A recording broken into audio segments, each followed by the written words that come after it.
Yeah, man. Let's check some stuff out.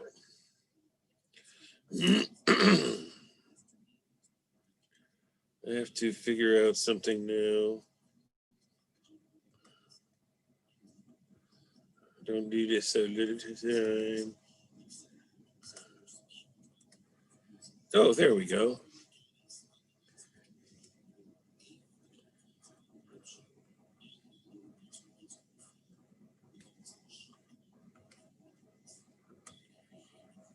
Guess I want.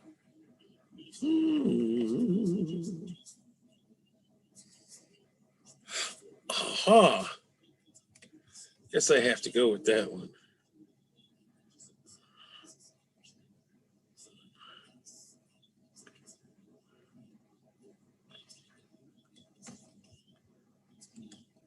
And we've got most of the vote in. So, yeah, as the rural counties come in, this state's likely to get closer. It was a 3-point race last time. We'll see.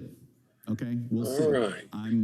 I've always been a bit of a skeptic for the Trump campaign to get over the top in Minnesota. But again, it does, Minnesota's a state that is certainly trending long-term towards the Republicans. Yeah, and the Trump campaign certainly visited Minnesota many times and made an effort there. We've had two tales of that. Amy Klobuchar of Minnesota said the Democrats will hold. Jason Miller of the Trump campaign. All right. All in the same half hour. Well, folks, Yes, there is. So we'll check in, and there's a lot. you can hear them babbling in the background, and that's what this is about. Reminding me of, we'll check in on that one as well. Take a break right They're here. talking about all these states 2020 election night that haven't closed yet. But when you go here through Google, through Yahoo, and you start looking, Ready to go to work? this is the cool part about this. She's Joe Biden's choice to be next in line. Who is Kamala Harris? Join me, Go to Joy Reid, Pennsylvania. as I explore her life's journey from Trump's Oakland to leading. Washington on my 6-part podcast. Whoa, Kamala look at Next that. in Line. When you go to New Maine, episodes every Trump's Monday. leading. Subscribe for free wherever you get your Going podcasts. down here to North Carolina, More chaotic than ever. It's my Trump job to ask the tough is questions, leading. left and right, okay? and help you So make as of sense right to the now, moment. Trump's been leading. Here's Georgia with a Trump lead. About that Florida. Whoops. Go back. Let's not screw nothing up here. Oh, and by the way, yeah, those are just Washington feels more votes. chaotic than ever. But It's my coming job to down ask the here tough through all questions, these states left and that they right, and haven't help given you anybody make yet, sense of it all. there it is. 91% of the estimated votes so far for Florida. She's Joe Biden's 51%. choice to be next in line. But who is Kamala Harris?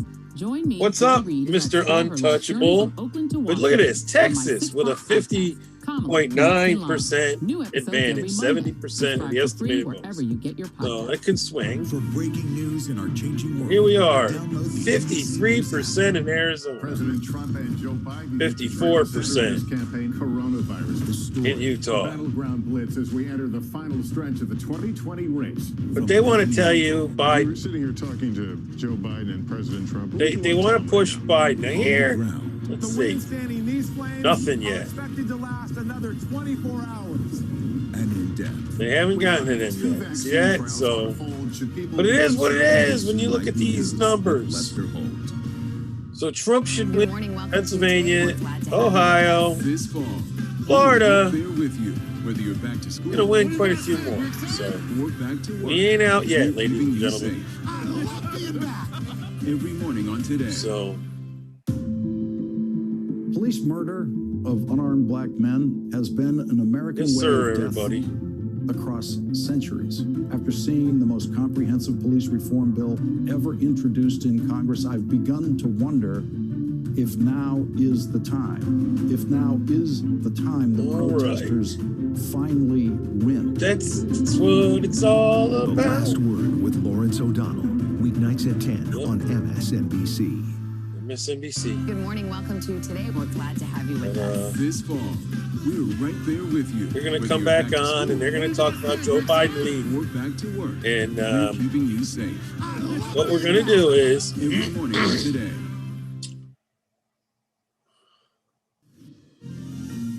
As we come back from a break, a new call to make this in the House of Representatives. NBC News we're reports waiting that for them Democrats to will give us a maintain, state. And control I'll tell you of the who's House of leading it right Representatives. now. All 'Cause 434 with numbers like houses, that, seats in Congress up for grabs. 81% estimated votes have been counted. Pelosi, Andrea will remain House Speaker. I love that one though. 90% in She's gonna run Florida. again, and the progressives may make a run at it if it's a narrower margin, but she So will we just be got to in keep control. watching these She says states, she wants to be speaker again. and things are going We're to going to happen. take a break. Much more election coverage ahead. Stay with us. You're watching Decision 2020 on NBC. Now here's another one.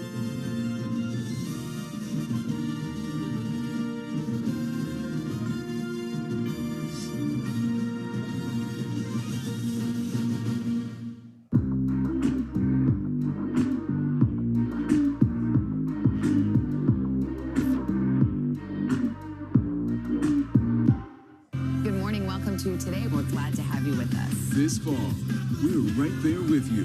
Whether you're back to school What do you guys think? We're excited? or back to work, we're keeping you safe. I love being back. Every morning on Today.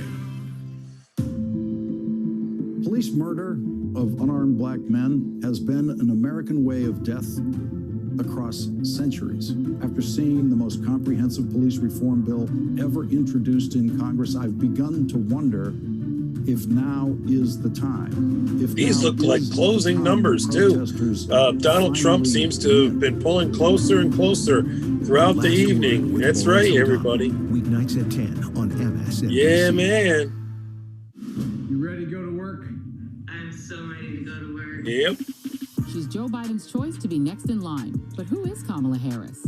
Join me, Joy Reid. I hope we don't have to find out who Oakland to Kamala Harris Washington really on my is. 6-part podcast. 98 Next to in Line. 86 New right episodes now. every Biden Monday. leading. Subscribe for free wherever you get It's like a your podcasts. basketball match right now until somebody blows it out of the park. Together when their boss needed help battling coronavirus. You're not just any patient. You're Yep. their friend. These folks saved my life. Thank God that there are people who want to run towards a pandemic as opposed to running away from a pandemic. Introducing the MSNBC Daily, featuring written perspectives by experts you know and trust for a better understanding of the stories that matter most. Check out the MSNBC Daily today at msnbc.com. You're watching NBC News Now. We've got some breaking news. Are people there concerned about what impact this could have on the election? It's news made for your streaming world.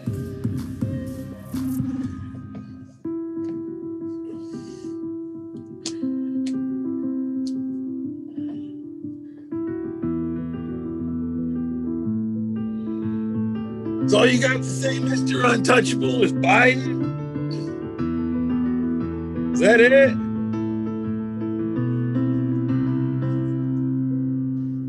Watch what they do, not what they say. You could say a little bit more.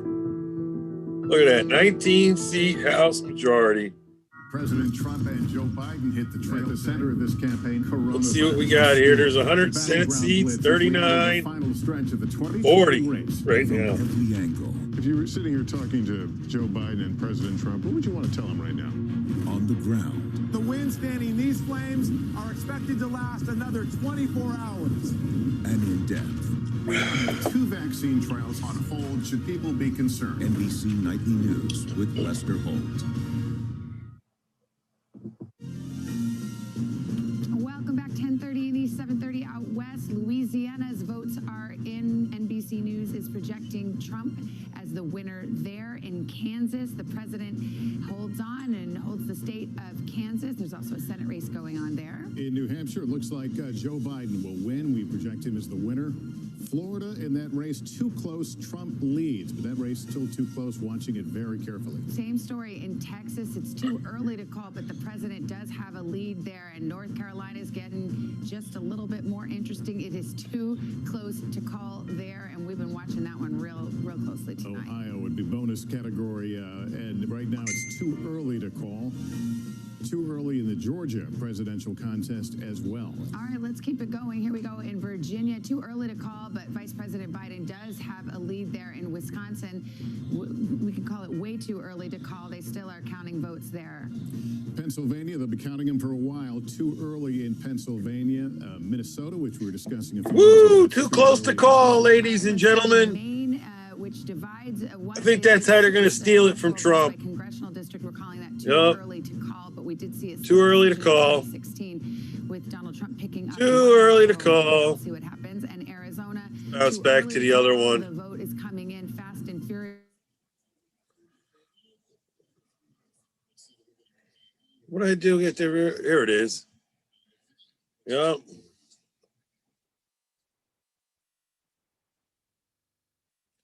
Too early to call. It's only 3 electoral votes.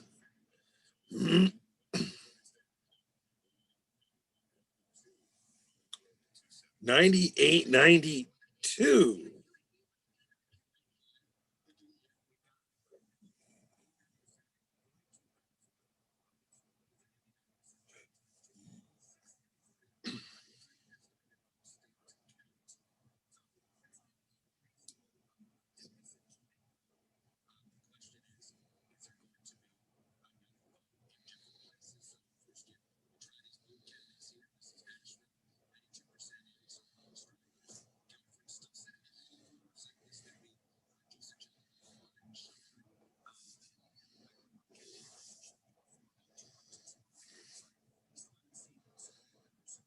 They're breaking it down county by county, baby.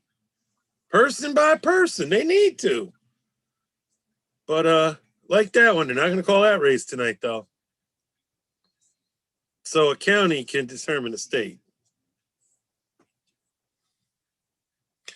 Thank you, Capri82, for voting for Yeah Man. Much appreciated. Guess it must have automatically stopped. I guess so. It had to have. Yup.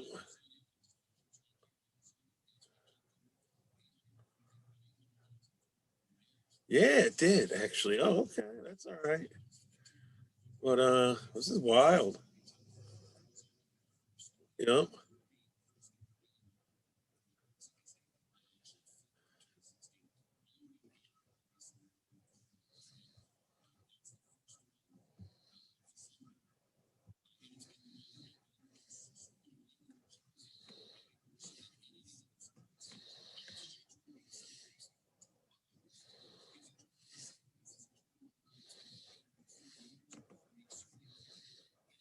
Ultimately, I think this is about Democrats just realizing that there's opportunity in Maricopa with these suburban, in the same way we saw basically the Denver suburbs take Colorado from a red to purple to blue, the Northern Virginia suburbs, and it turned it from, it was red when I first moved there in the early 90s, to purple to blue. That's what both in Arizona and Georgia, that Democrats think, Maricopa and Phoenix, they think that's the key to turning Arizona blue, and of course the Atlanta suburbs. So the question is, are Phoenix and Atlanta ready to join Denver and the Washington, D.C. suburbs? And that's what we're going to find out tonight. Perhaps tonight we'll have the answer for us. Hallie Jackson's over at the White House. What have you been hearing from your sources inside the Trump campaign?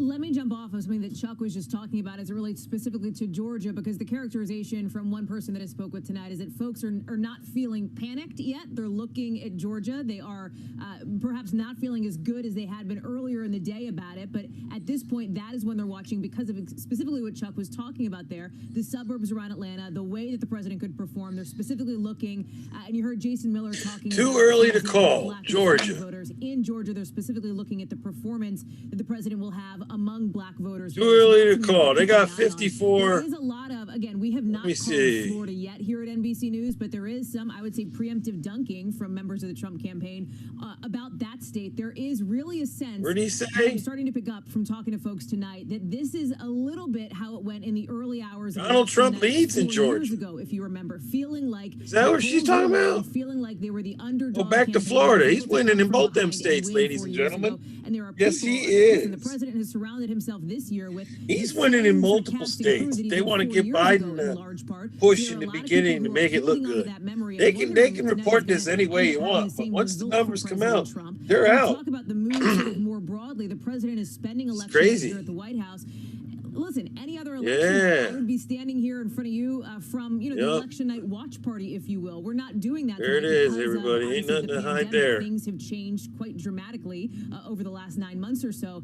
There are about 250 people, according to one attendee, inside the White House right now. There's inside all the different East stuff Room. going They're on. Look at watching, that. the cable networks, 129 to Channel 115. at least most of the time, which is He's gonna pull ahead. big screens cheering when some of the That's what's gonna happen, ladies and gentlemen. He's gonna pull ahead. Of the Trump cabinet are there, members of the Trump family as well. There it is. Right Next now, poll's the closed. energy in the room, we're told, is very positive based on some of the things that we're seeing. Now, might that change as we start to get in more vote from Arizona? That is definitely one that we're drilling down on with sources tonight.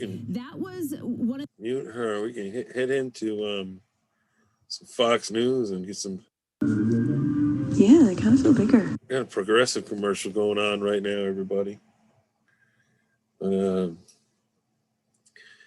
He likes his sign, obviously. Yeah, look at that. They're reporting this. When are they gonna get crazy?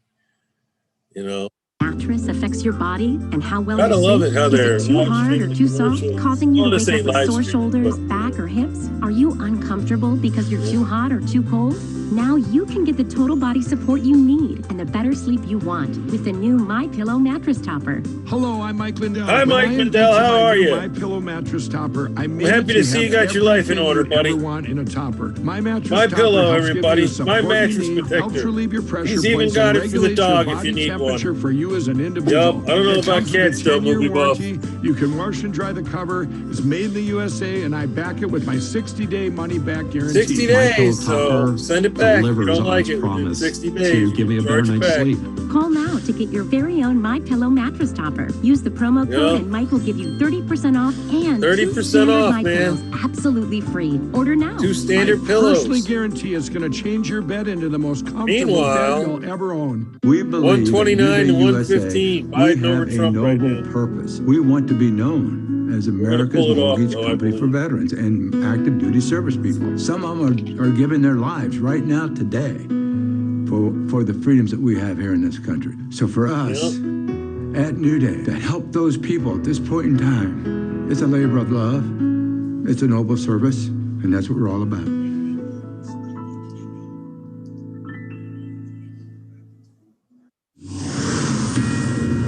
The Fox News decision desk can now project that President Trump will defeat former Vice President Joe Biden in the state of Utah.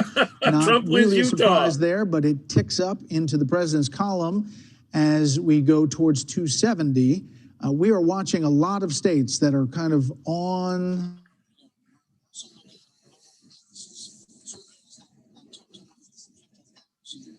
Trump wins Utah?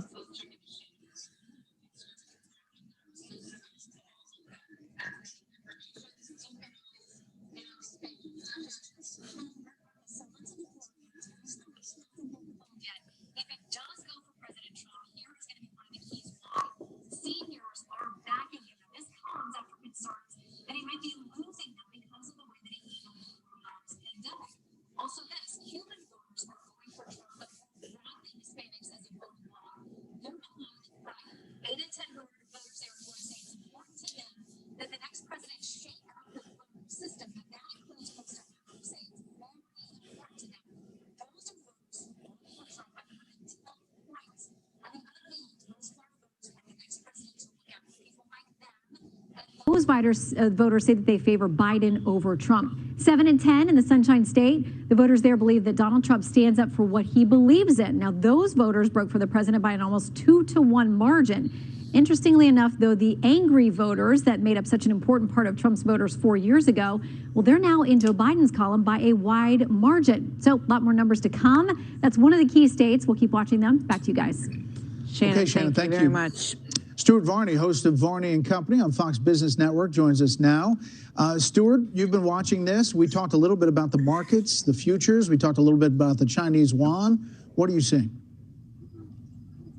We've seen a remarkable switch just in the last hour or so. First of all, the betting markets. About 2 hours ago, the betting was favoring Joe Biden to win. Now, the betting market gives Donald Trump a 65% chance of winning. So you've got a real switch there.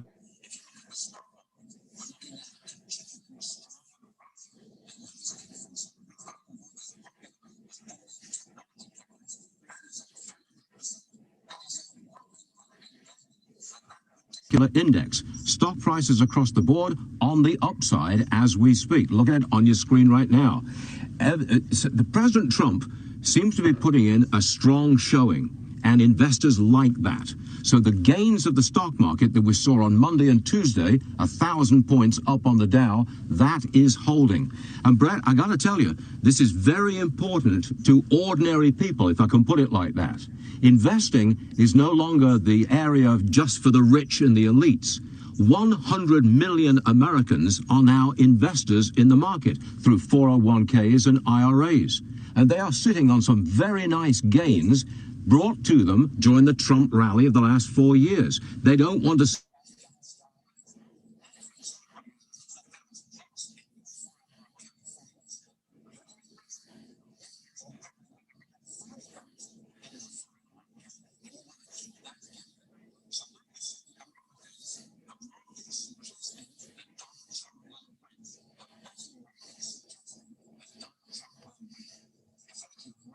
of 2016, where things turned around in the middle of the night. I think we're seeing that right now.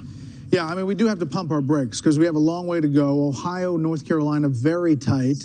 Pennsylvania will not be decided tonight because of all of those ballots. So there's still a lot to work out, but you're right. All of those places seem to be reacting to this shift that you're talking about. Driving me crazy. Stuart, there's been obviously such a weight on the market from coronavirus and the shutdowns that we've seen in the UK and in Europe.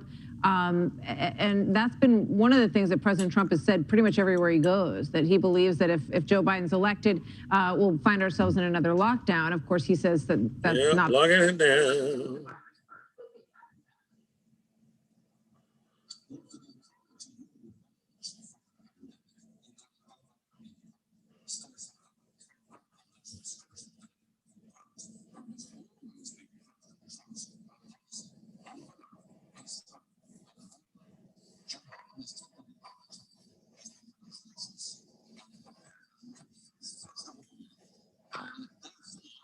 Entertain the idea of more lockdowns.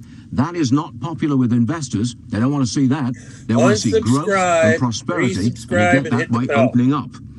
And so what you've got now is a stock market that's looking at a very significant gain in the middle of the evening, even though so many races are just far too close to call, and where in Pennsylvania, as Brett's saying, you're probably going to have to wait until the next couple of days to get a result out of there. Nonetheless, investors like what they see and are pushing stock prices higher at this moment. That could all change, of course. That's what happens on the market. But as of now, investors are putting their money into stocks and stock gains are holding. Thank you, Stuart. Stuart, as always, thank you. So the Fox News Decision Desk can now project that former Vice President Joe Biden will defeat President Trump in New Hampshire. Let's put that up and see the impact of that on the overall numbers here. Biden 53%, 44% as we take a look at the big picture here. You've got President Trump with 115, Joe Biden with 133. You know, New Hampshire was a state that the president lost by just close to 3,000 votes last time around. And we've talked about this, but there were a number of states that early on the Trump team was looking at as places that they could turn into Trump states, places like New Mexico, Nevada, places like Minnesota and New Hampshire. So this is the first one of those four that we're seeing tonight, and it's clear that Joe Biden is very comfortably holding the lead, even more so than Hillary Clinton did. And the president made a stop in New Hampshire, at least one. I know the vice president went there as well. We're back with our panel. Britt, what are you seeing right now? What are you feeling right now? A couple of things. The betting odds had once gotten up as high as 78% for Trump. They dialed back to 60-something now at about 70, so he's still the favorite of people who are betting their money tonight. But put the caveat on that, because I've had people asking me, what are the Vegas casinos have better pollsters than the Washington types? This is just market money. It's market money. I mean, that's what this is about. I mean, it's you know, Stuart made the point. I mean, people are betting their money in stocks, and people in China are worried about the yuan, and the trend is in that direction. Now, look, we got a long way to go tonight. Yeah. But at a minimum, I think it's fair to say that a lot of what the pollsters were telling us about how this was going to go, and there were many that had, you know, Trump losing on a bunch of these southern states. And Florida, +5. Florida, yeah, exactly. They're off again. And we've been through this before. We all thought, you know, that the pollsters who made those projections in the states 4 years ago and got it wrong, so badly wrong would have it figured out by now. You know, Trump may not win, but he certainly made them look bad tonight in a bunch of states, including, you know, as you point out, Florida being one of the main ones. Yeah, I mean, one thing that seems clear, Dana, is that we talked about the fact that this was either going to be a landslide for Biden, that was the one option that was on the table, or a really tight race, and it's looking like it's shaping up to be the latter. I think, you know, any idea that there was going to be a blue tidal wave, that is absolutely impossible now, it looks like, and especially because you see North Carolina so close, and if Tillis is able to win his seat there, because think about it, you know, Cal Cunningham, the Democratic challenger, he had a big sex scandal about a month ago on the same day that Tillis comes down with COVID. And what happened? Tillis stepped on the gas in order to campaign. Cunningham really kind of went silent. He didn't want to answer questions or anything. And so it's almost like he sat on that lead and he watched it fade. And to the point about New Hampshire, I have really thought that Trump would be able to win New Hampshire, given that he had only lost it by 2,700 votes, and there was so much enthusiasm up there for him. But think about what the campaign manager, Bill Stepien, did for President Trump. Takes a look at that and says, that might not work, but where did they focus? Way down in Florida. And you think about Donna Shalala, who was the former Secretary of Health and Human Services, and then she's a congresswoman. She lost her seat tonight, the Democrat. And Maria Salazar, the Republican challenger, is going to pick up that seat. Now, can they replicate that kind of support from Latinos and Cubans from that Miami-Dade area across other places? You know, possibly so, and that could be a big difference maker between when some of these states come down to the wire like they are. Juan, your thoughts? Well, you know, I'm curious. I mean, I think the pollsters told us early on we would see what they call blue haze or blue mist or red mist and red haze. No, red mirage. Mirage. What haze is well, you know, it's different haze. But sounds like a stripper. No, it sounds like Jimi Hendrix. Wait a second. It's not even midnight. Blue haze. I don't know where you've been. No, she's playing somewhere. But the point that I'm trying to make is mail-in ballots. I still am at a puzzle as to when that cache of votes gets counted. And we have not been accounting for that. Now, the projection... What do you mean we haven't been accounting for? Well, we haven't called those races. Right, that's why. But if you could think about the clear direction of this night in the direction of President Trump, it would seem to me that you would also say, well, gee, turnout seems to have gone up on both sides. And the president's strategy was to have big vote tonight, election night, for him. And we may be seeing some of that reflected. The question is then, where are those mail-in ballots? Did they exist if, in fact, turnout is up, as we believe, on both the Republican and Democratic side? Right, and I still think that there is a question in some of these states about the absentee ballots that have not come back. Yeah. And we're talking about tens of thousands of them, and the difference in the vote is less than that. Correct, and that's why it's this night, to me, feels like that, Chris, that purple haze. All right, we're moving on. But I just feel I feel like I'm not sure what's going on, but I do think that clearly President Trump's doing much better than I would have anticipated. All right, Chris, let's keep it PG-13. What do you got?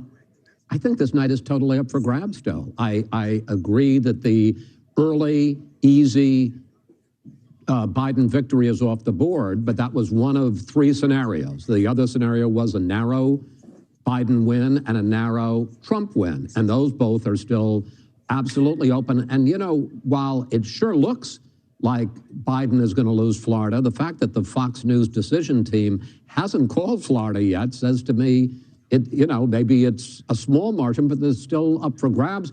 The fact that North Carolina is too close to call, that Georgia is, you know, because of irregularities. We haven't really gotten anything firm on Pennsylvania or Michigan or Wisconsin or Arizona. Basically, if it were a tennis match, I'm now going to switch from each side is holding serve. And they're winning the states they were expected to win, and the states that were up for grabs are still up for grabs. I think the story of this night is really not been told yet. Yeah, which is exactly what we were told from the very beginning, to sort of go slowly and be patient and wait for these waves. This is an unprecedented situation to have 100 million early votes that need to be counted. They're paper, they've got to be opened up and all of that. Just with regard to Georgia, Fulton County is now going to stop counting at 10:30 p.m. and will resume their count at tomorrow morning. So don't expect, So that's Pennsylvania and Georgia, that we're not going to get any answer on tonight. No Philadelphia count, no Fulton County count until tomorrow. So those are huge chunks of votes in both of those states. So we got North Carolina, Ohio, Pennsylvania, Iowa all seem to be toss-ups still at this hour, correct? Yeah, that's right. Absolutely. And we still haven't called Florida, right? We have not. But, somebody on this desk called Florida and then had to take it back 20 years ago. I can't imagine that. I think we might have We're still reeling from it. But the call turned out to be right, didn't it? It did. In the end, I'm just exactly. 37 days. I'm just joking. 37 days later, but it turned out right. It was right all wrong. All right, 4 more states closing at the polls in coming minutes. We'll have some new info on the other side of the break. And as Democrats hold on to their majority in the House, Republicans are looking to hold their majority in the Senate. We're going to take a look at where some of those hotly contested races, very interesting night for these Senate races, that is next.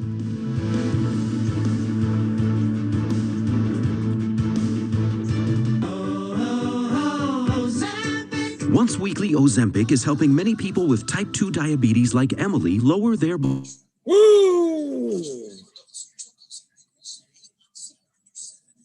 Yeah, man. This is just crazy right now. We gotta that one down too. Let's go back to Yahoo, everybody. Oh yeah, let's hit it back to Yahoo. All right, we got Yahoo back, and I got Yahoo. Yep.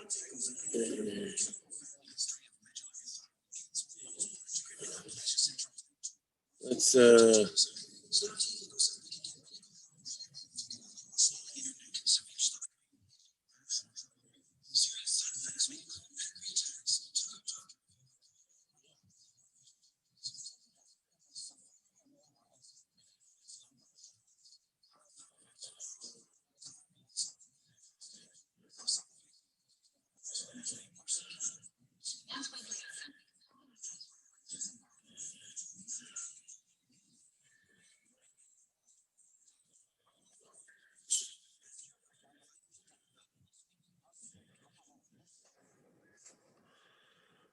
see here. Where are the other ones? Yeah, let's see what these guys.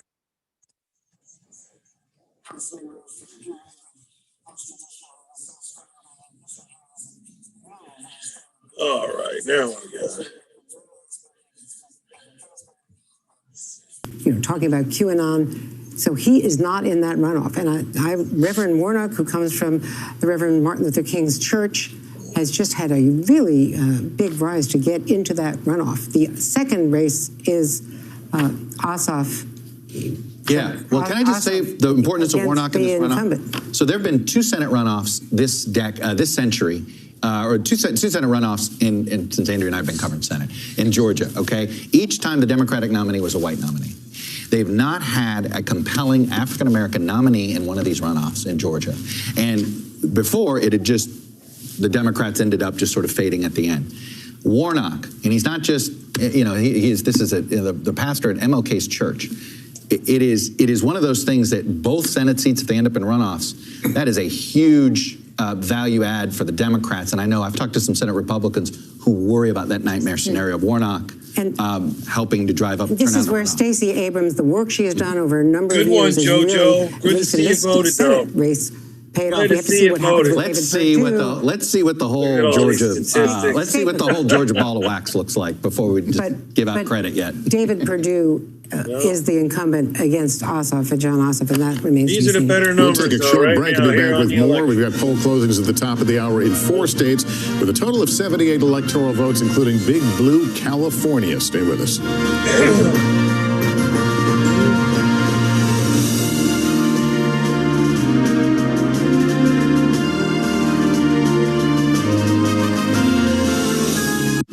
You ready to go to work? I'm so ready to go to work. She's Joe Biden's choice to be next in line. But who is Kamala Harris?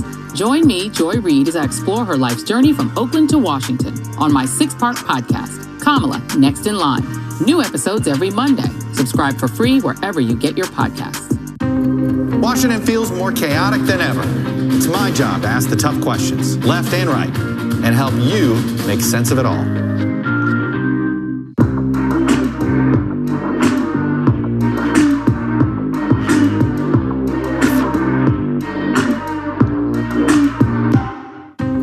Washington feels more chaotic than ever.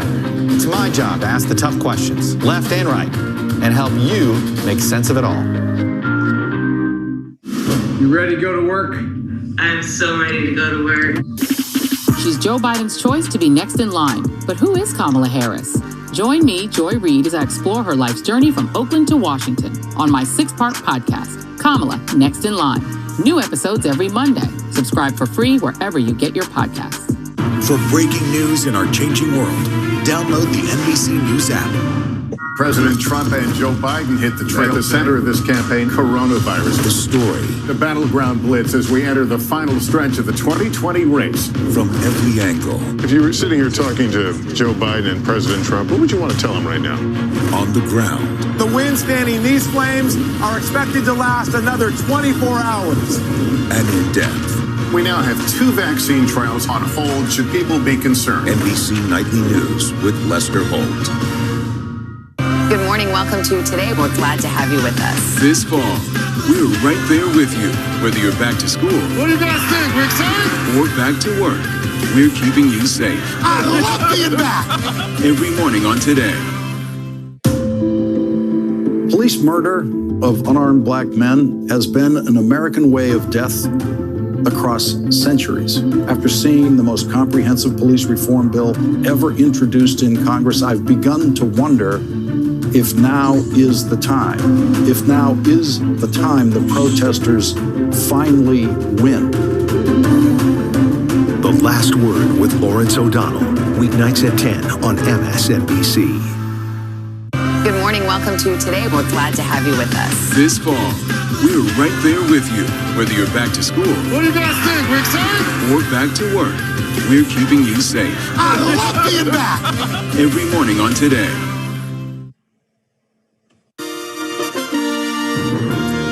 Got a couple presidential calls to make right now. First, in Mississippi, NBC News projects that Donald Trump will win in the state of Mississippi. In Wyoming, President Trump takes it, which brings us to the map of 270, the road to 270. It's starting to fill out. We're just a few minutes away for some poll closings in the West and a big call in South Carolina to make. Yeah, Lindsey Graham is going to hang on. Of course, he got hammered by a lot of spending from outside. Jamie Harrison and the criticism over Senator Graham's positioning on the nomination of a Supreme Court justice during an election year, but he will hang on, the projected winner in South Carolina. Now to that three-way race we were talking about in Georgia. This will advance to a runoff on January 5th. Let's go to Casey Hunt, who covers Capitol Hill. Casey's Lindsey Graham, he fought hard for it, but he holds on. He really did fight hard, Savannah, and his challenger, Jamie Harrison, raised more money than any candidate ever in a race that was not for president of the United States. Just a huge amount of money. And so that's what Lindsey Graham was up against in what was a difficult, he felt, needle to thread between President Trump on the one hand and his concerns about suburban women on the other. But he is going to hang on here. And this story is part of a narrative that's shaping up to be much better for Republicans who are trying to hold on to the Senate than they frankly thought it was going to be when we all sat down here at 7 o'clock tonight to talk about how this was going to play out. That Georgia runoff that you guys were all just talking about is actually part of that story. Don't forget, Republicans in Washington really wanted Kelly Loeffler to hang on to that seat. Doug Collins was somebody that's farther to the right. They thought that Raphael Warnock might have a better chance to beat Doug Collins. They've gotten the race that they wanted in that Georgia runoff, and they're still holding out hope that David Perdue could win with 50%. So we are looking like the Senate is all still very much on the line. Again, better looking for Republicans than they thought. Maine is another one to keep an eye on. Senator Susan Collins seems to be significantly outperforming President Trump in Maine, which is what they needed. Still, obviously, a very long time to count in that race. But overall, across the map, this is not the wipeout that some Republicans feared at this hour.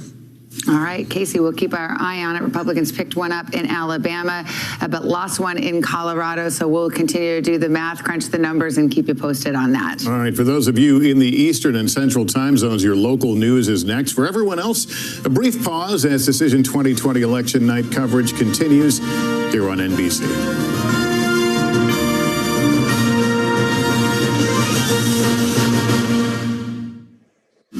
You ready to go to work?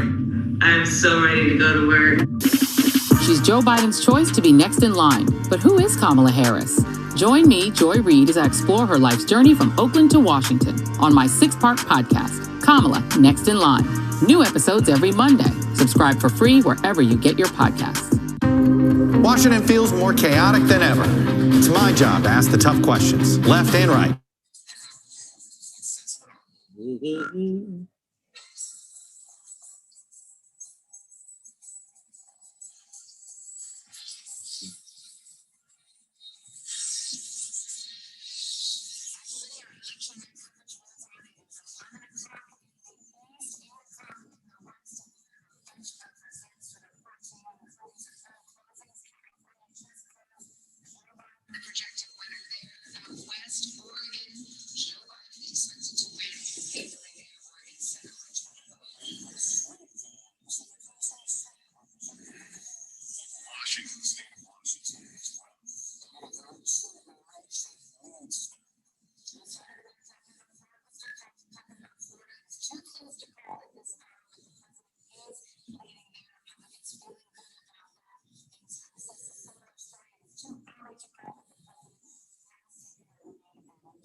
Let's go to Georgia. Democrats have long moves here.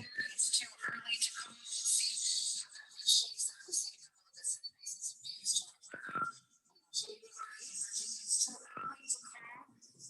Vice President Biden is leading in that race. This is not the one that stands in a low line with Democrats that open for Wisconsin. It's still a free line against Nevada. So, Minnesota, where there's been a lot of talk tonight about whether or not this one will flip. Right now, too early. Call, but you see with the votes in the Vice President Biden with a lead there, and in Maine, where they have a ranked choice voting, so it could be a while. It's too early to call. Not a whole lot of vote left in Arizona. We're watching that. It is still too early to call. However, Biden is leading in Arizona.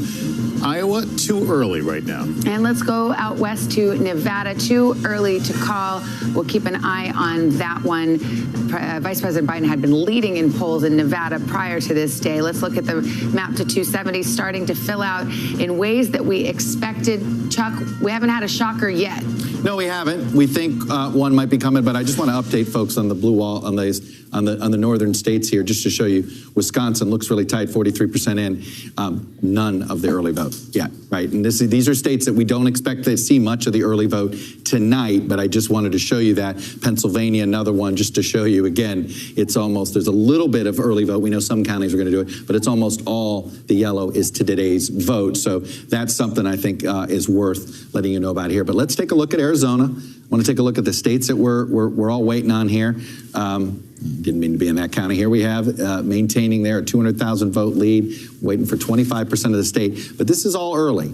And, you know, I've had people go, how come you guys aren't calling it? Or that seems to be a big lead. And it's like, we want to see some of today's vote, right? This is all in the mail. We want to see some of today's vote. And I think that's going to be something there. Let me take you to Georgia here, because we're starting to finally get some real numbers in, 62%. We still have a lot of vote in and around Atlanta. All right, just Gwinnett County, only 17% reporting. Let's take you to DeKalb, 24% reporting. Fulton, only 43. Cobb, 54. So as you see, some of the outer suburbs are reporting in here. So I think we all want to wait to see what does this race look like when at least half the Atlanta vote and the Atlanta suburban vote is in. That's not yet. And just to give you a quick update on North Carolina, as you can see in some of these places, we're still waiting for the same vote. I was at 84% in Greensboro, Guilford County, the last time we checked in on this. But the president's lead has expanded as more of the rural counties come in.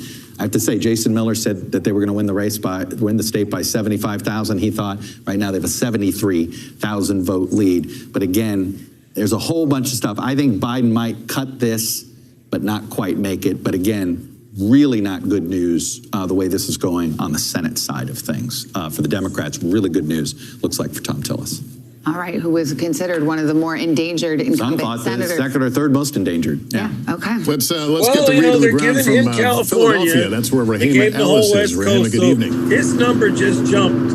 Like Good this right evening, there, Lester. Take a 192 look to behind me. You can see 114. red lights, flashing lights from police just outside of City Hall. And they're here because of what is going on here at the Pennsylvania Convention Center. This is ground zero for the counting of 400,000 ballots that have been mailed in. 350,000 mail-in ballots are going to be counted right on the second floor of this convention center. And one of the things that's so important here in Philadelphia and Pennsylvania is they did not start counting mail-in ballots like some other states until this morning. And they're saying it's going to take them not hours, but days to do it. That's so crazy. Far, they've said they've got an army of people doing this, counting about 10,000 an hour. 75,000 have been counted so far. They say they're going 16-1 Democrats, but that doesn't tell us how they voted. It just tells us who voted. Why is this so important? This state had been solidly Democrat. Obama won it twice, and then by a surprise, Trump won it by less than 1%, or some 44,000 votes. So that's why people here are saying every single one of those mail-in ballots is important. The other thing that's important is they're going to be counting them not just for hours, but for days, because they've been given a 3-day extension. And so they have up until Friday.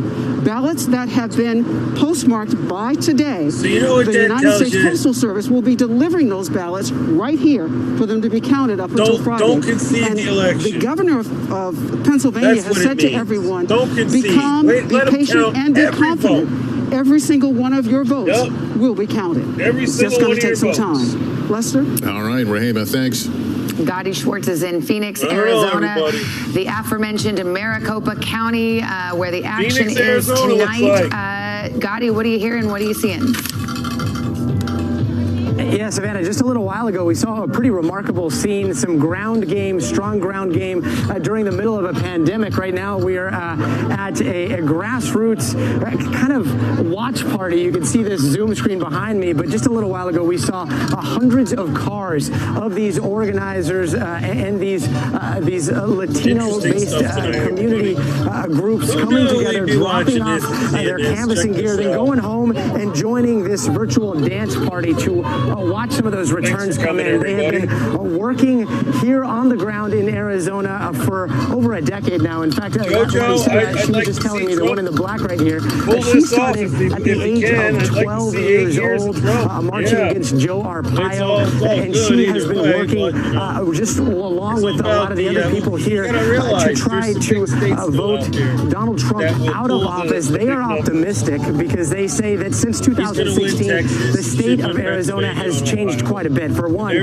we now have 700,000 more registered voters than we did in 2016.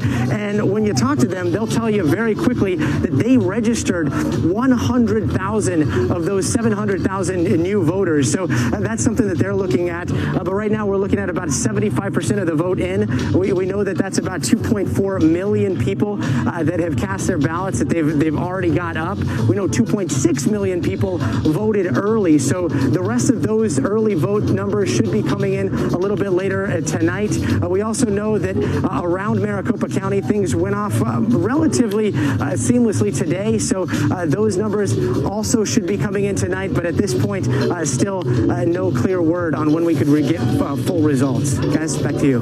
All right. Thank you. And we noted a minute ago that California has now fallen into the Biden column. Jolene Kent is in Anaheim for us. Jolene, good evening to you. Hey, Lester, good evening. We're seeing the final few voters cast their ballots here in Anaheim at the school district location. Now, what we know from 2016 and earlier even this evening is it was pretty busy, but none of the same long lines that many were expecting. And the reason is because over 1 million ballots were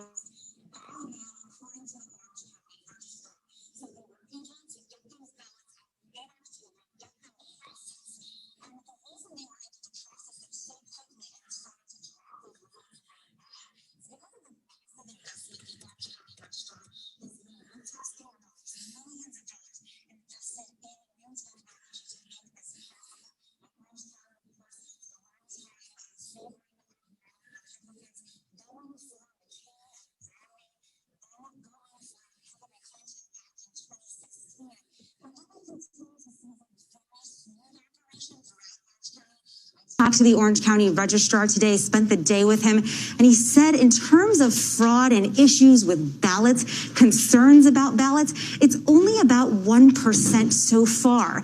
And they have this system where they bring in the ballots, they open them with a high-speed machine, and then they match those signatures as part of that process. And so all of that signature matching that so many people have been concerned about across the country is actually done by specially trained workers here in Orange County. So far, very smooth across the board. Lines are relatively manageable because of that huge, huge surge in mail-in voting, guys. Jolene Kent, thanks very much. With us once again are NBC News political contributors Claire McCaskill, former Democratic senator from Missouri, and conservative columnist and editor of National Review, Rich Lowry. Thanks to both of you. Senator, first off, Donald Trump has just been declared the winner of your home state. He's seems to be doing well in Ohio. Does it give you great concern about the blue wall and Joe Biden's strength as this race seems to be pushing now toward the Midwest? No, because you have to remember that Donald Trump won Missouri by almost 20 points 4 years ago. And he won Ohio by, I think, close to 10, 8 or 9. So in Wisconsin and Michigan and Pennsylvania, it was all like less than 1 point. So they were close to being in the other column in the last election. That's why the strategy has been from the beginning to take the 3 states back that Trump won in a very close election with a candidate, frankly, fair or unfair, had very high unfavorables, unlike Joe Biden, who still ended up at the end of a presidential campaign with more people saying they like him than not. Let's go to you, Rich Lowry. The president had us a path to 270. It requires an inside straight of those Sun Belt states. So far, so good in terms of the results we've seen. However, Arizona might be giving the Trump campaign a few heart palpitations at the moment. How do you see it? Yeah, so the question of this night, Savannah, always was, could Trump get to Pennsylvania? Could he get to the point where Pennsylvania would matter and potentially be decisive? And it looks like he's going to make it there. Even if Arizona falls off the map, he can still win Pennsylvania and get to a 269-269 tie, which he'd probably win in the House for complicated reasons we don't need to get into right now. We don't want everyone really breaking into the liquor cabinets, bringing up this possibility. But he's getting to where Pennsylvania is going to matter. That seems clear tonight. And also the odds of Republicans holding the Senate, as Chuck alluded to earlier with Tom Tillis, the Republican incumbent, looking better in Pennsylvania, the odds have increased over the course of the night. And even if Joe Biden wins, if there's a Republican Senate, that would mean his legislative agenda would basically be dead on arrival from the beginning. So far tonight, Republicans are feeling pretty good. Andrea? Just a caution flag on Pennsylvania because of that 3-day vote. That was a Supreme Court decision, giving them 3 days to count the early votes, which, as you point out, could not be counted until the polls closed today. They've got 3 days to count that early vote. That's a lot of votes that are out there in Pennsylvania. If this is close, that's going to matter. The president has been complaining about it every single day. At every stop, he's talked about this, how it's unfair, that he's going to have his lawyers out. The lawyers have seen more Republican challenges in Pennsylvania in the last couple of weeks than in any other state. They've lost the big one in the Supreme Court on the 3-day vote, but they could do another end run around it. The Biden team is ready for that. They have some of the best lawyers in the country, all ready for exactly what they expect to happen. I think that's why Chuck called that the nightmare scenario. It all comes down to Pennsylvania because they'll be sending in the lawyers, and nobody wants that. Nobody wants the lawyers. All right, Rich and Claire, we'll get back with you guys in a few. NBC, like a lawyer. NBC News election meant that in a really nice way. Election night coverage will continue in just a moment.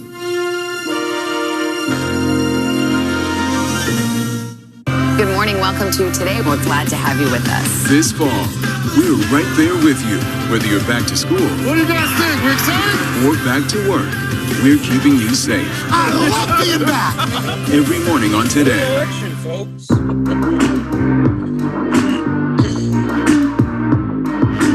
Crazy night so far.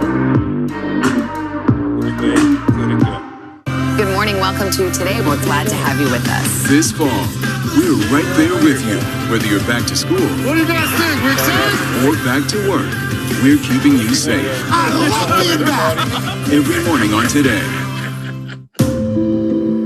Police murder of unarmed black men has been an American way of death across centuries. After seeing the most comprehensive police reform bill ever introduced in Congress, I've begun to wonder if now is the time. If now is the time the protesters finally win. The Last Word with Lawrence O'Donnell, weeknights at 10 on MSNBC. You ready to go to work? I'm so ready to go to work. She's Joe Biden's choice to be next in line. But who is Kamala Harris? Join me, Joy Reid, as I explore her life's journey from Oakland to Washington on my 6-part podcast, Kamala, Next in Line. New episodes every Monday. Subscribe for free wherever you get your podcasts. A real close-knit group of nurses who pulled together when their boss needed help battling coronavirus. You're not just any patient. You're their friend. These folks saved my life. Thank God that there are people who want to run towards a pandemic as opposed to running away from a pandemic. Introducing the MSNBC Daily, featuring written perspectives by experts you know and trust for a better understanding of the stories that matter most. Check out the MSNBC Daily today at msnbc.com. You're watching NBC News Now. We've got some breaking news. Are people there concerned about what impact this could have on the election? It's news made for your streaming world.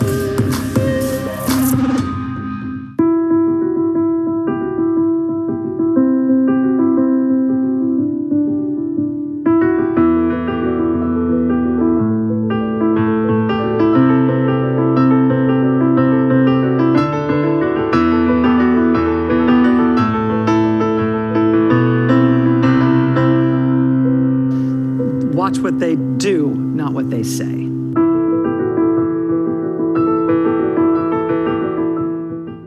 President Trump and Joe Biden hit the trail. At the center of this campaign, coronavirus. The story. The battleground blitz as we enter the final stretch of the 2020 race. From every angle. If you were sitting here talking to Joe Biden and President Trump, what would you want to tell them right now? On the ground. The winds fanning these flames are expected to last another 24 hours. And in depth. We now have 2 vaccine trials on hold. Should people be concerned? NBC Nightly News with Lester Holt.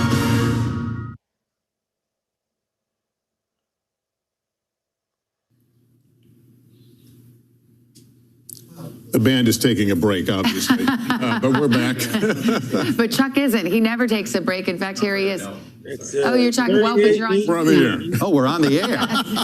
Well, I missed that one. My apologies. That's because the band took a break. You didn't hear your music. No, and I could. The only good news is I was talking to our boss. Yeah. So that if I'm going to get in trouble. Actually, I was going to go into Iowa here. We've got a decent chunk of vote. Iowa's one that again, it isn't quote necessary on the Biden path to 270. It is much more important to Trump on 270. But this was a swing state until Hillary Clinton lost it by 9 points, and we thought, oh, is Iowa going to go with Ohio? Now it is bouncing back a bit.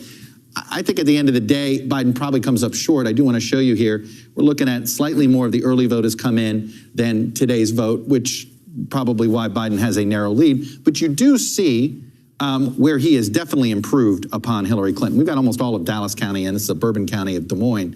Here, Trump's narrowly ahead. But you can see here, look at that, 5% of the Gary Johnson vote is basically all gone to Biden. So Biden really narrowed it, picked up all that Gary Johnson vote here. But Hillary Clinton lost by 9. And so I've noticed in a lot of areas you see that Joe Biden is improving on Hillary Clinton margins, but I'm seeing them at about 4 or 5 points. Dubuque County was one that we were really interested in because this is a county that Trump flipped very narrowly, and he arguably flipped it because Gary Johnson got 4%. And as you can see here, Joe Biden doing well. Dubuque County is a traditional Democratic county, a lot of union workers over here. This is where Donald Trump, though, overperformed. Is this early vote or day of vote you're looking at? This is a 50-50 right now. We're seeing in Iowa. They've mixed it up a little bit. It's slightly more early vote than same-day vote. So, look, Iowa's facing up to be fairly competitive, and keep an eye on this because the Senate race and this presidential race will be in sync. The two candidates will be off by a point at best. Okay, all right. Joining us now is Democratic Senator Chris Coons of Delaware at Biden headquarters in Wilmington tonight. Senator, thank you so much for being with us.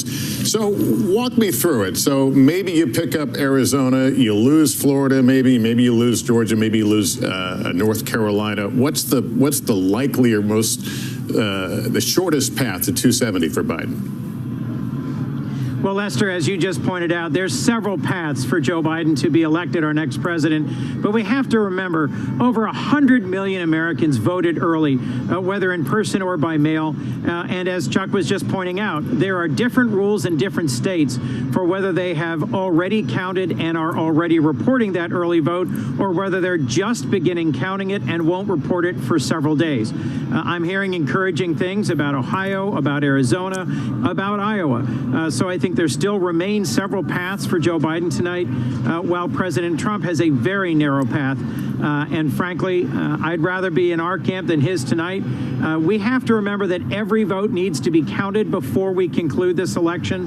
Vote counts happen at the state and county level, and we have a number of states and counties that have already indicated they won't be done counting votes for several days. Senator Coons, with the exception possibly of Arizona, it looks more and more like Joe Biden is going to have to rely on that blue wall, turning Michigan, Wisconsin, and Pennsylvania back into the Democratic corner.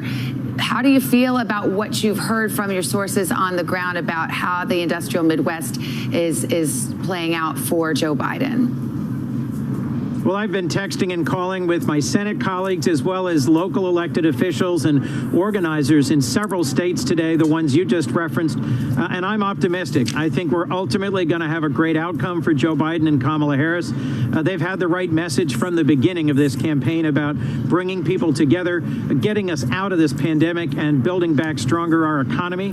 But we just have to be patient and make sure that every vote gets counted in what ultimately may be one of several paths towards a victory by Joe Biden tonight or tomorrow. The Trump campaign threw out Minnesota as a possible pickup for them. Do you see that in the cards? Is it something you're worried about? I really don't. What I'm hearing from Minnesota elected officials I've touched base with is that although Minnesota is a state where you can show up and vote at the last moment, they don't see anything that's happened on the ground today that suggests to them that Donald Trump may unexpectedly take Minnesota. Senator, we have to say congratulations to you. You won your race. Turns out you also had a campaign to run. But what about what's going on in the Senate? I know Democrats had high hopes of taking back this Senate, but some of the races are not turning out as expected. In particular, North Carolina, Tom Tillis, the Republican incumbent, appearing to do better than many expected. Well, so far I've been encouraged by the outcomes in Colorado and likely in Arizona. I'm sorry for my colleague Doug Jones, who you've called to not be reelected, but he's done a great job in the Senate. And I think there's other news tonight that is encouraging in Georgia and in other states. But in several states that we expect to pick up Senate seats in, it is still too close to call. Right. Senator Coons, good to talk to you. Thanks so much for your time. Thank you. We will take another quick break here. We'll continue with our coverage right after this.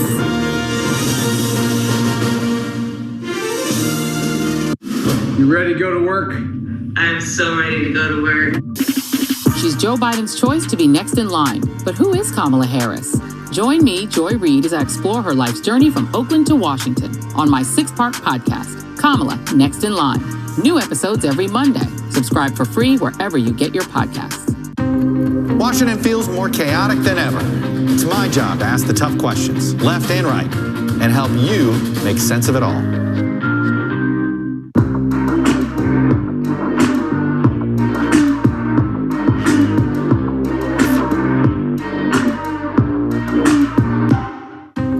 Washington feels more chaotic than ever. It's my job to ask the tough questions, left and right, and help you make sense of it all. You ready to go to work? I'm so ready to go to work. She's Joe Biden's choice to be next in line. But who is Kamala Harris? Join me, Joy Reid, as I explore her life's journey from Oakland to Washington on my 6-part podcast, Kamala, Next in Line. New episodes every Monday. Subscribe for free wherever you get your podcasts. For breaking news in our changing world, download the NBC News app. President Trump and Joe Biden hit the trail. At the center of this campaign, coronavirus. The story. The battleground blitz as we enter the final stretch of the 2020 race. From every angle. If you were sitting here talking to Joe Biden and President Trump, what would you want to tell them right now? On the ground. The winds fanning these flames are expected to last another 24 hours. And in depth. We now have 2 vaccine trials on hold. Should people be concerned? NBC Nightly News with Lester Holt. Good morning. Welcome to Today. We're glad to have you with us. This fall, we're right there with you, whether you're back to school. What do you guys think? We're excited? Or back to work. We're keeping you safe. I love being back. Every morning on Today. Police murder of unarmed black men has been an American way of death across centuries. After seeing the most comprehensive police reform bill ever introduced in Congress, I've begun to wonder if now is the time. If now is the time the protesters finally win. The Last Word with Lawrence O'Donnell, weeknights at 10 on MSNBC. Good morning. Welcome to Today. We're glad to have you with us. This fall, we're right there with you, whether you're back to school. What do you guys think? We're excited? Or back to work. We're keeping you safe. I love being back. Every morning on Today. Where is the drama of the night? You are looking at it right there. All those states in yellow, those battleground states, are too early to call. And any combination of them could turn this into a very interesting night. Too early, too close. It's not even over, not even close. So we'll continue covering this. We're back. You're watching Decision 2020 on NBC.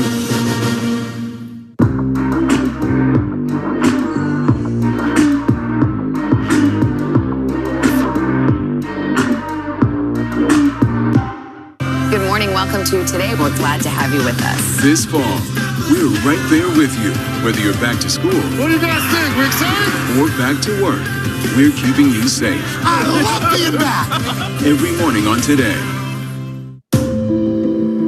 Police murder of unarmed black men has been an American way of death across centuries. After seeing the most comprehensive police reform bill ever introduced in Congress, I've begun to wonder if now is the time. If now is the time the protesters finally win. The Last Word with Lawrence O'Donnell, weeknights at 10 on MSNBC. You ready to go to work? I'm so ready to go to work. She's Joe Biden's choice to be next in line. But who is Kamala Harris? Join me, Joy Reid, as I explore her life's journey from Oakland to Washington on my 6-part podcast, Kamala, Next in Line. New episodes every Monday. Subscribe for free wherever you get your podcasts. A real close-knit group of nurses who pulled together when their boss needed help battling coronavirus. You're not just any patient. You're their friend. These folks saved my life. Thank God that there are people who want to run towards a pandemic. Oh, we'll take a break on that one. Let's, this has no sound at all. But, let's actually take a look at YouTube right now. If I was to click this. All right, look at all of this. It gives us some options. You know, this is what Yeah Man's YouTube looks like. Yep. He don't hide nothing. But we want live. That's what we want. We want live. Who's live? What's live?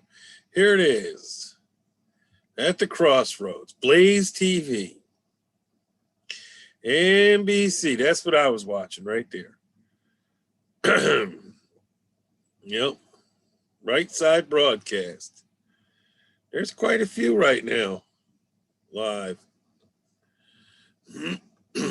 Let's see. The Daily Show. Global News. Let's check out Global News, everybody. Oh, we got to unmute Global News.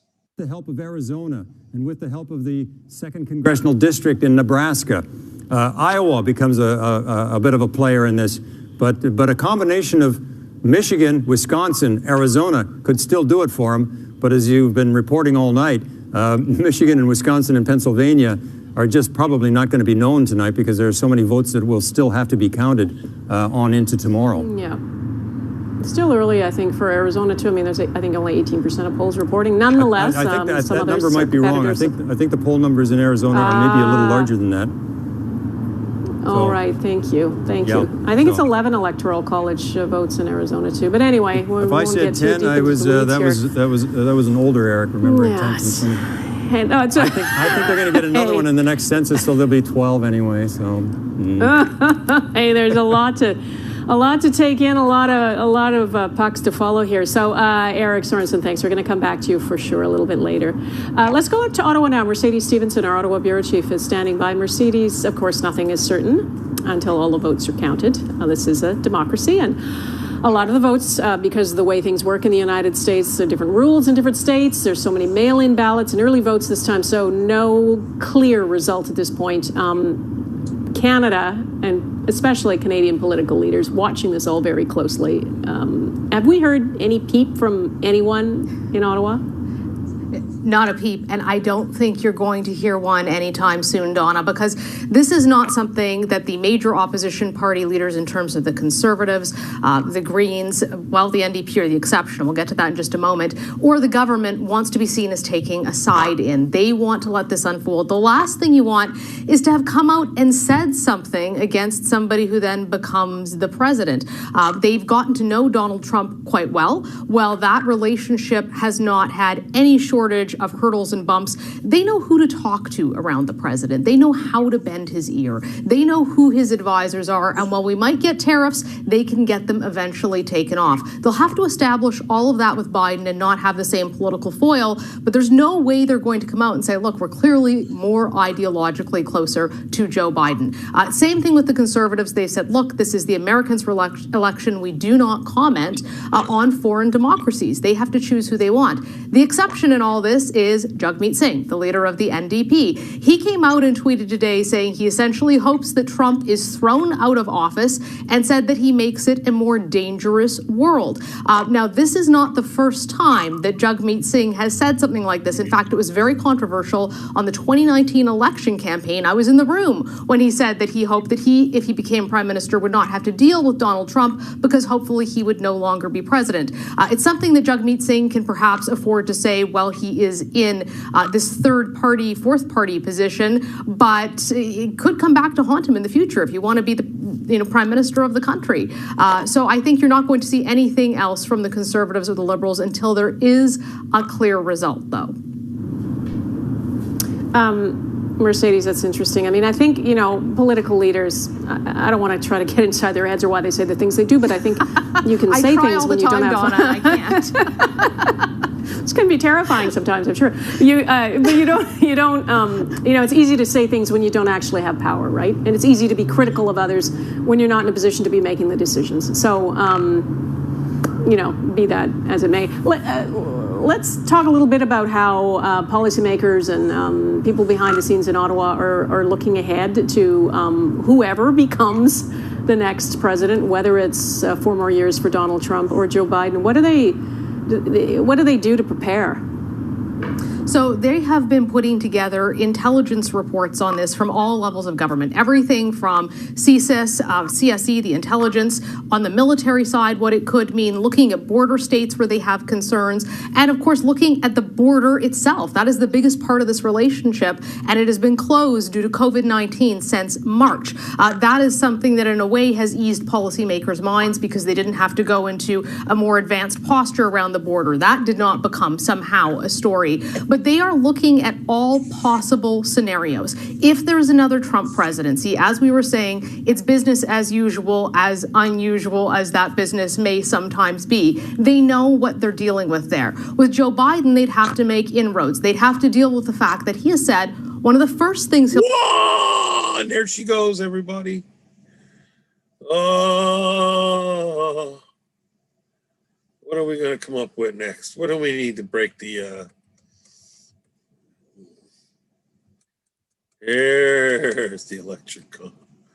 Oh, Fox News. Now, let's check it out. Something's going on here.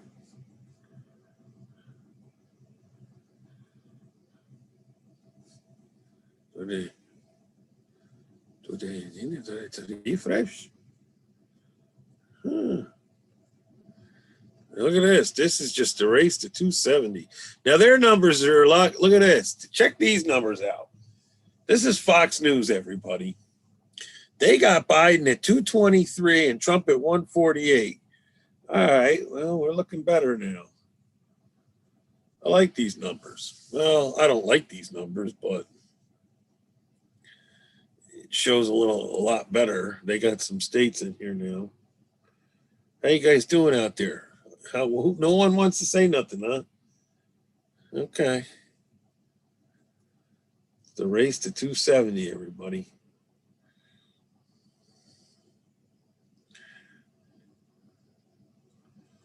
It's pretty crazy out there.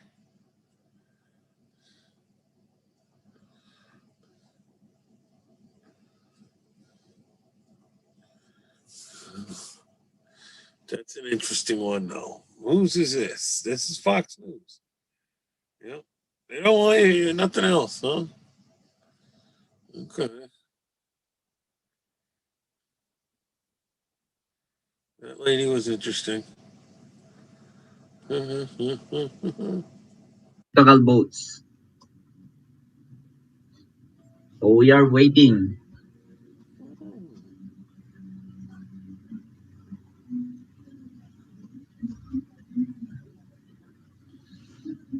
Ayan, Brother Visos Travel, mega shout out.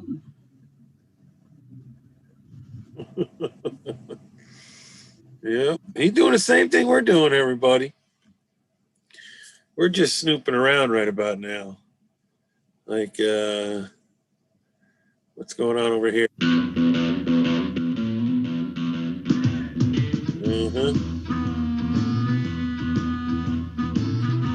Oh, look at these guys.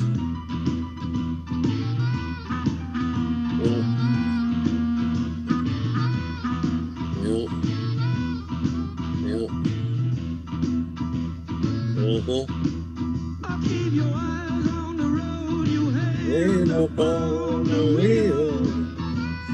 Keep your eyes on the road you have. Up on the wheel.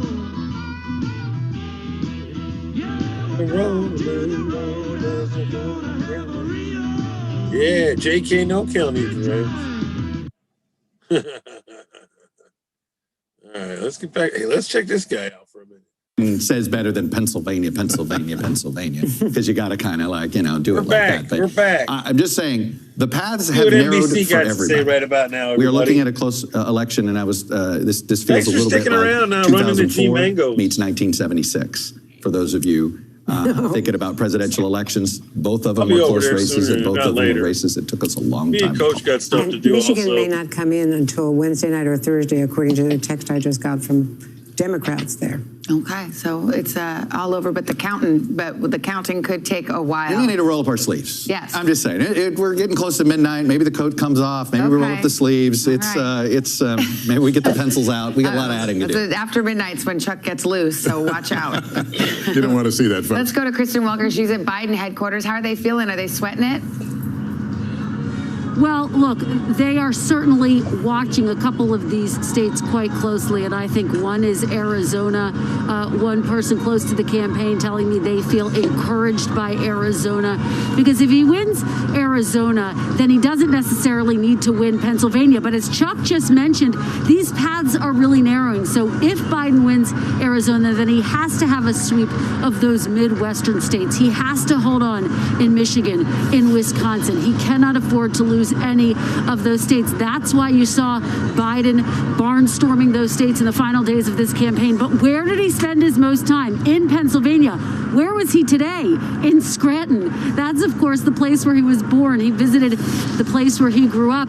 And so it becomes so critical that the Biden campaign gets the type of turnout that they were pushing for in the suburbs, in the area in and around Philadelphia, that the African-American turnout is strong, because it wasn't what it needed to be back in 2016. And so that is why Biden visited Pennsylvania more than any other swing state, 14 times. Now, we can't overstate this enough.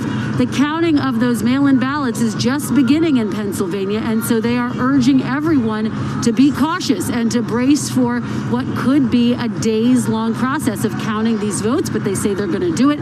They say they are going to count every vote. Now, some Democrats have privately been quite critical of Biden's strategy. They've said he hasn't been aggressive enough, that he's been too cautious. Of course, he's been campaigning against the backdrop of COVID. I put that question to one of his campaign officials earlier today. Were they concerned that he wasn't out enough in a place like North Carolina and in Georgia, which we see now are just so incredibly tight? This official said, no, look, we feel confident that we left it all out on the field. Biden reiterated that, but undoubtedly some Democrats are looking at this map and they are thinking quite seriously about that. But at this hour, again, there is still optimism within the campaign. All right, Kristen, thank you. Let's turn to Trump campaign senior advisor Corey Lewandowski, who joins us now. Corey, you've been through this before. You were there in 2016. There's a lot for you to like on this map, and there's stuff to give you pause, namely Arizona, which is leaning Biden at this hour. How are you feeling about your chances? Obviously, we're very cautiously optimistic. But that being said, if Joe Biden wants to become the president of the United States, he has to defeat Donald Trump in a series of states. And one state isn't going to be enough. Look, Donald Trump had an enormous victory tonight in the state of Florida. He's up over 400,000 votes in what has historically been the battleground of battleground states. And let me just remind the viewers that the last 6 people who won the state of Florida went on to become the president of the United States. So we feel very good about where we are right now. We feel very good about the campaign that we've run, and we look forward to having all the votes counted. Are we going to hear from the president tonight, win or lose? Well, look, I think it's still very early in the evening. If you guys remember, 4 years ago, I don't think the AP officially called the race till sometime after 2:30 in the morning, and then the president spoke sometime around 3 a.m. So look, obviously, the AP is the final arbiter of where the race stands. They're still very early in this race, so I think it'd be premature as we sit here right now in the 11:30 hour to think about having anybody come down and call anything. Oh, I wasn't suggesting calling, but I was wondering if we would hear from him at some point. Yeah, I don't think that's been determined yet. I think we're going to wait and see some more of the results as they come in. But I can tell you, as we sit here right now, we're very comfortable knowing that we're going to win in the state of Texas. We have won the state of Ohio. We've tracked this very, very closely. I know the network's uncomfortable in calling some of these states, but we feel very comfortable with our position in Georgia, our position in North Carolina. And as we continue to go through this exercise, we know that the message that Donald Trump has given the American people over the last 4 years is resonating, and that's why he's continuing to win. If it comes down to Pennsylvania, Corey, it could be a few days, could be longer. Those mail-in votes, they have time to count them. They couldn't even open them until tonight after the polls closed. Is the president prepared to be patient to make sure that every vote is counted? Well, of course, look, the president, of course, he wants the votes counted. We have to make sure that it's done properly. And if they're postmarked on time and they follow the rules, then of course that's the case. And look, right now, as you look at the numbers in Pennsylvania, we're very, very happy again with what our performance has been. This is a state that Joe Biden claims to be his home state, even though he hasn't lived in it in 65 years. He claims Pennsylvania as his home. The truth is, we're exceeding our expectations in the state of Pennsylvania. We believe we're going to win the state of Pennsylvania. But once we win in Michigan and Wisconsin and Arizona and potentially Nevada, the state of Pennsylvania potentially does not come into factor as much it may have if, those states change hands. Corey Lewandowski, thank you for stopping by and thanks for your time. Thanks, Corey. Thank you. Hallie Jackson joining us now from the White House with more of the view there. Hallie? Interesting to hear Corey Lewandowski there, of course, the president's former campaign manager for a period of time in 2016 and somebody who's been involved in an advisory capacity now, talk about how optimistic they are, particularly in the state of Pennsylvania. I have to tell you, the vibe that I'm getting tonight from a lot of conversations with sources late into the evening here has been very sort of 2016 deja vu, at least at this hour. I just got off the phone with somebody close to the campaign who is feeling better than they would have hoped, better than they would have expected when we had talked, a few hours ago, right before polls started to close there. There is a sense that they are seeing some of these numbers, some of these early numbers from places like Pennsylvania. I would include places like Michigan in there as well, from what I'm hearing from sources, where they are feeling encouraged by the margins being somewhat similar to what they saw in 2016. A sense that, again, the polls may have missed the mark in some of these states. The state of Arizona, as we're showing that, NBC News, to be very clear here, has not made a call in that state. I do think there is an acknowledgement that that is not going right now in President Trump's favor. I think it's notable that Mr. Lewandowski did not reference the state of Arizona there. But those are, I think, some of the themes that we're looking at is, can the president pull out a what you could characterize fairly, I think, as a come from behind, or at least a come from a dead heat kind of win from a very narrow path to be able to do that again tonight. There is some optimism here. And I will tell you, there is no expectation that this night is going to end anytime soon. The folks who are behind me in the White House, in the East Room, in the Grand Foyer, and some other spaces inside the White House, are planning to stay for quite a while. This thing is going to go for sure into the morning. And from some people that I've talked to, there is no anticipation that we will actually get a decision before the morning hours at the earliest. Savannah. All right. Hallie Jackson, going to be a long one. We'll fit in a quick break right here. We'll continue with Decision 2020 election night coverage in just a moment.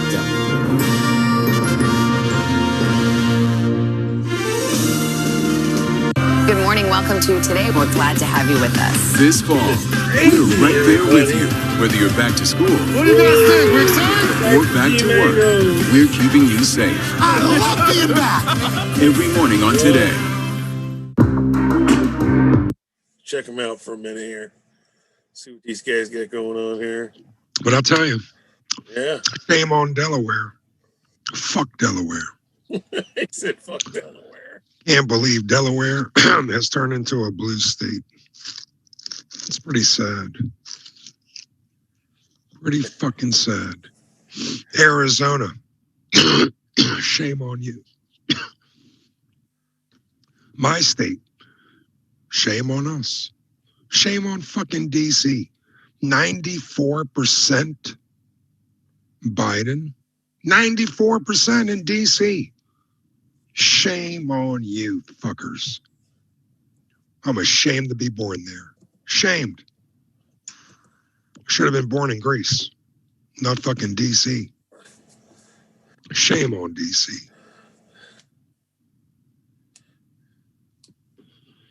Shame, shame, shame. Hello, Buff Karen. Good to see you. Sapphire, Zance.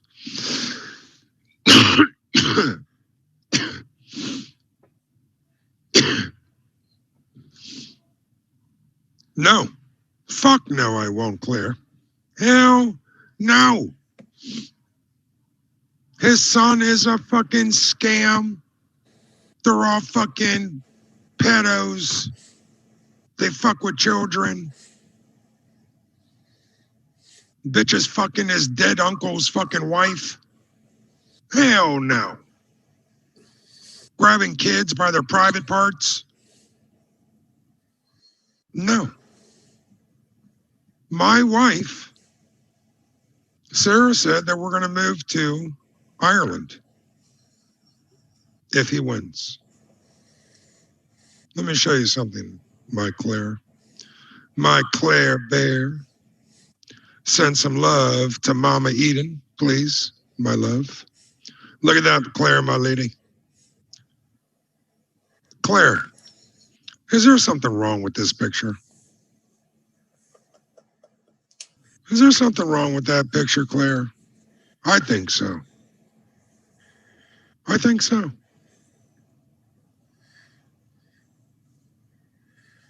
The fuck is wrong with these people?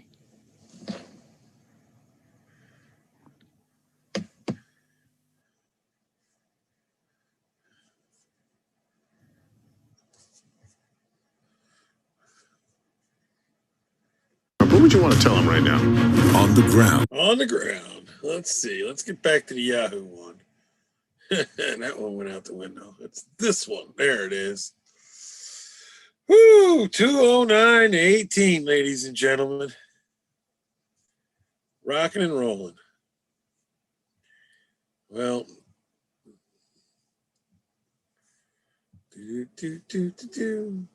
like that. There we go. That's how you get it to end. Then you go up.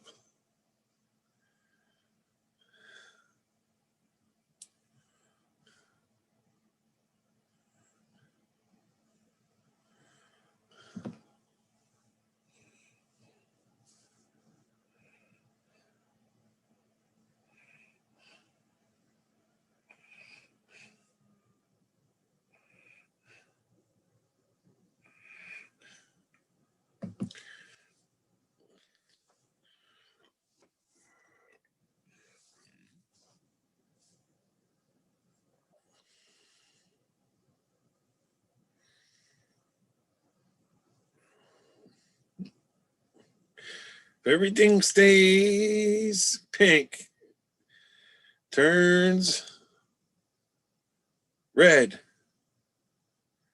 we got it.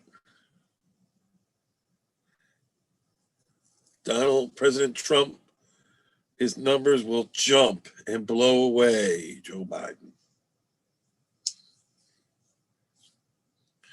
Yes, sir.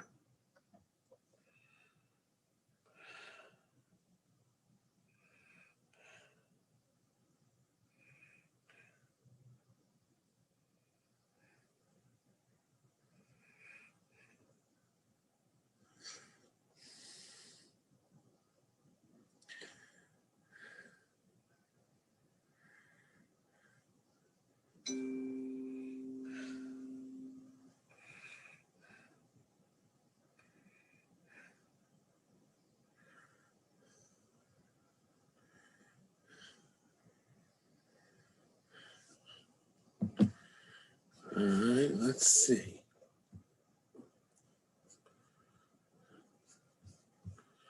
We're going to go deep into the night. I don't want that. I want to get this one and see what it is. Oh, that's mine. Okay.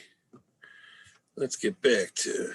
or this week or whenever that's going to play out, they would need a net of 3 seats. If Donald Trump hangs on to the White House, they need a net of 4 to take back control. It looks like they're going to win Colorado and Arizona, but there's still a lot of questions about Maine. North Carolina seems to be trending toward Tom Tillis. There are still some outstanding wild cards across the map, so I think it's going to be a while until we really know where this stands. There, of course, is a possibility and it ends up being a 50-50 split, which of course means that whoever controlled the White House would have the controlling vote in the Senate. But again, we have to underscore here, Savannah, this is not the night that Democrats dreamed of. There is clearly an undercounted portion of the electorate that is supporting President Trump that they just didn't expect. And there was overconfidence in the Senate. On the Senate side, there's overconfidence among House leaders. I think that's something really to keep an eye on in the coming days.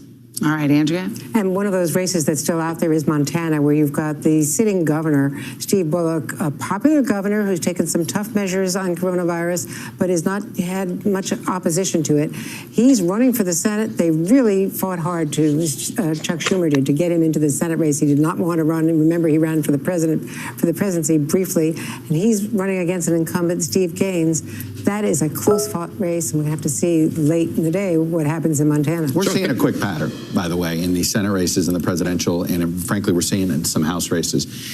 Everything is blue and red. We are not seeing split ticket voting the way we used to see split ticket voting. We've known that that's been disappearing, but I'm just watching all of these. The Senate nominees and the presidential vote is linking up across the board. We thought maybe in a place like Kansas that had sort of, that Senate race had sort of created its own unique personality. Could the Democratic candidate, she's a former Republican, could she win over swing voters? And it's just, people are not splitting their tickets. I know that Sherry Bustos, who's the Democratic chair of the DCCC, she represents a Trump district. She used to win swing split ticket voters. she's struggling tonight. She may not win. It's this phenomenon. It's red or blue. All right, we'll continue with our coverage, election night coverage, after this short break.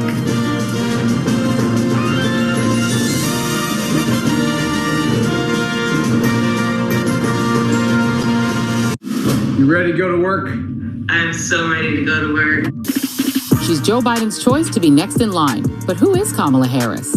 Join me, Joy Reid, as I explore her life's journey from Oakland to Washington on my 6-part podcast, Kamala, Next in Line. New episodes every Monday. Subscribe for free wherever you get your podcasts. Washington feels more chaotic than ever. It's my job to ask the tough questions, left and right, and help you make sense of it all.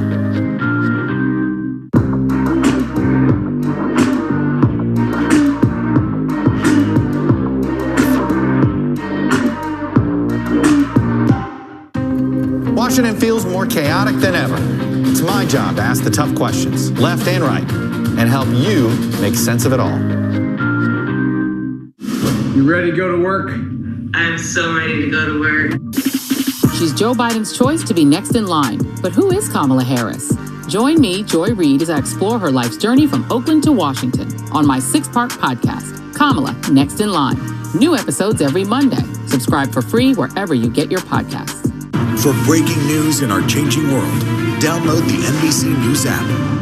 President Trump and Joe Biden hit the trail. At the center of this campaign, coronavirus. The story. The battleground blitz as we enter the final stretch of the 2020 race. From every angle. If you were sitting here talking to Joe Biden and President Trump, what would you want to tell them right now? On the ground. The winds fanning these flames are expected to last another 24 hours.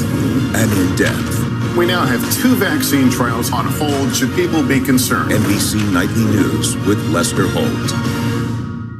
Good morning. Welcome to Today. We're glad to have you with us. This fall, we're right there with you, whether you're back to school. What do you guys think? We're excited? Or back to work. We're keeping you safe. I love being back. Every morning on Today. Police murder of unarmed black men has been an American way of death across centuries. After seeing the most comprehensive police reform bill ever introduced in Congress, I've begun to wonder if now is the time. If now is the time the protesters finally win. The Last Word with Lawrence O'Donnell, weeknights at 10 on MSNBC. Good morning. Welcome to Today. We're glad to have you with us. This fall, we're right there with you, whether you're back to school. What do you guys think? We're excited? Or back to work. We're keeping you safe. I love being back. Every morning on Today.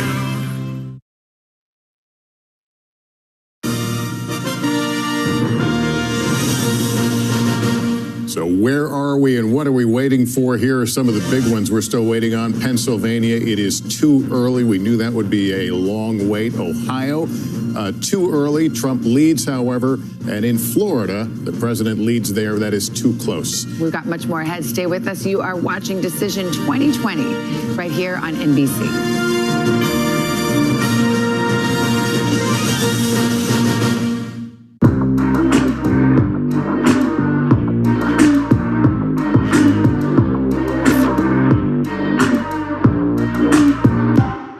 Good morning. Welcome to Today. We're glad to have you with us. This fall, we're right there with you, whether you're back to school. What do you guys think? We're excited? Or back to work. We're keeping you safe. I love being back. Every morning on Today. Police murder of unarmed black men has been an American way of death across centuries. After seeing the most comprehensive police reform bill ever introduced in Congress, I've begun to wonder if now is the time. If now is the time the protesters finally win. The Last Word with Lawrence O'Donnell, weeknights at 10 on MSNBC. You ready to go to work? I'm so ready to go to work. She's Joe Biden's choice to be next in line. But who is Kamala Harris? Join me, Joy Reid, as I explore her life's journey from Oakland to Washington on my 6-part podcast, Kamala, Next in Line. New episodes every Monday. Subscribe for free wherever you get your podcasts. a real close-knit group of nurses who pulled together when their boss needed help battling coronavirus. You're not just any patient, you're their friend. These folks saved my life. Thank God that there are people who want to run towards a pandemic as opposed to running away from a pandemic. Introducing the MSNBC Daily, featuring written perspectives by experts you know and trust for a better understanding of the stories that matter most. Check out the MSNBC Daily today at msnbc.com. You're watching NBC News Now. We've got some breaking news. Are people there concerned about what impact this could have on the election? It's news made for your streaming world.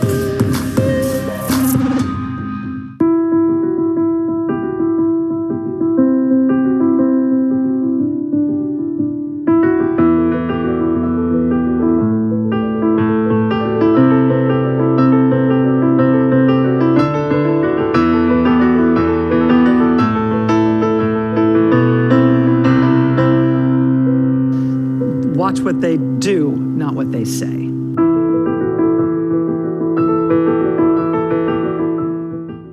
President Trump and Joe Biden hit the trail. At the center of this campaign, coronavirus. The story. The battleground blitz as we enter the final stretch of the 2020 race. From every angle. If you were sitting here talking to Joe Biden and President Trump, what would you want to tell them right now?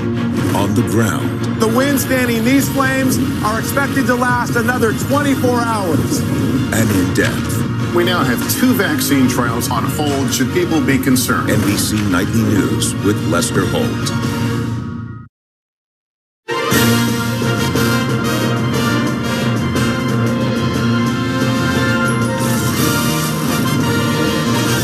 As we come up on the midnight hour, a big call now for President Trump in the state of Ohio. NBC News projects that Trump will win Ohio and take its 18 electoral votes. It's a state that Joe Biden thought he might have a chance in and paid a visit there quite recently. He did pay a visit there quite recently. It was less of a battleground than it's been in years past. Chuck, Ohio going to President Trump, that was on his must-do list. It's definitely on his must-do. As you can see, he's starting to pad a little bit of a lead here.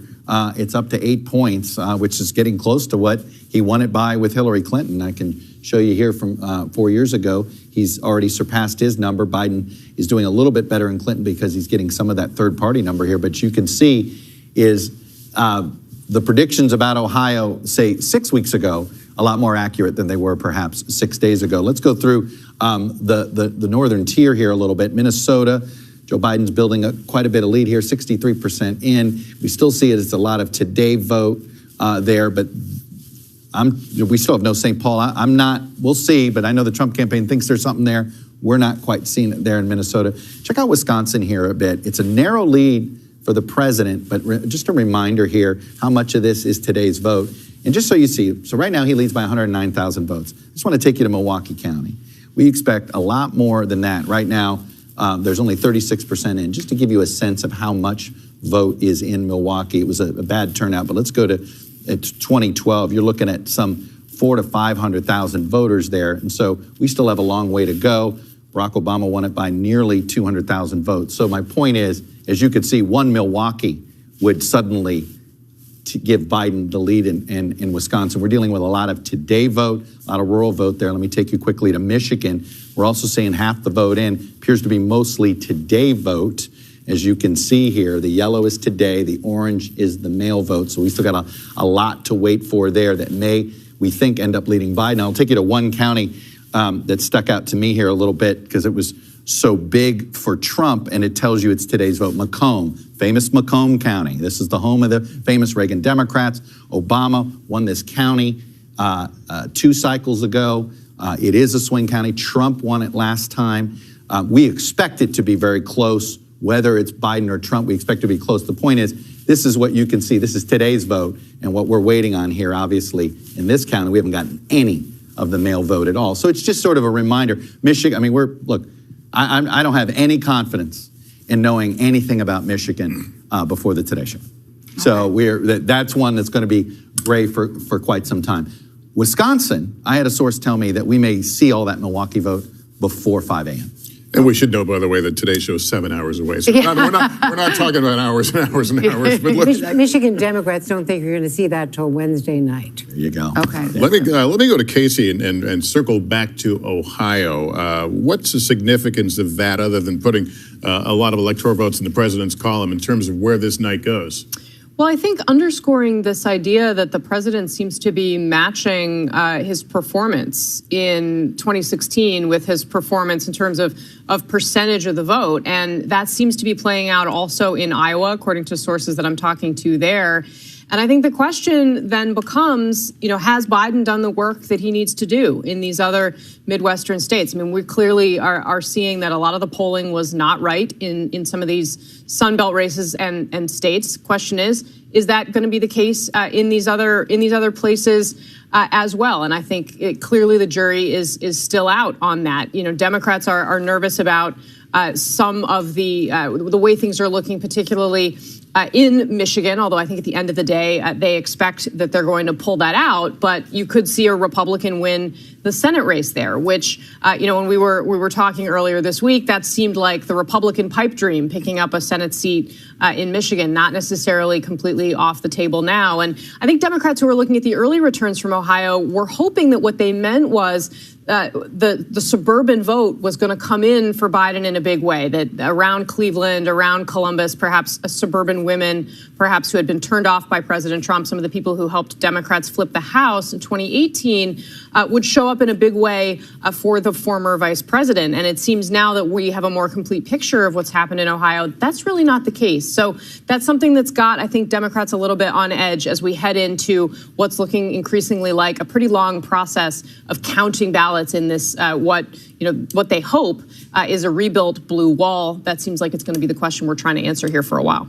And we're just flagging that Alyssa Slotkin, one of the Democratic women, Michigan, elected in 2018, CIA background, Pentagon background, she's down considerably, and that's because it's same-day vote, not early vote. She's told her supporters in a live stream, we're not going to see results tonight, we'll reconvene tomorrow. Okay, so they're calling it at night because they feel like this early vote is not going to get counted tonight, so you're not going to have an accurate reflection of what's going on in Michigan. We've got another call here. You see it on the screen there. Virginia, NBC News projects that Joe Biden will win Virginia's 13 electoral votes. In Idaho, the president has won Idaho's 4 electoral votes. In Georgia, it's a squeaker. It is too early to call. We await, last check, a lot of votes still coming in the Atlanta suburbs, which could be telling. Let's go to North Carolina, too close to call.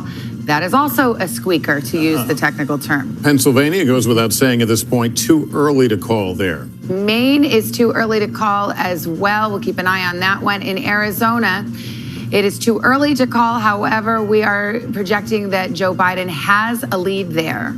Minnesota, it is too early to call. Michigan, too early to call as well. And let's go to Texas. Too early to call, but the president has jumped out to a lead there in Texas, so we continue to watch that one. In Wisconsin, too early to call. We were just discussing that one with Chuck. Iowa's too early to call, as is Montana. Nevada, we're just starting to see our first votes coming in from Nevada. That's too early to call. Hawaii. Yeah, Nevada was one mentioned by Corey Lewandowski of the Trump campaign as a potential pickup for President Trump. We'll see if that plays out. The polls haven't suggested that.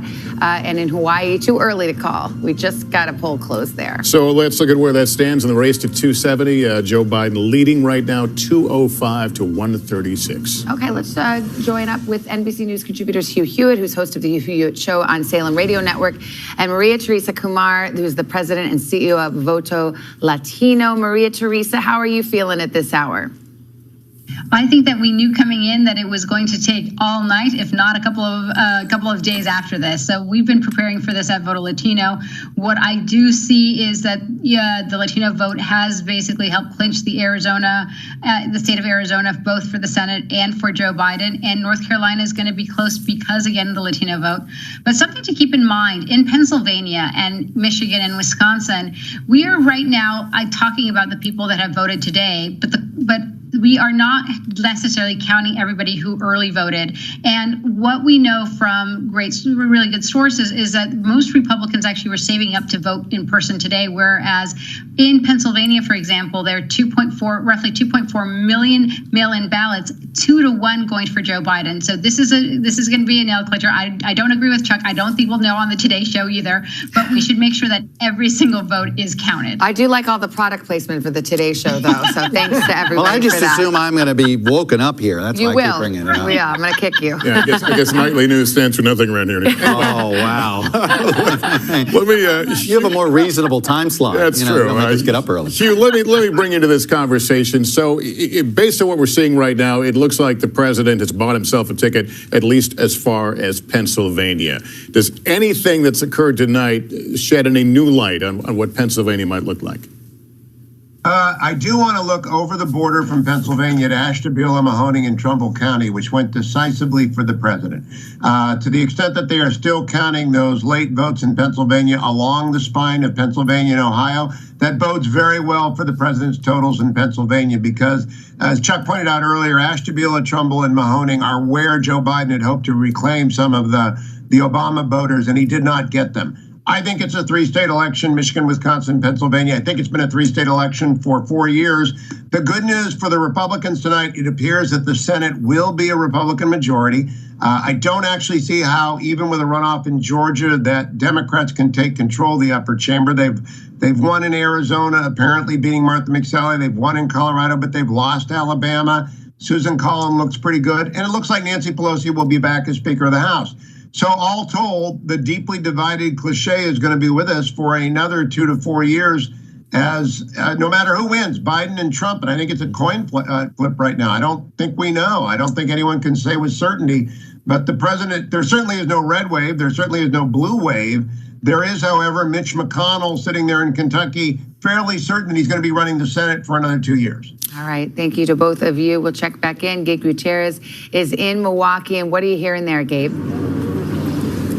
Hi there, Savannah. Well, behind me is where hundreds of election workers are trying to count those absentee ballots that we've been talking about. You just heard Chuck saying we might not hear results here in Wisconsin for the next several hours, and that is what we're hearing from local election officials. Of course, Savannah, you know that Wisconsin is one of those states that does not allow absentee ballots to be counted before Election Day. Well, that process started today. They've been counting about 1,500 to 2,000 absentee ballots an hour.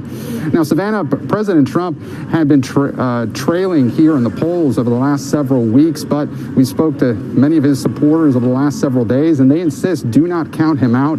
A message that he's been repeating constantly here in Wisconsin over the last several weeks is that of law and order, and it does resonate with his base here. Of course, Wisconsin, Kenosha, 45 minutes south of Milwaukee, where I am right now. More than 2 months ago, the shooting of Jacob Blake. President Trump has been hitting hard that campaign theme of law and order. Also, another major issue here in Wisconsin is the pandemic. Of course, Wisconsin, one of those states that is seeing a surge in cases. About 85% of the COVID hospital beds in this state remain full. Certainly, it's a major issue for voters here in Wisconsin. And we spoke with supporters of Joe Biden who came to vote this morning that said for them it was the critical issue. But again, also the economy, also top of mind here in Wisconsin, of course. But we are awaiting those results, Savannah, now with the race shifting like it has, and more attention now placed in Wisconsin. We're expecting those results in the next several hours, possibly by 5 a.m. Savannah? All right, Gabe, thank you so much. I was just looking over at Chuck because I wondered if anything's shaking in Georgia. I saw just another news organization seemed to be indicating some movement toward the Democrats, and I just haven't seen it yet. So I'm just We're still waiting for that vote in the Atlanta suburbs. I mean, literally, Atlanta hasn't moved. What do we've added one percentage point in Arizona in the last hour in trying to get votes. So we are in that period of time where it's going to trickle in now, rather than maybe, like I said, I do expect that one. I was told we were going to get this one giant dump of Milwaukee vote, but late tonight. So that is something worth staying up for, so put the pot of coffee on. My son was just asking me, why is everything too early to call? It's after midnight. I'm like, why aren't you in bed? It actually feels too late to call, but I know Can't what he say means. the words Yes, too early exactly. anymore. We're like, wait, it's late. That's what he keeps saying. Ask him why he's up so late. That's what I did. That was my response. Well, Tom Brokaw's up, NBC News senior correspondent, veteran of more than a half-century of presidential elections. Tom Brokaw joins us. Tom, great to see you. Give us your observations of what we're seeing and versus what a lot of expectations were going into this night. You know, I've been covering presidential politics in this country since 1968, and I've seen a lot of changes. I have never seen the country as deeply and sharply divided as it is now. And it's the second cycle of this kind of division, with President Trump surprising everybody the first time, and fair to say, surprising everyone a second time with his strong showing. I think he made a very clever move in the last couple of weeks, in which he said to the country, go back to work. It's time to get the economy going again. The COVID, we're close to getting that solved, so you can go back and earn some money and get your business going again. I think it helped him a lot, frankly. People were wanting to hear that. I also think over the course of the last year, there's been some difficulty in, if you will, in the country about police shooting black people under circumstances that were indefensible. And at the end of the episode, there were a lot of white people who were supporting the black demonstrators until the black demonstrators kind of lost control. And they were not just demonstrating anymore. They were going into streets and they were robbing stores and they were tipping over cars, and it went on most of the summer. How much of that had to do with it, I'm not sure. But it was a long way from Dr. King, who was so successful with a program of nonviolence. So how that played into all this, I don't know. But I think in the last couple of weeks that Trump made a very clever move by saying you can go back to work. He's dead wrong. COVID virus is going to get worse, not better.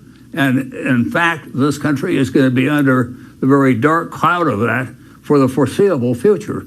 So however this turns out tonight, we've got a lot of things to worry about in this country. And the only way we're going to get them resolved is to find a way to work together. We are confronting a lot. And of course, there was a lot of peaceful passion in the streets. Tom, thanks. And we should note that while some important things have gone Donald Trump's way, this is, we are not, no one's near 270 right now. So a lot to cover here. A lot of votes to be counted yet. Break now. Decision 2020 election night coverage continues in just a moment.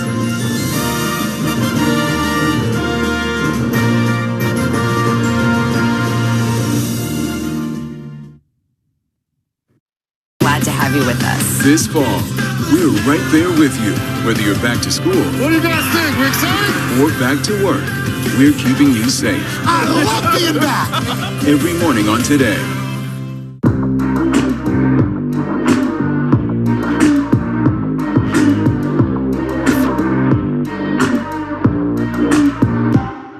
Good morning. Welcome to Today. We're glad to have you with us. This fall, we're right there with you, whether you're back to school. What do you guys think? We're excited? Or back to work. We're keeping you safe. I love being back. Every morning on Today.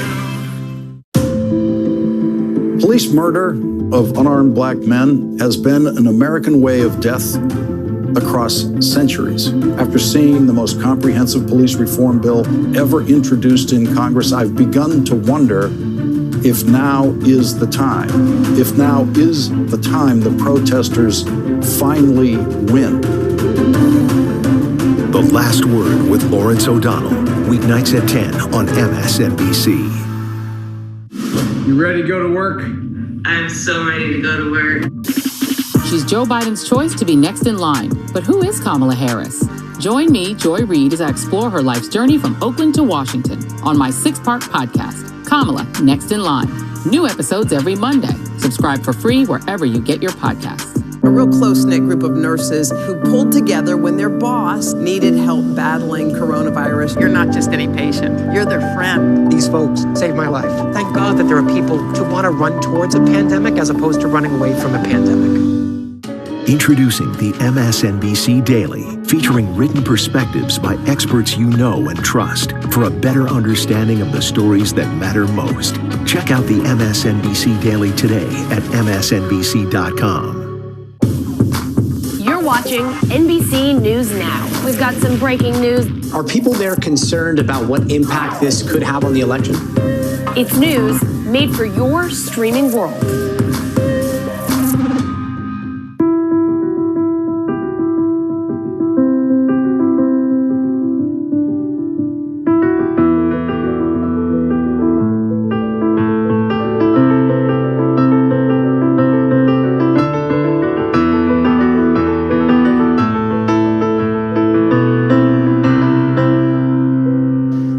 Watch what they do, not what they say.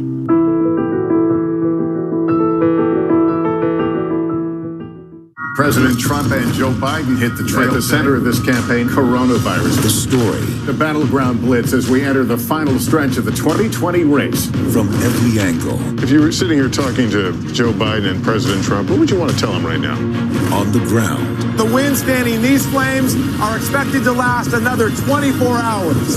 And in depth. We now have 2 vaccine trials on hold. Should people be concerned? NBC Nightly News with Lester Holt.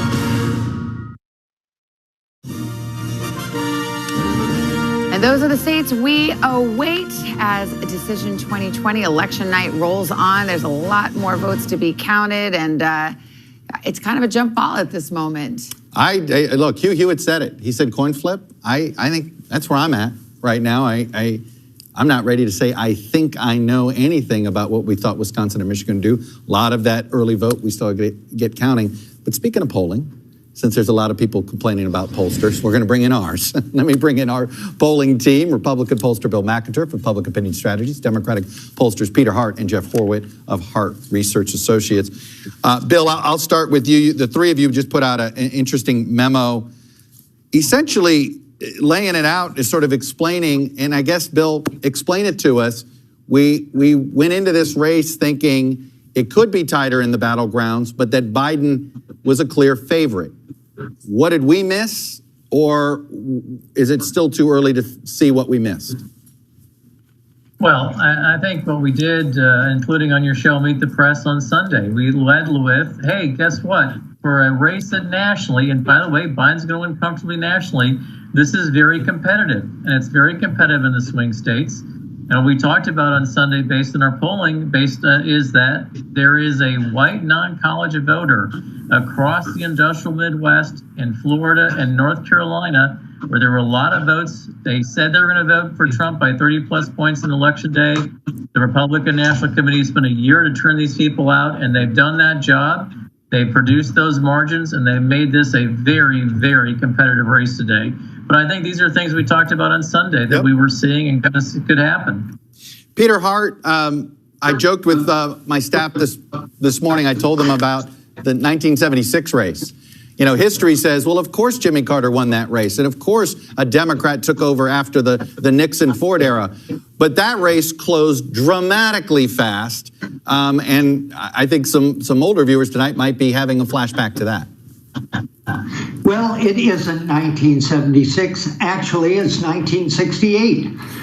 There, the country was badly divided over race, over the war, and essentially they made a change in a narrow win by Richard Nixon. I think this election is very much the same. Voters are going to narrowly make a change, but you're going to have to wait and see at this stage. No, there's no doubt. Jeff Horwit, answer the critique of the polling community. And I've been making it clear to folks internally that I think the problem are these public state polls that sort of, you know, maybe besmirch the reputation of quality national polls or others. But it does seem as if these state polls massively misled us. Yeah, well, I think we, rightfully so, as an industry, need to be judged by the results, and we will, and that's important. I do think it's important right now to keep perspective. We have talked about how this election is being decided two ways, one on election day and one with voters who voted earlier by mail. And those votes in places like Pennsylvania are in many places are yet to be counted. So we should be judged, we should be looked at that, but there are two numbers that are important here. One is that Joe Biden is leading nationally by over 1.1 million votes, and that about 1 in 4 votes have not yet been counted. So I think it's important to make sure that we are looking at the industry as a whole and how the results come in. But also, as we've talked about, it's important to be patient, make sure the votes are counted, and at the end of the day, look at the end of the days when we're done with it, know who the winner is and have all the votes counted to look at the industry and see how we've done. Bill McInturff, do you have a theory on what we're seeing in the Sun Belt and why the polling basically seemed to be, I don't know, anywhere from 3 to 5 points in air towards the Democrats? You mean, are you talking about Arizona? Are you talking about the Sun Belt states? I'm talking about North Carolina, Florida in particular are the ones that stick out pretty clearly, but I could throw in Ohio in there if you'd like, and a couple of these other states we've seen. There's a few things. First, white non-college men are voting for Donald Trump between 30 to 45 point margin.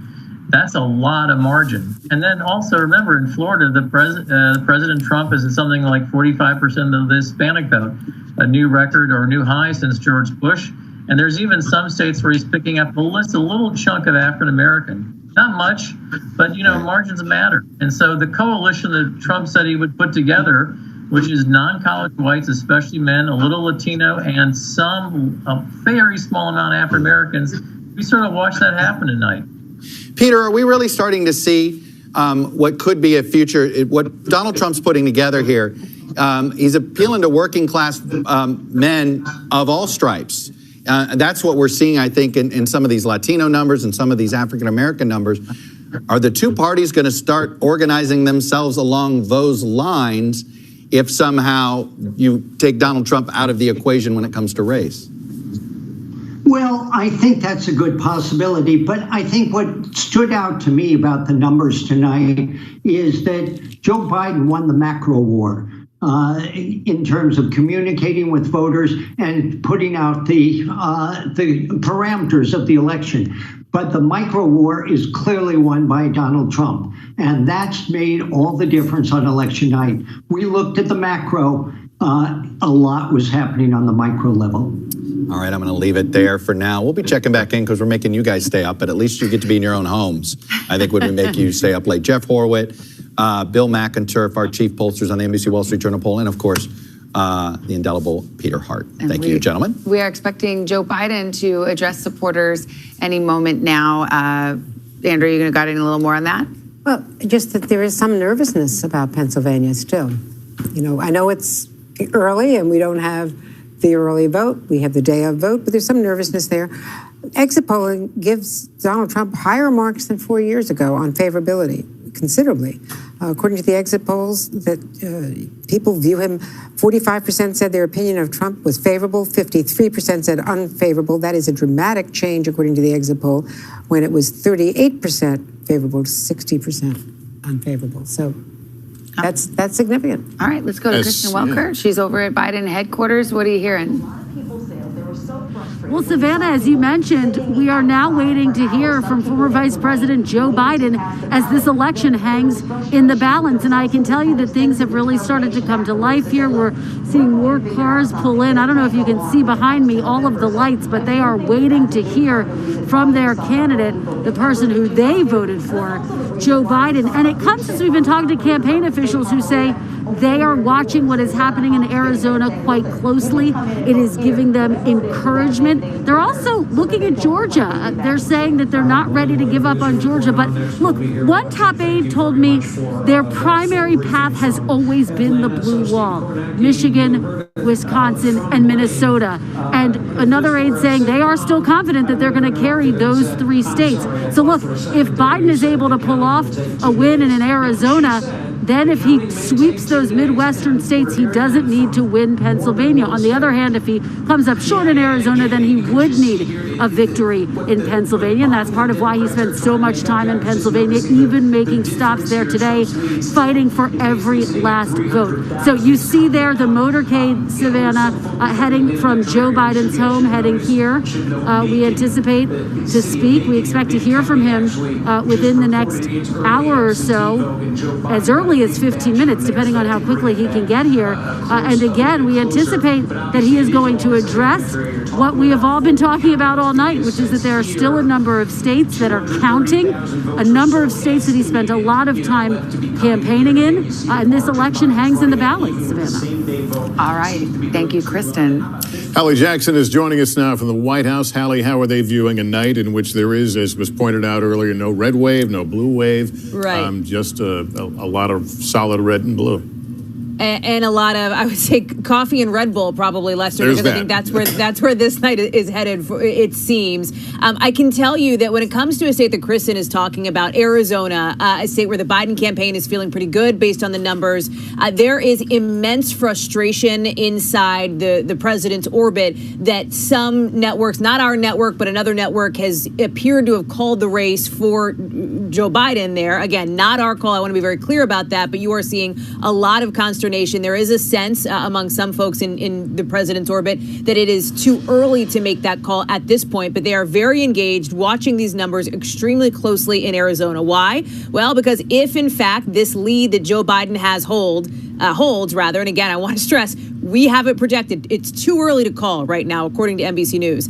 If the lead holds, though, it does narrow the president's path to victory, and that is something that is really important for the president and for the campaign that they're looking at. Obviously, Georgia is still outstanding, and then those blue wall states that we're talking about here. Some optimism that we're hearing about in places like Pennsylvania, in places like Wisconsin, actually, which is kind of interesting. That is a shift, at least from the conversations I've had from this morning to tonight. I think the sense earlier in the day was that they didn't think that Wisconsin was going to be potentially a good state for the president, but based on some of the numbers that they're seeing come in, that seems to have shifted. I will say, as we get ready to hear from former Vice President Joe Biden over in Delaware, we really haven't heard much from President Trump at all. He has not tweeted, at least at last check, about 45 seconds before I came on the air, since the polls closed earlier this evening in some of those first states.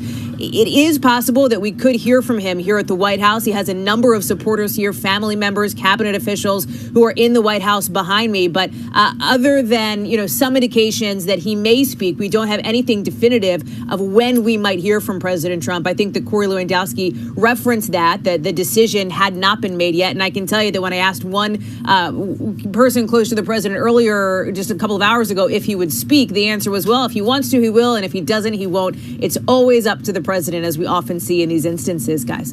And Hallie, this is probably a good time to point out, as you point out, that then sometimes there's differences in what's being reported out there.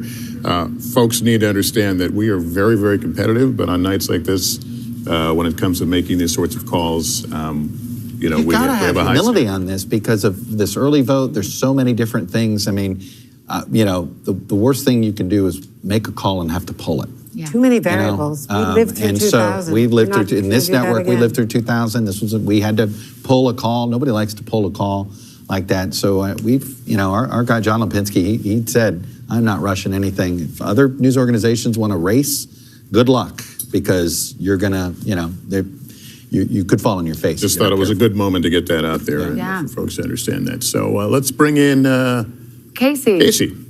To chime in on the call question, I mean, I think that's part of why the campaigns are so focused on these narratives, right? Hallie was reporting that the president's team is frustrated that this call would be out there in the ether, and that's because we are entering, and we're going to hear from Joe Biden as well now, we're entering the phase of the fight over the narrative here.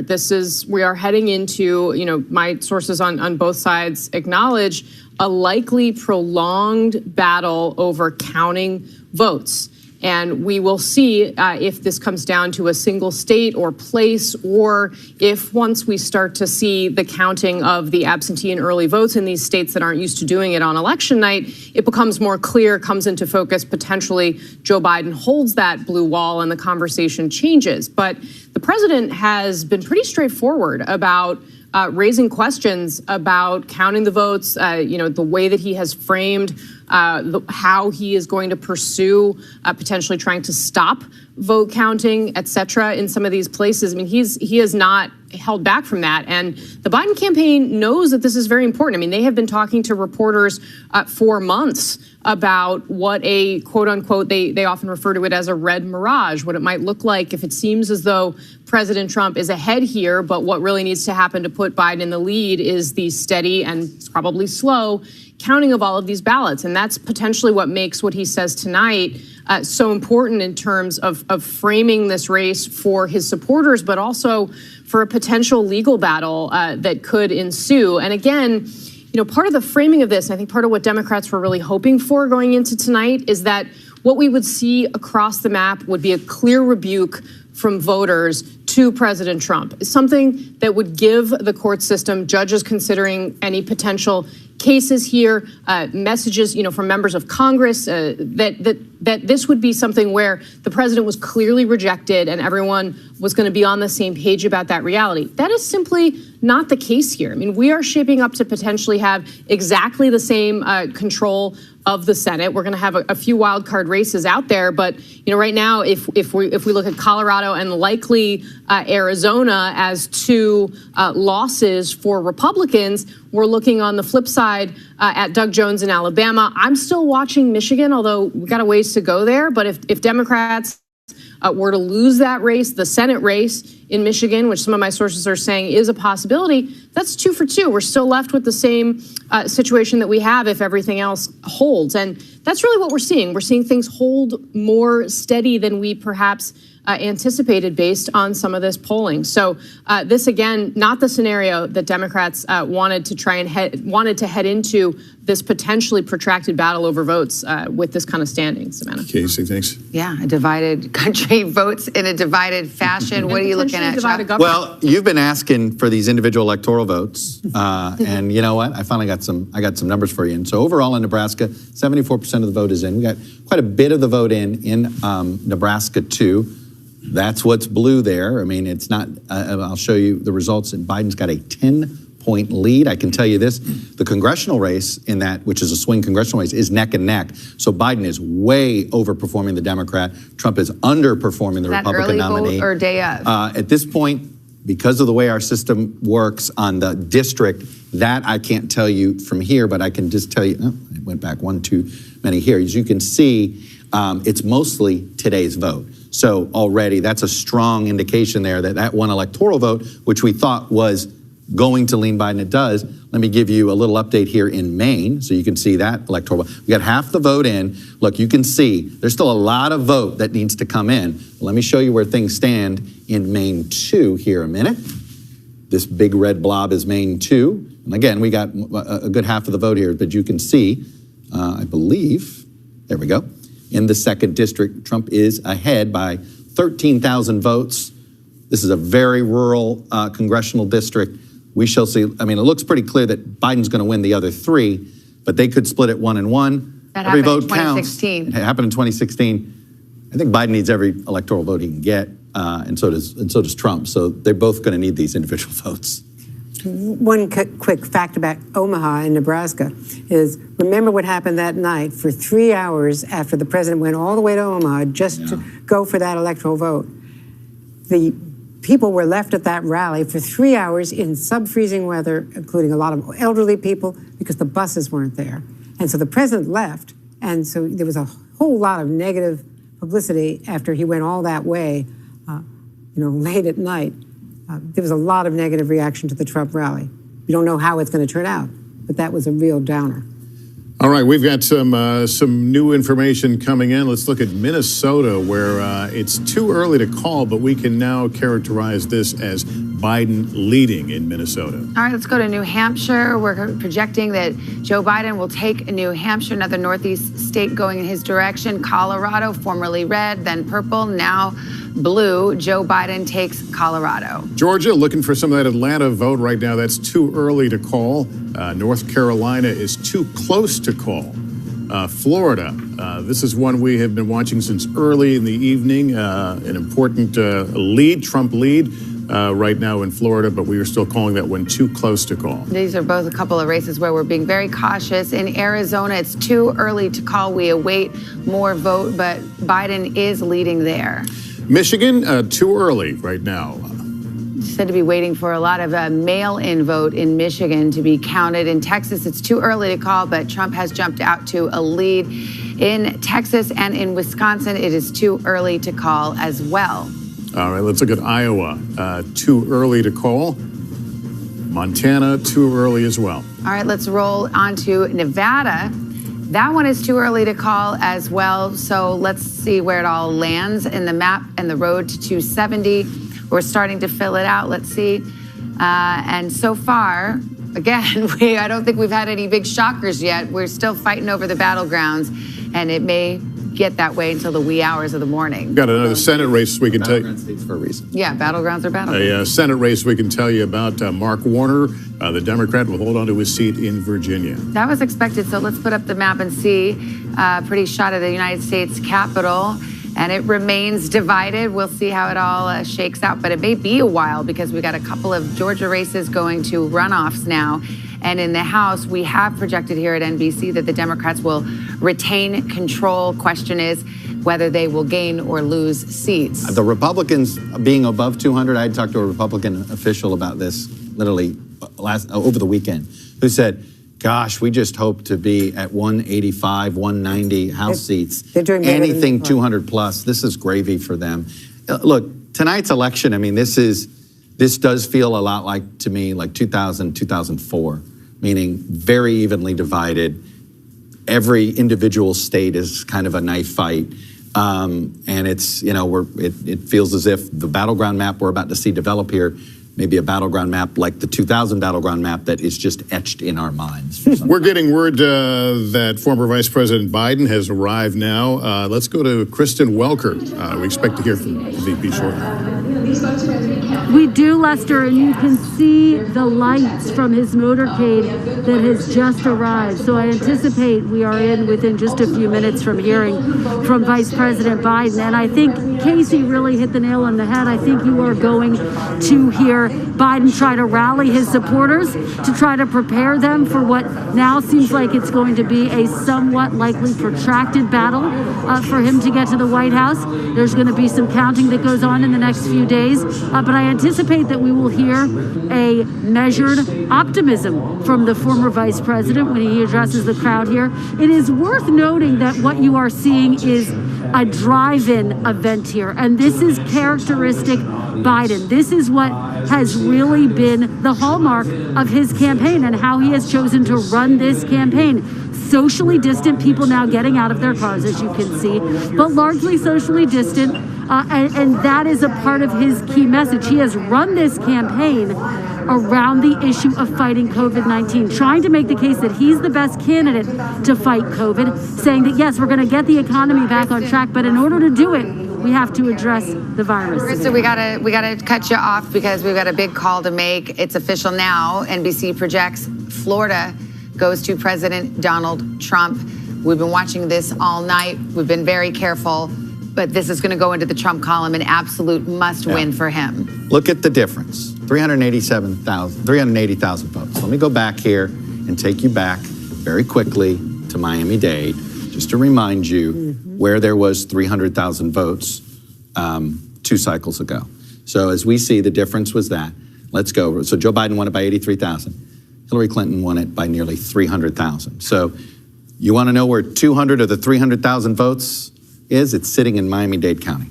So there's no doubt Miami-Dade County, even as, he could feel good. He added, Osceola County, I think that's an addition in here, if I will. No, not quite a flip county, never mind that. But this Miami-Dade story is it may be a unicorn, it may be all those things, but as we've seen it with some Hispanic men as well in other states. It's really this Latino thing is an issue here for the Democrats. Look, it's interesting, and you wonder if Joe Biden doesn't improve with older white voters, that's kept him in this race. We'd be talking about, boy, Democrats really have to get their base out. And this was something that people were whispering about quite a bit, and this was the downside of doing a virtual campaign. Well, I have to tell you, Casey, this is not something that was unremarked upon down in South Florida. There were folks who were Biden supporters sounding the alarm about this very issue. Interesting to see in Florida, Biden actually did win some of the swing districts. Pinellas County, for example, one of the swingiest counties in Florida. He prevailed there, but it's Miami-Dade that ultimately sunk his chances in Florida. Yeah, that's right, Savannah. And I've neglected to mention that my grandparents live in Pinellas County, so you can drive down the street and wave down the I-4 corridor and wave to Chuck's mom on their way by in Orlando. The issue with Latinos that's playing out, particularly in Florida, it's particularly acute there for all the reasons that we have talked about. And there's a couple House races down there, too, that Democrats might lose because of this problem. It is huge. And it was clearly something where they neglected to really pay attention and engage. And my sources are saying they would have had to do this potentially years ago. This is something that the Trump campaign has been working on for a long time. But, we'll have to see if it plays out across the map. We got to cut you off right there. We want to live in this moment. This is Wilmington, Delaware. Joe Biden about to come out and address his supporters.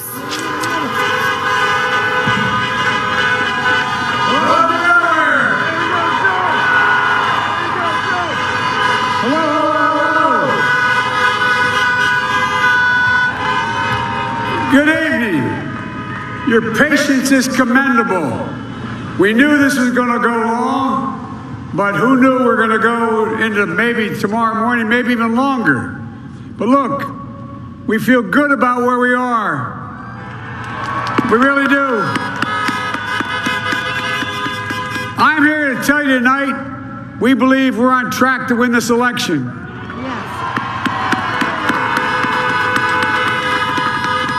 We knew because of the unprecedented early vote and the mail-in vote that it's going to take a while. We're going to have to be patient until the hard work of tallying the votes is finished. And it ain't over till every vote is counted, every ballot is counted.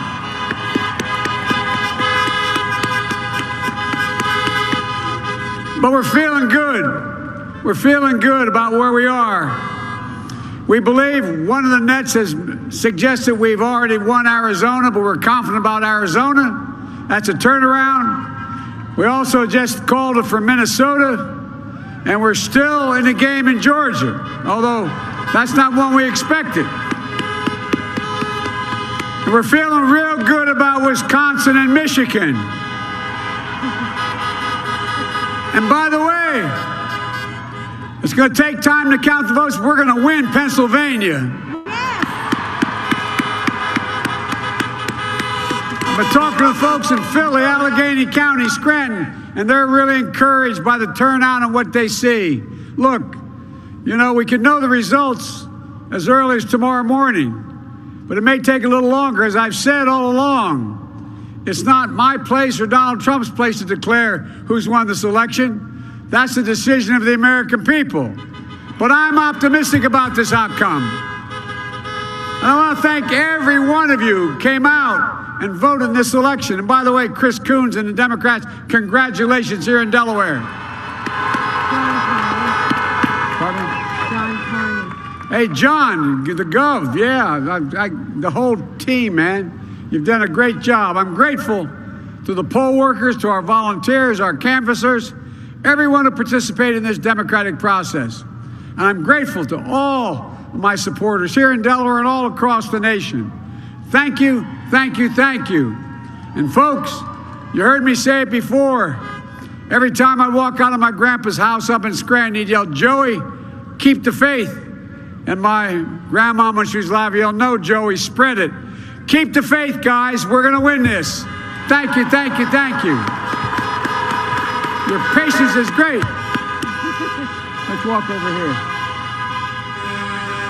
Joe Biden cheering up his supporters, a little pep talk, and what's now really become a game of expectations, I think, where we're at this point where both candidates trying to set the expectations as to where we're going next. Let's go to Kristen Welker at Biden headquarters. Talk about the timing of this and what led up to it. Well, Lester, to some extent, this may have been strategic. Here you have Joe Biden, the first person to speak tonight, and his message was one of optimism, and he leaned into what he feels are going to be pickoff states. Arizona, he predicts he will ultimately carry, and he went on to say he believes they're on track to win the election. He might be He's wrapping up now again, Lester. I wanted to give him a chance to finish what he was saying, but his message and his tone really underscoring, I think, the confidence that we've heard within the campaign throughout this day and throughout this evening. They ultimately feel as though their wall in the Midwest, their blue wall, will hold. And of course, if they can pick off Arizona, that would be a big prize for them. That would be an upset for President Trump. And so you heard that type of confidence reflected. What he also did was to prepare his supporters for the fact that there is going to be a path ahead, that some of these votes are still being counted. He said we might not know the results until tomorrow, and of course, it could be even after that. And so this was a way for the vice president to get out in front on the messaging. And remember, it does come against the backdrop of these reports, which the president did deny, but that he was thinking about potentially declaring victory tonight, no matter what the results showed. So this was potentially a way of preempting that, to strike a note of confidence and to send that message to his supporters. They're still in this fight, Lester. And Chuck, Mr. Biden also noted what he hopes is going to be a success in Arizona. He also mentioned Georgia. Look, let me tell you what our models indicate we're waiting basically for a lot of Atlanta. Still a lot of vote there. A lot of vote in Atlanta, enough that our models right now, we would have it, if it goes the way we think it could go, maybe 1/10 of a percentage point will separate them when all the votes are counted. Yeah. That's why we're not anywhere near calling it. We want to wait to see what this Atlanta number comes in. But Georgia's another one that we're going to sit here for a while. Well, if you were wondering whether, now that we've heard from Vice President Joe Biden, we'll hear from President Trump. We've heard from him on Twitter, Hallie. He must have heard you saying that he hadn't been tweeting all night, but now he has tweeted. He says, we are up big, but they are trying to steal the election. We will never let them do it. Votes cannot be cast after the polls are closed. Of course, there is absolutely no evidence that any votes were cast after the polls were closed. Here we go. So, Savannah, here's what we know. The president is going to be making a statement at some point tonight. I got to tell you, I am not surprised at all to see it. This is a president who we know is extremely engaged in what he's seeing on television. And for him to see Joe Biden come out and make remarks in front of that crowd in Delaware, I would have been shocked if the president didn't come out and talk in front of his supporters. Go ahead, Savannah. I just am curious because it's interesting that he says they're trying to steal the election. Does that suggest he doesn't think they're winning? So I think that what we're going to hear from President Trump is something similar to what I think some folks had been concerned about might happen, and something that the president has been alluding to now for a while, which is a question. He has been saying repeatedly now that he wants to see results sort of finalized on November 3rd, or I guess in the morning hours of November 4th right now. We need to be really clear here, right? Full election results are not certified on election night ever, right? There has to be a process that goes through. We use this phrasing here on NBC News, all the networks do, that is very careful. We call them projected winners, right? Because that is what we are projecting. Nothing is sort of set in stone for usually, days after the election. Anyway, not in 2020, not just in 2016, but in any election, really. And this is something that I think Chuck and our team can speak more to. But the president has been very clear that he is concerned about what happens if, in fact, as the case is that we are in right now, the vote count stretches past tonight. Now, it is not surprising that the vote count is stretching past tonight. In fact, we have been talking about it for weeks. Why? Because of the coronavirus pandemic and because there is so much early vote that came in, so many ballots that were mailed in. That just takes a while to count. It takes longer to count. And there are rules in different rules in different states about when you can start processing and counting those ballots. This is where I think a lot of folks expected us to be here at 12:50 in the morning, on election night or the morning of November 4th, I guess. I do think that it is going to be critical to put into context whatever we might hear from the president, and this tweet alludes to it, right? Putting out claims that are not backed up, claims that are not verified. This is something we have seen from the president on Twitter before, to the point where the social media company has actually put warnings on some of the things that the president was saying because it was essentially misinformation and had the potential to be disinformation there. So I do think that there is going to be some sort of care and context that we're going to put in place around whatever the president says. I will say, and as we talked about it a little bit ago, there is real concern and I think anger inside the president's orbit about certain calls that have been made not by our network, by other networks. There is a sense that perhaps some calls are being made too early. I'm specifically talking about, for example, Arizona. I would not be surprised to hear the president mention that when he does come out and address his supporters in the East Room. I think that the campaign is feeling better than they thought they were going to feel about states like Pennsylvania. You heard Joe Biden very definitively say that they thought they could win there. But I think the Trump campaign takes exception to that. Let me go to Andrea. Trump. We got a call, and then I'm coming to you. Yeah, we got a call in Iowa. Yes. NBC News projects that Donald Trump will win the 6 electoral votes in Iowa. Okay, so Andrea, that's what I find to be so perplexing about this tweet, because here the Trump campaign's having a much better night than it expected to have, and now the president is signaling through this tweet by saying they're trying to steal it, et cetera, that he doesn't feel that they're going to win. I don't understand how that adds This is up. what he has been saying every single day, that it's not right that the Supreme Court let Pennsylvania start counting tomorrow, really, tonight and tomorrow, that 3 days. But there are Mike Mammaley, who has covered the Biden campaign forever, has spoken on the record and gotten from Senator Bob Casey exactly what I have been hearing from others not on the record, so we couldn't report it. That Joe Biden has been calling around. He's very nervous about how slow the count is in several of the big counties. In Pennsylvania. Not coming in. In Pennsylvania. In Pennsylvania. So he's been calling around, and according to Senator Bob Casey, speaking to Mike Mammaley, according to Mike's note, that Biden was calling Casey and checking in. Why are these counties, like some of the Philadelphia suburbs, not reporting? Why is this so slow?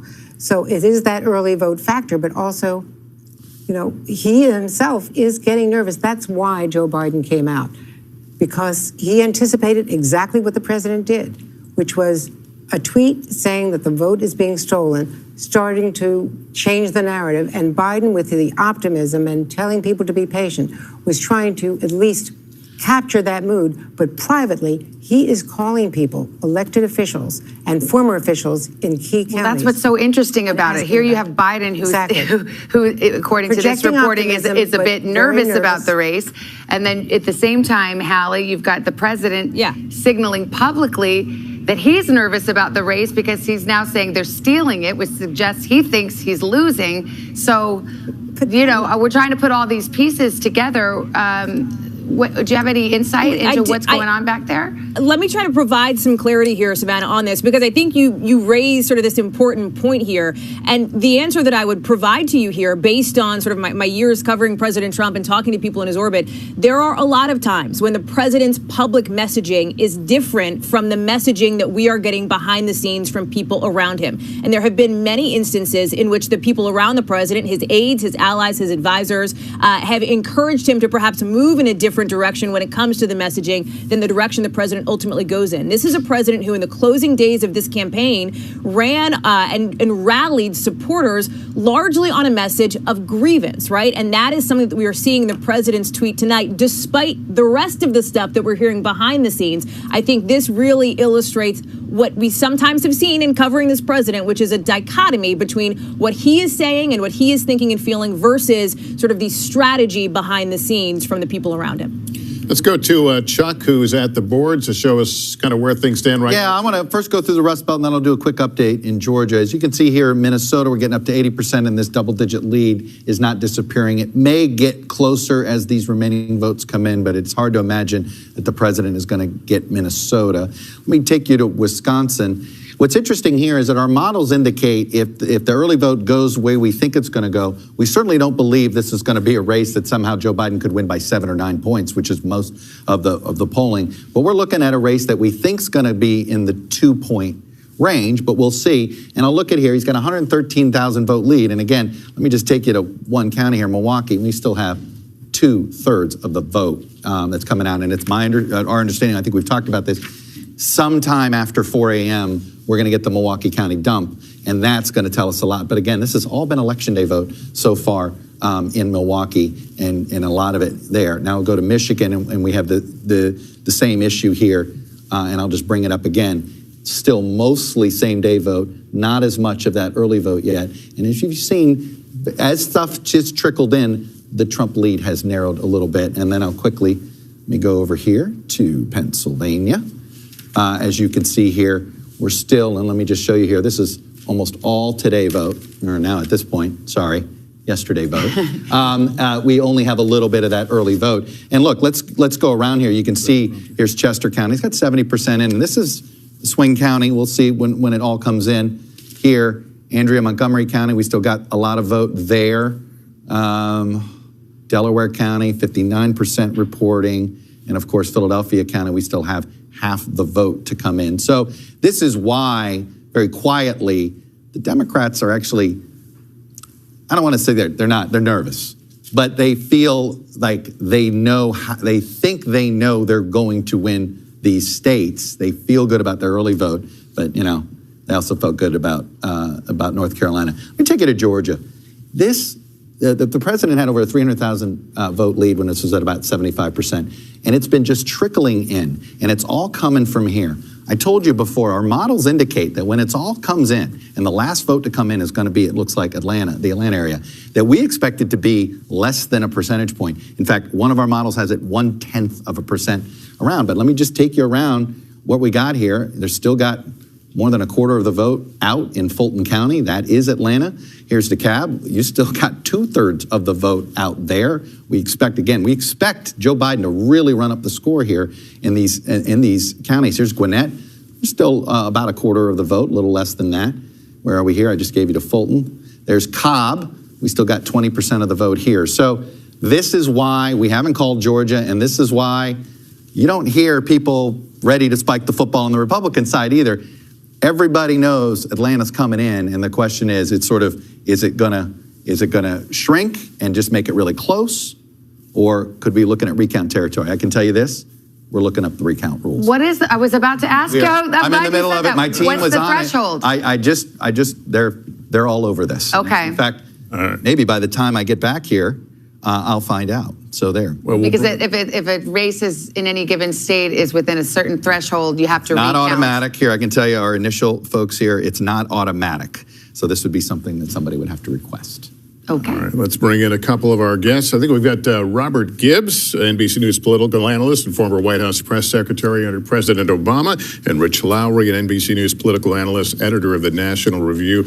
Robert, let me start with you. You're a former press secretary. Let me let you step into our shoes. Write the headline of this night so far. Well, I think the headline is we know a lot less than we thought or hoped we'd know at this point. The race is still very much up in the air, but look, I'm where Biden is right now. I think there's a lot more paths for him to win this race. I think there's two big states that you just talked about, Arizona and Georgia. That those open up very decidedly different paths and multiple paths for Biden. They really, really push Trump into having to really run the table. And I don't know. I think those two states are going to be the big two next states. We're going to see these upper Midwestern states come in, as Chuck and others have talked about, maybe ahead of the Today Show, but it's going to be a while. Drink when someone says the Today Show. We'd be hammered at this point. Yes. That's not a good idea. I know. Rich, Speak up, Lester. what do you think? We saw Joe Biden come out. We've seen a tweet from President Trump, and he's also indicated that he will also address the cameras. The battle of perception right now. Yeah, it's the beginning of the post-game jousting. And I do think we should pause, though, and just remark on the fact this is a president of the United States who's never been above 50% job approval in the polls, who's had controversy after controversy, basically daily for the entirety of his presidency, and is knocking on the door. I'm not predicting he's going to get through that door, but is knocking on the door of re-election. That's an extraordinary fact, and that really goes to his astonishing power as a campaigner. And I think what gives Republicans hope about those blue wall states, if you look at Florida, the polling average, final polling average had Trump losing 2 to 3 points. He won by 2 to 3 points. Look at Ohio, final polling average had Trump winning by 0.8%, the polling average. Last time I looked, he was winning by 8%. So if you get that kind of polling average in Michigan and Pennsylvania, it's very easy to see how Trump wins. And then just final point, Chuck earlier was talking about that Nebraska 2nd district that awards one electoral vote, and Joe Biden is winning in. If Joe Biden, put Georgia aside, assume Trump holds on, if Biden wins Arizona and wins that district in Nebraska, winning Pennsylvania is not enough for Trump. In that circumstance, he'd have to win Pennsylvania and Michigan to get over the top. So it just goes to what a near-run thing this is now, that one electoral vote could make a big difference that. That's so 2020. So 2020, brother. and also explains why the White House is so heated about any call it perceives as premature of the state of Arizona, which bears repeating. Who knew leaving people outdoors in Omaha could cost you the presidency? NBC News has not projected Arizona other than to say that Biden is leading, but it's too early to call Richie there. and Robert, thank you Thanks, both. guys. Casey. Well, I mean, I'm not going to lie. I have considered the 269 to 269 Electoral College vote 2020 nightmare scenario because it's 2020. Obviously, that's what would happen based on everything else that's happened this year. But all kidding aside, I do think that the focus on Georgia is correct at this hour. My sources in both parties are starting to focus on that because that data is starting to come in. Republicans feel much better about the Senate race there than they do about the presidential race. And Chuck made the point, the question is, how close is that going to be? And the reality here is that if, in fact, we talked a little earlier in the night about how we're entering the narrative setting phase of this campaign and the fact that Democrats don't feel as strong about it. They will feel much stronger about it if they can point to Arizona and Georgia as examples of places where the suburbs moved decisively for them. If their advantage spreads out farther across the map, that is going to make it a lot easier for them to make the case that it is very clear who is the winner of this election. And to your point, Savannah, I think that's part of why you're seeing the president and his team be so pugnacious, frankly, about trying to make sure that these kinds of things do not get out into the ether, because this is going to be this kind of narrative fight going forward. And just to button up with the nightmare scenario, I have been having a couple conversations with Democrats who are looking at the map, nervous about that, and starting to think about, okay, what if we do end up with a tie? What if we go to the House of Representatives? Then it's decided by House delegations. So each state gets a vote. If Texas, for example, is controlled by Republicans, the delegation likely would cast their vote for Donald Trump.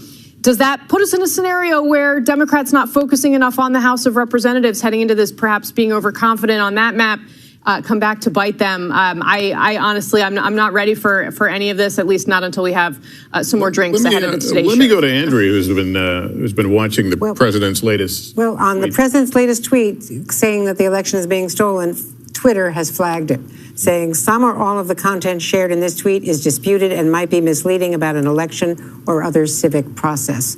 So probably Twitter the is line calling them out. asserting that there were ballots cast after Election Day, which of course there's no. I apologize. that. I've had the 269 as my phone screensaver for about a month. It's your I fault. really have, and it's like however, I had it a slightly different scenario. I'll admit that. We're going to banish you to the but map. It gets close, yeah. All right, we're going to take I guess a it's break. nerd hour here as we get into the wee hours. Are you trying to Yes. compliment me, right? I take it as a compliment. He's still not in shirt sleeves yet, so our decision. no more snacks for Chuck. Decision 2020 election night coverage, a little punchy, but we'll continue after this short break.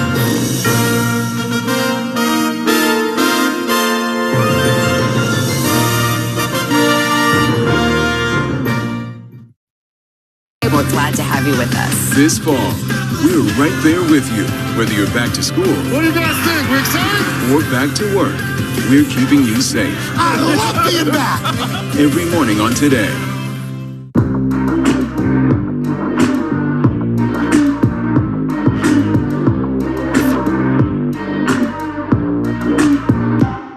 Good morning. Welcome to Today. We're glad to have you with us. This fall, we're right there with you, whether you're back to school. What do you guys think? We're excited? Or back to work. We're keeping you safe. I love being back. Every morning on Today. Police murder of unarmed black men has been an American way of death across centuries. After seeing the most comprehensive police reform bill ever introduced in Congress, I've begun to wonder if now is the time. If now is the time the protesters finally win. The Last Word with Lawrence O'Donnell, weeknights at 10 on MSNBC. You ready to go to work? I'm so ready to go to work. She's Joe Biden's choice to be next in line. But who is Kamala Harris? Join me, Joy Reid, as I explore her life's journey from Oakland to Washington on my 6-part podcast, Kamala, Next in Line. New episodes every Monday. Subscribe for free wherever you get your podcasts. A real close-knit group of nurses who pulled together when their boss needed help battling coronavirus. You're not just any patient, you're their friend. These folks saved my life. Thank God that there are people who want to run towards a pandemic as opposed to running away from a pandemic. Introducing the MSNBC Daily, featuring written perspectives by experts you know and trust for a better understanding of the stories that matter most. Check out the MSNBC Daily today at msnbc.com. You're watching NBC News Now. We've got some breaking news. Are people there concerned about what impact this could have on the election? It's news made for your streaming world.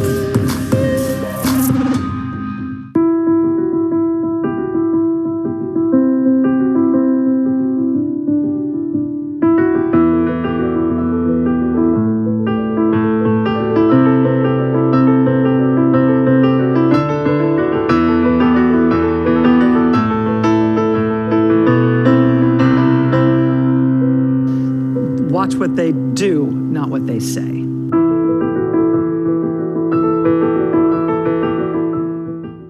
President Trump and Joe Biden hit the trail. At the center of this campaign, coronavirus. The story. The battleground blitz as we enter the final stretch of the 2020 race. From every angle. If you were sitting here talking to Joe Biden and President Trump, what would you want to tell them right now?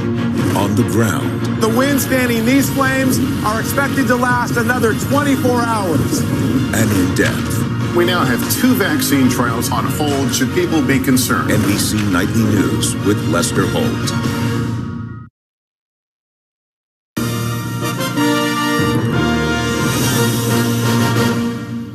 Welcome back on this Wednesday here on the East Coast and our continuing coverage of the 2020 election results. We're going to show you where things stand right now. Here's what in the Florida presidential vote, NBC News projects that Donald Trump will win Florida's electoral votes. If we're starting to get some of the battlegrounds in Ohio, the president took Ohio 18 electoral votes into his column. And let's look at Iowa. Trump projected winner in Iowa, 6 electoral votes. Texas, too early to call. Trump leads, however. Whoop, I'm just sorry. In my ear as those words came out of my mouth. Trump now is the projected winner in Texas. Again, Trump now the projected winner in the state of Texas. All right, in Minnesota, it is too early to call, but we can say that Joe Biden is leading in that state.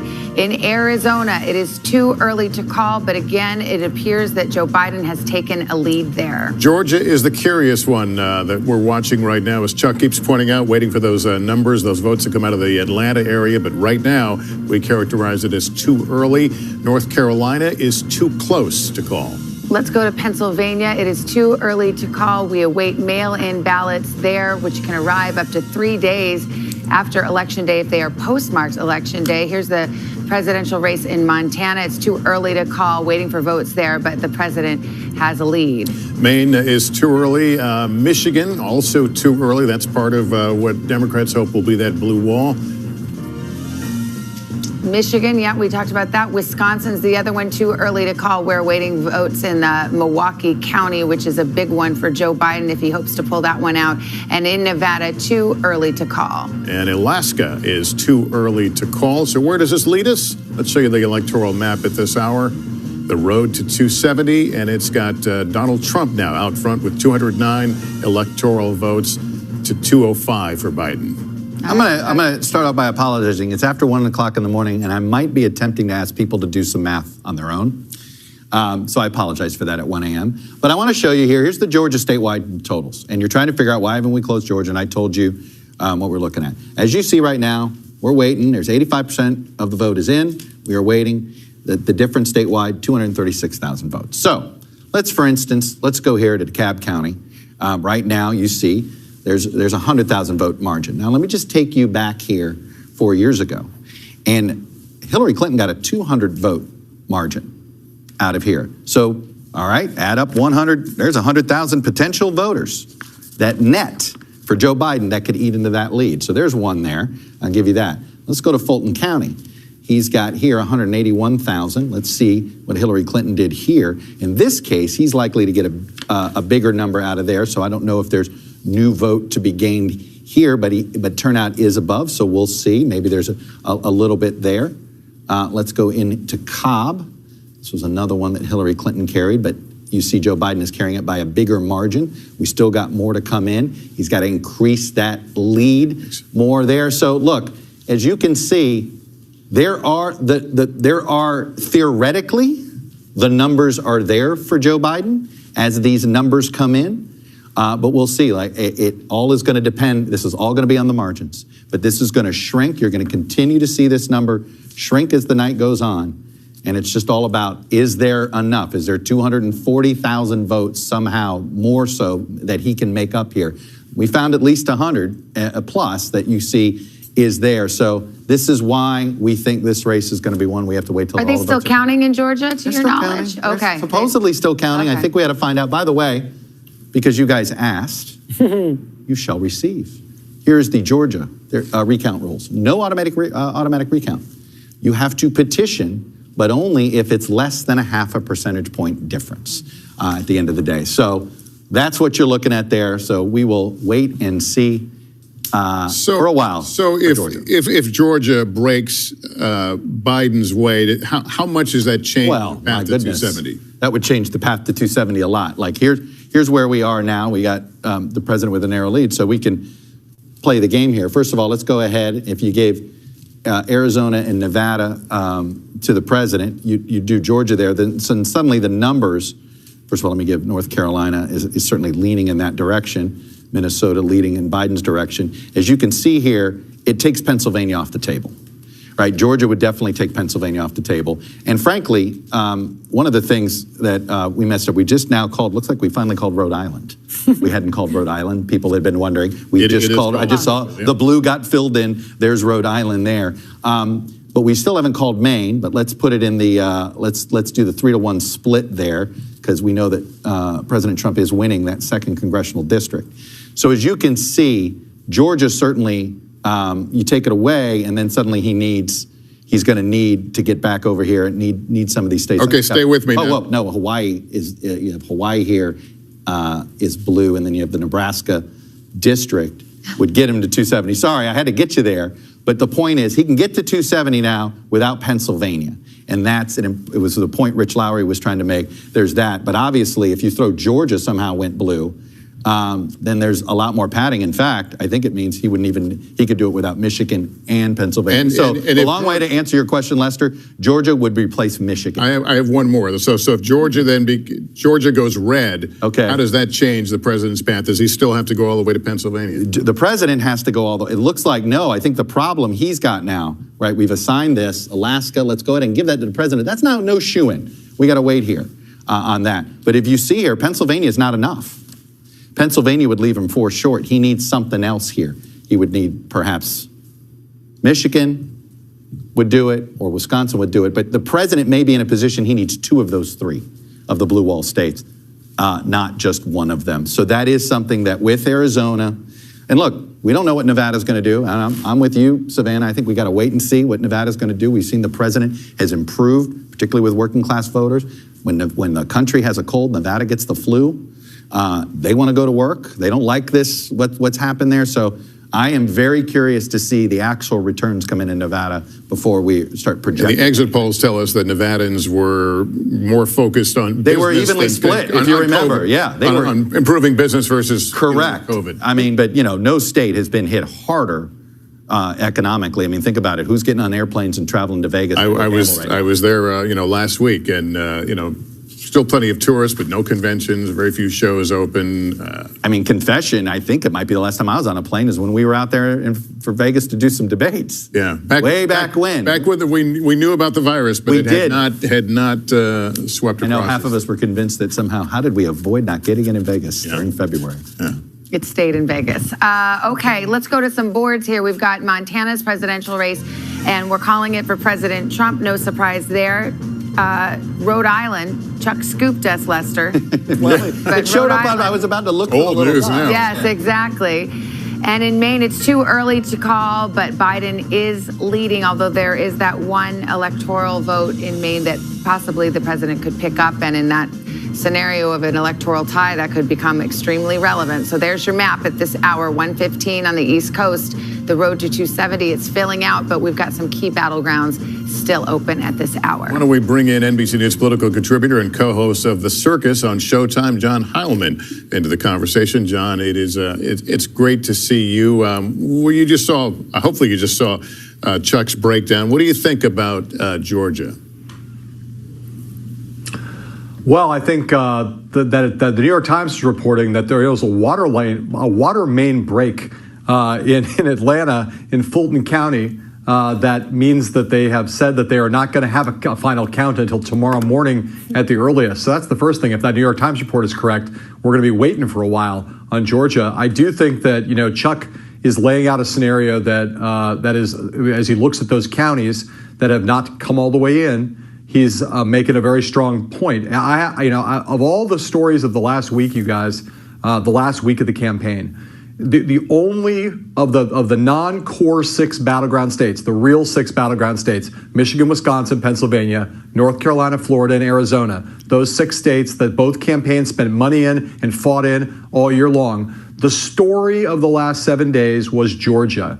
There was people who fantasized about Texas, including me, about whether all the early vote meant something was changing in Texas. There were good theories of the case, and you explored all these second-tier battleground states. But in Georgia, there was something really was going on, and you could see the Biden campaign went in there late. They spent money there late. Barack Obama did his penultimate event of the campaign in Atlanta. This was a state that there was a growing conventional wisdom on both sides, I will say, not just Democrats but Republicans, that Joe Biden would have a better chance at taking Georgia than taking Florida. And as we sit here now, that piece of conventional wisdom has proven true. Donald Trump was stronger in Florida in 2020 than he was in 2016. And it is still the case that Joe Biden could win Georgia. And NBC News has been smart to not do what some others did earlier this evening and looked at some of that early return and said, Georgia's going to go to Donald Trump. We're seeing that the longer this night goes on, the better that state looks for Joe Biden. That's not to say he's going to win it, but he's still in it. And we might not know about that one, just like we're not going to know possibly about Wisconsin, Michigan, and Pennsylvania for at least another 24 hours, maybe longer. Speaking of, we've also held our fire on Arizona because we're awaiting vote there. And Doug Ducey, who is the governor of Arizona, tweeted a little earlier this evening, it's far too early to call the election in Arizona. Election day votes are not fully reported, and we haven't even started to count early ballots that were dropped off at the polls. In Arizona, we protected election day. Let's count the votes, all the votes, before making declarations. So interesting to see. It looks like it's going to be a pause in Arizona, potentially no call tonight. But the governor there indicating not only are they counting election day votes, but when people brought their early ballots straight to the polls, that they still need to count those as well. John, thanks very much. Good to talk to you. We're going to take a break, be back with more of Decision 2020 election night coverage after this short break.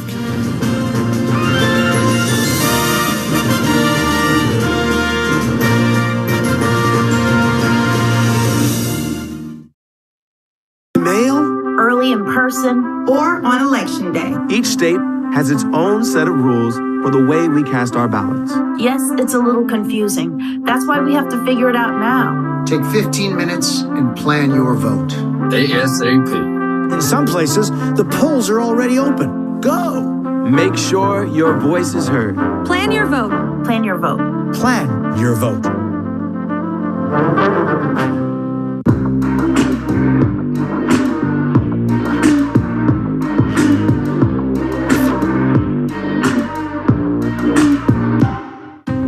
Washington feels more chaotic than ever. It's my job to ask the tough questions, left and right, and help you make sense of it all.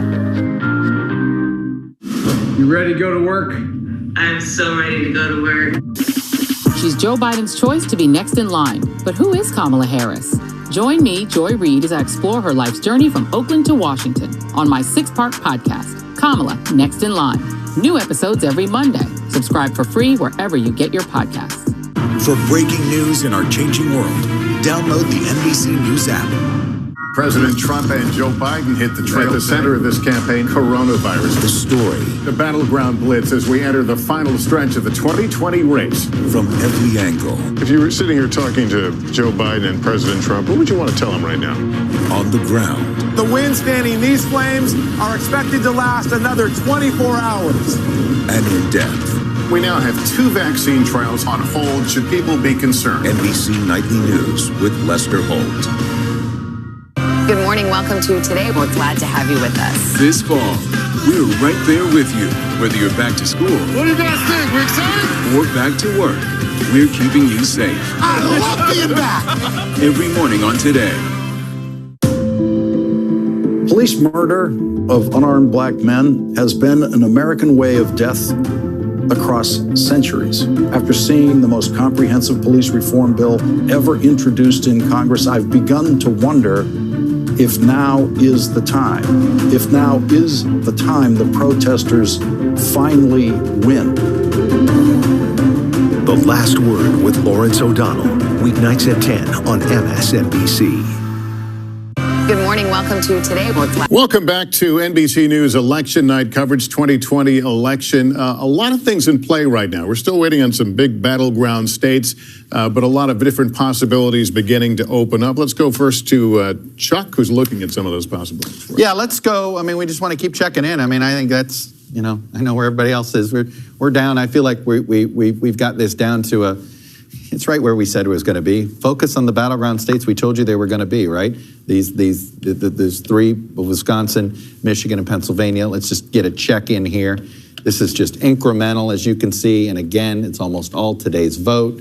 Very little coming in. Let's just check to see how we're doing. Still nothing new out of Philadelphia, Andrea. We're sitting at the same number we were a half hour ago. So we got nothing there. Let's go to Michigan to see how things coming. I can tell you that Dante Cini, who is a Michigan native, our data guy, he's looked in here and he doesn't see things that look great for Trump in what's come in, which means that, this could be when everything comes in. This is why there's a lot of bullishness among Democrats that when the early vote, and again, we've barely touched the early vote here. As you can see, yellow is today's vote.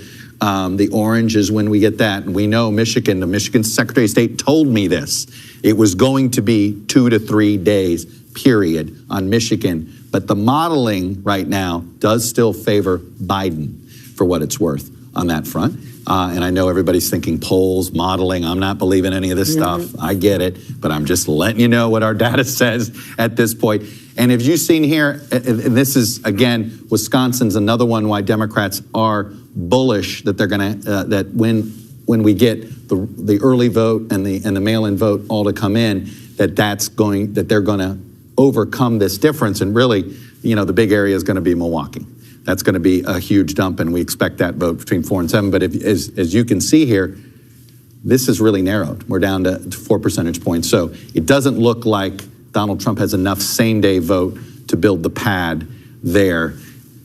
And of course, there's Georgia. Let's just see if we've gotten any new vote. A little bit, but not much. We're still waiting for most of that Atlanta vote. So there's your update right now. We're going to be crawling, maybe bundles of votes at a time here for a little bit. And Andrea, and I'll ask you, Chuck, as well. If we're truly in a situation where we're waiting for Thursday for some of these results, tell me what it's going to look like between now and that period in terms of what we're hearing from the candidates, how people are processing.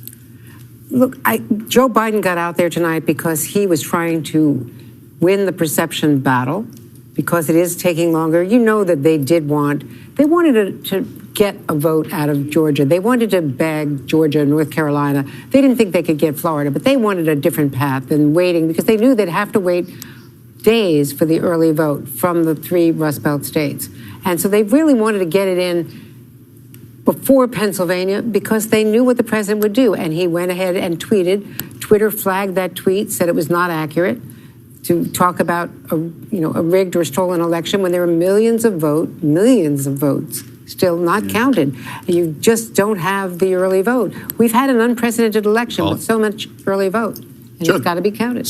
Nebraska. We have just called Nebraska 2 and Nebraska 1, which means, and it is not going to be solid red. I am curious to see how we do this. I don't think I'm supposed to make this change here. We'll get it back here in the map, you'll see. But we have called Nebraska 2 for Joe Biden, so he will get one more in here. And again, all right, we're going to just pause briefly here, Chuck, for some stations to bring you local results as Decision 2020 election coverage continues on NBC.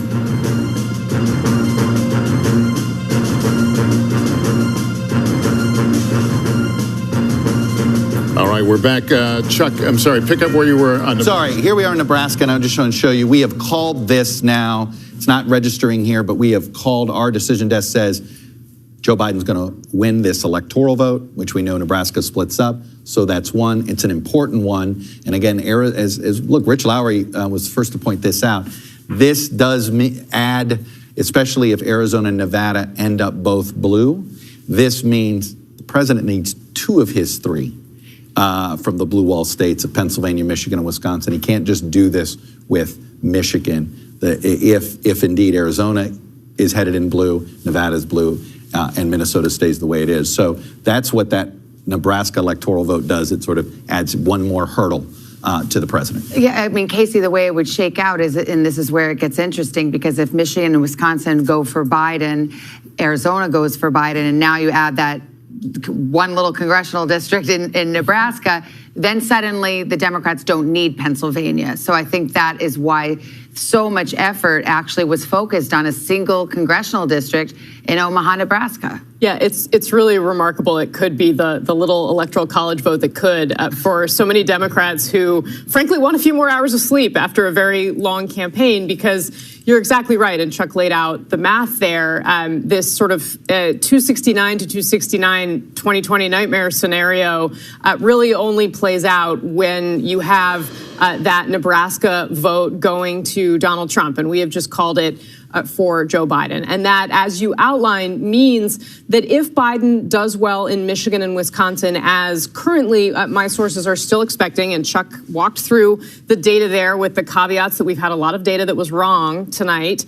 But what that does is it means that if there is a prolonged fight over ballots in Pennsylvania, and if there are these legal battles through the courts about counting ballots, et cetera, we may not have to know the answer to that in order to know who has won the White House in the Electoral College. Now, obviously, we are projecting out a lot here at, what time is it, 1:28 in the morning on Wednesday.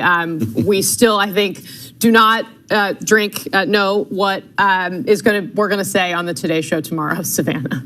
I think briefly we want to mention that, where are we? Georgia now is too close to call. It's a new characterization. Too close to call. All right, so we'll continue to keep our eye on that. Votes still being counted at this hour. We await decisions. We're going to take a brief pause here, let some of our stations rejoin our coverage. Let's pause for just a moment.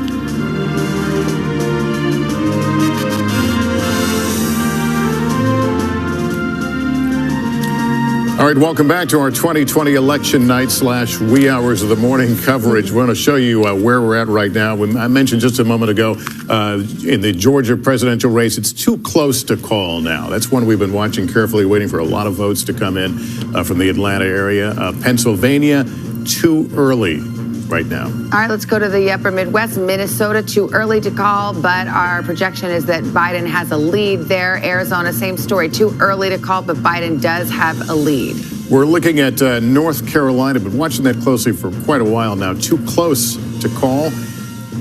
Maine, too early. Biden leads in Maine, however. All right, let's go to Michigan. There's a state that we're not going to get the vote all counted up for a couple of days.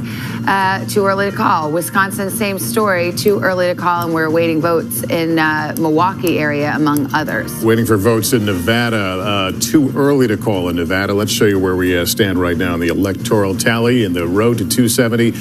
Donald Trump with 213, Biden with 210. One of them needs 270. By the way, I just wanted to show you guys how that worked. I did Casey's calculation so we could show her work there. And as you can see, there is a right at the number. You had to make sure we call Hawaii. That assumes Hawaii votes Democratic, as we do here. But Nevada, Arizona, if they hang on to that, then Democrats can do this without Pennsylvania or North Carolina or Georgia.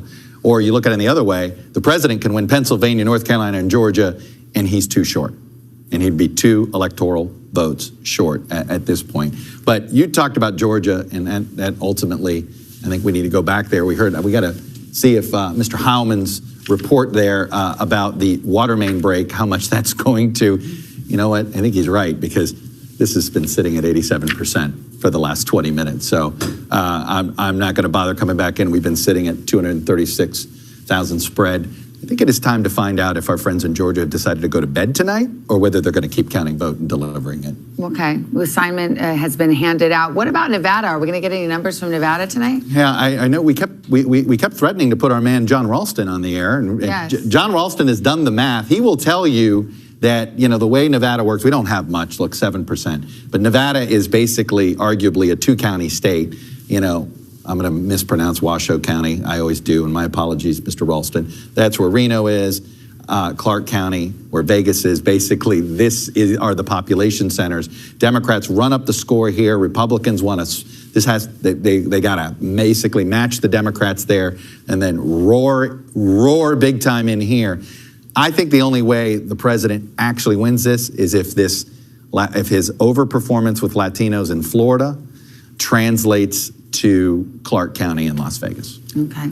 We want to bring in Democratic Senator Bob Casey of Pennsylvania, who knows the state inside and out, also spoke to former Vice President Biden tonight. What did he say to you? We've got reports, Senator Casey, that he was calling and saying, hey, where are the votes? How come we haven't seen the votes come in yet in some of these key counties for the Democrats? No, we had a good conversation. He was just checking in, I guess about a little more than an hour ago. And I was telling him what I knew, which wasn't a lot in the blue counties. And I was expressing real frustration. We didn't have more numbers. But he was very patient and upbeat, and so am I. He's going to win Pennsylvania. It's going to be close. It's going to be a long count, but he's going to win.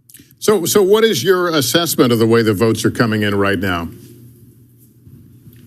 Well, because you have so many mail-in ballots in the blue counties, the 4 big suburban Philadelphia counties and Philadelphia itself and Allegheny County, those numbers aren't tabulated yet. And the president's smaller rural counties that he's done really well in have reported a lot more. But even in those counties, Joe Biden's been shaving off some numbers by getting more of a vote because you're not getting as much of a third-party vote. So the raw vote for Joe Biden's better in a lot of counties than it was in 16. And then the suburban Philadelphia vote is going to be monumental. And I think Allegheny County is going to be a lot better than 16. So it'll be close, and it might take a while to get to the final number, but maybe by sometime in the morning we'll know more about those bigger population counties. Well, we want to. This is the hour of the morning when we get a little nerdy here. So let's get to Erie County, which can be a bellwether. The president was up there seeing Erie voters. Trump won that in 2016 by 2. Obama won it big in 08 and 12. So it feels like one of those counties that swings. What are you hearing? Well, I haven't seen a final number there yet, but I think it's like a lot of places. I think he's going to be able to shave down margins. But I think in the end, this is an election now that will come down to one market and a half. In other words, half of the Pittsburgh market and half of the whole Philadelphia television market. When President Obama won the state in 2012, he won by 5.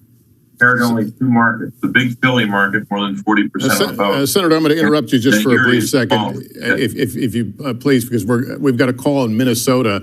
NBC News projects that Joe Biden will win the state of Minnesota 10 electoral votes. And Senator, I'll let you react to that if you'd like. That's great. There's a remix. Another win. All right, good talking to you. Thank you very much. All right, be well. Thank you, Senator. Well, that was interesting because remember we had heard from Jason Miller, the Trump campaign chair or advisor earlier, that he felt that Minnesota could be in play for President Trump. NBC now. Look, he gave us numbers that look like they're closer to right in North Carolina, but his Minnesota projection was pretty off. 8-point win. Look, this was a state that I'm going to guess that this and you know it's funny as we're sorting out this night. The president is the one that may look around the map and go, boy, there were some missed opportunities. They talked about Minnesota. They didn't make a real campaign in Minnesota. They talked about Nevada. They didn't make a real campaign in Nevada. You start to look around. Look, we're experiencing a major realignment in this country, a political realignment where it's lopsided on the popular vote, but it's dead even in this electoral college. We have this sort of rural urban split that is real. It looks like suburban America may be moving, sort of 60% with the blue team, but the 40% maybe hanging with the red team. And that means we are living in a very polarized world right now. Flip side of that, should Democrats have done more in Georgia?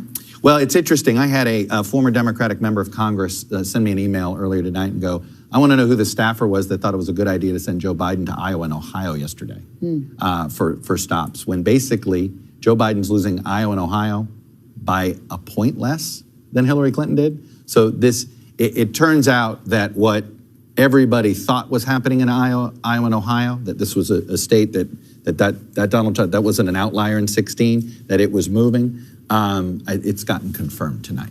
Just pointing out that Blaine Alexander is reporting from Atlanta that the officials there say they are still counting, that the water main is not stopping them from counting, and that the count goes on in Fulton County. Okay.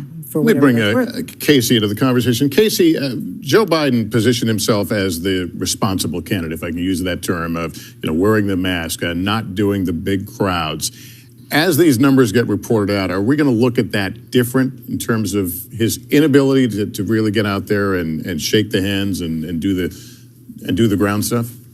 Well, it's a difficult calculation, Lester, because if you think about how this pandemic has played out and where many people thought the race stood back in January before we even knew that this pandemic was about to hit us, I think there were a lot of questions about whether any Democrat was going to be in a really competitive race with President Trump come the fall. And then we have been grappling ever since with a historic pandemic. So I think it depends on where you start your analysis in terms of how we think about it. But it's certainly true that there was a big difference in how these two candidates actually campaigned on the ground. And I know Republicans certainly are saying that their get out the vote efforts in places like Miami-Dade County in Florida made a real difference for them, especially in communities where, and we're still getting the data on first-time voters, but it's possible that President Trump actually benefited from first-time voters in a significant way that's not typical for Republican candidates. Typically, we would assume that it would be the Democratic candidate, just because that's kind of how it's played out in the past, who would benefit from voters who have never showed up to the polls before. And there may be some evidence that we're still sorting through that may not be the case. And I think there's some questions about whether having a more robust, even if it wasn't Joe Biden, the candidate himself, having more volunteers knocking on doors with their masks on. Now, Democrats will say those kind of tactics were unpopular with their voters, unpopular with independents who are concerned about the pandemic, didn't want a stranger knocking on their door, didn't want to go to a packed rally. And we may be seeing that cultural difference and that cultural shift play out. I mean, I think we've all come to experience that not only are people voting in these different ways, but they're experiencing and living in the pandemic in different ways. They're taking different steps. The codes of even etiquette of wearing a mask can be different depending on the community or place where you live. And we're seeing that start to line up with these trends. So it's really hard to know. And I think part of why, of course, some of this data may have been so wrong is because we've never done this before. We've never polled in a pandemic. We've never had early vote that was this massive. We simply don't know how voters have been motivated in something like this. So there's a lot of unknowns here, and we're only just really starting to sort through them. We're going to go to Hallie, but I think I want to quickly go back to Chuck, because I saw you flash some. Well, we get excited when we finally get some returns in, right? Well, you were complaining about Nevada, Savannah? I was inquiring about Nevada. All right, well, look, we delivered. Nevada said, wait a minute, we got 74% of the vote in now. You know what that meant? Clark County came in, okay, is what happens here. By the way, you want to see how important it is. This is already 75% of the vote in.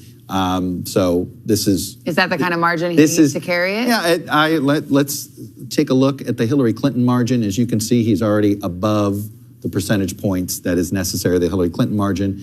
Barack Obama won it by a greater margin. So you can see he's sort of sitting in the middle between Clinton and Obama, but both of them carried Nevada. This is certainly enough to get him through. But look, you got to wait, and we got to wait and see. And again, I do think this is going to be one of those states, if it ends up a 2 or 3 point, that somebody in Team Trump's going to say, maybe we spent too much time in Arizona and not enough time in Nevada. Let's go to Hallie Jackson, who's at the White House. I know we have been expecting to hear from the president. What's the latest on that? The holding pattern on that for now, Savannah. The president will come out, as he often does, and speak when he wants to come out and speak. And right now, I have been getting indications of zero timing guidance. We had anticipated that maybe it was going to be a little bit earlier, based on some reporting from inside the room, where we are starting to get a sense of what the scene is like from attendees there. But for now, TBD on when the president will speak. Although he will at some point here in the wee hours of November 4th. Talking about some of the states that we're having a conversation about tonight. A couple of observations. Minnesota, I have to tell you, for months, I've been talking to people inside the Trump campaign, and they have been trying to push the idea that Minnesota was a state that was in play. That went away, I think, in the last 6 weeks or so, and kind of came back with a vengeance tonight with the comments from, for example, Jason Miller and others. That is a projection from the Trump camp that obviously turned out to be incorrect. With our projection here tonight, it is a little bit of a sense of kind of the one that got away back in 2016 that they had been hoping to potentially capture, but as Chuck notes, didn't really put some of the resources there that they put into other states. Georgia, really interesting here. We have been talking, and our team here, myself, to a lot of people, and I can tell you that multiple sources that I've talked to just in the last couple of minutes are eyeballing that and pointing out how very, very close it looks. Obviously, Fulton, a lot of eyeballs on that. This was a state that they had been feeling, I think, optimistic about, not super confident about earlier in the day, but certainly not, terrible about. I did have one person say, hey, we're kind of cautiously optimistic about Georgia at this point moving in, but I don't know that anybody thought it was going to end up being as close as it turns out to be being at this point tonight. So I think that's a place where you're seeing a lot of focus right now and a lot of sort of waiting for some more of those numbers to come in. When you talk about the way that the Trump campaign has conducted its strategy in his last couple of weeks. And Lester, this speaks to the point that you were making before about, frankly, campaigning in a pandemic and an election happening in the middle of a, once in a generation, once in a lifetime pandemic here. The Trump campaign came under a lot of fire repeatedly, frankly, from people who were concerned that folks were showing up at rallies, not social distancing at all. Very sparse mask wearing. I was just in North Carolina just in 24 hours, 36 hours ago, and saw the same thing in Fayetteville. Not a lot of people in masks, despite coronavirus cases spiking in some of these states. That all said, the Trump campaign continued to hold those events because, in large part, they thought it really helped them with the ground game, with the get out the vote effort. They talked about the voter registration, the sort of push that they were doing with people who were coming to Trump rallies, including, according to their data, a number of people who had not shown up to rallies before and maybe hadn't voted before as well. So they are crediting that, at least in some part, to the ability to be turning people out in some of these places. And then one final note, I do think there is some interesting information coming in, at least from what we're hearing from sources regarding seniors. And we know that seniors, suburban women, some other demographic groups have been moving away from President Trump, according to early polling. There are some indications that the Trump campaign is feeling more confident about those numbers in particular as we sort of wait for some of these outstanding, really important states to come through. All right, Hallie, thanks. We're going to take a quick break. We'll check in with Georgia, actually, because we did get a few more votes in. Our Decision 2020 election night coverage rolls on.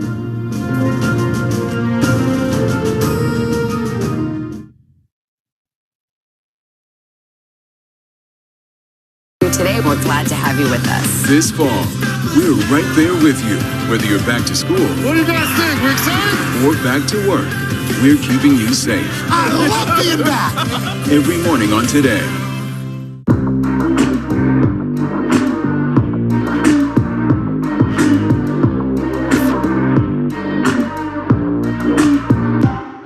Good morning. Welcome to Today. We're glad to have you with us. This fall, we're right there with you, whether you're back to school. What do you guys think? We're excited? Or back to work.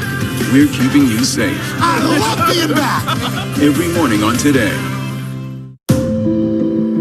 Police murder of unarmed black men has been an American way of death across centuries. After seeing the most comprehensive police reform bill ever introduced in Congress, I've begun to wonder if now is the time. If now is the time the protesters finally win. The Last Word with Lawrence O'Donnell, weeknights at 10 on MSNBC. You ready to go to work? I'm so ready to go to work. She's Joe Biden's choice to be next in line. But who is Kamala Harris? Join me, Joy Reid, as I explore her life's journey from Oakland to Washington on my 6-part podcast, Kamala Next in Line. New episodes every Monday. Subscribe for free wherever you get your podcasts. A real close-knit group of nurses who pulled together when their boss needed help battling coronavirus. You're not just any patient, you're their friend. These folks saved my life. Thank God that there are people who want to run towards a pandemic as opposed to running away from a pandemic. Introducing the MSNBC Daily, featuring written perspectives by experts you know and trust for a better understanding of the stories that matter most. Check out the MSNBC Daily today at msnbc.com. You're watching NBC News Now. We've got some breaking news. Are people there concerned about what impact this could have on the election? It's news made for your streaming world.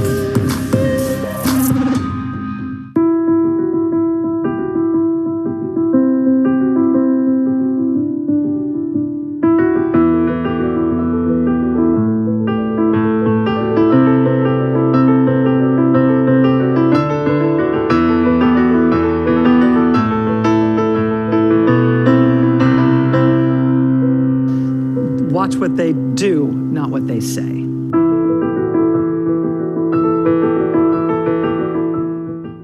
President Trump and Joe Biden hit the trail. At the center of this campaign, coronavirus. The story. The battleground blitz as we enter the final stretch of the 2020 race. From every angle. If you were sitting here talking to Joe Biden and President Trump, what would you want to tell them right now? On the ground. The wind standing these flames are expected to last another 24 hours. And in depth. We now have 2 vaccine trials on hold. Should people be concerned? NBC Nightly News with Lester Holt.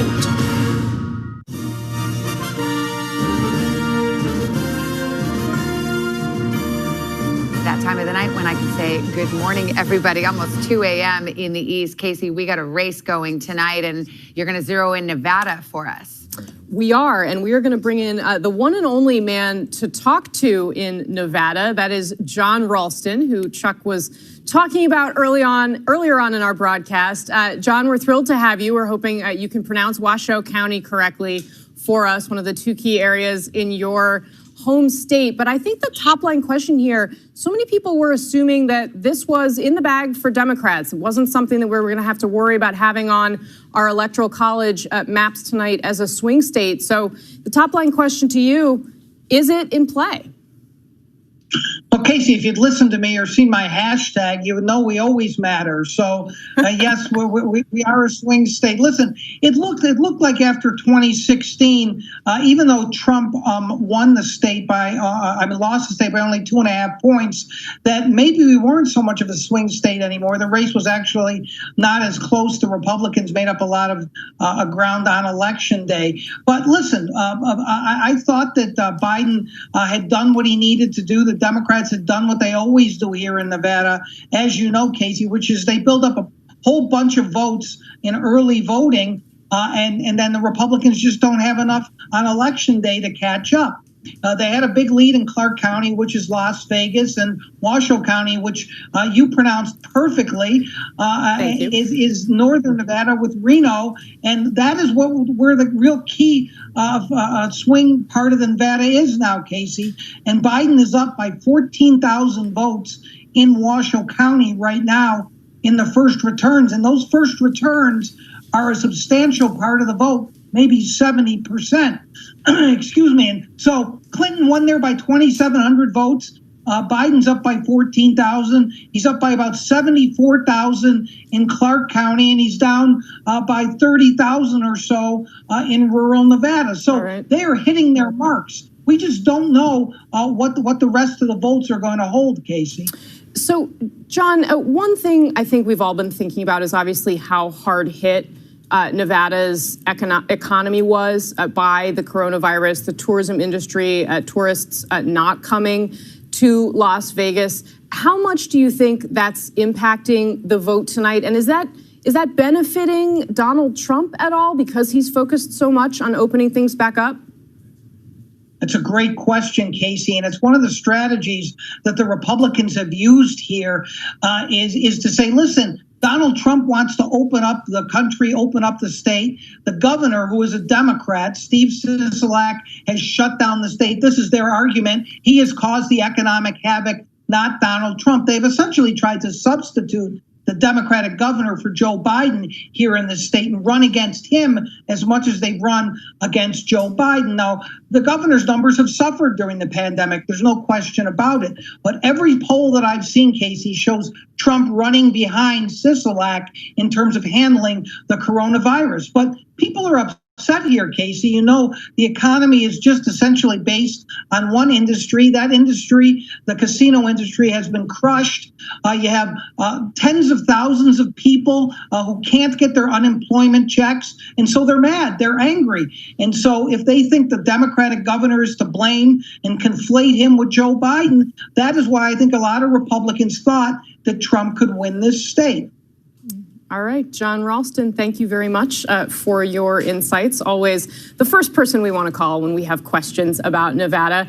Savannah, it seems the top line there that while there are a lot of folks watching Nevada closely, and it was, as Ralston pointed out, something that the President Trump's campaign hoped they could put into play. Right now, Joe Biden really actually a little bit out ahead of where Hillary Clinton was when she won it in 2016. All right, well, I've been asking about Nevada. You scratched that itch. Casey, thank you so much. We got a lot more to come. Our election night coverage continues in just a moment.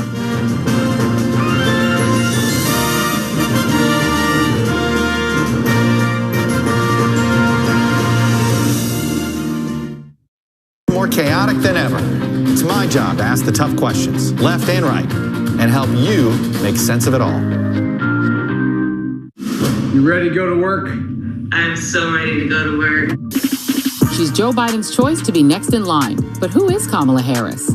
Join me, Joy Reid, as I explore her life's journey from Oakland to Washington on my 6-part podcast, Kamala, Next in Line.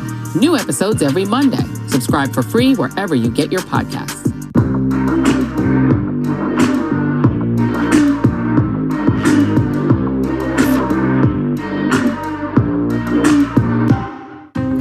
Washington feels more chaotic than ever. It's my job to ask the tough questions, left and right, and help you make sense of it all. You ready to go to work? I'm so ready to go to work. She's Joe Biden's choice to be next in line. But who is Kamala Harris? Join me, Joy Reid, as I explore her life's journey from Oakland to Washington on my 6-part podcast, Kamala, Next in Line. New episodes every Monday. Subscribe for free wherever you get your podcasts. For breaking news in our changing world, download the NBC News app. President Trump and Joe Biden hit the trail. At the center of this campaign, coronavirus. The story. The battleground blitz as we enter the final stretch of the 2020 race. From every angle. If you were sitting here talking to Joe Biden and President Trump, what would you want to tell them right now? On the ground. The winds fanning these flames are expected to last another 24 hours. And in depth. We now have 2 vaccine trials on hold. Should people be concerned? NBC Nightly News with Lester Holt. Good morning. Welcome to Today. We're glad to have you with us. This fall, we're right there with you. Whether you're back to school. What do you guys think? We're excited? Or back to work. We're keeping you safe. I love being back. Every morning on Today. Police murder of unarmed black men has been an American way of death across centuries. After seeing the most comprehensive police reform bill ever introduced in Congress, I've begun to wonder if now is the time. If now is the time the protesters finally win. The Last Word with Lawrence O'Donnell, weeknights at 10 on MSNBC. Good morning. Welcome to Today. We're glad to have you with us. This fall, we're right there with you. Whether you're back to school. What do you guys think? We're excited? Or back to work. We're keeping you safe. I love being back. Every morning on Today.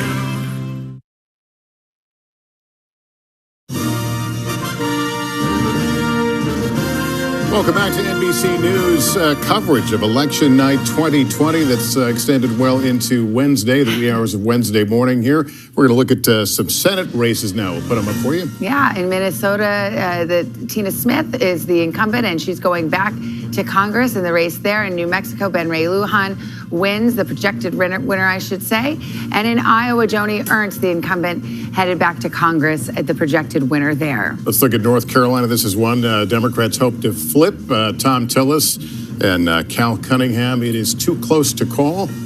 The Georgia Senate two-way race, Perdue and Ossoff, this is going to go to it's like a runoff. In Maine, too early to call. We've got the ranked voting there, so you actually have several candidates, but that's the top two right there. You can see where they're shaking out with 57% of the expected vote in. The Montana Senate race, this is too early to call between Daines and Bullock. But Daines having the lead there. And in Michigan, too early to call. Let's go to Alaska. Too early to call there. This is an interesting race. And we'll see how it shakes out. But here's the Senate at this hour. Let's see where it's all landing. 46-46, so all tied up. And remember, Democrats who were hoping early in the night to regain control of the Senate would have had to net out plus 3 seats if Joe Biden wins the White House. So there's still a lot of ifs and buts about that. So I'll tell you, I had North Carolina, Iowa, Montana, those 3 Senate seats. In my head, the party that wins 2 of those 3 probably had a straighter shot to the majority. And right now we've called one, and we're waiting on Montana Senate, and we're waiting on North Carolina Senate. I just want to take you to Georgia presidential here. As you can see, the margin's down to just 118,000. And we are in the stage where we're getting all sorts of, let me tell you something about Dougherty County here. For instance, there's a massive amount of vote missing, 30,000 votes. So when I said there was going to be we thought it was all Atlanta, but we're in that stage where it's going to be, hey, Dougherty County, this is where Albany State University is. It's an historically black university.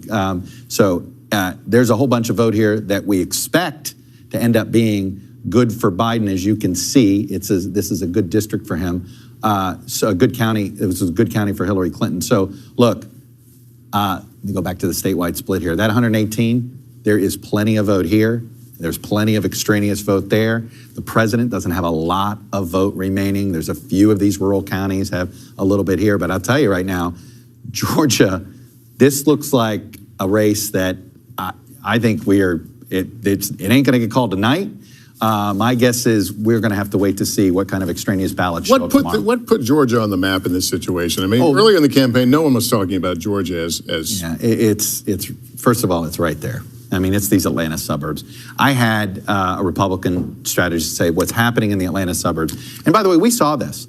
You know, in many ways, Georgia has been on the president's mind from the get-go. What was the very first special election in the President Trump, in the era of President Trump? Georgia's 6 in this Atlanta suburb. They didn't win. John Ossoff, who's been running for office the entire time that Trump's been president, he was that nominee. He barely lost. But at the time, the loss, a lot of Democrats said, hey, there's something happening in the suburbs. Well, we know what happened in 2018 in the suburbs, and now that's what's going on here. And by the way, Stacey Abrams, her organization has been nonstop in the state of Georgia since her loss in that governor's race. She deserves some credit here for making the state what it is right now. Okay. We are expecting a word from President Trump in just a few minutes, actually any minute now. So for those of you in the Pacific time zone, your local news is next. For everybody else, let's take a brief pause right here. Our Decision 2020 election night coverage continues right here on NBC after this brief break. Chaotic than ever.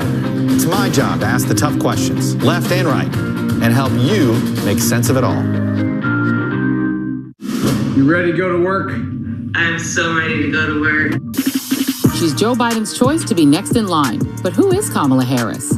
Join me, Joy Reid, as I explore her life's journey from Oakland to Washington on my 6-part podcast, Kamala Next in Line.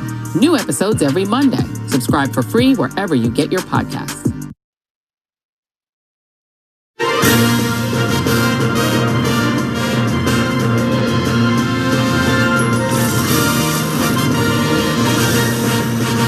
It is 2 a.m. in the East, and we are waiting to hear from President Trump, who we're told will be making some sort of statement here shortly, which of course we will carry. There's the podium all set up. Several hundred invited guests at the White House, where the president chose to spend this night watching returns, and he and along with the rest of the country watching kind of an odd-paced election night here, with a lot of cliffhangers in places that some people may not have expected, but nonetheless, we heard from Joe Biden earlier. He came out to keep his crowd in the game and note that there are still some states to be called here. Yeah, absolutely. The East Room of the White House is the place where the president will address supporters. Hallie Jackson has been watching. She's right there in her position. Are you getting a sense of what the president might say? Well, we're getting a sense based, Savannah, and excuse me, I'll take out my AirPods as I was just on a source call there, that the president is going to be talking about this election based on what he's been tweeting about. Not many tweets tonight, but a couple just before we learned that he was going to be, or as we learned that he was going to be making remarks. It is likely that the president may air some grievances here. He has now been making claims that are false claims, essentially, about the idea that there is the potential for some kind of voter fraud or election theft tonight. That has been, by the way, those tweets slapped with warnings by both Twitter and now by Facebook to try to limit the spread of that. Keep in mind that there are still a lot of ballots, as we've been talking about, that legitimately have been cast and that legitimately will still need to be counted and tallied up. That is something that is just sort of a factual observation here. It's not political, although the president has, at least online, tried to make it political. I think what you'll hear from the president, based on conversations that we've been having, is the idea that they are going to be fighting on in this election. It is certainly not going to be a concession speech, I can tell you that. The president had no plans to deliver one. He had not drafted one. He said, we're going to see how the night goes, essentially. And here we are in the morning, just after 2 a.m. here. And I imagine that the president will try to encourage his supporters who are in the room to continue to sort of keep up the momentum. The states that we're watching, as we've talked about, Georgia, obviously those sort of blue wall states, Michigan, Wisconsin, Pennsylvania, states where the president did well in 2016. I just want to note, as we're taking a look, so this is the East Room, the podium that is set up there. There are about, we think, 250 or so people that had been invited, 300, 400 invited, 250 who showed up, that have been spending some time in there, mingling, talking with each other, Trump cabinet officials, members of the president's family. It is unusual to see an election night event like this for a sitting president at the White House, but it is another example of the president mixing the official trappings of the office, if you will, with political campaign activities. Part of this is because, the president has a venue that he would likely be using in any other instance, as we've seen often through his administration, which is his hotel, the Trump Hotel, just down Pennsylvania Avenue. But there are restrictions in place because of the pandemic here in Washington, jurisdictional limits to how many people can get together, mask enforcement, et cetera. I can tell you that from what I've been told by sources, the people inside the room where the president is, the people at the White House tonight, did have to get COVID tests. Those were required for entry, essentially. But the president is going to be speaking, obviously, in front of a very friendly crowd. I do wonder sort of what his energy levels are at this point. He has been on the road quite a bit over the last couple of days. Sources have told us that he is sounding, a little bit tired. You can hear it in his voice. He had that raspy voice earlier in the day as we saw him making that visit to campaign headquarters. You can see some staffers coming out. I caught a glimpse of one of his top advanced staffers approaching the podium as well, which tells me that we may be getting close to hearing from President Trump. I do think, again, context and clarity is going to be important regarding anything the president says that may not be accurate as it relates to the vote count. Because remember, there is no evidence of widespread voter fraud, as many people inside the president's own administration have talked about. And we are still across the country and in these key battleground states very much still in the process of counting those legitimately cast ballots. Hallie, let me ask you, you mentioned the president today went to say thank you to the folks at his campaign headquarters. I watched that live on MSNBC, and he sounded as melancholy and reflective as I can ever remember him hearing. And he talked about, winning is easy, but losing is really hard. Like it was something that was weighing on his mind. And it just kind of makes you wonder about what his expectations were of the evening. You're right. I'm sure he was tired. What a grueling schedule he kept down the stretch, but it was notable. I think the word that you used, Lester, just nailed it for me, too, because I picked up on the same thing, and that is reflective. The president was sort of, as he rarely, frankly, has done in this administration. He complimented the press. the press. He also looked inward and said, hey, losing isn't easy, at least not for me. And it was almost a wistful and nostalgic note that you picked up on as he was there in campaign headquarters. I will say on the campaign trail over the last maybe 5 days or so, one of the things that we've seen at a couple of these rallies has been the president saying something kind of similar where he says, could you even believe it if I lost to this guy, referencing, of course, former Vice President Joe Biden. It is a possibility that he has thought about and anticipated. And I, too, Lester, was struck by the president's sort of self-reflectiveness in that moment in front of his campaign staff. And Hallie, as we wait here, we got our eyes on the East Room. We're awaiting the president, but, especially anticipating if there are any claims about whether or not there are votes left to be counted. Chuck, you just got a note that Allegheny County, which is not just Allegheny. I actually have an update for me. This is from our affiliate, WPXI in Pittsburgh, great affiliate of ours out there.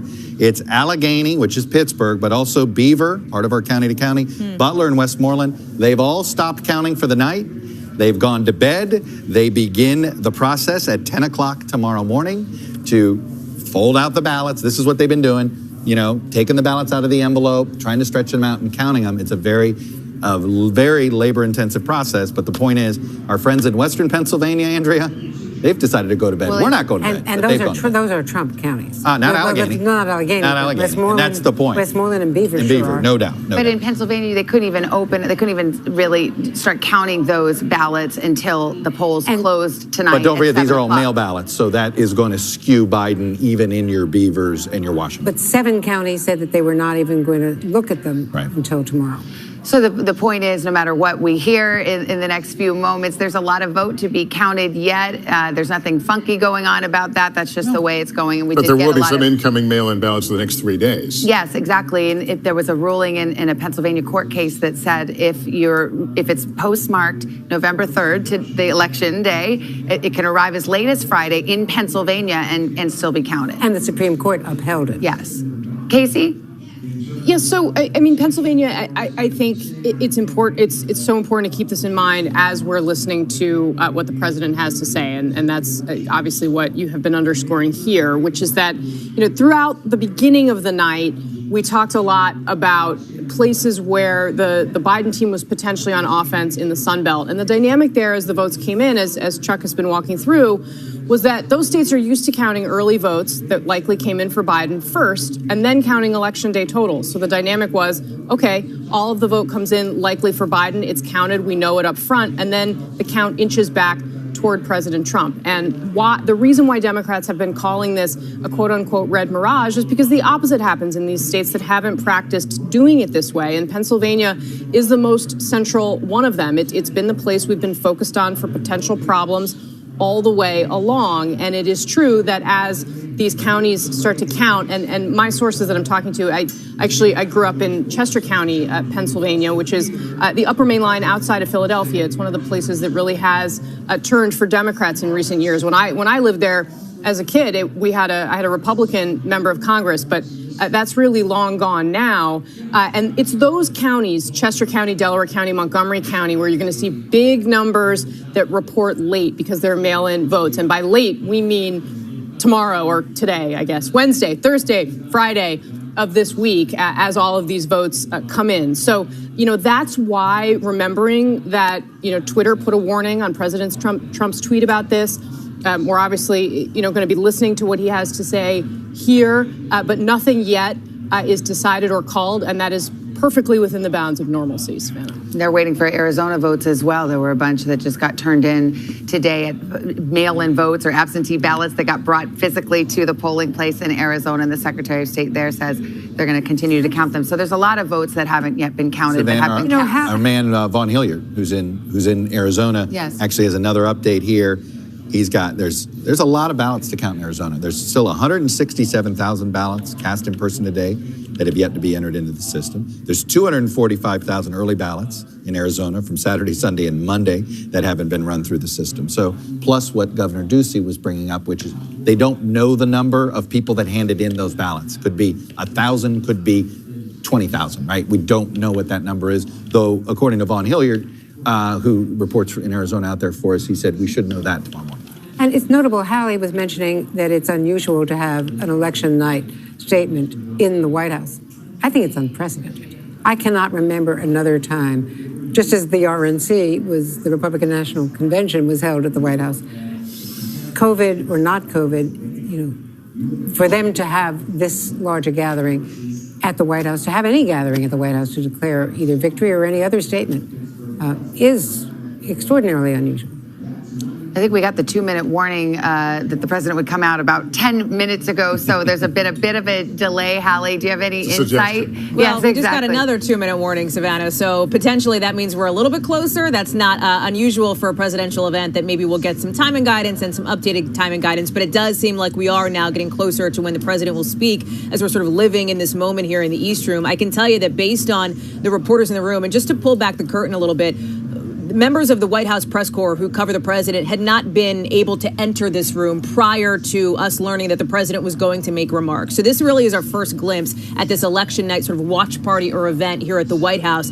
Fox News is up on the screens. People are reacting, as you can hear some of it there. Some cases, the people who are there supporting the president are reacting negatively. So, for example, when there was discussion about something we've been talking about, and Georgia, and how close that race looks, and the possibility that maybe Joe Biden could pull out a win there, people reacted angrily in that room, according to some of the colleagues of ours who are in there, with one woman yelling out, you know, what, sort of very loudly there. So these people, the folks that there are engaged, just like the rest of the country, in how this is going as we wait for the president here to come and make these remarks. I will say, to Andrea's point, you know, we've seen this sort of mixing of the official business with campaign business before. I think back to the Republican National Convention, as I watch that doorway here, that was held actually on the other side of the White House from where I'm standing right now, on the White House South Lawn. And that was another piece of the discussion that we had as the president held his convention outdoors. The final night of the convention, we had that Rose Garden speech from Melania Trump as well. Very unusual, and concerned critics who worried about potential violations of things like the Hatch Act. Since we're nerding out, I think I can invoke discussion of the Hatch Act here at 2:12 in the morning, Savannah. Let's check in with Kristen Welker as we watch that door and expect the president to walk through it any minute. Joe Biden, of course, has made his remarks, but Shirley is watching to see what the president might say. He'll be watching quite closely, Savannah, and when we heard from Joe Biden earlier this evening, he really struck a note of confidence and told his supporters here that he believes they are on track to ultimately win this race. He pointed to what we are seeing in Arizona. He even said that he feels cautiously optimistic about Georgia, and he said he's prepared to hold that blue wall, those Midwestern states that Hillary Clinton wasn't able to win back in 2016. I've been talking to aides and allies close to the vice president, and they say it is significant that he got out front, that he got out first, and that he set the narrative of this evening, which is basically that people need to be patient, and the votes are still being counted. And I also thought it's significant, Savannah, and worth noting that the end of his remarks, it was almost as if he was addressing something that the president has been signaling, which is that there have been these reports that President Trump might come out and try to in some way declare victory, depending on what had happened tonight. Now, the president had denied that he ever had any intention of doing that, but Joe Biden tonight, very clear, saying it is not up to President Trump to determine who wins this race. It's not up to me. We have to wait until all of the votes are counted. And so that was really the bottom line message here from Vice President Joe Biden, that the votes are still being counted and that this race still goes on, Savannah. Well, one imagines that one reason for the delay could be actually, figuring out what the message is. It's an extraordinary moment, extraordinary time. Words matter. The president's words matter. We've got a situation where there's a lot of tension on the streets. Here in New York City, other cities, we've seen. Yes, exactly. I mean, you've got two candidates right now who are far from the prize, and neither has a clean path necessarily. And so, if you're talking about voting that goes well into Thursday, this is going to be all about now just perception of victory, perception of momentum. And you're at the mercy of these election officials. You're not, and this is really hard for campaigns to deal with, right? They're in control of everything, especially a White House. They feel like they can control everything until this. And it is this just moment of paralysis. I mean, look, we went through it for 36 days back in, you know it all too well, Mr. Holt. Yes. I think you didn't move for 36 days from a camera position. Yeah, stayed in that and there was this feeling of paralysis that the campaign sometimes had. And I think, frankly, they are, I am curious to see, does the president just say, look, we feel good, and does he do what Biden did, or does he try to create some sort of, does he hand his conservative media ecosystem something to hang their hat on and run with? And a lot of them are in the room, according to the pool. A lot of the Fox anchors are there in the room among the celebrants or presumed celebrants. There's another factor here that Jeff Bennett, our correspondent, our other White House correspondent, is tweeting about and sending notes in about, which is that the Postal Service is defying a judge's order, Judge Emmett Sullivan, the federal judge, to have a search for 300,000 missing mail-in ballots, many of them in battleground states. He ordered that the search be conducted today by the Postal Service, and they have not done that. He wants to know why. This is Judge Sullivan. You know his reputation. Yeah. He is a tough judge. He's been is this a staffing issue or willfully? They're just violating it or ignoring it. Jeff Bennett's following up on all this. He's been covering the Postal Service issue. But if it's close, there are a number of votes in Arizona, Pennsylvania, Michigan among these ballots that are, quote, missing. Well, Jeff Bennett has been reporting about this slow pace of mail delivery. So I think in the last 5 days. In the last 5 days or so, and in particular, slower delivery in some of these key battleground regions. So Judge Sullivan had that shot across the bow to the U.S. Postal Service. Now go in on Election Day and look for any absentee ballots, anything that's still there. And what we're reporting now is that that has not been honored yet. For what reason, we don't know. And a lot of them were in big cities that have large minority votes.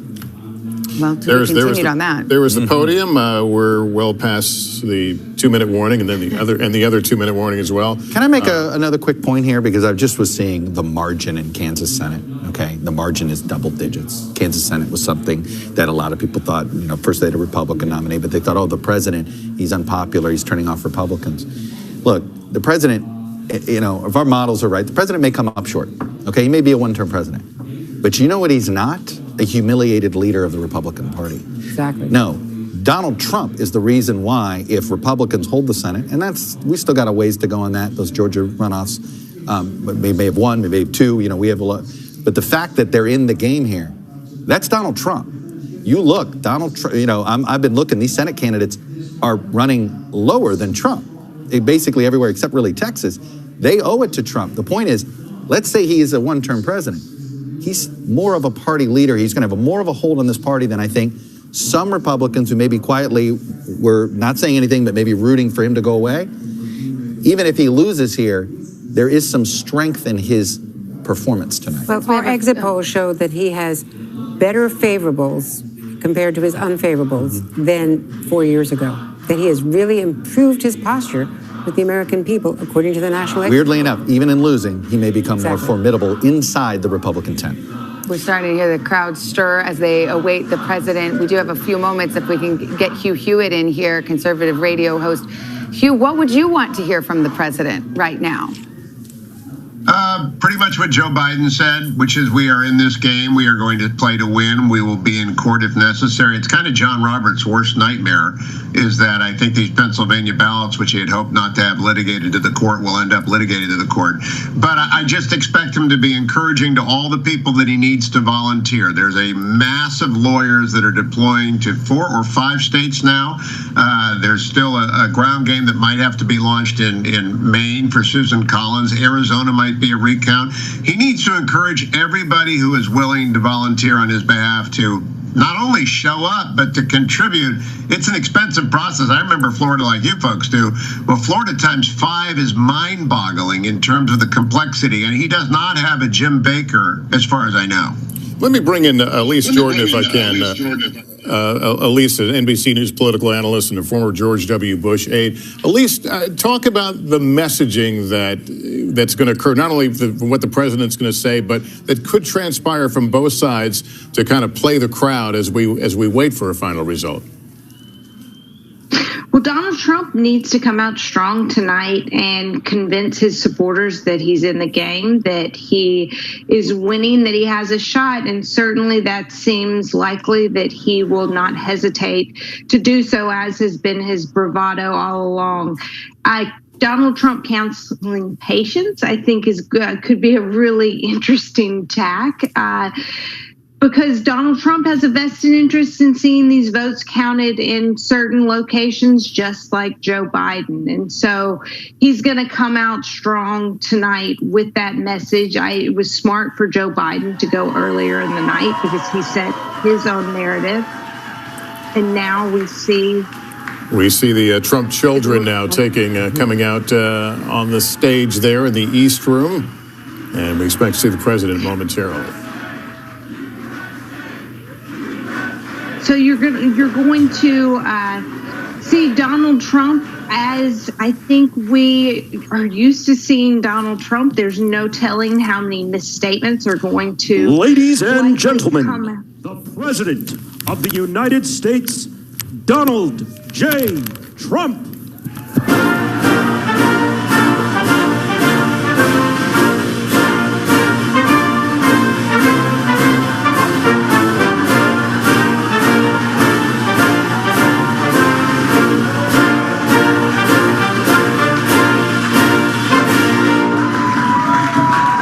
Thank you very much.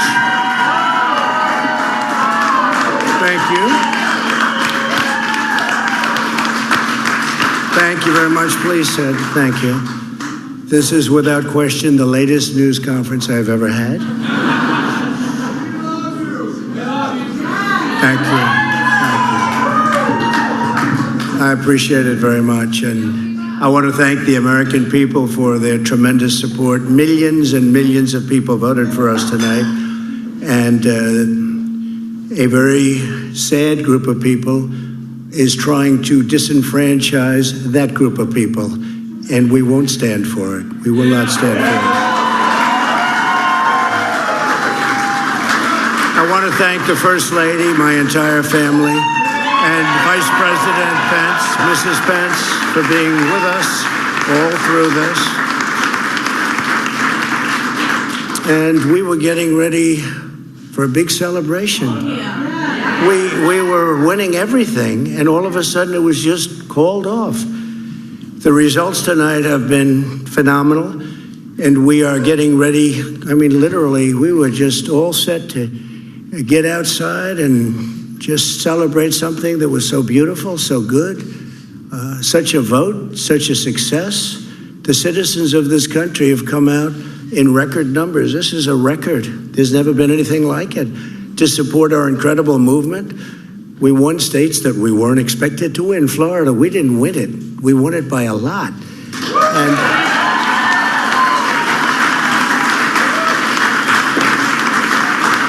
we won the great state of Ohio. We won Texas. We won Texas. We won Texas by 700,000 votes, and they don't even include it in the tabulations. It's also clear that we have won Georgia.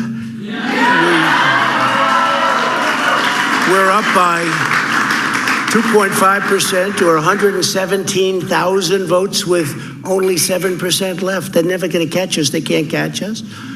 Likewise, we've clearly won North Carolina, where we're up 1.4% or 77,000 votes with only approximately 5% left. They can't catch us. We also, if you look and you see, Arizona, we have a lot of life in that. And somebody declared that it was a victory for, and maybe it will be. I mean, that's possible. But certainly there were a lot of votes out there that we could get because we're now just coming into what they call Trump territory. I don't know what you call it, but these were friendly Trump voters. And that could be overturned. The gentleman that called it, I watched tonight. He said, well, we think it's fairly unlikely that he could catch. Well, fairly unlikely. And we don't even need it. We don't need that. That was just a state that if we would have gotten it, it would have been nice, Arizona. But there's a possibility, maybe even a good possibility. In fact, since I saw that originally, it's been changed and the numbers have substantially come down just in a small amount of votes. So we want that obviously to stay in play. But most importantly, we're winning Pennsylvania by a tremendous amount of votes.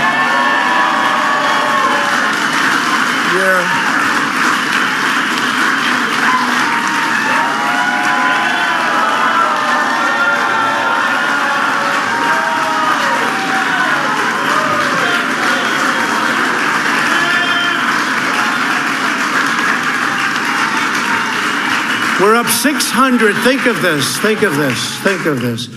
We're up 690,000 votes in Pennsylvania. 690,000. These aren't even close. It's not like, oh, it's close. With 64% of the vote in, it's going to be almost impossible to catch. And we're coming into good Pennsylvania areas where they happen to like your president. I mean, it's so we'll probably expand that. We're winning Michigan, but I'll tell you, I looked at the numbers. I said, whoa. I said, wow, that's a lot. By almost 300,000 votes, and 65% of the vote is in. And we're winning Wisconsin, so we're winning. We don't need all of them. We need, because when you add Texas in, which wasn't added, I spoke with the really wonderful governor of Texas just a little while ago, and Greg Abbott, he said, congratulations. He called me to congratulate me on winning Texas. I mean, we won Texas. I don't think they finished quite the tabulation, but there's no way. And it was almost complete, but he congratulated me. Then he said, by the way, what's going on? I've never seen anything like this. Can I tell you what? Nobody has. So we won by 107,000 votes with 81% of the vote. It's Michigan. So when you take those three states in particular, and you take all of the others, I mean, we have so many, we had such a big night. You just take a look at all of these states that we've won tonight, and then you take a look at the kind of margins that we've won them by. And all of a sudden, it's not like we're up 12 votes and we have 60% left. We won states, and all of a sudden, I said, what happened to the election? It's off. And we have all these announcers saying, what happened? And then they said, oh, because you know what happened? They knew they couldn't win. So they said, let's go to court. And did I predict this, Newt? Did I say this? I've been saying this from the day I heard they were going to send out tens of millions of ballots. We're listening to the president speaking at the White House, but we got to dip in here because there have been several statements that are just frankly not true. The president going through some of the states, stating that he has prevailed in those states, naming Georgia, saying they're winning Georgia, or that they won Georgia, there's no way they'll catch us, that they're winning Pennsylvania, won Michigan. The fact of the matter is those states have not come close to counting all of their vote. There's still outstanding vote. Do we have a moment to go to Chuck? We'll keep our ears on this and promise to go back as news events warrant. But just can you explain why it is that it's not possible for anyone to say they've won in this particular state? Right. So what we have here, first of all, 1.9 million votes have not been counted. Can I repeat? 1.9. That is 3 times the lead that Trump has. Okay, so that is way too many votes, number one. And as you can see, most of this is Election Day vote. We know the president had an advantage on Election Day vote, so we have gotten very little of the early and absentee vote. And then you want to throw in one more way of just seeing, let me just remind you of where we are with Philly.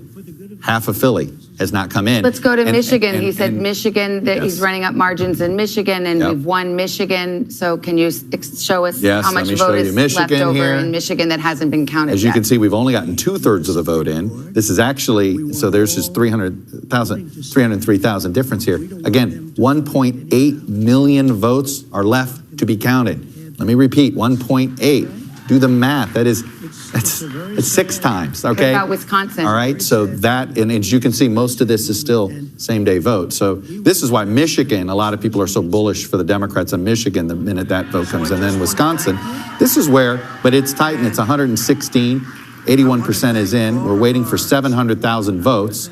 And trust me, with Milwaukee being one of the places, 116 is not enough there. And I'll just go you real quick here. Milwaukee, we still have less than half. And notably, the president also talked about a group of people trying to disenfranchise the vote, winning everything. Let's listen in.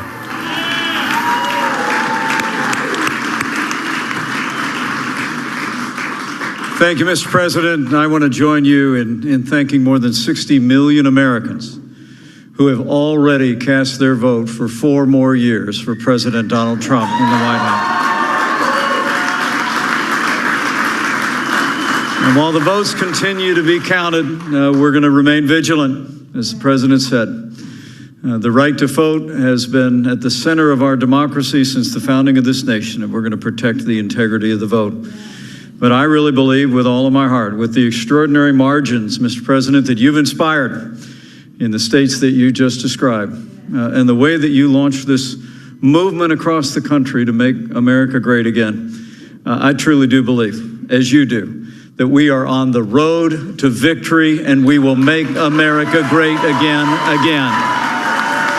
Thank you, Mr. President. Thank you very much,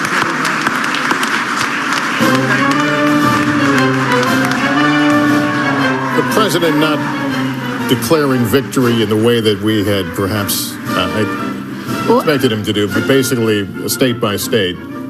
I The felt like vice he was trying to president play. said at the end what most candidates would say: we're on the road to victory. What Joe Biden said: we feel confident. We think we're going to win. I think the issue is where the president has said we won Georgia, and there's no way they can catch us. We won Michigan. That's where you just have to make a factual assertion. There are millions of votes that haven't been counted yet. I think we know what he's doing here. He's planting seeds for his supporters to take to social media, to take to the conservative ecosystem. And this is where the next 2 days, I think, are going to be excruciating, perhaps he may make it a little more excruciating if he comments on every vote dump that we have. But, as this new vote comes in, him fanning these flames, there are going to be people who want to claim, well, where do those votes come from? Where was that? And this is all standard. And yes, it's different this year because of the pandemic, but this is not unusual. I want to go back to your home state.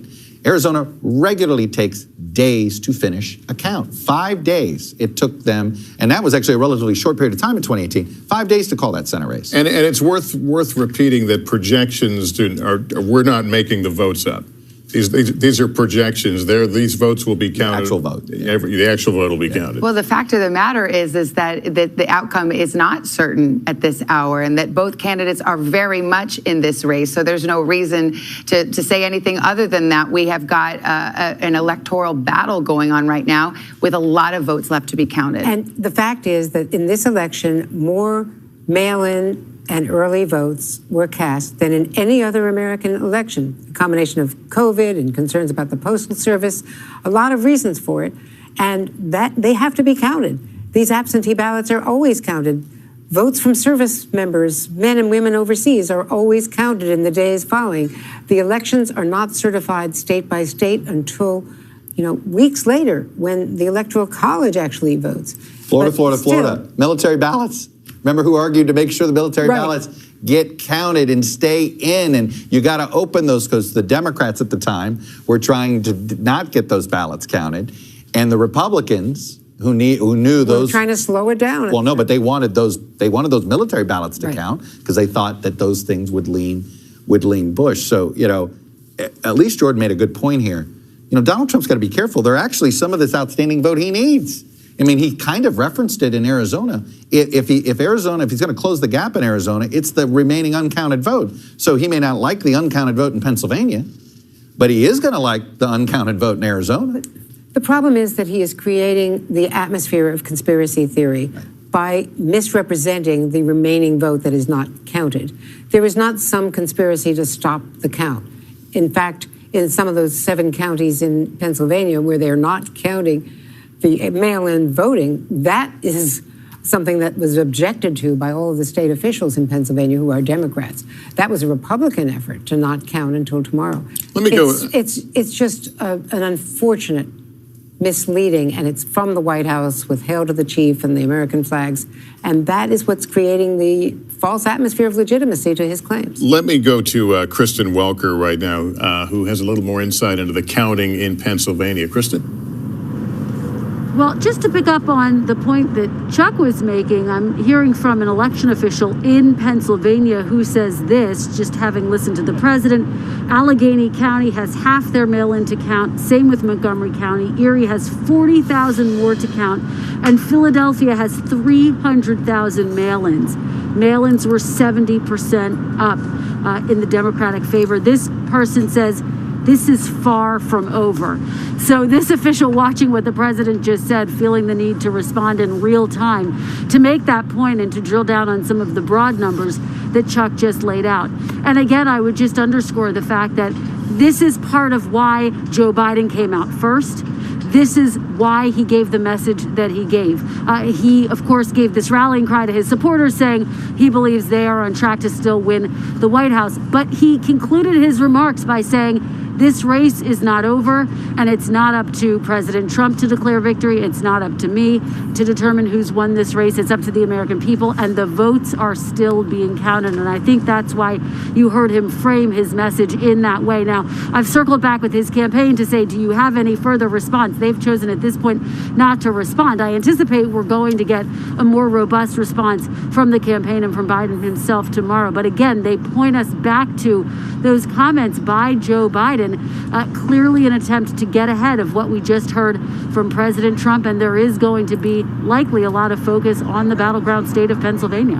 All right, Kristen, thank you. Let's go to Hallie Jackson, who is listening along with us. It is certainly like a politician on election night to put the most positive face you can put on things, but I think we've tried to make clear where there's been a factual error. Let's talk about one of the remarks that the president made when we were going through that and trying to show people where the vote was outstanding. But he mentioned going to the Supreme Court. Can you say what he said about that?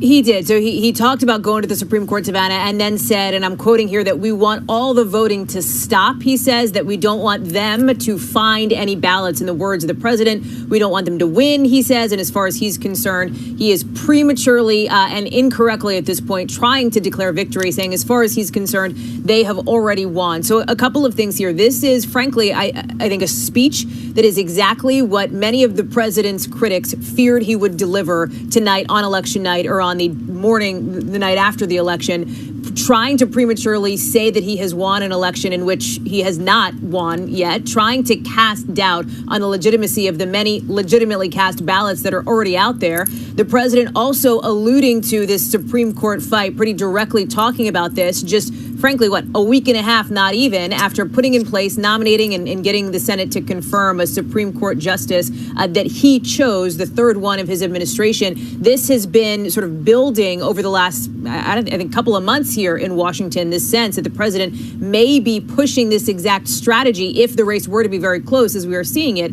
on election night.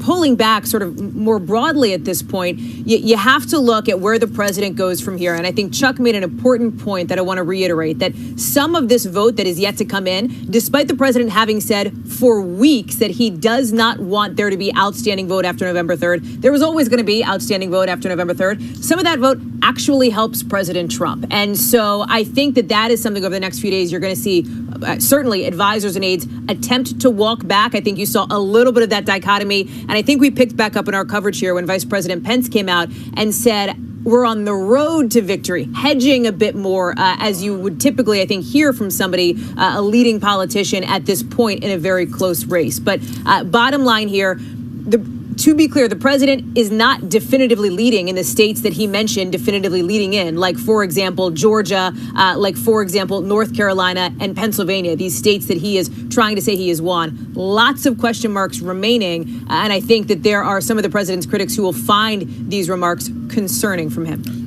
Andrea, just to mention in the Supreme Court of these circumstances by the president. That's the nightmare scenario. How does that roll? Well, obviously, this was the question that Amy Coney Barrett would not answer. Would she recuse herself? And that has been the nightmare scenario because the president made so many statements when she was nominated, before the confirmation, that we needed her there by election day. We needed her vote. He put that out there. And so there was an expectation, and there were questions asked at the confirmation hearing. Given what he has said to color any vote that you take, would you recuse yourself? Now, notably, she did not participate in that key Supreme Court ruling on the Pennsylvania Supreme Court ruling, upholding the Pennsylvania court ruling, that they could take 3 more days to count votes that had ballots that were mailed in and postmarked by Election Day.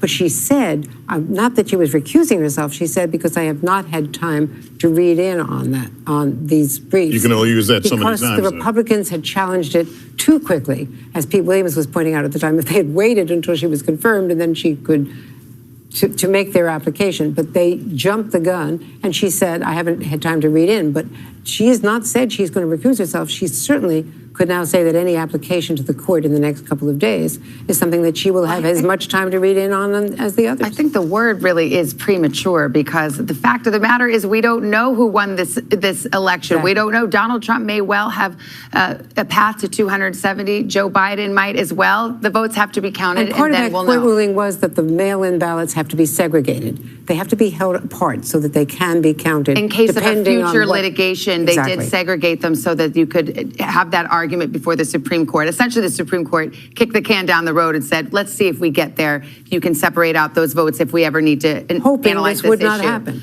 And it may not happen, but what are you looking at? I know we just called a Montana Senate race. Correct. That's what I wanted to do, because I wanted to show you something here. The Senate races have started to disappear. We have 6 uncalled. We got the 2 Georgias. We know one's going into a runoff. The point is this. See where the Democrats are? 46. Republicans are at 48. If Biden is the next president, Republicans need 3 here. They they're the favorite in Alaska. Maine is coin flip, and the Georgia runoffs, one Georgia runoff, and we'll see on Purdue. Democrats need to have 4 plus Biden in this. Okay, Arizona looks good for them, so maybe that gets it down to 3. Michigan, we'll see, right? We've got to see.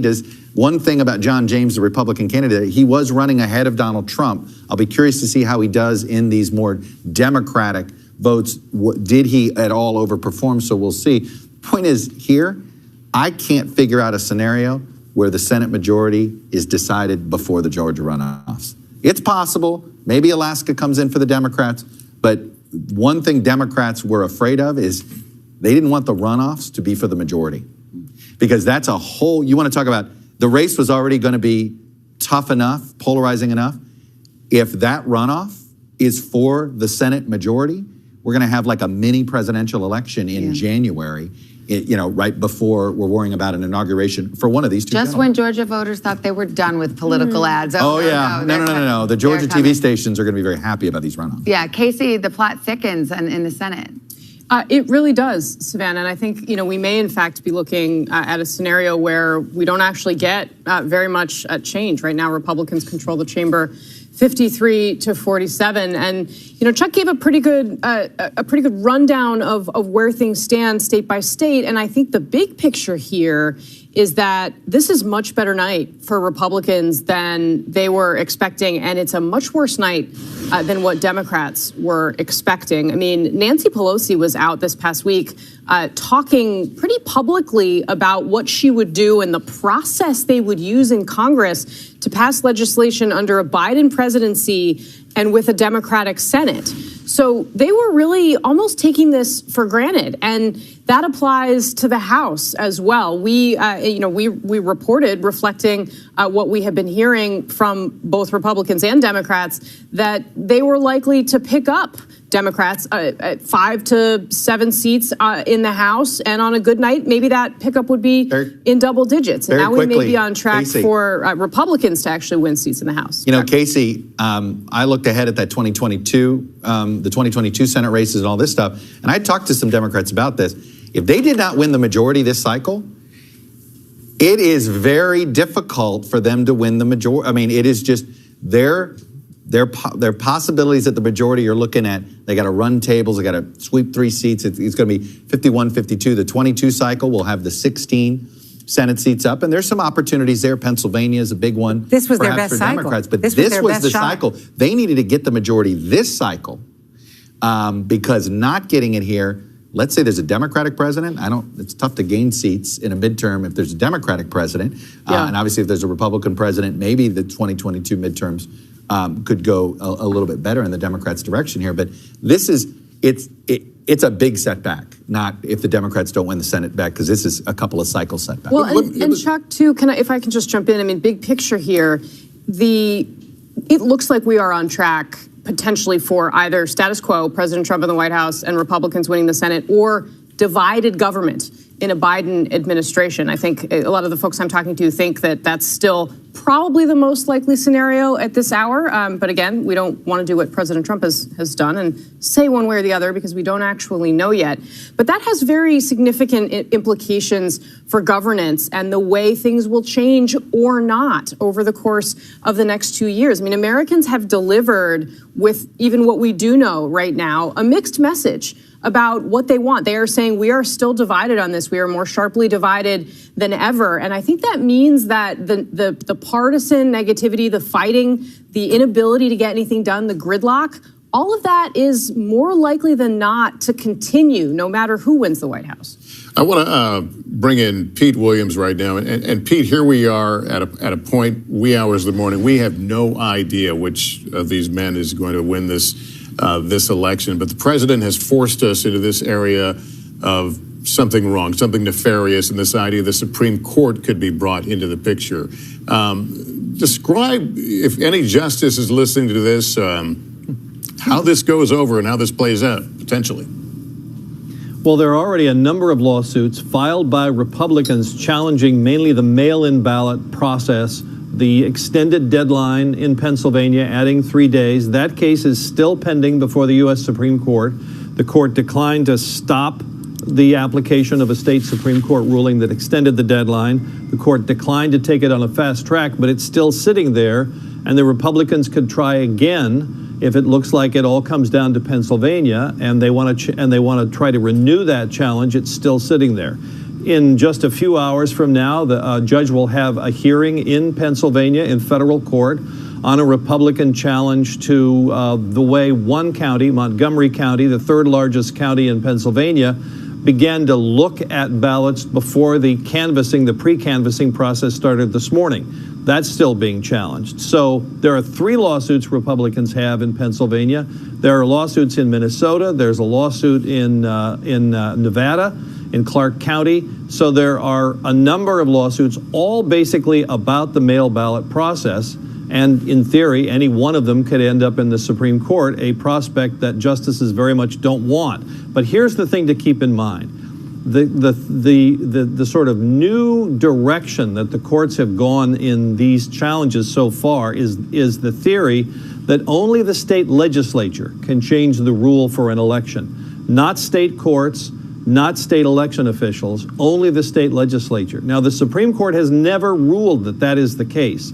There were 3 justices who said that in Bush v. Gore 20 years ago, but it's never been a holding of the Supreme Court. But it has caught fire among judges in the lower courts, and there are 3 or at least 4, or at least 3 members of the current Supreme Court who think so too. So that could turn out to be a big issue. And I'll just say one other thing about potential legal challenges or a potential way this could play out. If it's really close, this could be the year when we really talk about faithless electors, the presidential electors that we're actually choosing today, the people who will really elect the president when the Electoral College meets in December. If it is really close, within a vote or 2, then the pressure on those presidential electors to flip and be faithless and vote for someone other than who won the popular vote in their state will be extremely high. Faithless electors have never made a difference in an American presidential election in the past, but if this one is really close, this could be another first. I mean, not that we really needed another wrinkle, Pete, but didn't the Supreme Court just weigh in on faithless electors recently? Yes. In the past term, the Supreme Court upheld the right of the states to insist that electors vote for the person who won the popular vote. But here's the deal. Only 14 of the 50 states actually have that legal requirement.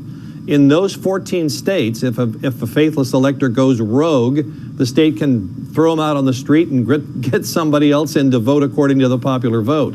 But in all the rest of the states, if a faithless elector goes off on their own toot, there's nothing the state can do about it except fine them. All right, Pete Williams, thank you. We're going to take a break. Stay with us as we await these down-to-the-wire calls. Decision 2020 election night coverage continues.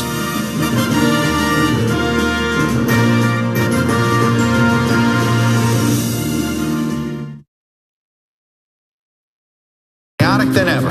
It's my job to ask the tough questions, left and right, and help you make sense of it all. You ready to go to work? I'm so ready to go to work. She's Joe Biden's choice to be next in line. But who is Kamala Harris? Join me, Joy Reid, as I explore her life's journey from Oakland to Washington on my 6-part podcast, Kamala, Next in Line. New episodes every Monday. Subscribe for free wherever you get your podcasts.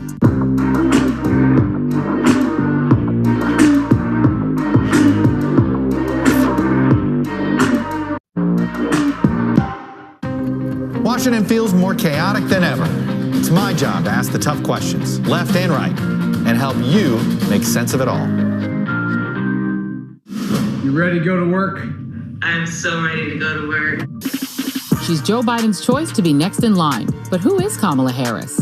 Join me, Joy Reid, as I explore her life's journey from Oakland to Washington on my 6-part podcast, Kamala, Next in Line. New episodes every Monday. Subscribe for free wherever you get your podcasts. For breaking news in our changing world, download the NBC News app. President Trump and Joe Biden hit the trail. At the center of this campaign, coronavirus. The story. The battleground blitz as we enter the final stretch of the 2020 race. From every angle. If you were sitting here talking to Joe Biden and President Trump, what would you want to tell them right now?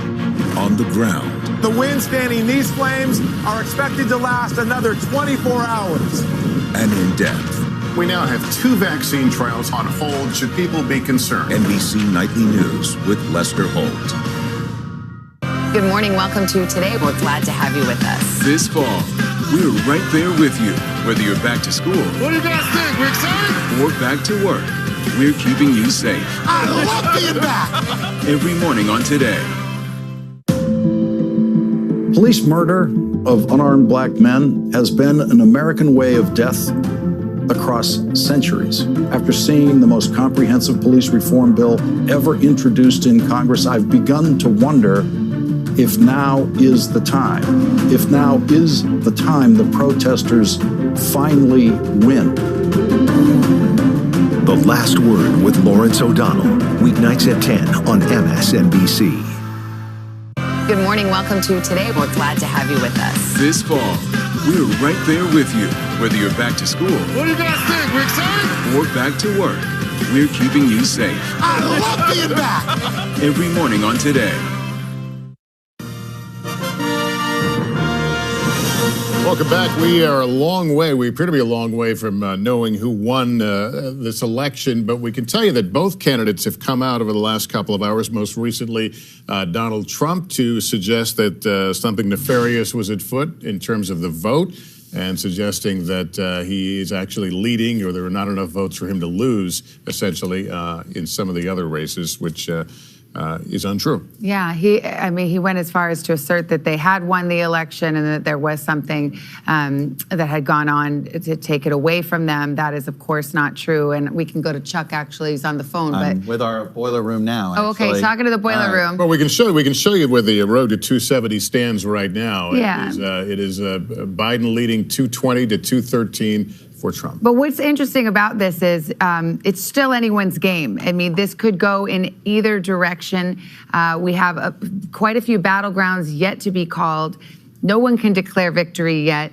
There's a lot of vote left to be counted. And Chuck, we kind of went through that. That's why we've been sort of unpacking exactly what we heard the president say when he asserted that they'd won Georgia and there was no way for Biden to catch up, or that he had won Michigan. Those are just false claims. There's a ton of vote left to be counted. And we're getting vote count in right now. We're still getting vote count in Nevada, as you can see, 79% total reporting here. We're getting more of it in. Let's see what Clark County looks like. Still a quarter of the vote out there. But, you know, this is less than 3 points. At the end of the day, it feels like it's going to head to a similar spot that it did 4 years ago. But let's jump to Arizona. More vote keeps coming in. We're getting up to 82% of the vote. I was just talking with our folks. We're going to keep getting some Arizona vote tonight. So the point is stay tuned. is the bottom line. And you've We're not mentioned that the done. votes that are coming in, some will benefit President Trump, Yeah. some will benefit Joe Biden. The votes just need to be That's right. So, but there is enough coming in Arizona that we're going to continue to look at it tonight, and there may be some action there tonight. Wisconsin is another one. Look, here's what we think. Wisconsin and Georgia, flip the coin. We do think it's still better to be Biden than Trump here, but these margins are going to be narrow. Believe it or not, we're going to be worried not just about Milwaukee, but I believe we're going to be worried about Kenosha County as well. Kenosha, of course, you remember now. Look, when you say worried, you mean worried about waiting for the vote to come in? Waiting for that vote to come in. And as you can see now, Kenosha is a swinging county. Obama carried it in 2012 when the Democrats carried Wisconsin. And as you can see here, it was basically dead even between Trump and Clinton there, with Gary Johnson being essentially taking away potential vote there. And so you see here, we're waiting. Obviously, we know there's mail-in vote, and we just don't know how much absentee ballot is there, right? These are the little things now that'll tell us whether Wisconsin is going to be 1 point or 2 points in one direction or 1 point in another. So those are the extraneous things we're waiting. But Wisconsin is a state. We expect to continue to get more stuff. But I'm just going to look. We are not getting any more vote out of Michigan. That is going to be tonight. That is going to be usable here at all. You've heard how many people have gone to bed in Western Pennsylvania. We're not counting there. They're going to start at 10 o'clock in the morning. And it's pretty clear to us, we're not going to be able to call North Carolina tonight. We know that. Enough people have gone home. There's enough vote. This still looks like you'd rather be Trump than Biden in North Carolina, but there's enough vote out there that you're not sure. And then Georgia. Georgia is a pure jump ball. It really is. This thing's getting really tight. The Biden people are still pretty bullish. They think, and I tell you, I would be too if I were them. They look like they have a lot more. They have a lot more vote coming in. That's for them than what's coming in the extraneous rural counties for the president. But the bottom line is this: Georgia, North Carolina, Pennsylvania, Michigan. I don't think we're calling these races tonight. Wisconsin, Nevada, and Arizona. I don't know if we do, but we still think we may see some vote. I know we all want to go to bed, but we still may see some vote and see some movement before the sun rises. You didn't call Maine either. We haven't called Maine, and that's going to be, as you can see here, we do have an idea of where Maine's going to head. It looks like it's going to be at least 3 for Joe Biden. But I tell you here, I've noticed even as Joe Biden's lead has increased, it's all come from that first district in Portland. Looks like Trump's going to get that district. All right, we got to take another break now. We'll be back with more Decision 2020 election night coverage. We're still going in just a moment.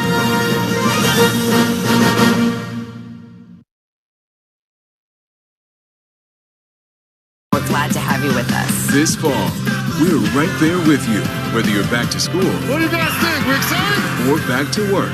We're keeping you safe. I love being back. Every morning on Today.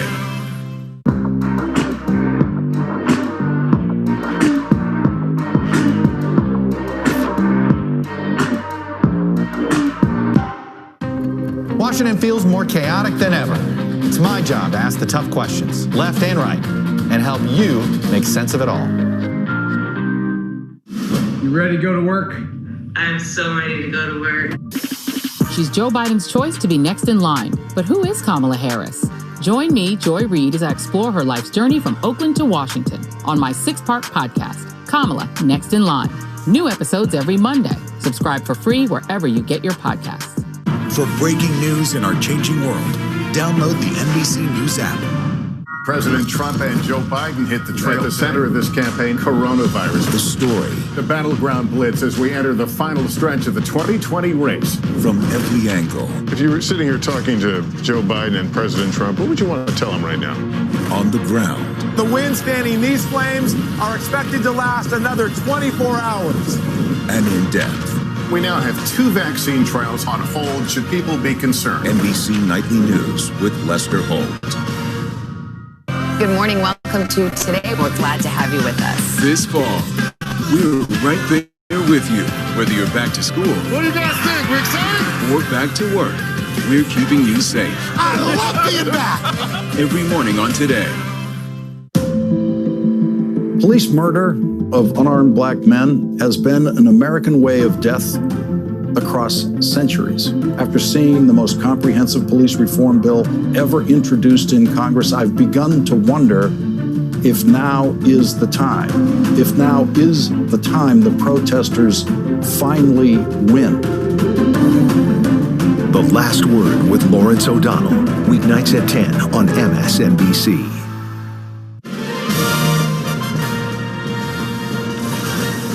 It is 3 a.m. in the east, midnight in the west. Here's the latest now as we continue to track the results from election 2020. Georgia, it is too close to call. 91% of the expected vote in. North Carolina, also too close to call.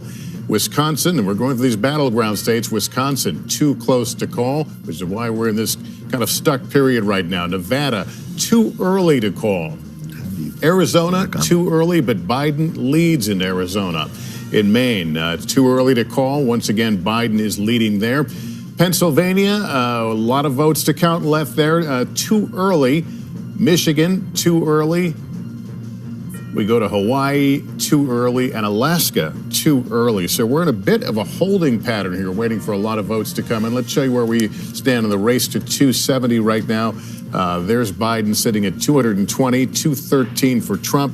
The road to 270. 270 is the prize. Let's look at some Senate races now. North Carolina Senate, that is too close to call. Tom Tillis there with a narrow lead. Alaska Senate race is too early. Arizona, that's too early. Mark Kelly, former astronaut, leads Martha McSally. Let's go down to Michigan. This is one Republicans were hoping to flip. It's too early in that race.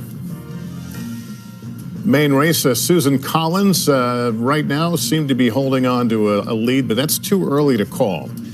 Georgia is too close. The two-way race in Georgia, I'm sorry, there's two races. This is the three-way race. That is too close, but both of them look like they're heading toward a runoff in January. Here's where the Senate stands right now. Republicans with 47 seats, 46 for Democrats. Let's bring in Chuck Todd right now. By the way, that Maine, what's interesting there is that as the numbers have come in, Susan Collins' numbers, it finally just dropped below 50. And had she stayed above 50, she would have avoided the ranked choice voting. That bizarre black box that I think some people are fully trying to understand. But now she's been pulled already under 50 with 67% reporting. So then we are looking at 6 to 9 days while they figure out how that works. Maybe explain how that works, how people can vote for a second choice as well as a first choice. It's quite unusual. It is. It's so, there are all others here, and you can see there's, we can't quite see it. There's over 5,000 votes here. And so what'll happen, and then there's just multiple other candidates, the lowest person, then what their second choice was will get applied to the vote, and then they just start doing it until somebody hits 50%, whether it's the first candidate or the second candidate. In talking to Republican strategists who think they know how this works, and I'll be honest with you, everybody I've talked to thinks that's a black box. I just want to get my candidate over 50 so I don't have to worry about it. That's not going to happen. The assumption is Susan Collins needs to be in the 48 range. You need to be within just a couple of points. As the incumbent, the assumption is these third-party candidates would have listed the incumbent as last in ranking who they wanted, and therefore Sarah Gideon here would get a lot of, there's a progressive candidate that's even been running as saying, hey, I want to be your first choice, make Sarah Gideon your second. So I really am going to be very curious at the end of this night or tomorrow morning or whatever, what is Susan Collins' number? If she's closer to 47 or 46 when all the votes are counted, then this ranked choice voting may be in favor of Gideon. But again, I want to say it's a bit of a black box in American politics right now, since we haven't seen it applied to a major U.S. Senate race like that these days. All right, I want to talk about the legal side of this, because that is a side, even as we wait for all the votes to be counted and to find out who won this election. As you know, there have been Republican threats and actually Republican lawsuits filed. Justice correspondent Pete Williams and Stanford law professor and NBC News legal analyst Nate Persley are here with us. Nate, let me start with you. A lot of lawsuits flooding the zone. How much is typical? How much is not? And how much do courts, really uphold? Well, nothing about this election is typical now. And so the lawsuits that are in the pipeline are targeting the absentee ballots, as well as provisional ballots that were at issue in Pennsylvania. And so we should expect many more lawsuits now that this election is close. And we've seen over 350 lawsuits filed this cycle when it comes to this election. That was quite a bit, but maybe not unexpected given all the changes and legal ambiguities created by the pandemic. But now, we are in a mode in the next 48 hours where we should expect the lawyers to be quite active to try to jockey to challenge certain absentee ballots and the like. But I want to emphasize that there is a legal process here, that this is not the first close election that any of these states have had, that you go into, that there's an administrative process in counting the ballots. There is a state court process to adjudicate any alleged infirmities in those ballots. And then there are appeals maybe to the U.S. Supreme Court, but that would be after many weeks of legal wrangling. Nate, it's Andrea Mitchell. May I ask a question? Because those of us who lived through Bush v. Gore and had the experience of watching them jump in and noticed that Justice Kavanaugh was citing that case, which was not supposed to be precedential, was actually cited in the Wisconsin case just last week. How difficult is it? Because Bob Bauer, for the Biden campaign, is leading a group of lawyers that have been described as extremely experienced in this. You've got two former solicitors general, including Seth Waxman and Walter Dellinger, on the case that they've been working it. So how rapidly does this process happen? Is this another case where you'll have a James Baker versus Warren Christopher, two secretaries of state, former secretaries of state, and Jim Baker just ran circles around the Democrats and Warren Christopher? Or is this a case where both sides are going to be going at it, and you can expect that Joe Biden is going to have a strong team making the case that these are legitimate ballots that should be counted? Well, there's not going to be any shortage of lawyers involved if it gets to that, but we are not there. And I want to emphasize that we first need to count the votes. We don't know how big the margin is going to be. And so the first process is actually figuring out whether there are even ballots in dispute. And so once we count the votes, then we can deal with whether there's any legal problem with them. Like I said, this is not the first time any of these states have had to deal with a close election, which might lead to a recount. But we don't even know if we're in recount mode yet. We also don't know how many states are at issue. So it may be that it doesn't come down to all one state like Florida in 2000, that it could be several states that are at issue. And so we need to just wait about 24 hours to see whether there's any genuine legal issue that will be brought here. But yeah, there's not going to be any shortage of lawyers on either side. They will both have the ammunition that they need. And you think the votes will be counted? That the president was talking about stopping the count? Well, I don't know what basis one would have to stop the count. I mean, these ballots have been sitting, in these election offices for weeks, waiting to be counted. The only reason they weren't counted is because the state laws prevented them from being counted early. There are other states like Florida and North Carolina and others, in Arizona, which do the counting earlier. These happen to be states where the legislatures refused to change the law to make the counting earlier. Pete, let me bring you into this. The net effect of many of these lawsuits is to take votes away. People who casted votes honorably. In many cases, you look at Texas and that attempt to stop a drive-through voting that put a lot of ballots on the line. Is there a guiding principle among the courts on that very difficult question of actually taking away votes that people thought were lawfully cast? Well, the question will probably come down to two things. First of all, if it's really close, as Nate says, there'll be an automatic recount or you can request a recount. That would be the first step. Secondly, it may come down to duking it out ballot by ballot, and especially with mail ballots. Some the state laws vary so much. Some require signature matching, some don't. Did the ballot have the security envelope inside? So all those things can be challenged ballot by ballot. And then the question is it so close it's in what the lawyers call the margin of litigation? Do they actually think that if they sued, they could make a difference in the outcome? So, we're several steps away from knowing all of that. If it does go to the Supreme Court, then of course it's going to be a larger issue. On what basis would you go to the Supreme Court and say these votes should be counted or they shouldn't? And that's what gets back to this thing I was talking about earlier, this theory that has taken hold among some Republican judges that only state legislatures can change the rules because the Constitution says that the states shall choose their presidential electors, which is what we're doing tonight, in the manner as the legislatures may direct. So does that mean that only the legislatures can change the rules?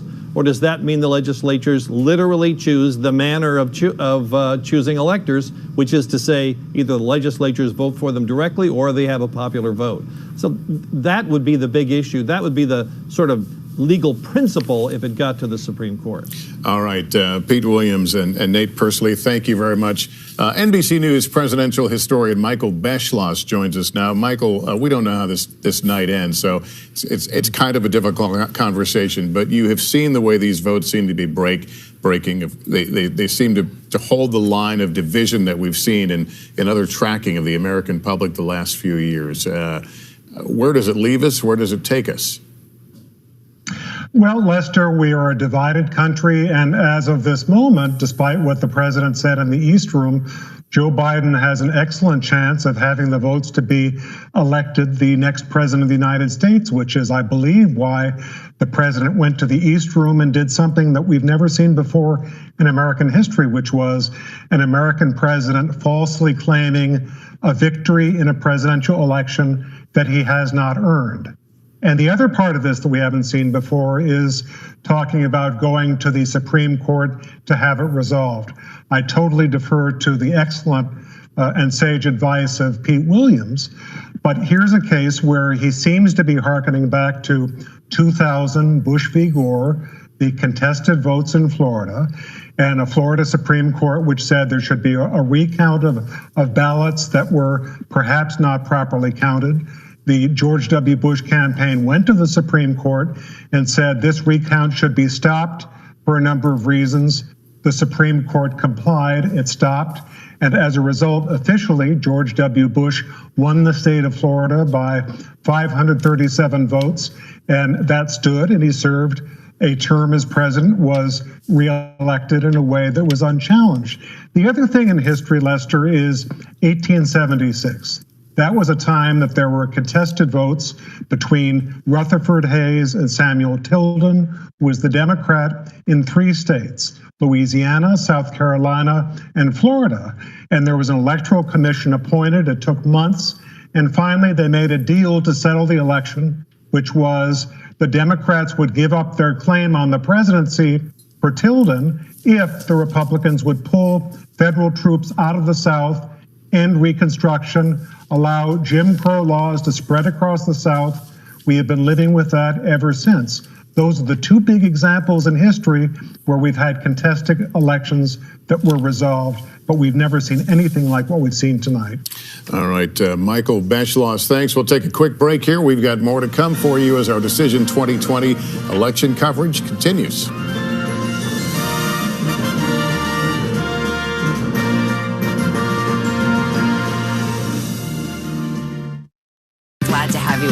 This fall, we're right there with you. Whether you're back to school, What do you guys think? We're excited? or back to work, we're keeping you safe. I love being back. Every morning on Today.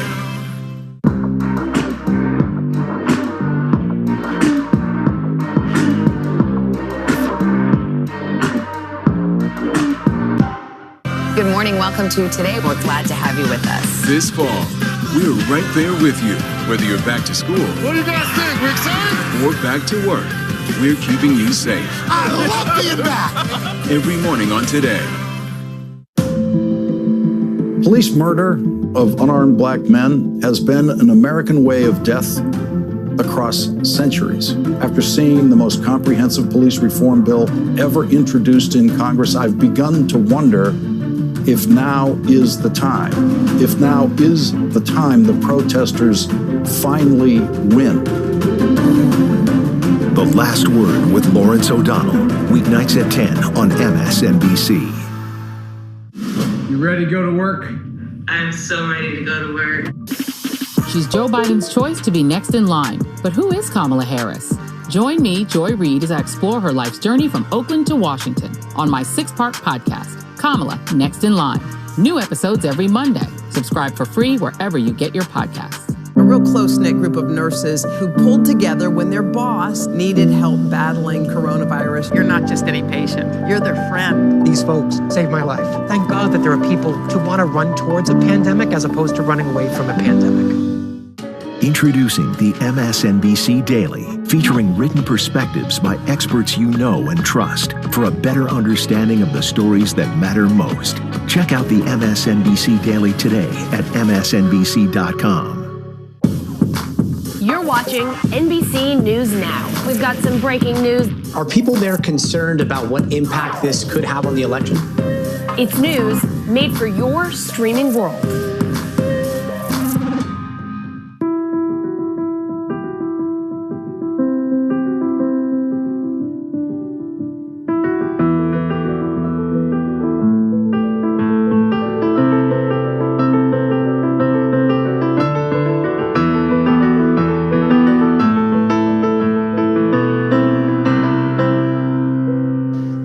Watch what they do, not what they say.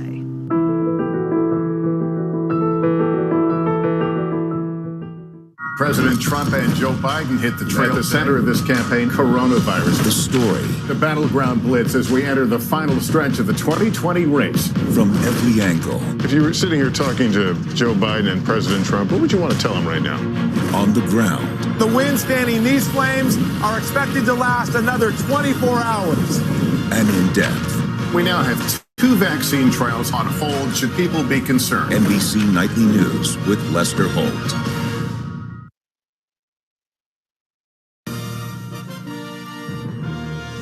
Welcome back to election 2020 coverage. We knew it was going to be an all night, so it's a long night, so you shouldn't be surprised to see us after 3 in the morning in the East Coast. Chuck Todd is with me here. We're kind of in a holding pattern right now. Some very key states where the vote just doesn't seem to be coming in. We are. Now, look, we got something for you to look forward to in 44 minutes, which is at 3 a.m. local time in Milwaukee, 4 a.m. out here. We expect some big chunk of vote from Milwaukee, and that will give us a big idea of what the real situation is in Wisconsin right now. It's narrow. Look, our models indicate that after all is said and done, we think Biden has the edge here after all of that. But again, we'd like to know how many ballots are out in Kenosha County as well, because there's a bunch of mail-in vote out there. In theory, should lean towards Biden, but we'll see. All right, well, we'll wait for that. I want to bring in Kate Snow right now. Kate has spent a lot of time on the road these days preparing for this election, getting to know the voters and spending specifically time in the Midwest. What do you want to share as we look at that divided map? Yeah, and Lester, anecdotally, I have spent a lot of time with Trump supporters, a lot of time in counties that were Obama counties that swung to Donald Trump back in 2016. So I guess what I would say is some of this is not surprising to me tonight. The number of people that I've had say to me how enthusiastic and excited they were for the president, and you see that at his rallies, but this is away from the rally settings. This is people I'm talking to on farms and in neighborhoods and in suburbs. I noticed when I was reporting and traveling around a real, what I would call an enthusiasm gap. The people that were telling me they were supporting Joe Biden were not necessarily as enthusiastic as the Trump supporters that I met. So I think maybe that speaks a little bit to some of what we're seeing tonight in the results. I think it also speaks to why the president came out shortly, just a short time ago, and said the things that he said, because he believes he can appeal to that base, which of course we've known for a long time that he had that base. But I think in some counties, and Chuck can speak to this, in some individual places in Pennsylvania, Western Pennsylvania and Eastern Ohio, where I spent a lot of time, you're seeing those numbers for President Trump going up from where they were in 2016, and that's that enthusiasm. Well, many of the president's critics criticize him because of some of his more brash actions or some of the things he does. One of the things I've found in doing many of the kind of stories you're talking about and talking to his supporters is it's a question of where you get your information. That's right. And what you believe. So to lay out the premise of a question, based on a set of facts that may be in dispute in their mind. Right, and at the risk of bringing up something that is very, very fringe and very much discredited and conspiracy theory, QAnon, which we've heard a lot about in this election cycle, which is a sort of set of beliefs on the internet, again, unfounded in fact. I talk to supporters and people that are very much believe the disinformation that they're seeing online. I mean, that's where they're getting their news, from these Facebook groups and other places that have a lot of Q content. They believe that President Trump is the hero in that story, and they are strongly Trump supporters. I'm not saying that all the president's supporters belong to that group, of course, but I think you get the sense, Lester, for where people are getting their information, and it's not even from mainstream networks or cable channels. It's internet based, and there's a lot of groupthink, I think, that goes on where people share and crowdsource, and things that sound to our minds as journalists like they can't possibly be believed, and statements that are made that don't have basis in fact are readily believed. All right, Kate, thank you. I want to bring in editor of the National Review, Rich Lowry, and former top advisor to President Obama, David Plouffe. Good to have you back. Rich, let me start with you. I assume you heard the president earlier, all but claiming victory, essentially saying there's not enough vote to catch him out there. Give me your reaction to that. Well, it was obviously irresponsible. Strange, given it's the kind of thing you say when you think you're losing. I don't think they really think they're losing, but the president always has a sense of deep unfairness, and that he's been being treated in some illegitimate way. Okay, and it does go some. Rich, I'm sorry. Sure. I hear you fine, but I'm being told that we lost your audio, so I'm not quite sure what's going on. Okay, we're good. Okay, Rich, go ahead. Yeah, sorry. So. And plus, the idea that you're going to go and sue and just stop these absentee ballots and early votes from being counted is completely ridiculous. There is a segment of Pennsylvania ballots that, if it's really close, will be under a cloud.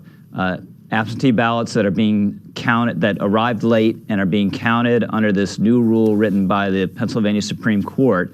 And I do think there are at least 4 Supreme Court justices, maybe 5, maybe 6, who think that is impermissible for the Pennsylvania Supreme Court to have rewritten the rules like that. But that's a relatively small segment of votes that will only be in play if it's really, really close in Pennsylvania.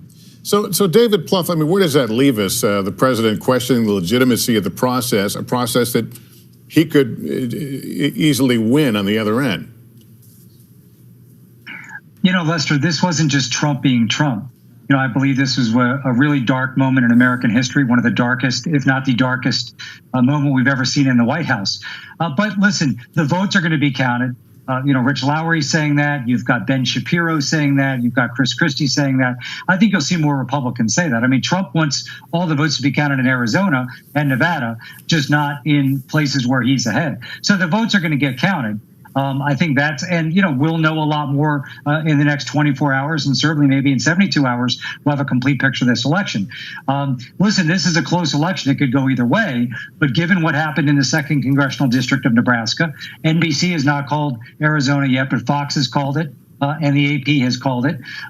If, you know, Biden takes a lead in Wisconsin and Michigan, he's at 270. And so I think I'd rather be Joe Biden right now than Donald Trump, barely, just from a voting standpoint. But this is going to be a really trying time, even if ultimately this is really Trump howling into the wind. And he doesn't have any legal recourse. You know, 40 to 45% of the country is going to believe what he says. And so the divisions just grow much more stark and more dangerous. All right, David, thank you. And as we wait to hear more from those uncalled states, we'll pause here briefly. Hope you can stay with us as we continue our coverage of Election 2020.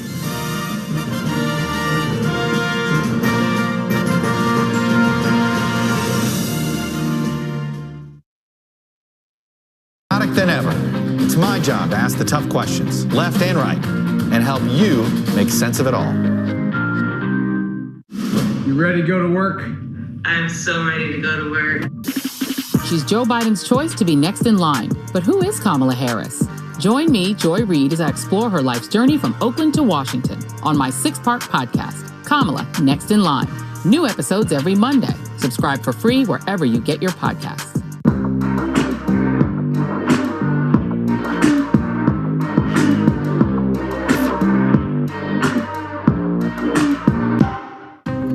Washington feels more chaotic than ever. It's my job to ask the tough questions, left and right, and help you make sense of it all. You ready to go to work? I'm so ready to go to work. She's Joe Biden's choice to be next in line. But who is Kamala Harris? Join me, Joy Reid, as I explore her life's journey from Oakland to Washington on my 6-part podcast, Kamala Next in Line. New episodes every Monday. Subscribe for free wherever you get your podcasts. For breaking news in our changing world, download the NBC News app. President Trump and Joe Biden hit the trail. At the center of this campaign, coronavirus. The story. The battleground blitz as we enter the final stretch of the 2020 race. From every angle. If you were sitting here talking to Joe Biden and President Trump, what would you want to tell them right now? On the ground. The winds fanning these flames are expected to last another 24 hours. And in depth. We now have 2 vaccine trials on hold. Should people be concerned? NBC Nightly News with Lester Holt. Good morning. Welcome to Today. We're glad to have you with us. This fall, we're right there with you. Whether you're back to school. What do you guys think? We're excited? Or back to work. We're keeping you safe. I love being back. Every morning on Today. Police murder of unarmed black men has been an American way of death across centuries. After seeing the most comprehensive police reform bill ever introduced in Congress, I've begun to wonder if now is the time. If now is the time the protesters finally win. The Last Word with Lawrence O'Donnell, weeknights at 10 on MSNBC. Good morning. Welcome to Today. We're glad to have you with us. This fall, we're right there with you. Whether you're back to school. What do you guys think? We're excited? Or back to work. We're keeping you safe. I love being back. Every morning on Today.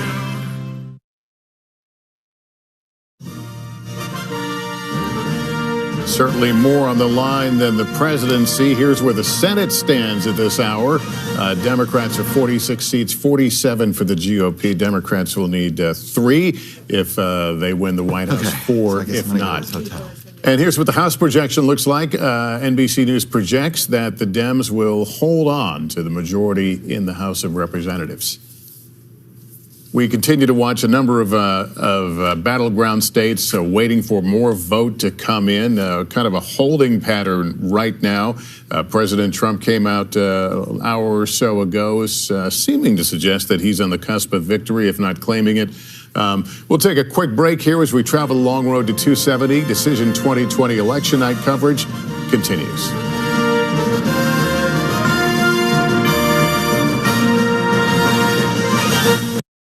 You with us. This fall, we're right there with you. Whether you're back to school. What do you guys think? We're excited? Or back to work. We're keeping you safe. I love being back. Every morning on Today.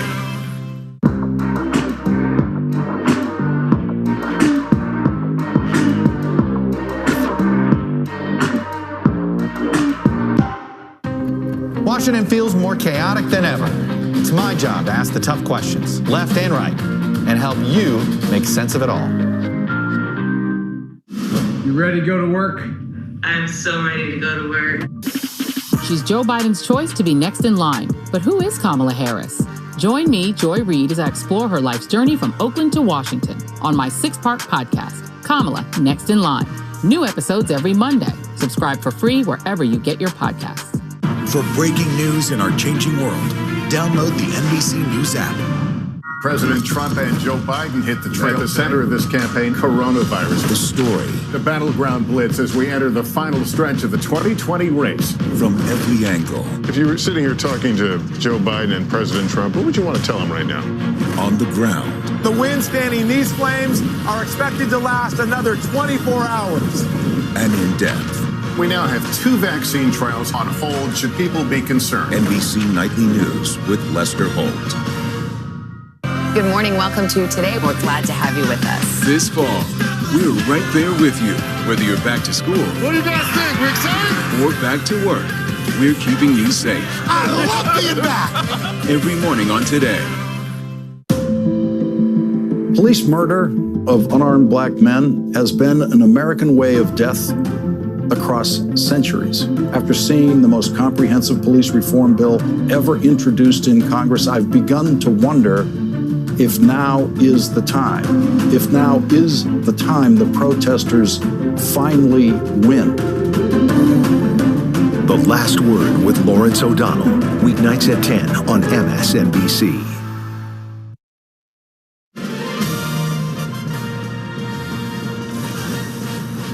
Welcome back, and thanks for staying up with us as we take you through this election night into the early hours of Wednesday here on the East Coast.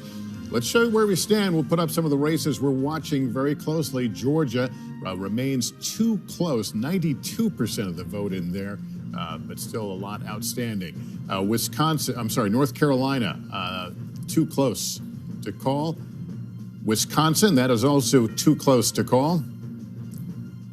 Let's go to the West and Nevada. That's too early to call right now. Arizona is too early, but we can report a Biden lead in Arizona.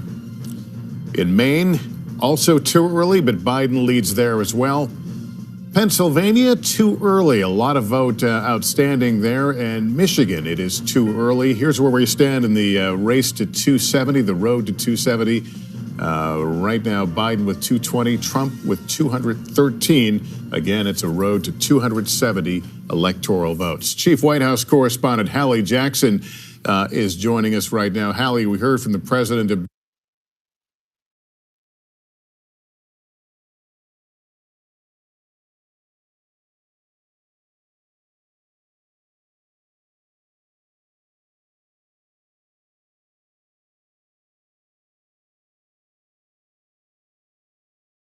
Bit later, how much is reverberated from his assertion that he is winning this thing?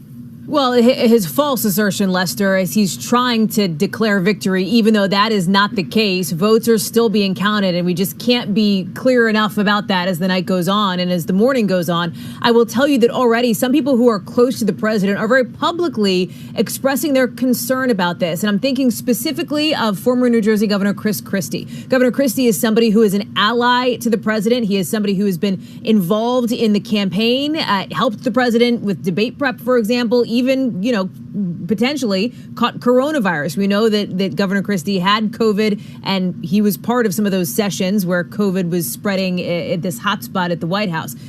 Tonight, this morning, I should say, Governor Christie is talking about how the president's remarks tonight, his, again, false and incorrect claims that there is fraud in this election, despite zero evidence of that having been the case, were a bad political and strategic decision, Lester. We're hearing from Rick Santorum, somebody who's been deployed as a kind of surrogate for President Trump out on cable news, saying he was distressed to hear the president talk the way that he did. Santorum, of course, a Pennsylvania guy.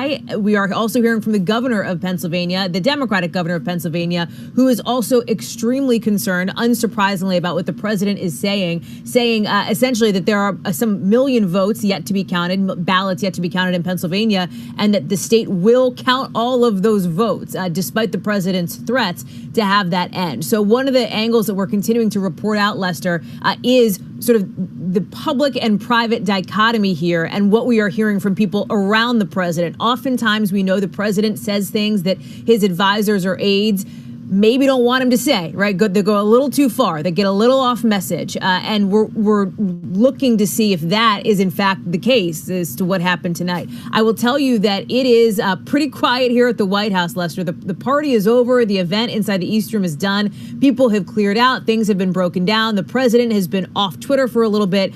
He is somebody who is known for his early morning hours, of course, so I wouldn't be surprised to see that fire up again this morning. And the other thing we're watching, of course, is what's going to happen in sort of the Trump conservative media world, let's say, the outlets that speak to those supporters of President Trump and how they're framing some of this discussion as a lot of Americans who may have gone to bed, some of whom may not be watching this coverage and will be picking it up in the morning, react to what the president had to say. Hallie, thank you. I want to bring in White House correspondent for the PBS NewsHour, Yamiche Alcindor. Thank you for joining us. Give me your take on the pace of this evening and early morning. It's fair to say there were a lot of expectations that if things lined up Biden's way, they could go very, very quickly. That's right. At one point in the night, the Trump campaign felt like they were going to be able to declare victory pretty early in the night. But as the results came in, it was very clear that they were not going to be able to do that. Biden, of course, then came out at 12:30 and said, I still think I have a lot of paths to victory. I still think we can win this. But really what happened next was this stunning speech by President Trump, something that we've never seen any U.S. president do. He was declaring victory, even though he has not officially won this election. This has a lot of people feeling like we're now, as Americans, in a constitutional and a political crisis, because the president, if he doubles down on this, if he takes this stance to try to go to the Supreme Court to try to take this election and try to win it without having all of the votes counted, that is going to be a very big problem. Democracy, of course, is the bedrock of America. It's why other countries look to us and say, we want to do our elections like them. So the president here has a lot of people around him very disturbed, very distressed. This is a scenario that we've, of course, thought might happen because the president has been hinting at this for some time, that he might be declaring victory if he felt like he was in a good position. But now that it's actually happened, there is a lot of nervousness and a lot of anxiety at the White House and around the president. Yeah, I think the thing that was confusing listening him to do that is it predisposes that he's going to lose. And that's certainly not, the fact is each man right now has a chance of becoming president. So by setting up this idea that there's been fraud, the question is, okay, what happens if you win? Exactly. There are votes in Wisconsin and Pennsylvania, in Georgia, that were cast for President Trump that have yet to be counted, as well as, of course, that have been cast for Joe Biden that have yet to be counted. But the president is taking a stance at this point that if he doesn't have any more votes counted, that he will be able to declare victory. It's a scenario that GOP operatives have said is really not the right way to do this. But the president is doubling down here. I think we've heard the president at times, as Hallie hinted at, we've heard the president say things, the White House then come out and clarify and say that's not exactly what he meant. We saw the vice president not go as far as the president. He was not declaring victory. He, of course, is half of the ticket. He was not saying that we've already won. But the president went and picked through a bunch of different states, including Georgia, North Carolina, claiming that he had already won those states, when in fact he has not won those states yet. So we cannot stress enough that there is not any sort of evidence that Democrats are trying to steal this election. We've already, of course, seen Twitter take action to try to stop the president from making these statements. They've labeled a tweet where he was saying that Democrats were stealing the election as saying that it's disputed and saying that it's spreading misleading information about our election and about our civic process. So this is in some ways an alarming set of events that we're seeing tonight. But again, it's still early to say, but the president was pretty clear about the fact that he said, I already won. I believe that I have won this election. All right, Yamiche, thank you for staying up late with us. Good to talk to you. Let me bring in our senior business correspondent, Stephanie Ruhle. Stephanie, the markets will open here in several hours from now, and they will wake up to an uncertain presidential race. How's that going to play out? And uncertainty is not what the markets like, Lester. It's been a roller coaster tonight, but where we really saw the futures market, Dow futures, that's an indicator for where the markets could open, where we saw them hit session lows was during and after the president's speech, when he sort of opened the door for a potential contested election. You know, when the markets really started getting skittish a few weeks ago, it was when the president did not agree to a peaceful transfer of power. From the market's perspective, they want to make sure that the election goes smoothly, that the process worked. And from what we've heard from the president in the last couple hours, we're going to get anything but smooth, and the markets are reacting to that, and not in a good way. All right, Stephanie, thanks very much. Andrea. Well, you know, that is precisely the point. You heard a very different tone from the vice president, from Mike Pence. He didn't go as far at all as what the president said. He was the cheerleader for Donald Trump, as he always has been. But he was a more traditional elected Republican figure, or any, you know, political figure. Mildly walked back the president's remarks. Exactly, trying to sort of moderate it, and it was notable there, the difference in tone. I also want to just point out, we've talked about the fact that Nancy Pelosi and the Democrats have held the House. They may have lost a couple of seats. Right now, we're giving them, by all accounts, 227 House seats, Democrats, and 207 Republicans, which could be a gain of 10 for the Republicans. It could also be a loss. There were a few vacancies, 6 vacancies, but they could have lost a couple of seats. We don't know until these seats are all confirmed. You're going to get us some of the view from the pollster world now. Well, the fact is we don't exactly know. We know that they're holding the House, but we don't know whether they've actually lost a couple of seats as well. All right. Let me bring in. Oh. No, I'm sorry. Let me bring in Fred Yang, a Democratic pollster and partner at Hart Research Associates. Thanks for being with us. We don't know how this evening ends, but what are you learning from your standpoint based on where we're at? Well, I think I'm learning, Lester and Andrea, that 4 years ago, this election night feels a lot like 4 years ago. And, in terms of, I guess, where the presidential election will be decided, will be those same 3 states that decided the presidential election 4 years ago. But I think the added complication, we've all of us, journalists, pollsters, candidates, the public have been grappling with this system in which basically we're at halftime in these 3 states. Because so many votes have to be counted. And, because of the pandemic and the reality of life, we've been told over and over again, be patient. There's 2 sets of votes, the early vote in some of these states like Wisconsin and Michigan. The reason why your networks and others haven't called the races for a candidate is because there's still a significant number of votes out there. And I just think, Lester, that's just part of the new normal that we're going to have to get used to.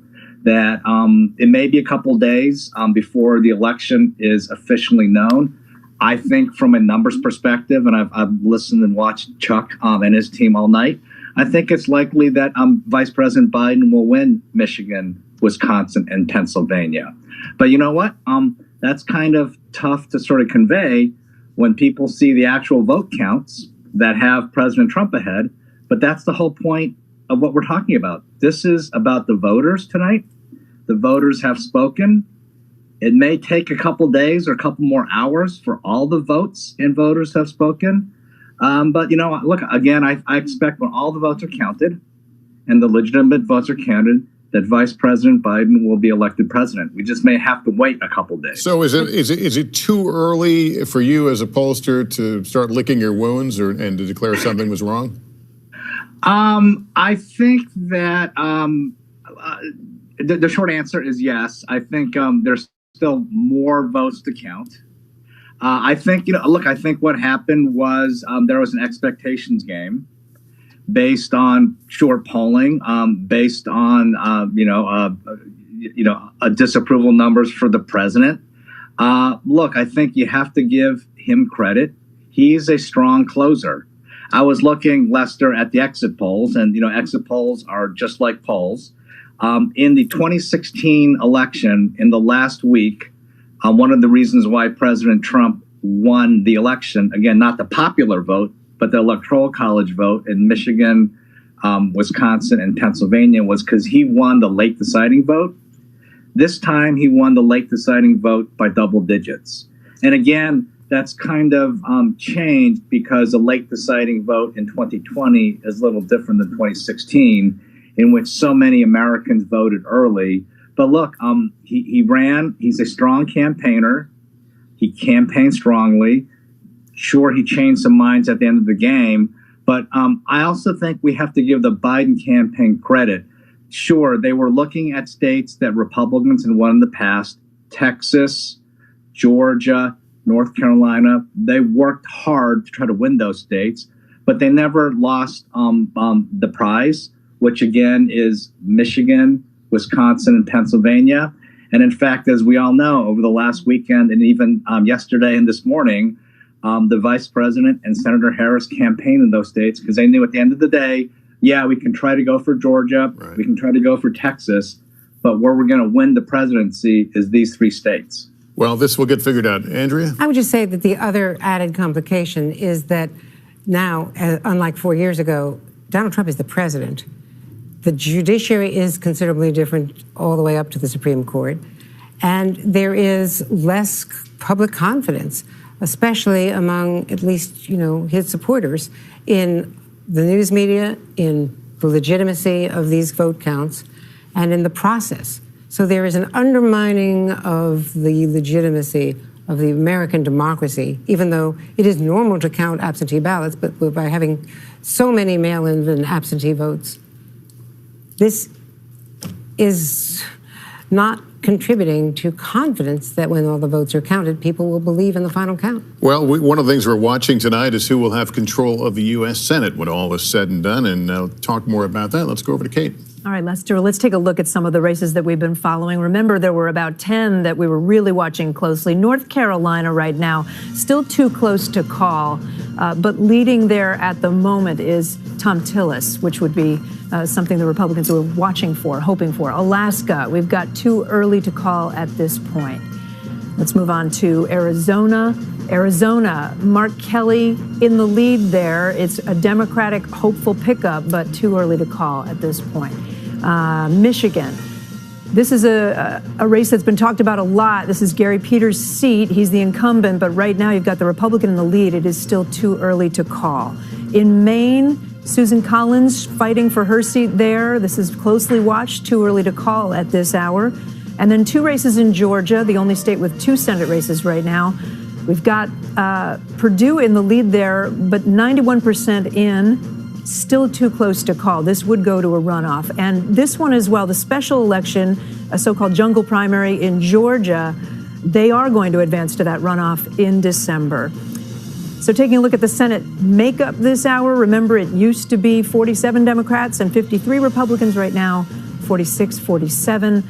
The chances of the Democrats, guys, being able to take back control of the Senate, which is something that Democrats were really hopeful about tonight going into the evening or last night, is looking a lot slimmer now. Runoffs in Georgia certainly loom large. Kate, thank you. Another quick break here. We'll continue with Decision 2020 election night coverage in just a moment.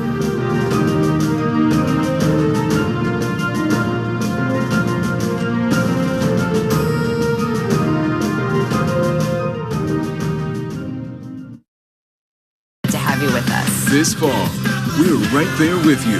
Whether you're back to school, What do you guys think? We're excited? or back to work, we're keeping you safe. I love being back. Every morning on Today.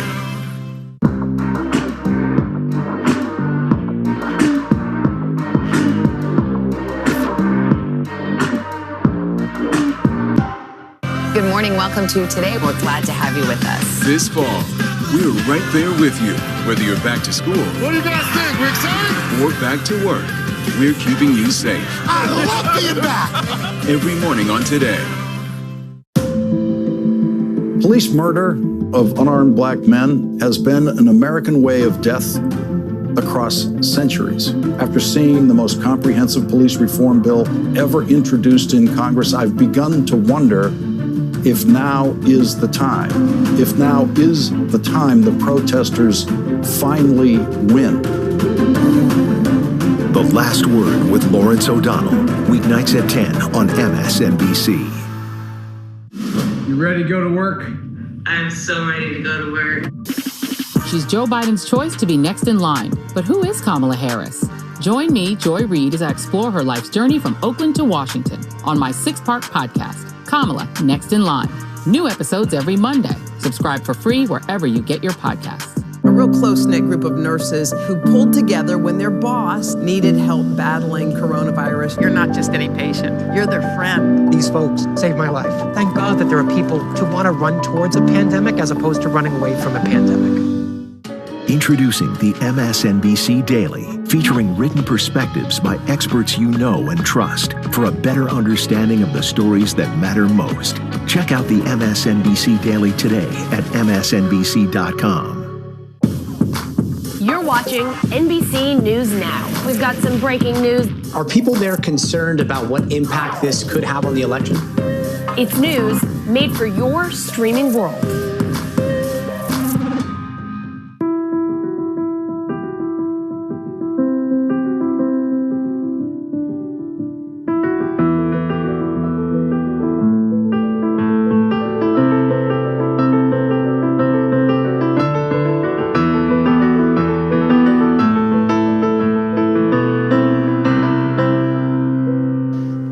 Watch what they do, not what they say.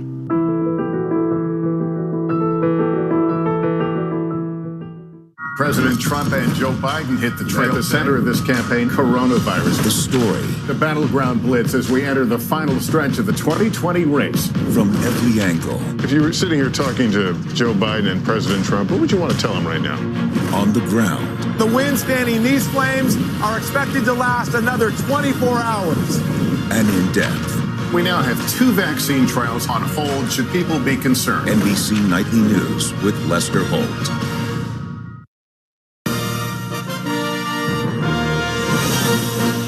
Welcome back. Election night 2020. We continue to wait for key battleground states for more vote to come in and get a handle on where all this is going. But right now, I want to hand it over to Hallie Jackson, who's got more for us.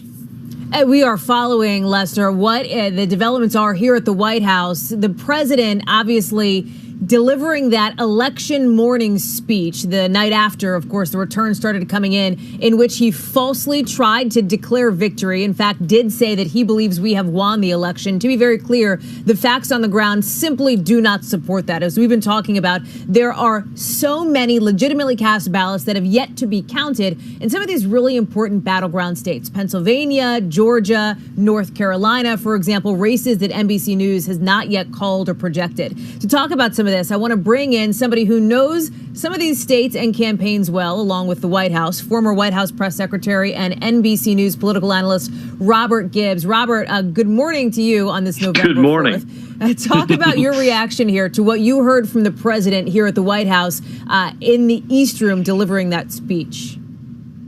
Yeah, just nothing short of stunning. I mean, I guess in some ways we've come to expect it, but it's still a jarring thing. Particularly when the president wants to see votes counted in places like Nevada and Arizona, but doesn't want to see any more votes counted in a Pennsylvania or a Michigan. So again, a jarring thing. First of all, a campaign event in the White House is a jarring thing. To watch the president of the United States essentially declare victory in races that he knows are far from over, I think it's just disconcerting and very unsettling for the hard work that has to come next in counting these votes and keeping people safe that are counting these votes. A couple of the states that I'm hearing about quite a bit tonight from sources that I talked to in and around President Trump's orbit are Pennsylvania and Georgia, right? And 2 different storylines there. Pennsylvania, I'm getting a sense of increasing optimism based on some of the numbers. Georgia, less optimism perhaps than earlier on election morning. How do you see those states playing out? And if you're Joe Biden's campaign, what are you seeing in some of these numbers? Well, look, I think there's reason for the Biden campaign to be optimistic and for the Trump campaign to be pessimistic about Georgia. I think there's the vote that's out, particularly those metro counties around Atlanta. We know there's going to be some big vote there. So that one wouldn't surprise me. I think there's still a lot of vote out. I think it's hard to get a handle on what's still out in Pennsylvania. We know there's Western Pennsylvania vote out in Allegheny County. We know there's a lot of Philadelphia. We know there's a lot of Montgomery County, again, over in the east. So I think it's really hard to get a real handle on kind of where Pennsylvania is. I think you've got even some counties within the state that aren't going to count their early or absentee votes until starting tomorrow morning. So I think it may be several hours before we know a lot more about where we are with Pennsylvania. I'll be anxious to see, obviously, in the next few hours, what happens with Wisconsin. You've got, obviously, the Milwaukee vote to come in, and you've got a couple of other places that still have to report some vote. And that one will be an interesting one to see. Real quick, before I let you go here, looking at the Senate landscape, Democrats, I think, had hoped to be doing better at this point in the morning than what we are seeing in some of these places. Is there a chance to potentially turn it around? And again, some of the vote is still early. And how do you think this plays out? Well, look, I think Democrats are undoubtedly disappointed at where the Senate is at this time. I think, look, I think the key is that maybe that those races, it may be more than one race, but at least one race we know is going to go to a runoff in Georgia. That'll happen just a couple days after the new Congress is seated. So we may well have extended, not just in the next couple days in a presidential race, but extended a couple of months in the Georgia race. Yeah. Robert Gibbs, former White House press secretary, staying up late and early with us this morning. Robert, thank you. Lester, I'll toss it back to you there in the studio. Yeah, Hallie, I think we've now officially moved into early territory, not late. Another break now. We'll be back in just a moment with more Decision 2020 election night coverage. Stay with us if you can.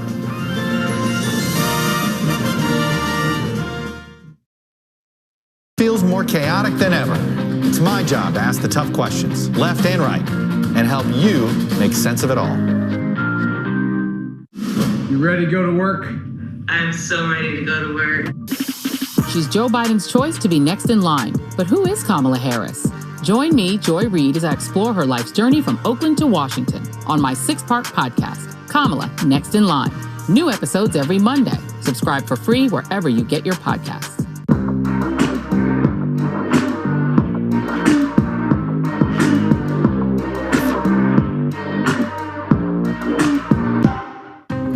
Washington feels more chaotic than ever. It's my job to ask the tough questions, left and right, and help you make sense of it all.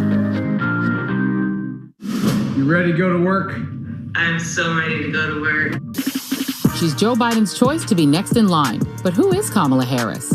Join me, Joy Reid, as I explore her life's journey from Oakland to Washington on my 6-part podcast, Kamala Next in Line. New episodes every Monday. Subscribe for free wherever you get your podcasts. For breaking news in our changing world, download the NBC News app. President Trump and Joe Biden hit the trail. At the center of this campaign, coronavirus. The story. The battleground blitz as we enter the final stretch of the 2020 race. From every angle. If you were sitting here talking to Joe Biden and President Trump, what would you want to tell them right now? On the ground. The winds fanning these flames are expected to last another 24 hours. And in depth. We now have 2 vaccine trials on hold. Should people be concerned? NBC Nightly News with Lester Holt. Good morning. Welcome to Today. We're glad to have you with us. This fall, we're right there with you. Whether you're back to school. What do you guys think? We excited? Or back to work. We're keeping you safe. I love being back. Every morning on Today. Police murder of unarmed black men has been an American way of death across centuries. After seeing the most comprehensive police reform bill ever introduced in Congress, I've begun to wonder if now is the time. If now is the time the protesters finally win. The Last Word with Lawrence O'Donnell, weeknights at 10 on MSNBC. For breaking news in our changing world, download the NBC News app. Protests broke out. The coronavirus pandemic. The story. Emergency approval to treat COVID-19 with plasma. Many questions remain about how well it works. From every angle. How much of the increased tension was due to the militias that came here? On the ground. Deadly western wildfires in California. Entire communities were also wiped off the map. And in depth. One of the big concerns is indoor air quality. What are you doing to address that? NBC Nightly News with Lester Holt. I've got my vote planned. I just double-checked NBCnews.com/plan your vote. It reminded me everything I needed to know about voting back in my home state of Michigan, whether it's game day or election day. It helps to have a plan. The journey has taken us here through a campaign of unexpected twists and turns. From a global pandemic to civil unrest to an incumbent president diagnosed with the coronavirus. With the election of our lifetimes upon us, each day brings more surprises. And whatever happens, we'll be with you every step of the way, wherever this journey takes us next.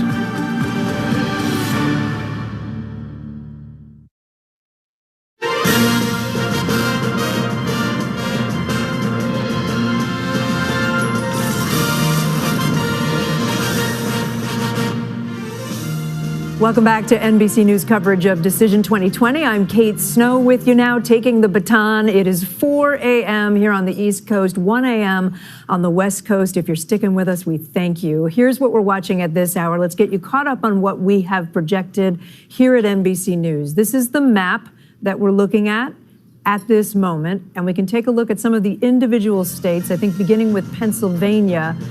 Again, this is the one that we are really waiting on, and it could be days. Too early to call at this point. Georgia, also very close at this point. 92% of the vote in, too close to call. North Carolina, again, too close to call, a pivotal state. This could really matter for either candidate. Michigan, same thing, too early to call at this point, waiting for votes to be counted there. In Arizona, Vice President Biden has a lead, but still too early to call at this hour. Wisconsin, very close there as well. Again, a critical northern state, too close to call. In Nevada at this hour, too early to call Nevada. And in Maine, too early to call, although we could note that Vice President Biden does have a lead there, but again, still too early to call that. In Hawaii, where maybe they're still awake at this hour, it is too early to call. Not enough votes to count, obviously 0-0 there. Let's begin this hour. We've let some of our folks go, Lester, Savannah, Chuck, and Andrea getting some sleep. Same thing at the White House. Hallie Jackson has gone to get a couple hours of sleep. So let's bring in Monica Alba. She's at the White House with us now at 4 a.m. Monica, let's talk for those who weren't with us about what the president said when he came out and spoke and what you're hearing from White House officials now. Okay, we'll wait on Monica Alba. She's not quite ready yet. So let me skip over to Biden headquarters first, and then we'll come back to the White House. Ali Vitale is now at Biden headquarters for us in Wilmington, Delaware. Ali, it feels like days ago, but it was just hours ago that we heard from the vice president. Social media. Have we lost her also? Okay. Bear with us, folks. We're trying to get our correspondents up. Do we have Maura Barrett before I try to toss to her? Okay, we don't have anybody at this hour. All right, how about Rich Laurie? Is he with us? All right, we're having trouble getting folks organized at this hour. We apologize for that. We will get right to our correspondents when we can. But let's talk about where we stand at this moment. You just heard Lester say it before he left, if you were with us right before the 4 a.m. hour, that this race is simply too close right now to really call. It is a race where we await millions of votes that have been cast. States all over the country, some of them have gone to bed now. They'll resume counting in the morning.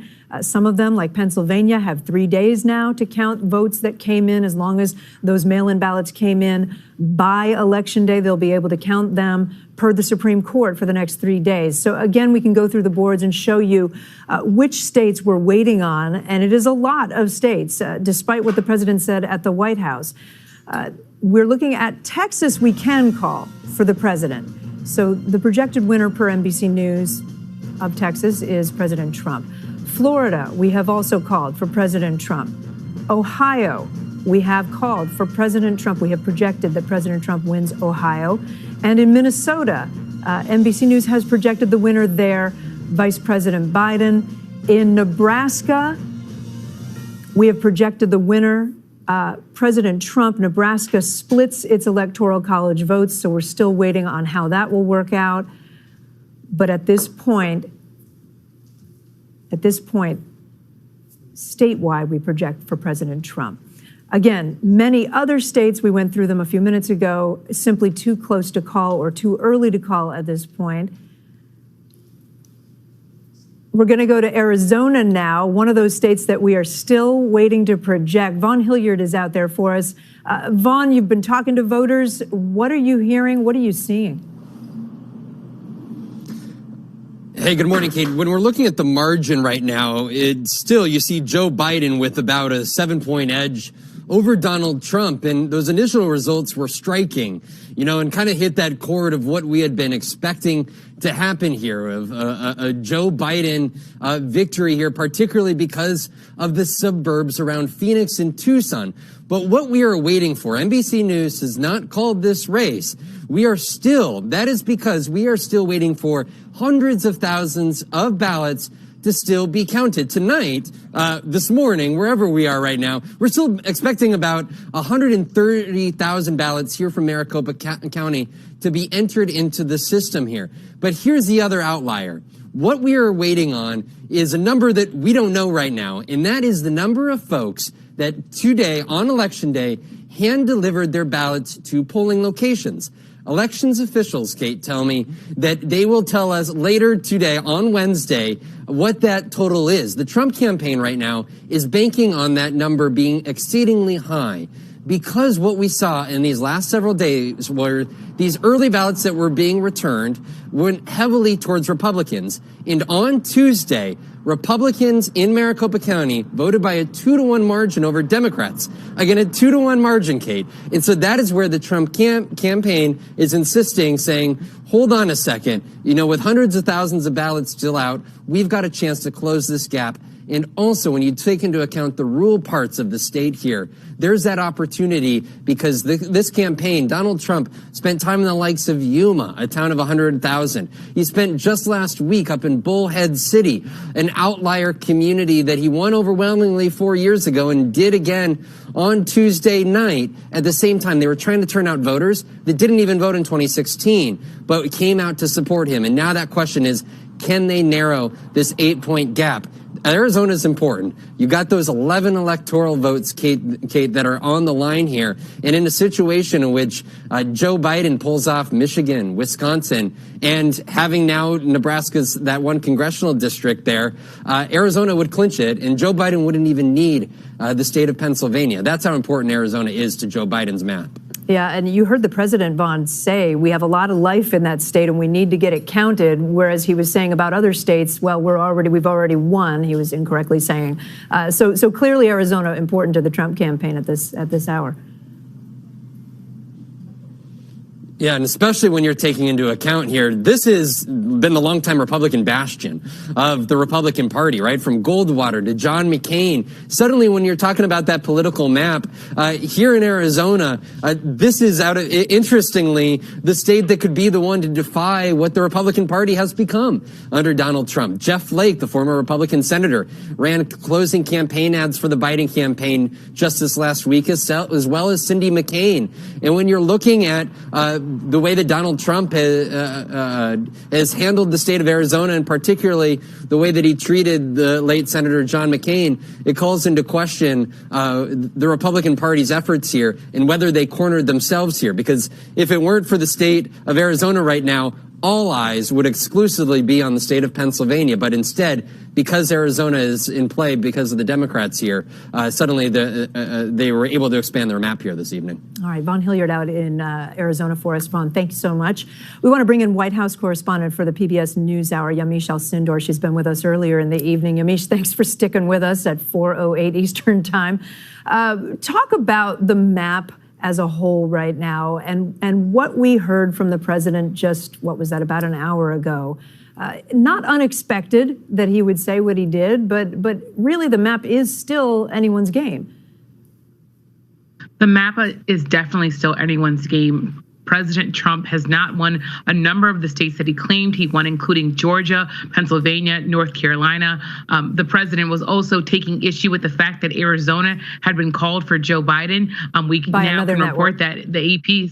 But yeah, by another network, I should say. At the PBS NewsHour, we're going with the AP calls. But nonetheless, what the president is doing is saying that he's already won this election and already saying that he wants all voting to stop. He's saying that he wants to go to the Supreme Court. This is something that if it was happening in any other country, the United States would be sending in election observers. We'd be looking at that country and saying something is wrong. There's a constitutional crisis. There's a political crisis. We've never seen anything like this in U.S. history. I can't stress that enough. In elections like in 2016, in 2000, 1976, 1968, we've had elections in the past where we did not know at the stroke of midnight after election day who won the election. But the president is now insinuating without evidence that Democrats are trying to steal this election. There are people close to the president who are very alarmed and disturbed by this, Kate. Chris Christie, the New Jersey governor, the former New Jersey governor, he said that he thought that this was a bad political strategy and a bad political strategy. That's really important because he's someone who worked on the president's transition, who has helped the president prep for debates. But there are Republicans tonight who support the president who say this is a step too far. Now, of course, we've seen the president say things and then walk it back. The vice president had a very different tone when he was talking from the White House today, saying that he expects to win the election, not claiming victory already. But President Trump was very clear that he believes he has already won the election. And as you said, there is already going to be counting going on in places like Pennsylvania, like Georgia, Georgia. A lot of votes still to be counted. But President Trump is all about the message, though, right? He's a big. He likes to speak to his people. He likes to speak to his crowd. And it seemed to me that that's what he was doing at the White House, was trying to telegraph a message a hopeful message that he would like to be true. That's right. I was talking to some people that are close to President Trump today. And one of the things that someone stressed to me that talks to the president a lot, he said that President Trump sees leadership as optimism, whether it's including misinformation, whether it means that he's not telling the truth. He still likes to try to look upbeat. He still likes to try to make it seem like he's in a good place. That's happening now with the election, saying that he's in a good spot, that he believes he can win states that haven't been called yet.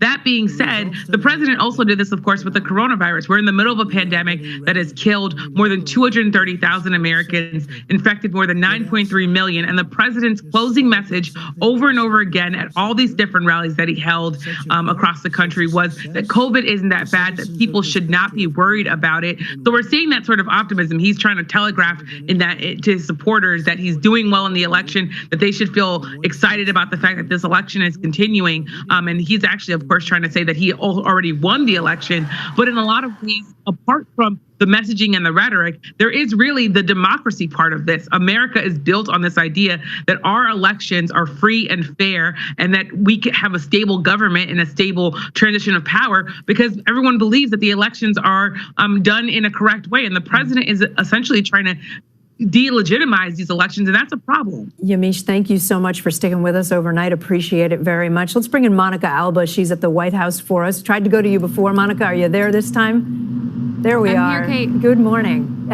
4 a.m., the president must be asleep by this time. Do we have any sense for what's on his agenda in the coming hours?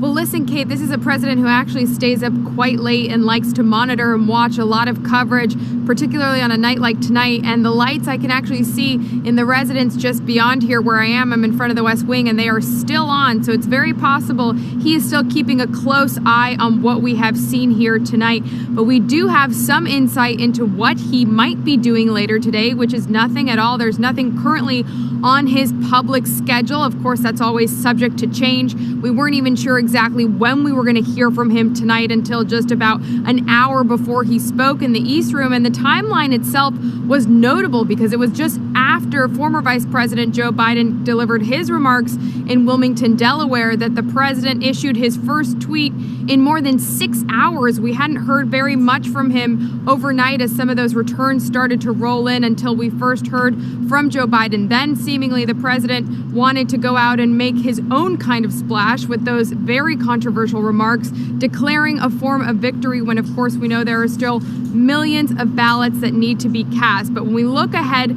to what comes next, the president seemingly saying that he's going to follow through with a strategy he previewed earlier this week, which is to go in effect with his lawyers. The Republican National Committee has been preparing election-related lawsuits in many of these key battleground states, and they do have dozens of lawyers on retainer, I'm told, in key states like Pennsylvania for what they see as this protracted legal battle to come as the week unfolds. We're not sure when we're going to hear from him next. The first time may be on his Twitter feed in these next couple of hours as he continues to see what is developing, but we also may see him do some media interviews. Of course, we saw him just 24 or so hours ago do a lengthy interview with Fox and Friends. That's something he may do as well. But it was quite striking tonight, Kate, that when the president came out and spoke in the East Room, he gathered about 200 to 250 of his closest friends, Trump family members, cabinet secretaries, and campaign officials,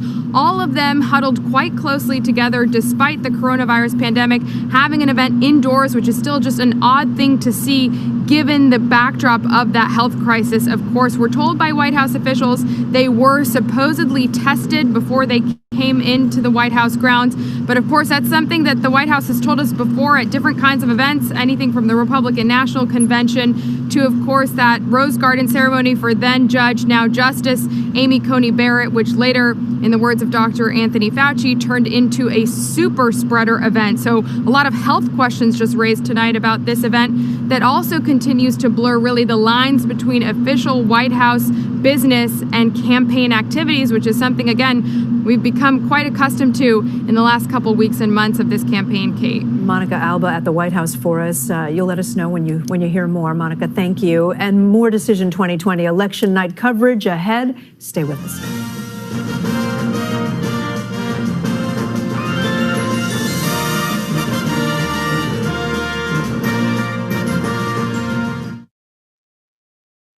With us. This fall, we're right there with you. Whether you're back to school. What do you guys think? We're excited? Or back to work. We're keeping you safe. I love being back. Every morning on Today.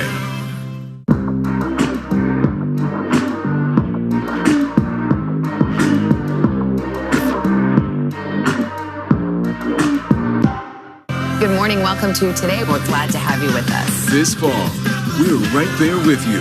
Whether you're back to school. What do you guys think? We're excited? Or back to work. We're keeping you safe. I love being back. Every morning on Today. Police murder of unarmed black men has been an American way of death across centuries. After seeing the most comprehensive police reform bill ever introduced in Congress, I've begun to wonder if now is the time. If now is the time the protesters finally win. The Last Word with Lawrence O'Donnell, weeknights at 10 on MSNBC. You ready to go to work? I'm so ready to go to work. She's Joe Biden's choice to be next in line. But who is Kamala Harris? Join me, Joy Reid, as I explore her life's journey from Oakland to Washington on my 6-part podcast, Kamala Next in Line. New episodes every Monday. Subscribe for free wherever you get your podcasts. A real close-knit group of nurses who pulled together when their boss needed help battling coronavirus. You're not just any patient. You're their friend. These folks saved my life. Thank God that there are people who want to run towards a pandemic as opposed to running away from a pandemic. Introducing the MSNBC Daily, featuring written perspectives by experts you know and trust for a better understanding of the stories that matter most. Check out the MSNBC Daily today at msnbc.com. You're watching NBC News Now. We've got some breaking news. Are people there concerned about what impact this could have on the election? It's news made for your streaming world.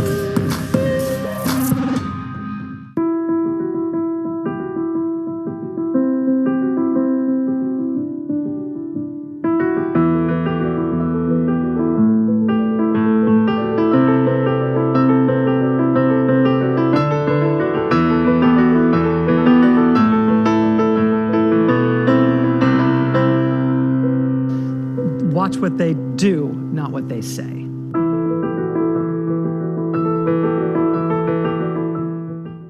President Trump and Joe Biden hit the trail. At the center of this campaign, coronavirus. The story. The battleground blitz as we enter the final stretch of the 2020 race. From every angle. If you were sitting here talking to Joe Biden and President Trump, what would you want to tell them right now?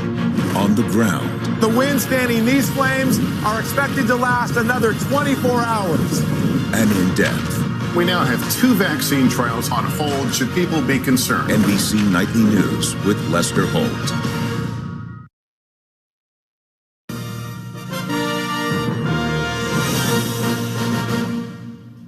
Kate Snow with you now, back in the early hours of Wednesday morning. It is early in the East and early out West. We want to bring in Rich Lowry. He's the editor of the National Review. He's been with us throughout the night. Rich, good to see you.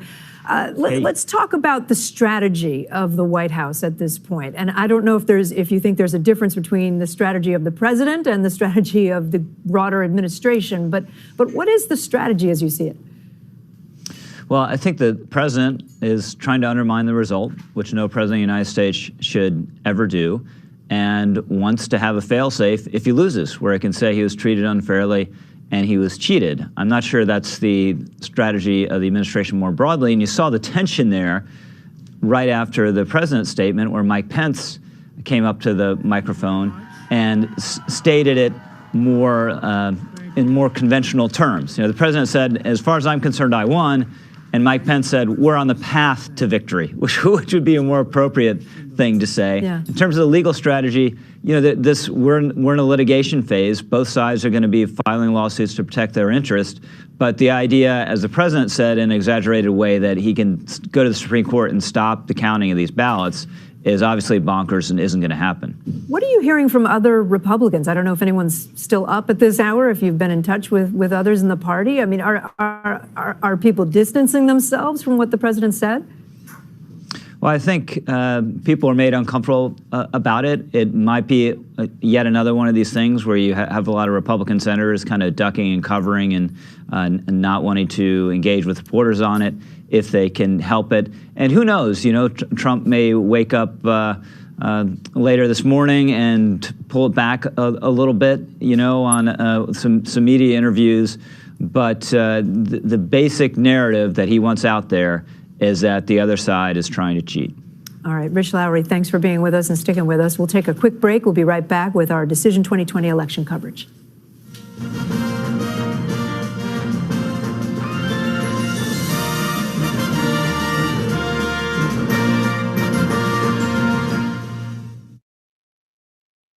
Glad to have you with us. This fall, we're right there with you, whether you're back to school. What do you guys think? We're excited? Or back to work. We're keeping you safe. I love being back. Every morning on Today.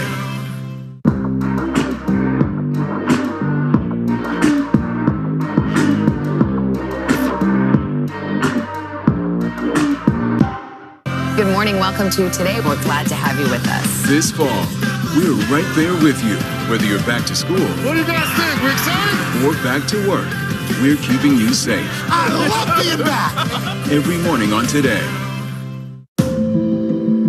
Police murder of unarmed black men has been an American way of death across centuries. After seeing the most comprehensive police reform bill ever introduced in Congress, I've begun to wonder if now is the time. If now is the time the protesters finally win. The Last Word with Lawrence O'Donnell, weeknights at 10 on MSNBC. You ready to go to work? I'm so ready to go to work. She's Joe Biden's choice to be next in line. But who is Kamala Harris? Join me, Joy Reid, as I explore her life's journey from Oakland to Washington on my 6-part podcast, Kamala Next in Line. New episodes every Monday. Subscribe for free wherever you get your podcasts. A real close-knit group of nurses who pulled together when their boss needed help battling coronavirus. You're not just any patient. You're their friend. These folks saved my life. Thank God that there are people who want to run towards a pandemic as opposed to running away from a pandemic. Introducing the MSNBC Daily, featuring written perspectives by experts you know and trust for a better understanding of the stories that matter most. Check out the MSNBC Daily today at msnbc.com. You're watching NBC News Now. We've got some breaking news. Are people there concerned about what impact this could have on the election? It's news made for your streaming world.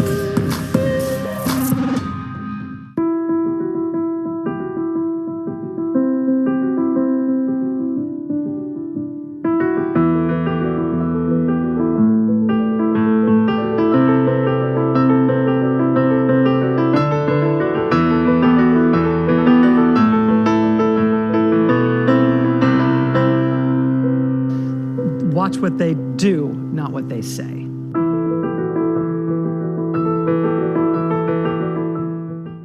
President Trump and Joe Biden hit the trail. At the center of this campaign, coronavirus. The story. The battleground blitz as we enter the final stretch of the 2020 race. From every angle. If you were sitting here talking to Joe Biden and President Trump, what would you want to tell them right now?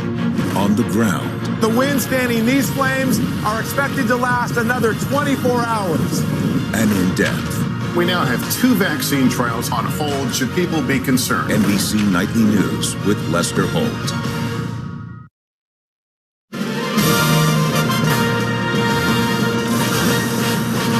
Welcome back to NBC News' Decision 2020 coverage. I'm Kate Snow. We have at least a big day ahead of us, potentially several days ahead of us of legal battles. For that, I want to go to Stanford Law professor and NBC News legal analyst Nate Persily. Nate, thanks for sticking with us through this long, long night. When you think about what will happen first, what would be the first? And I know I heard you say earlier we've got to get the votes counted first. But is that easy to do in the climate we're in? Well, there is a process that is going to be followed. And I think that we have to trust the process, as they say in Philadelphia, that there's an administrative process to count the votes, and then there's a state legal process to dispute any of those counts. Do you suspect that there will be challenges, though, even as soon as tomorrow morning, or this morning, I should say?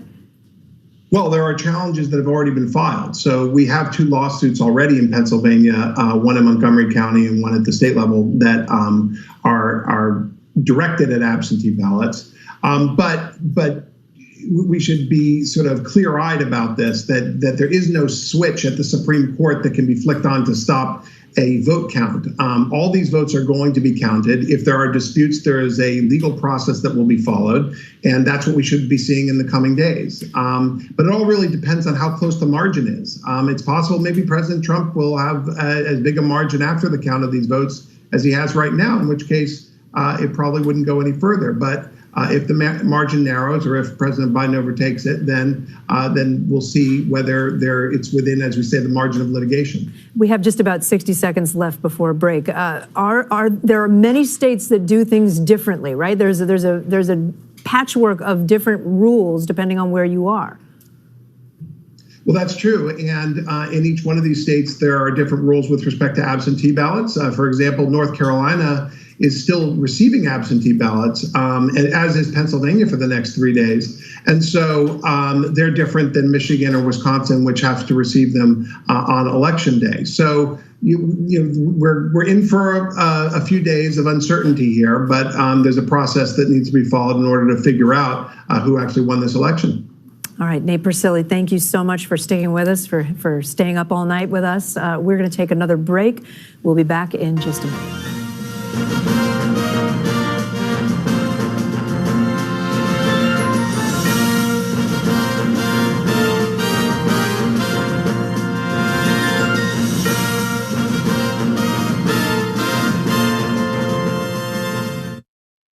We're glad to have you with us. This fall, we're right there with you, whether you're back to school. What do you guys think? We're excited? Or back to work. We're keeping you safe. I love being back. Every morning on Today.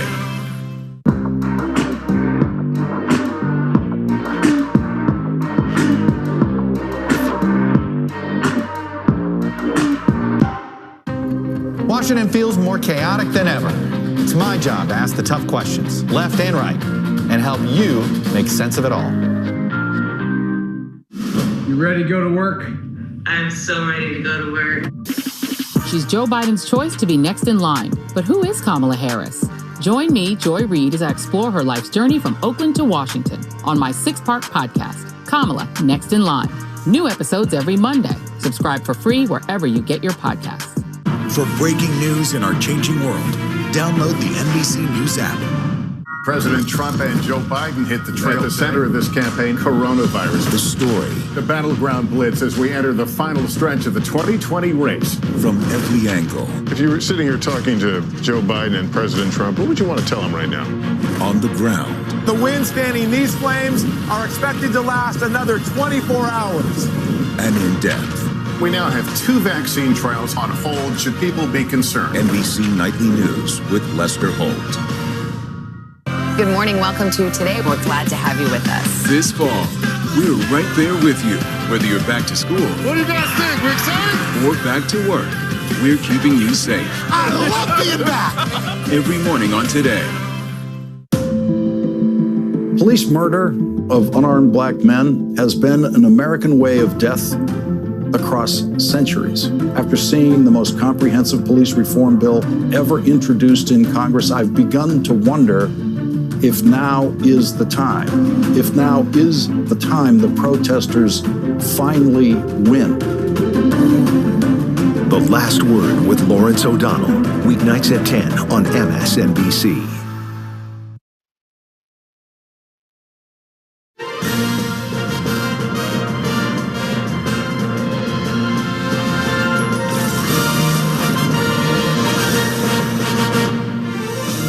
We are back with NBC News Decision 2020 coverage. It is 4:30 a.m. on the East Coast, 1:30 a.m. on the West Coast, and we are still with you because this presidential race is yet to be decided. Let's take a look at where things stand at this hour, and you can see why we still have a long way to go. On the road to 270 right now, Vice President Biden with 220 Electoral College votes, President Trump with 213. That doesn't tell the whole story, though. You see all those gray states on the map. That's where we're still awaiting results or awaiting enough results to be able to call or project who will win those votes. Let's take a look state by state, beginning with Pennsylvania, a critical state, could be the deciding state in this race. It is too early to call at this hour. A lot of counting to be done there. Georgia, too close to call, with the president with a lead, but again, 92% in and too close to call because many urban areas haven't been counted yet. North Carolina, also too close to call at this hour. Same situation, waiting for votes to come in the suburbs. In Michigan, it is too early to call, with the president with a slight lead with 76% of the vote in, still too early. Arizona, at this hour, with 82% in, too early to call. And Wisconsin, another one of those critical northern states, what were considered the blue wall. We are calling that too close to call at this hour. Nevada, too early to call, not enough information yet. And in Maine, too early to call, although we can note that Vice President Biden does seem to have a lead in the state of Maine. In Hawaii, the race there, too early to call. And finally, in Alaska, too early to call, with some votes coming in, but only 36% in so far. So again, here's a look at the map at this hour. Again, all those gray states we are waiting for, and it will be hours, it may be days, before we count millions of votes across this country. Former Vice President Joe Biden did speak to supporters earlier in the night. If you weren't awake at that hour, here's what he had to say shortly after midnight. We feel good about where we are. We really do. I'm here to tell you tonight, we believe we're on track to win this election.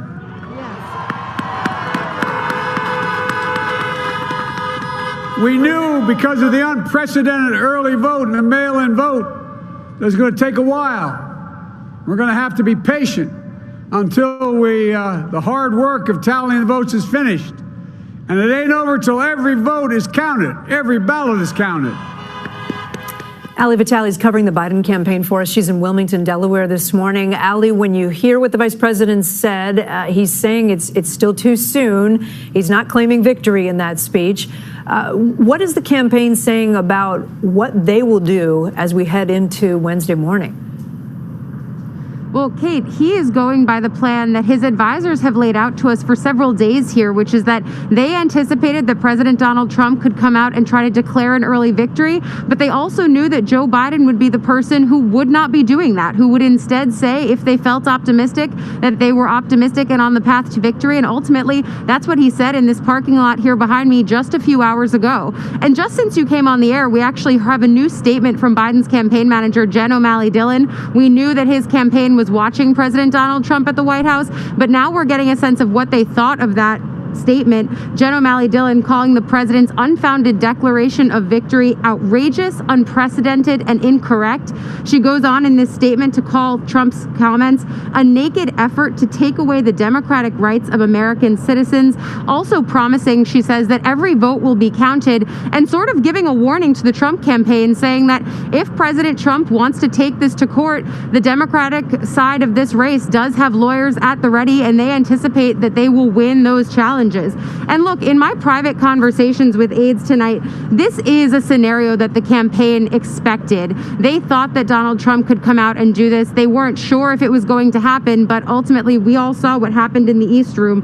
That being said, they feel confident about the path that they have before them. Places like Michigan, Wisconsin, and Pennsylvania, those gray states on the map that are so critical because it is Democrats trying at least to rebuild the blue wall that Donald Trump managed to topple. And so they do think that they could see better results out of there. Part of the reason why those states are still gray at this point is because a lot of these bigger metropolitan areas that have a lot of Democratic votes in them have a lot of different ballots coming in ways that they have not had to deal with before.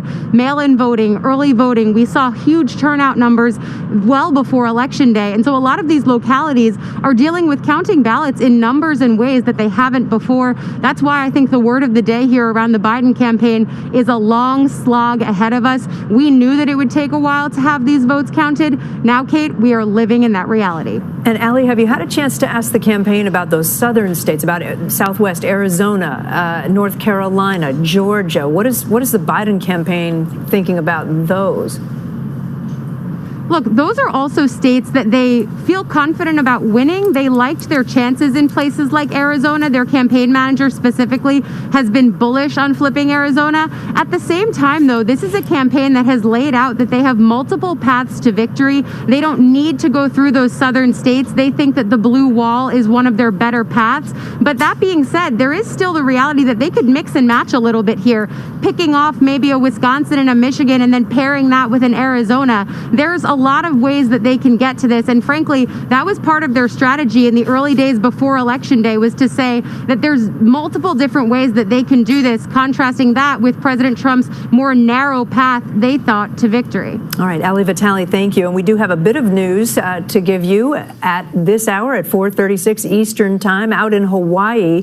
NBC News can project Joe Biden is the winner of Hawaii's 4 electoral votes. Not a big surprise, but that's a projection we can make at this hour.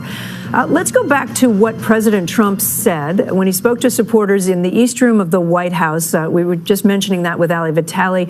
We want to play a little bit of the sound, and then we'll talk with our White House correspondent. Here's the president just about two. We were getting ready for a big celebration. We were winning everything, and all of a sudden it was just called off.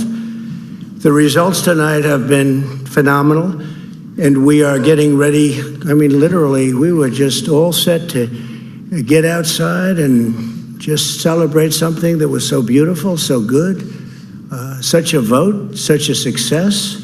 The citizens of this country have come out in record numbers. This is a record. There's never been anything like it, to support our incredible movement. The president went on to claim victory and wins in several different states, which have not been projected by NBC News. There's simply not enough information yet in any of those races. Again, millions of people have voted, and those votes have not yet been counted. We're going to take a quick break, and then we'll get to our White House correspondent a bit later. Stay with us, if you will.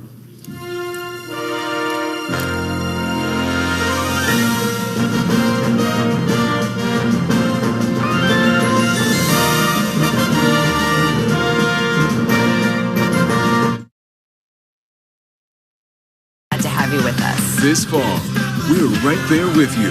Whether you're back to school, What do you guys think? We're excited? or back to work, we're keeping you safe. I love being back. Every morning on Today.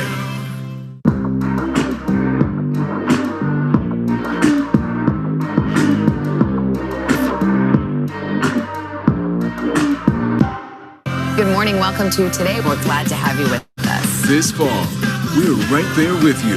Whether you're back to school, What do you guys think? We're excited? or back to work, we're keeping you safe. I love being back. Every morning on Today. Police murder of unarmed black men has been an American way of death across centuries. After seeing the most comprehensive police reform bill ever introduced in Congress, I've begun to wonder if now is the time. If now is the time the protesters finally win. The Last Word with Lawrence O'Donnell, weeknights at 10 on MSNBC. You ready to go to work? I'm so ready to go to work. She's Joe Biden's choice to be next in line. But who is Kamala Harris? Join me, Joy Reid, as I explore her life's journey from Oakland to Washington on my 6-part podcast, Kamala Next in Line. New episodes every Monday. Subscribe for free wherever you get your podcasts. A real close-knit group of nurses who pulled together when their boss needed help battling coronavirus. You're not just any patient. You're their friend. These folks saved my life. Thank God that there are people who want to run towards a pandemic as opposed to running away from a pandemic. Introducing the MSNBC Daily, featuring written perspectives by experts you know and trust for a better understanding of the stories that matter most. Check out the MSNBC Daily today at msnbc.com. You're watching NBC News Now. We've got some breaking news. Are people there concerned about what impact this could have on the election? It's news made for your streaming world.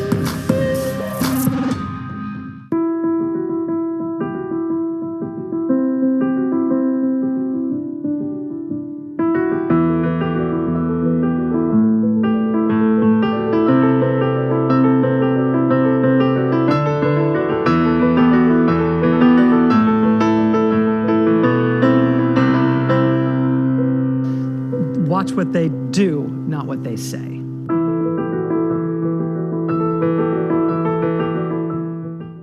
President Trump and Joe Biden hit the trail. At the center of this campaign, coronavirus. The story. The battleground blitz as we enter the final stretch of the 2020 race. From every angle. If you were sitting here talking to Joe Biden and President Trump, what would you want to tell them right now?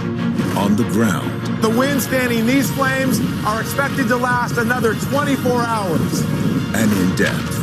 We now have 2 vaccine trials on hold. Should people be concerned? NBC Nightly News with Lester Holt.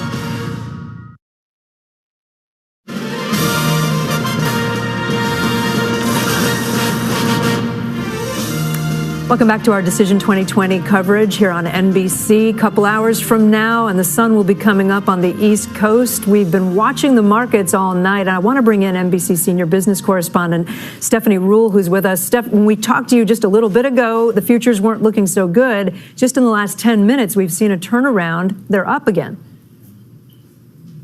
Kate, who doesn't like a middle-of-the-night roller coaster? Clearly, That's what we're on. It's been a roller coaster all night. During and soon after the president's remarks, we saw the futures market take a serious dive because what's really important is to trust the process and follow the process. It was weeks ago when the president first said that he would not necessarily adhere to a peaceful transfer of power. That's when you saw the markets start to get skittish.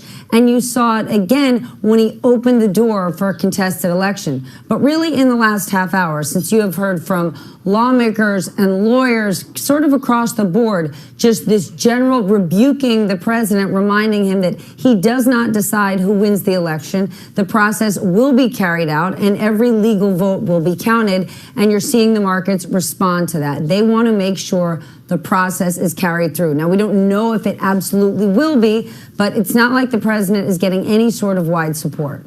I know you've also been looking at exit polling and the data about what voters were looking for in this election, economically speaking, financially speaking. What are we learning about how voters voted for their pocketbook?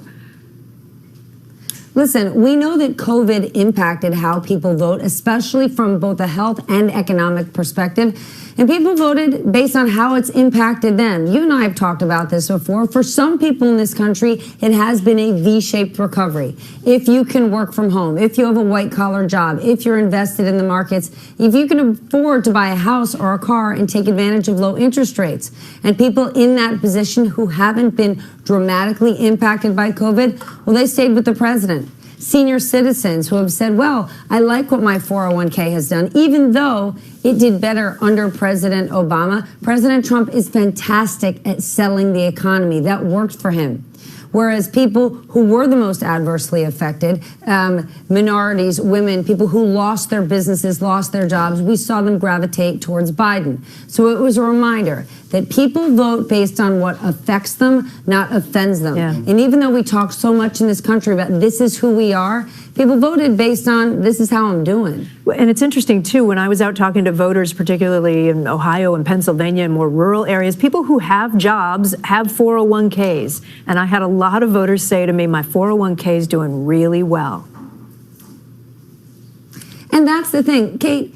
We're correct in saying the stock market and the economy are not the same thing. But think about retirees. For a lot of retirees, their retirement accounts are their income. It is what they depend on. And they feel like they've had a good ride under President Trump. And while the president has said to them over and over, without me, your 401k will be lost, that's not necessarily true, but people believe it.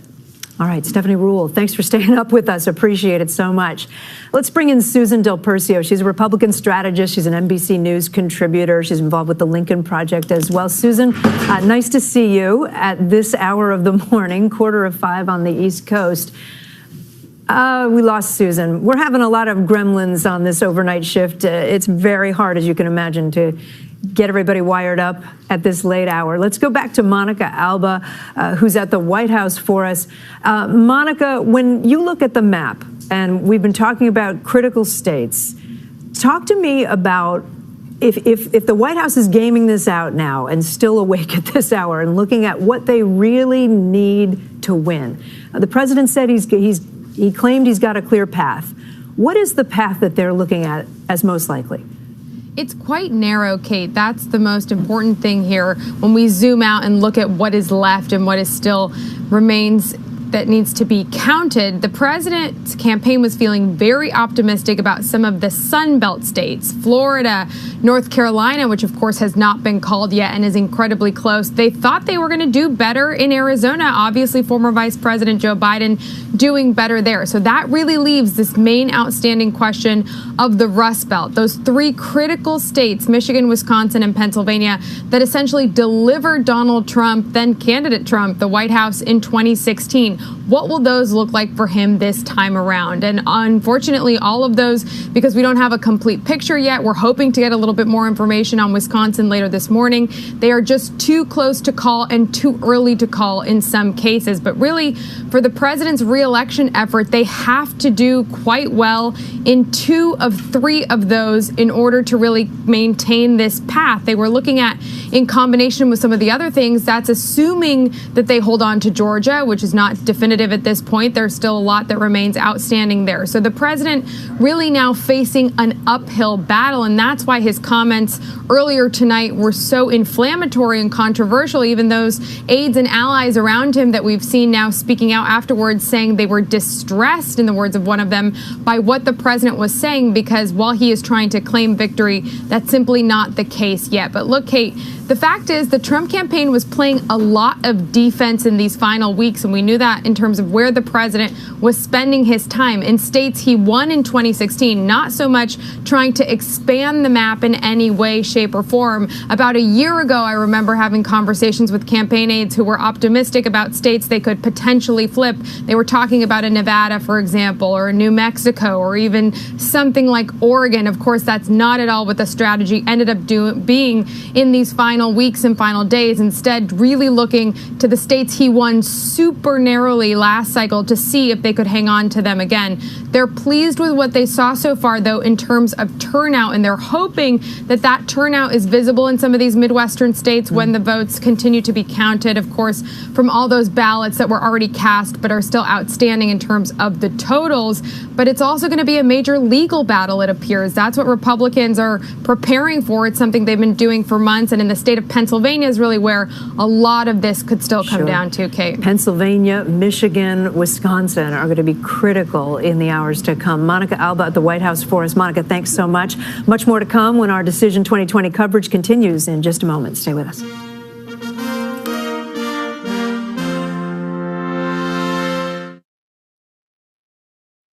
Glad to have you with us. This fall, we're right there with you, whether you're back to school. What do you guys think? We excited? Or back to work. We're keeping you safe. I love being back. Every morning on Today.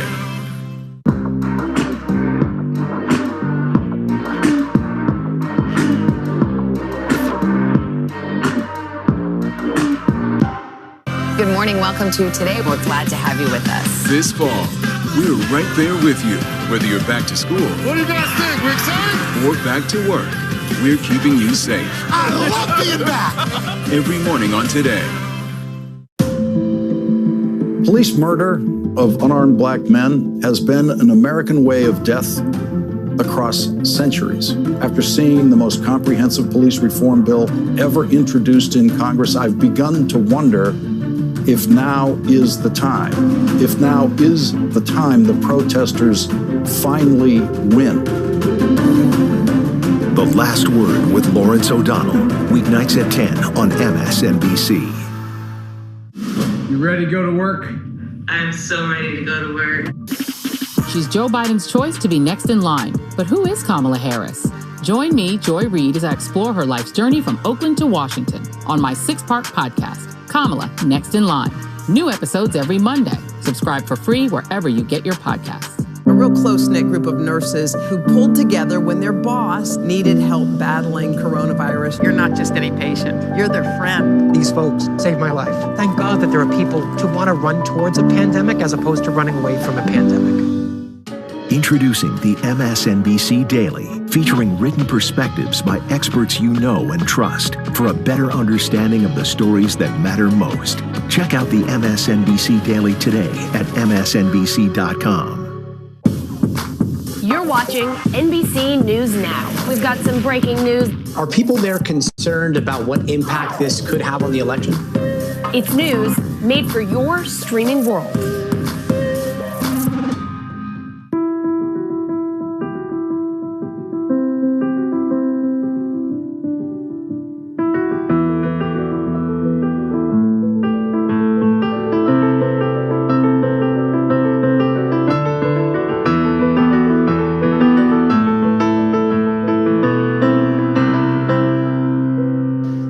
Watch what they do, not what they say.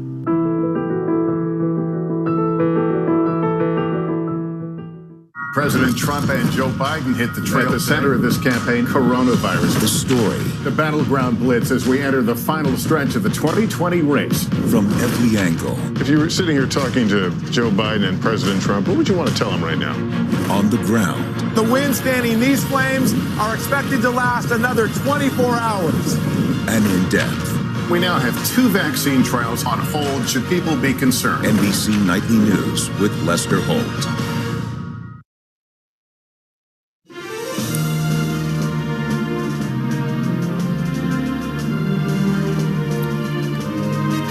Back with our Decision 2020 coverage, you're looking at the Senate at this hour. Still pretty evenly split with a lot of races outstanding. Let's take a look. North Carolina, too close to call. There's a big race there between Thom Tillis and his challenger. In Maine, Senator Susan Collins fighting for her seat there. Still too early to call at this hour. In Arizona, the Democrats really hoping to pick up a new seat there against Martha McSally. That's Mark Kelly, the former astronaut. Still too early to call at this hour. In Michigan, this is a seat that Democrats are defending. Gary Peters there, the senator. And this one too early to call at this hour. In Alaska, too early to call with 36% of the vote in. In Georgia, one of 2 races, the two-way race between David Perdue and Jon Ossoff, too close to call at this hour. And then the other Georgia Senate race, this is a multi-party race. It was known as a jungle primary. Right now, it will head to a special election. These two, Warnock and Loeffler, advance to that special election. So at this point, the Democrats have picked up 1 seat. That's in Colorado. The Republicans have, as expected, picked up 1 in Alabama. That was Hickenlooper in Colorado winning for the Democrats. That was the pickup there. And then Tuberville, who is the former Auburn football coach, picking up that seat in Alabama. Again, that was expected. Democrats were hoping to do a lot better this evening than they have so far.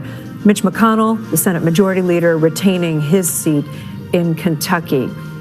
In South Carolina, Lindsey Graham, the Judiciary Chairman, maintaining his seat, long-standing seat in the Senate, against a challenger, Jamie Harrison, who a lot of Democrats had a lot of faith in and were hoping he might come through this evening. So again, at this hour, the split.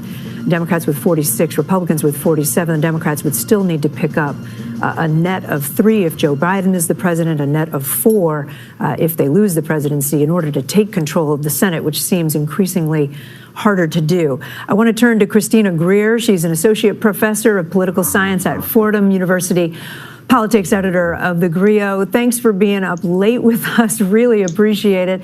As you view this evening and you look at voter turnout, you look at the black vote turnout, what are you watching at this hour? What are you seeing?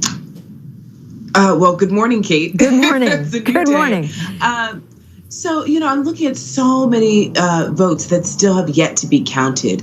And I think, a lot of Americans are unsettled by the president's comments this evening. And so we have to make sure, for the integrity of our elections and the integrity of our democracy, that all of the absentee ballots are counted. For the states that did not start to count, the Pennsylvania, Wisconsin, Michigan, where they were not counting the ballots that were cast during early voting, those must be counted. Just because the president doesn't like a particular percentage right now, that doesn't mean that we stop counting the votes. The world is watching us, and Vice President Pence tried to walk it back. But we have to be very clear. Free and fair elections are one of the few democratic principles that separates us from non-democratic nations, and everyone's watching us right now. I was in Cleveland the other day, Christina, and talking to black voters in particular, and some were saying it's a little late for Joe Biden to come, with an ad at the last minute and then come to Cleveland on Monday morning, yesterday, 2 days ago now, morning. What's your sense for that? Did the Biden campaign miss some opportunities, perhaps, by not doing enough outreach sooner?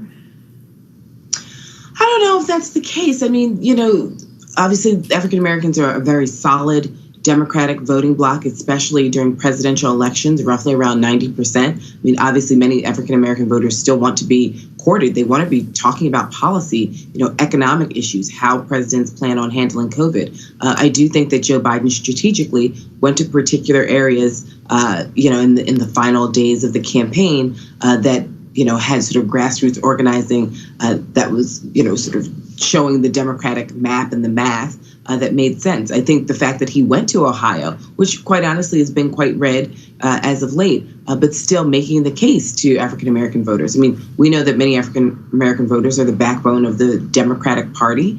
Joe Biden, I think, did a substantive job reaching out to black voters to make sure that they did not feel abused or taken advantage of, unlike the president, who uses black voters as props when he sees fit. But if you look at his record economically and even with some of the social justice issues that he touts, it's just quite frankly thin and not there. And if we look at the president's historical record, it's absolutely not there. And we can go back to the Central Park Five or, the federal court cases where he and his father were sued for discriminating against African Americans. So in some ways, it's a cut and dry case. But I think Joe Biden did a good faith effort trying to reach out to one of the foundations of the Democratic Party. And we'll see how those votes play out in places like Philadelphia and Pittsburgh and cities across Wisconsin and Michigan as well. Yeah. Detroit, going to be very important to look at those votes. Christina Greer, thanks so much for being with us late. Appreciate it. We'll be back in just a moment here. We'll take a quick break. More of our 2020 coverage coming up.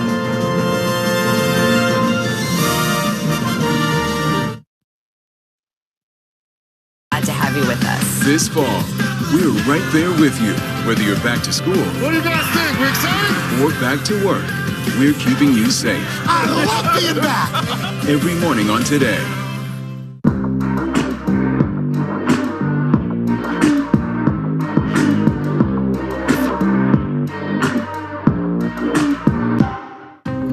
Washington feels more chaotic than ever.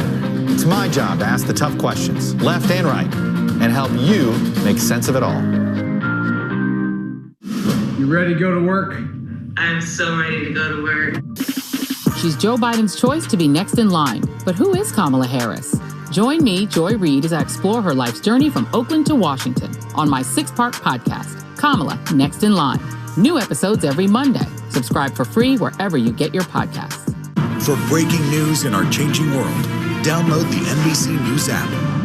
President Trump and Joe Biden hit the trail. At the center of this campaign, coronavirus. The story. The battleground blitz as we enter the final stretch of the 2020 race. From every angle. If you were sitting here talking to Joe Biden and President Trump, what would you want to tell them right now? On the ground. The wind standing these flames are expected to last another 24 hours.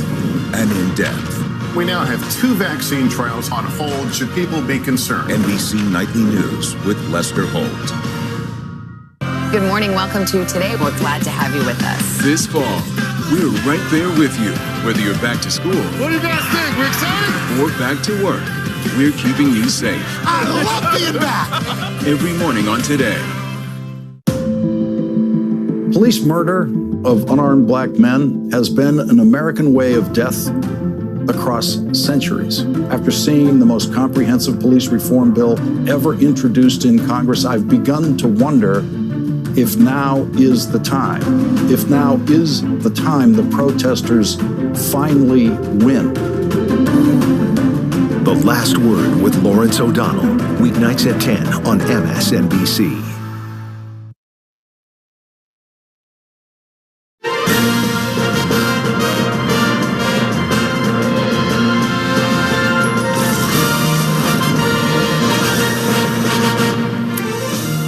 Good morning. It is 5 a.m. on the East Coast, 2 a.m. out west. You're back with NBC News coverage of Decision 2020. We're going all night long here. I'm Kate Snow. Let's take a look at where things stand at this hour. If maybe you took a nap or you went to bed for a while, here's where we're at. Vice President Joe Biden with 224 Electoral College votes. The president with 213. Those numbers don't tell the full story, though, because look at all the gray on that map. Those are states that have not yet been projected by NBC News, by our decision desk. We simply don't have enough information, or the race is too tight. We'll go through them in a moment. You can see a lot of red states and blue that were expected, but really a lot of the toss-up states are still outstanding, including Pennsylvania, one of the most critical toss-up states. Too early to call at this hour with 74% of the vote in.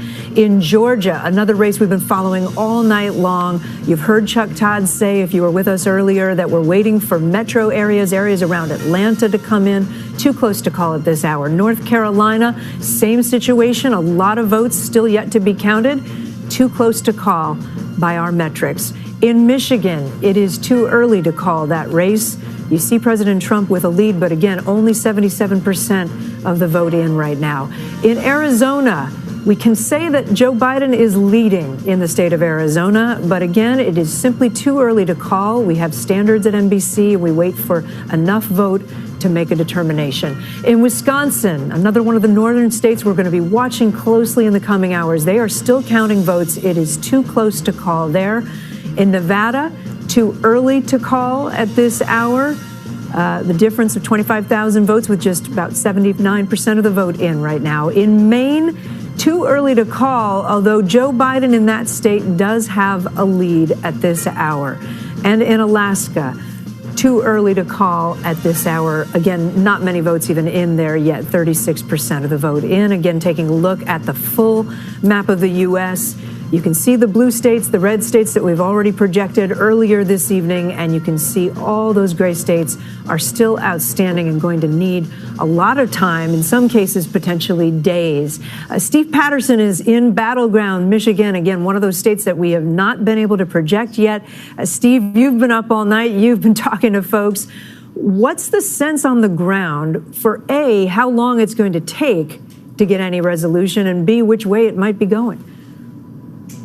Well, Kate, first of all, the first thing that was made abundantly clear, even heading into this week, is that Michigan was never going to be decided on Tuesday night. That's been made clear from the Secretary of State to city clerks to township managers. In fact, the rough estimate coming into this week was that we wouldn't have anything clearly verified by about Friday. Now, that's been pushed forward a little bit because of the diligence and the staffing up of several workers who've been able to push and try to get some of these ballots verified, but that's always been the estimate, that because of this crush of absentee ballots that are coming in, that Tuesday night was never realistic for the state of Michigan. And Michigan has already shattered records. The Secretary of State saying that we're probably going to get above 5.2 million votes cast overall. When you look at the total picture, that's 3.26 million absentee ballots. Michigan workers have never dealt with anything like that, adding on top of the 2 to 2.5 million in-person votes coming into this state. That's for a number of reasons. The first of all, the spike in the coronavirus, which has led to this influx of absentee ballots, It is surging in several communities throughout the state. The second is the Republican state legislature, which basically said that these ballots can't be counted, these absentee ballots can't be counted until the day of Election Day, which means this was always, again, going to be pushed primarily towards the end of the week. The Secretary of State now saying that we are likely not able to get anything, even an unofficial count, until later on tonight, maybe about 7 p.m. tonight is when we'll start to see a clearer picture. But again, several more days until we get real verified results here in the state of Michigan. And that is always what it was going to be. That's normal for this area. Okay? And let's talk a little bit about the history there, because if people remember in 2016, that was a state that Democrats thought Hillary Clinton would have no problem carrying. And it was that, I remember the moment when we found out election night 2016 that she was going to lose it. Yeah, it was the slimmest margin of anywhere in the country, 0.23%. Less than 11,000 votes separated those two candidates in Trump's victory. So there was big concern coming into today, specifically focusing on big urban areas. Democrats wanted to shore up the votes in places like Detroit, which has an enormous black population, nearly 80% black. There were several get out the vote campaigns focusing on this area. They were worried because of all the absentee ballots that were coming in. They were worried, frankly, about voter turnout. Detroit did not turn out the way they did in 2008 in that historic election, or 2012 like they should have in 2016. The city clerk coming into this week was estimating maybe about a 50% voter turnout. Turns out that's actually going to be more like 53 to 55%, which will shatter the record that's been set here for 20 years. So Detroiters did show up to the polls. Michiganders did show up to the polls in record numbers. But again, we're not going to know the full picture of what happens here until at least a few days from now. Americans showed up at the polls this one. Steve Patterson. I sure did. Thank you so much for staying up all night for us. Really appreciate it. Let's turn to Maura Barrett. She's been with us all night too. She's in Pittsburgh, Pennsylvania, of course, a state that we are watching so closely this hour. Maura, and remind us again, Pennsylvania as a whole is going to be counting absentee and mail-in ballots for several days per the Supreme Court. Exactly, Kate. So a state law prior to Election Day had ruled that any ballots that are postmarked by Election Day, so anytime yesterday before 8 p.m. they are sent in, they'll continue counting them as they come in anytime before Friday at 5 p.m. And so we went into Election Day knowing that it was likely Pennsylvania would not be called because election officials in all 67 counties will be processing and counting ballots throughout the next 3 days. So we still have quite a ways ahead of us, Kate, but I'm standing outside of the warehouse here in Allegheny County where they were counting ballots until early hours this morning. About 2 a.m. the county decided to take a break. These 200 workers that were processing ballots decided to take some rest because they'd been going nonstop since 7 a.m. They were originally had told us that they were going to be working nonstop but in shifts, but this was the same group of people that had been working all day. And what we've been hearing from election officials across the state prior to Election Day is that they were not going to trade speed over accuracy, and that's what we're seeing exemplified here. Allegheny County will restart counting and reporting their ballots at 10 a.m. And is there a thought, Maura, that some of those ballots that are being counted now, the mail-in ballots, might be different than what we're seeing when we look at the numbers so far for Allegheny County? Absolutely, and that's the picture that we're seeing mostly across the state as well. There were nearly 3 million mail-in ballots requested across Pennsylvania, and when you look at how the voter registrations played out, 2 million of those were Democratic. And so the Joe Biden campaign definitely leaning on waiting to see how these mail-in ballots are going to come in because we were expecting that they would lean Democratic. That leaves about 6 million registered voters that did vote, that could have voted in person yesterday, so we'll see how those numbers ultimately come in. But on the other side, the Donald Trump campaign really focusing on getting their in-person turnout, and especially in those more rural conservative counties in the center part of the state, hoping to balance out whatever margins Joe Biden might be able to eat into in these coming days as we get these results, especially in Philadelphia and Allegheny counties. All right, Maura Barrett, thanks so much for sticking with us. Appreciate it. Let's go to Susan Del Percio. I think she's with us now. We tried to go to her a little bit earlier. She's with the Lincoln Project. She's a Republican strategist. Susan, nice to see you. Thanks for staying up. I don't know if maybe you got a nap in. I sure didn't. No, not yet. So look, as we head into Wednesday morning now, there were folks who thought that Vice President Biden might have sealed the deal last night, that it might have been over that quickly. I think there are some Democrats who are disappointed that it wasn't. But where do you see the state of play as we head into the morning?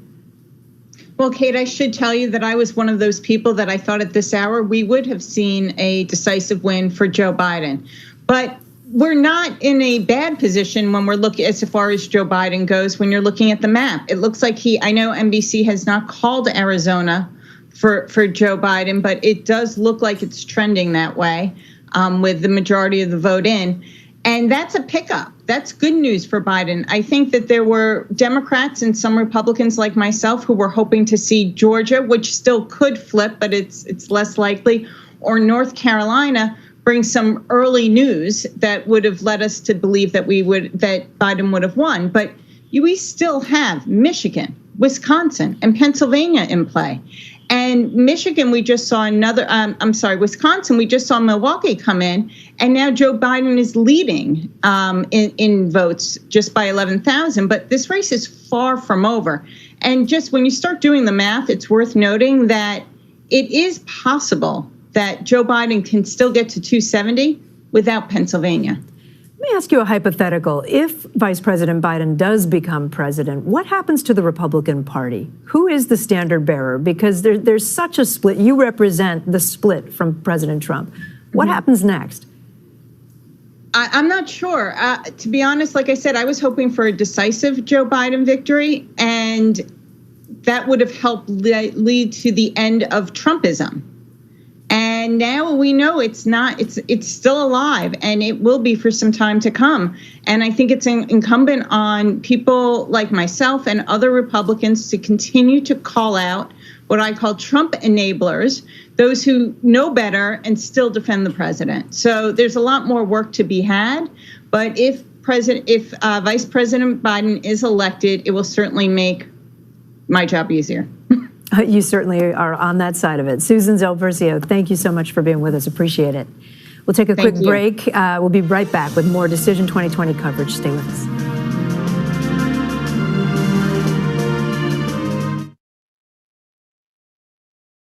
Glad to have you with us. This fall, we're right there with you, whether you're back to school. What do you guys think? We're excited? Or back to work. We're keeping you safe. I love being back. Every morning on Today.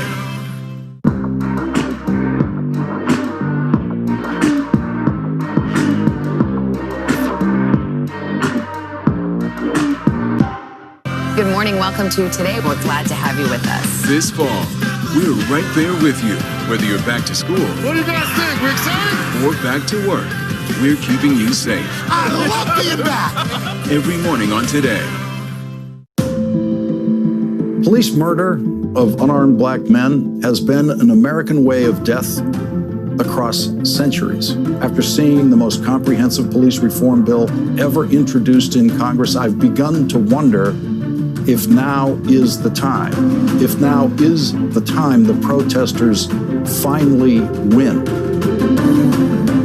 The Last Word with Lawrence O'Donnell, weeknights at 10 on MSNBC. You ready to go to work? I'm so ready to go to work. She's Joe Biden's choice to be next in line. But who is Kamala Harris? Join me, Joy Reid, as I explore her life's journey from Oakland to Washington on my 6-part podcast, Kamala Next in Line. New episodes every Monday. Subscribe for free wherever you get your podcasts. A real close-knit group of nurses who pulled together when their boss needed help battling coronavirus. You're not just any patient. You're their friend. These folks saved my life. Thank God that there are people who want to run towards a pandemic as opposed to running away from a pandemic.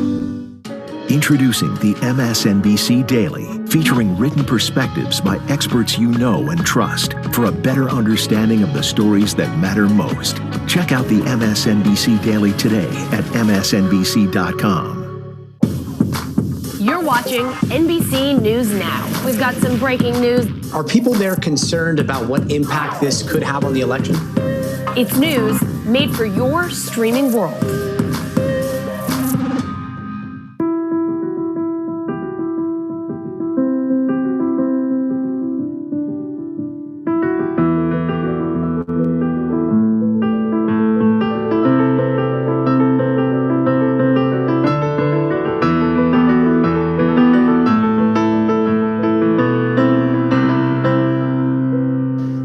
Watch what they do, not what they say.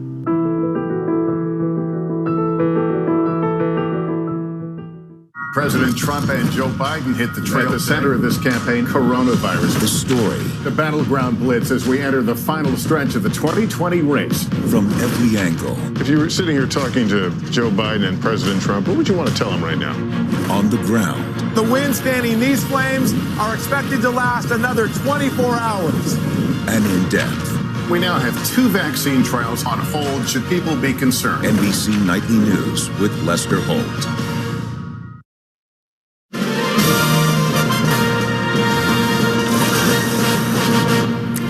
Good morning. We are back on this Wednesday morning with our Decision 2020 coverage. We're going to take a look at Wisconsin right now. If you were with us before the break, you just heard Susan Del Percio reference this. We've got more votes in, and you might have, if you've been around for hours, you might have heard Chuck Todd talking about Milwaukee County. So here's the statewide numbers right now with 89% in. We've got, and now we've gone to Milwaukee County, sorry. So for Milwaukee County, we've got a lot more votes coming in now. 95% are now in. That was, as Chuck would call it, a dump of votes into the system. Biden is now leading in the raw votes, 69 to 29.3 in Milwaukee County, home to the city of Milwaukee. That's going to be very significant when it comes, if we could flip back to the state numbers again, when it comes to looking at the state of Wisconsin, you now see Biden up by 0.3 percentage points. Again, this is still too close to call per NBC News standards, only 89% of the vote in, but that Milwaukee County vote is helping Joe Biden at the moment, and it may be very, very tight in Wisconsin. Let's go to Carol Lee, who's covering the Biden campaign for us, and talk about what we just saw there, Carol. That's good news in Wisconsin.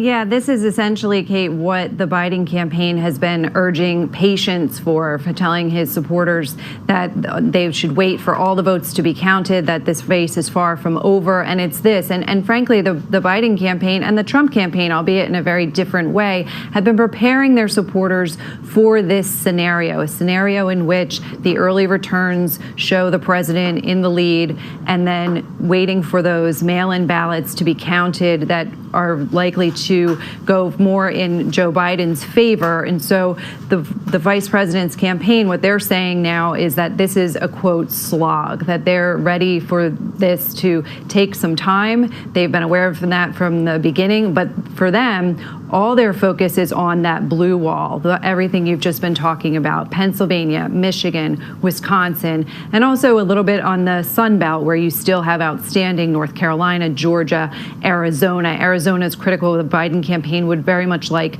to flip that state. President Trump won it in 2016, but now it's a waiting game and potentially a legal game, as we heard from the president last night, falsely claiming that he had won. And so the Biden campaign is geared up for that, but really waiting to see these updates from those key states, Pennsylvania, Michigan, and Wisconsin. All right, Carol Lee, thank you for that update. Appreciate it. Let's bring in former Florida Congressman David Jolly, who's with us.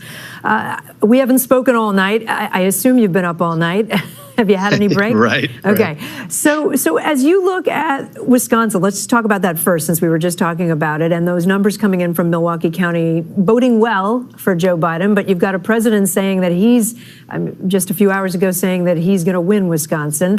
What about that blue wall, and can Trump do what he did in 2016?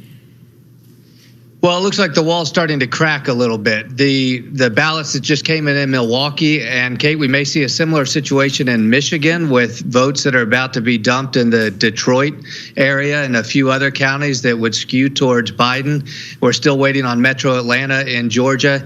And so it very well may be that here in the coming hours of this morning, we see Biden take a lead in those states that are considered the blue wall. Pennsylvania may not be dispositive anymore. Biden might be able to get to 270 without Pennsylvania. The intriguing thing about this, Kate, that I find is, given the president's comments overnight that he intended to possibly challenge these results legally, the time to challenge it would have been last night to prevent some of these ballots from actually being counted. Now, there's no precedent for that. It would have been wrong, and rightfully a lot of people have denounced the president's intent. But once these votes are counted, the president's claims are going to get even more tricky to try to undo ballots that have already been counted. Yeah, legally speaking. Saying that, do you still suspect they will try that? I mean, they've got fleets of lawyers at the ready. Yeah, I anticipate they'll do something. You know, we know from 4 years of this president that he makes these broad statements, and then it turns out that staff has to implement it in on a much smaller scale. And what I would say to a lot of people who rightfully denounce the president's comments, don't worry about the president behaving in an autocratic way. The president of the United States does not have an autocratic authority to command the disposition of our elections. He is operating as a candidate, and just like candidate Biden, he has certain redress options available to him to go before a court and make his case. But there really appear to be very little to no claims that he could validly make before a court. So look, Warren Christopher in 2000 during Bush-Gore said, this is not a constitutional crisis. This is how a free society holds free elections. They go to a court for certain determinations. Yeah. Trump may indeed do that, but I don't expect that he will be successful at it. He may have some friendly courts because of what Republicans have been able to do in our judicial system. Sure. I want to ask you quickly about Congress. We haven't talked much about the House tonight, but it is looking like Democrats maintain their majority, but maybe not by as much as it was before. And Republicans look to be doing pretty well in the Senate. They certainly, with the races we've called so far, we don't see a Democratic takeover in the Senate. Yeah, look, this is a much tighter night nationally, I think, than anybody really anticipated, including the presidential race. Very tight. The idea of Biden winning handily certainly did not happen. There were significant thoughts that the Senate would go to Democrats. I don't think that happens. And in the House, Democrats lost seats. And if there is a bright lining for Republicans tonight, it's that Republican House members picked up seats. And importantly, Kate, many of those are female Republican newly elected members of Congress. The Republican caucus on Capitol Hill on the House side has expanded their representation among women. That is a good thing, regardless of one's party affiliation. It is changing. David Jolly, former congressman, thanks so much for being with us. Appreciate it. Yeah. Get some rest. We'll take a quick break. We'll be right back with our Decision 2020 election coverage.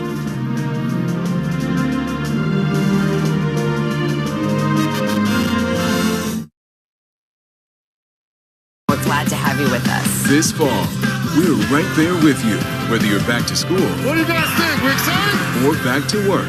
We're keeping you safe. I love being back. Every morning on Today.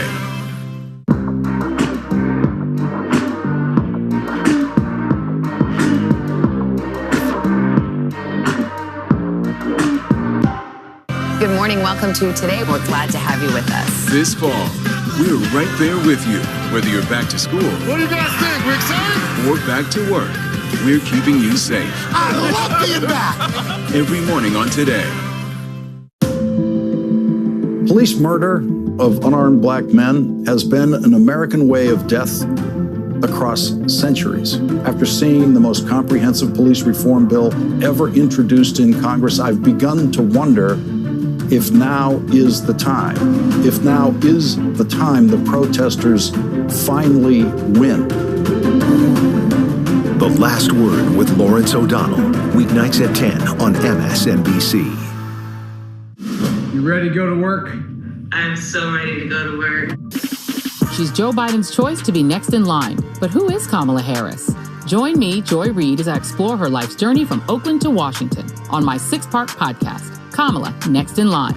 New episodes every Monday. Subscribe for free wherever you get your podcasts. A real close-knit group of nurses who pulled together when their boss needed help battling coronavirus. You're not just any patient. You're their friend. These folks saved my life. Thank God that there are people who want to run towards a pandemic as opposed to running away from a pandemic.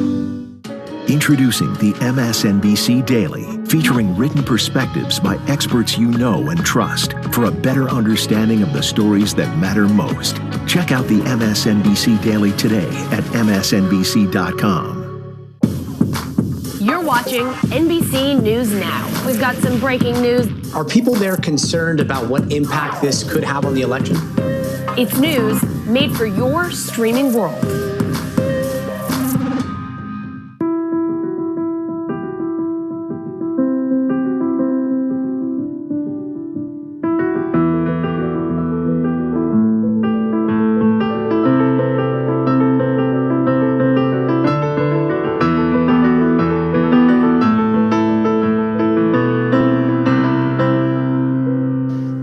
Watch what they do, not what they say.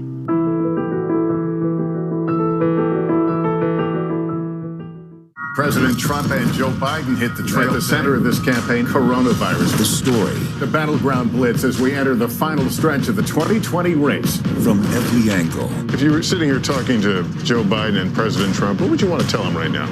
On the ground. The winds fanning these flames are expected to last another 24 hours. And in depth. We now have 2 vaccine trials on hold. Should people be concerned? NBC Nightly News with Lester Holt.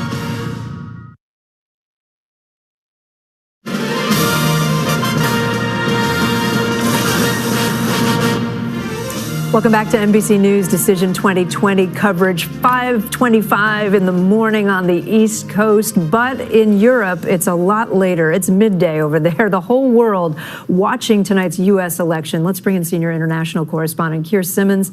He's in London. Keir, what are people making of this stalemate that we have, this wait and see? Yeah, you're right, Kate. Everything that you guys have been watching, people have been watching around the world, either through the day in Asia, in Australia, through the night here in Europe. It was in the early hours that those statements from President Trump and Vice President Biden came out. And the nature of the Trump presidency demonstrating that America can make decisions that really rocks the world has meant that there is polarization everywhere. So, for example, in Israel, we're hearing people saying they really hope that President Trump is re-elected. In many parts of Europe, the opposite, the hope that this is the end of the Trump presidency. Not everywhere, though. The Slovenian Prime Minister, the first European leader, he is very right-wing, to congratulate President Trump, calling it a triumph and sending by tweet his congratulations. But Kate, also the polarization, the indecision, if you like, at this stage is worrying many politicians here in Europe. In Germany, the biggest economy in Europe, really the leaders of Europe, politicians there, former ambassador saying that the polarization in America is bad news for the European-American alliance, quite simply because it risks indecision, challenges of that nature. And then while America's friends are worrying, America's foes are trying to leverage this, if you like. In Russia, they're talking about American chaos. In China, the Chinese government saying it's not taking sides, but Chinese state media trying to disparage American democracy, Kate. All right, Keir Simmons with us from London. I'm sure the world will continue to watch as this gets sorted out over the coming hours and days. We're going to take a quick break. We'll be back in just a minute.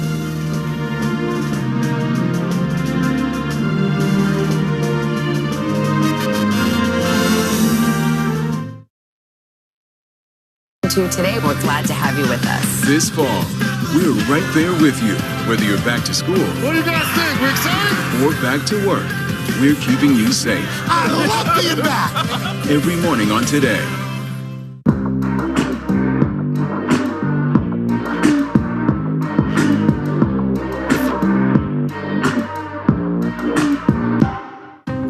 Washington feels more chaotic than ever.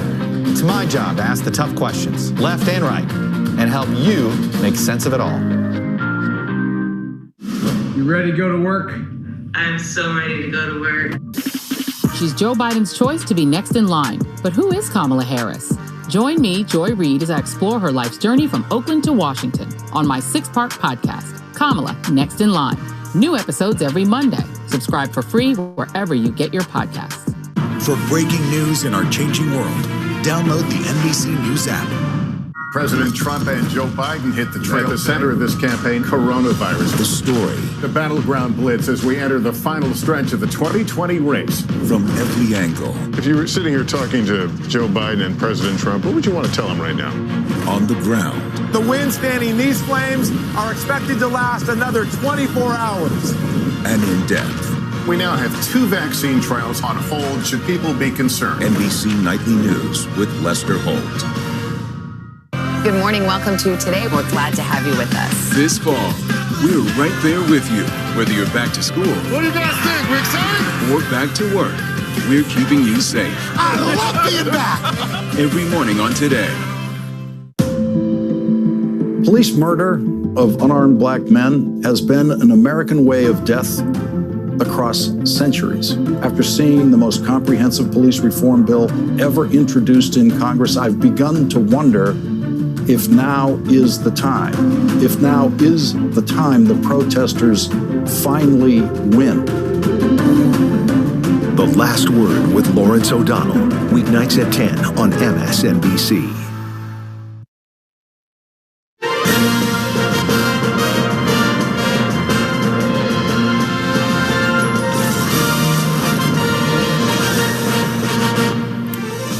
Back again with NBC News Decision 2020 coverage. I'm Kate Snow. It is 5:30 a.m. on the East Coast, 2:30 a.m. on the West Coast. It's been a long night. Let's take a look at where things stand at this hour. Let's begin with those races that are still outstanding for the president.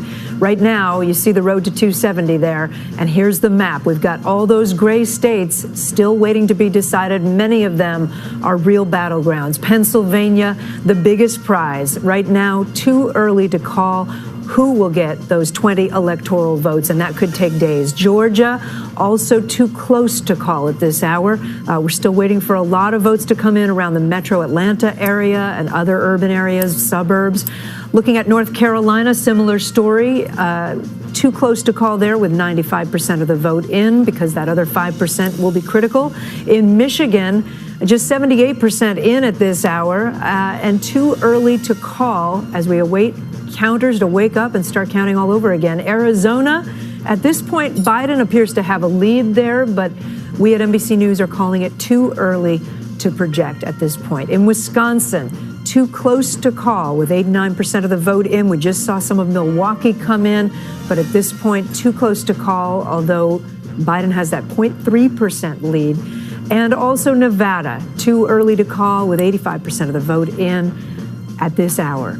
In Maine, Vice President Biden is running a lead there at this hour, but it is too early to call with just 70% of the vote in. And in Alaska, very early in Alaska, 36% of the vote in. Way too early for us to call that one. There's a look at the map one more time as we look at the road to 270. Let's talk about some of the races that earlier in the evening we were able to project, in case you haven't been with us. Texas projected Donald Trump as the winner, which was expected, although the Democrats thought they might have a chance to make some inroads there. Donald Trump takes that state. Florida, also a tight race. Lots of campaigning in Florida, and President Trump is projected the winner in Florida. Ohio was projected hours ago, also for President Trump. Again, a state that was potentially in play for Vice President Biden, going for President Trump. That state has gone for every president since 1960, since Kennedy. Minnesota, Biden taking Minnesota, and in Iowa, President Trump projected to win there. In Nebraska, we have, let me get it right this time, President Trump, someone tell me I'm in my ear. President Trump is taking much of Nebraska, 4 electoral votes, thank you, but 1 electoral vote for 1 congressional district goes to Vice President Biden. That's that next map there. Let's take a look quickly at the Senate and what's outstanding at this hour. Democrats were hoping to have a really good run and maybe even be able to retake the Senate majority. That has not happened at this hour. Right now, Democrats are down one at 46, Republicans at 47. In North Carolina, this is the race that is too close to call. Thom Tillis trying to retain his seat there. In Maine, Senator Susan Collins, a popular moderate senator in the Republican Party right now, too early to call, racing against Sarah Gideon. Arizona, the Senate race there, Mark Kelly with a lead. Democrats really hoping to switch this one over to the Democratic column. It is too early to call. In Michigan, this is a challenge. James challenging the current incumbent, Senator Peters. Too early to call at this hour. In Alaska, that race also too early to call. And Georgia, two races tonight or last night. The Senate race in David Perdue's district, David Perdue running against Jon Ossoff, too close to call. Not sure yet if that will go to a runoff, but we do know that this other race in Georgia will go to a runoff now in January. That's the Georgia race where Loeffler, who's the current senator who was appointed, will advance against a challenger. So right now, here's what we have. Senate pickups, Democrats have gained one seat in Colorado.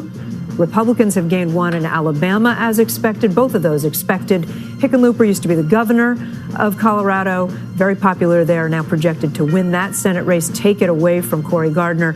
And in Alabama, you've got the challenger winning there. Tuberville was a very well-known coach in Alabama, football coach at Auburn. He takes that seat. So again, this is where things stand at this hour. A lot to still be decided and a lot to still be called. I want to turn to Jackie Alemany. She's a reporter with the Washington Post. She's author of the Power Up newsletter. She's staying up super late with us, or maybe getting up super early. I'm not sure which, Jackie. Maybe you're just... Nap at midnight. What's that? I said I took a little nap at midnight. Okay, good. Glad you got a little nap, better than me. Let's just look at the state of the race at this hour. And if we could pull up the national map again and show all those gray states that we're waiting on, walk us through where you see, like, which states are you watching most closely, and where do you think we might expect to learn things as the sun starts to come up? Yeah, so this race has really come down to the trio of Midwestern states, the blue wall that Trump flipped in 2016. That's Wisconsin, Michigan, and Pennsylvania. And, the Washington Post has yet to call some of the races that the Associated Press has called. But if we accept the fact that Biden has won Arizona, then that means that as the race stands, Biden just needs to win one of those states in this blue wall that Trump flipped in 2016. But we're also closely watching North Carolina and Georgia, which also have yet to be called. All of those places are still counting the votes as we speak. And, we might not actually receive election results for a few days in some of those places. And to note, in Arizona, as we just said when we went through the graphics, we have not at NBC News yet projected a winner in Arizona, although I'm aware that other networks and other news outlets have. As we head into Wednesday, crystal ball for us, do you think we're going to see legal challenges? Do you think we'll see the president come out and speak again, or do you think maybe they'll wait a while and let people whose job it is to count votes? That is certainly what this president is foreshadowing. As we saw him do last night, he falsely and prematurely declared victory and said that he wanted the Supreme Court to essentially disenfranchise millions of Americans who legally cast their vote before Election Day via absentee mail-in voting. That being said, that's actually not how this process works. The president cannot make a direct appeal to the Supreme Court. That needs to be done through the state courts initially. It is possible that we will see a legal challenge right away on a state level. But look, if the president loses Arizona, which he is on track to do right now, then it might not even come down to, a place like Pennsylvania, where we are waiting on those votes to be counted or challenged by the president. Because if Joe Biden wins Georgia, then that makes this whole conversation moot. Potentially he pulls out North Carolina as well. So there's a number of different scenarios here that we're waiting on. But, I think what we can say and what everyone should try to ensure and try their best to do is really uphold, small d democracy and make sure that every single vote is tallied and counted and that election officials have the necessary and proper time to do so. I've spoke with numerous election officials. They're nonpartisan. They're doing their best to be as quick and accurate as possible, despite what the president claims. I haven't had a chance to see what's the headline on the Washington Post front page this morning. The headline is that that this presidential race is in limbo at the moment. Jackie, thank you so much for making time with us this morning. Appreciate it. We'll make time for another quick break right now as we continue our Decision 2020 election night coverage.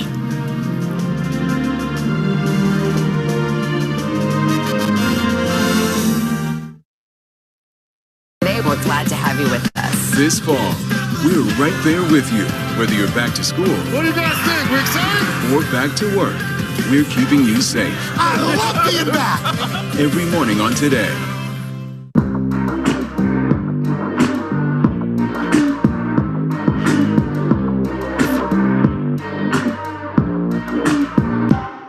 Good morning. Welcome to Today. We're glad to have you with us. This fall, we're right there with you, whether you're back to school. What do you guys think? We excited? Or back to work. We're keeping you safe. I love being back. Every morning on Today. Police murder of unarmed black men has been an American way of death across centuries. After seeing the most comprehensive police reform bill ever introduced in Congress, I've begun to wonder if now is the time. If now is the time the protesters finally win.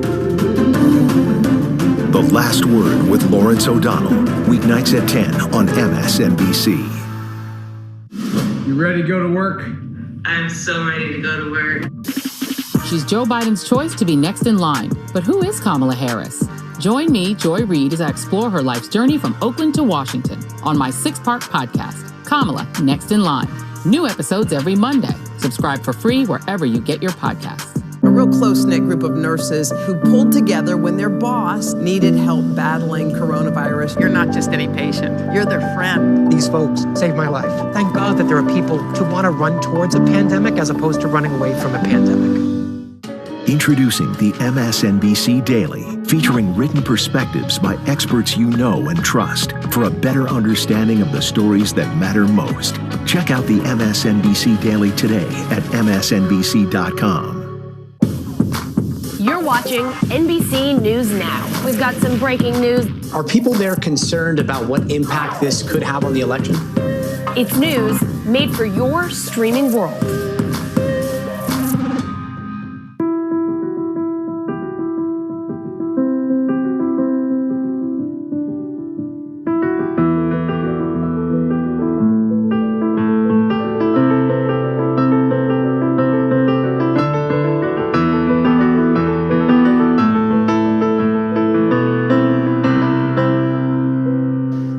Watch what they do, not what they say.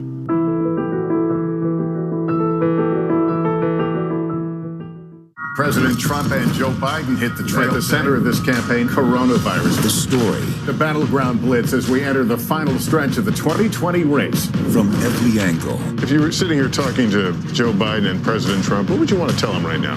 On the ground. The wind fanning these flames are expected to last another 24 hours. And in depth. We now have 2 vaccine trials on hold. Should people be concerned? NBC Nightly News with Lester Holt.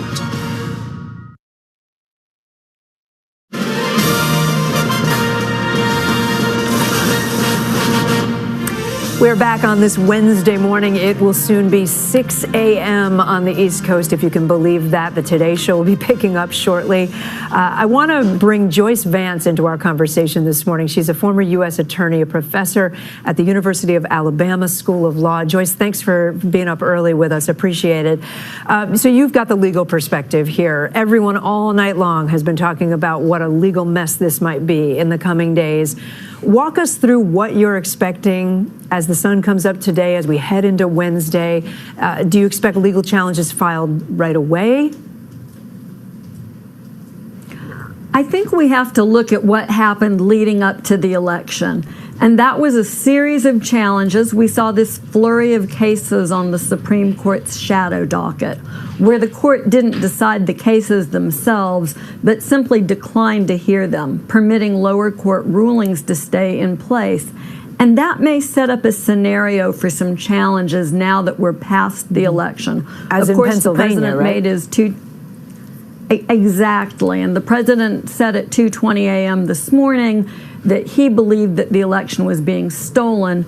That implies that he may try to bring that Pennsylvania case back live now that there are 9 justices on the Supreme Court. And walk us, for those of us who aren't lawyers, can you walk us through what level of, state court versus federal court versus Supreme Court? Who is the arbiter here? Sure.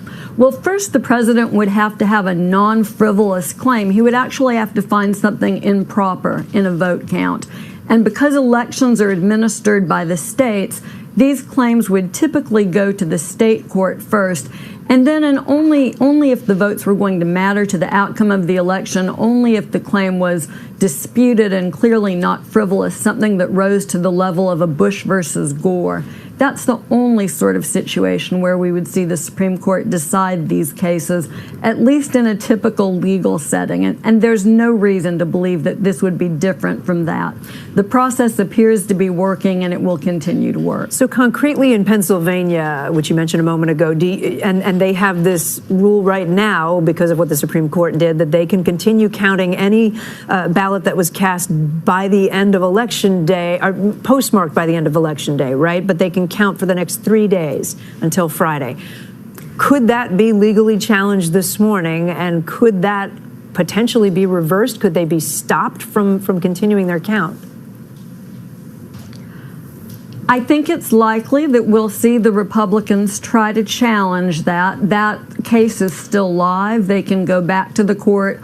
All that the court declined to do earlier was to expedite the proceedings. So now they could challenge that grace period for mail-in ballots to arrive and ask the court to rule that none of those ballots should be counted. And that, of course, would have a dramatic impact on the race in Pennsylvania. It sure would. Joyce Vance, thanks for being with us at this early hour. Appreciate it so much.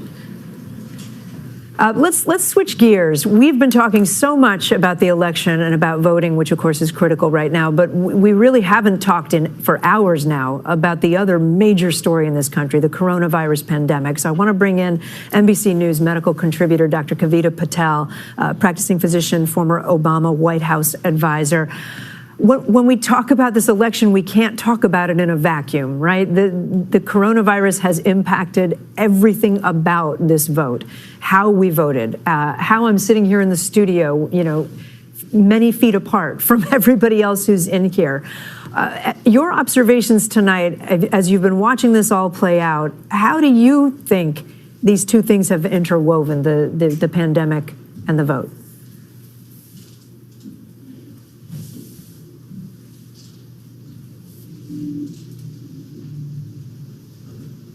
I'm having trouble hearing. Is that just me? It's not just me. Okay, we'll have to come back to you, Dr. Patel. We can't hear you right this second. Why don't we take a quick break? We'll see if we can resolve that issue, and more to come. Stay with us.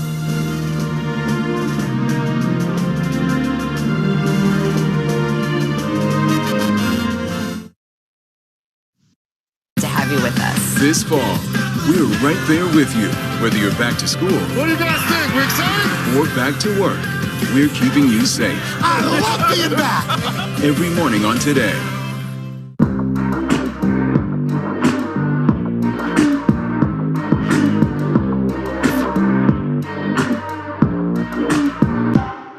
Good morning. Welcome to Today. We're glad to have you with us. This fall, we're right there with you, whether you're back to school. What do you guys think? We excited? Or back to work. We're keeping you safe. I love being back. Every morning on Today. Police murder of unarmed black men has been an American way of death across centuries. After seeing the most comprehensive police reform bill ever introduced in Congress, I've begun to wonder if now is the time. If now is the time the protesters finally win. The Last Word with Lawrence O'Donnell, weeknights at 10 on MSNBC. You ready to go to work? I'm so ready to go to work. She's Joe Biden's choice to be next in line. But who is Kamala Harris? Join me, Joy Reid, as I explore her life's journey from Oakland to Washington on my 6-part podcast, Kamala Next in Line. New episodes every Monday. Subscribe for free wherever you get your podcasts. A real close-knit group of nurses who pulled together when their boss needed help battling coronavirus. You're not just any patient. You're their friend. These folks saved my life. Thank God that there are people who want to run towards a pandemic as opposed to running away from a pandemic. Introducing the MSNBC Daily, featuring written perspectives by experts you know and trust for a better understanding of the stories that matter most. Check out the MSNBC Daily today at msnbc.com. You're watching NBC News Now. We've got some breaking news. Are people there concerned about what impact this could have on the election? It's news made for your streaming world.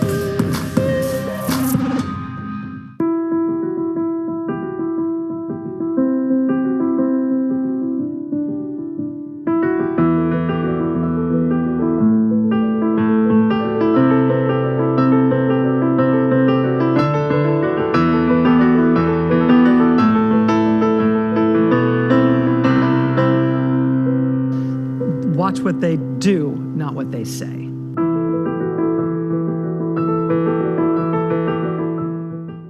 President Trump and Joe Biden hit the trail. At the center of this campaign, coronavirus. The story. The battleground blitz as we enter the final stretch of the 2020 race. From every angle. If you were sitting here talking to Joe Biden and President Trump, what would you want to tell them right now? On the ground. The wind fanning these flames are expected to last another 24 hours. And in depth. We now have 2 vaccine trials on hold. Should people be concerned? NBC Nightly News with Lester Holt.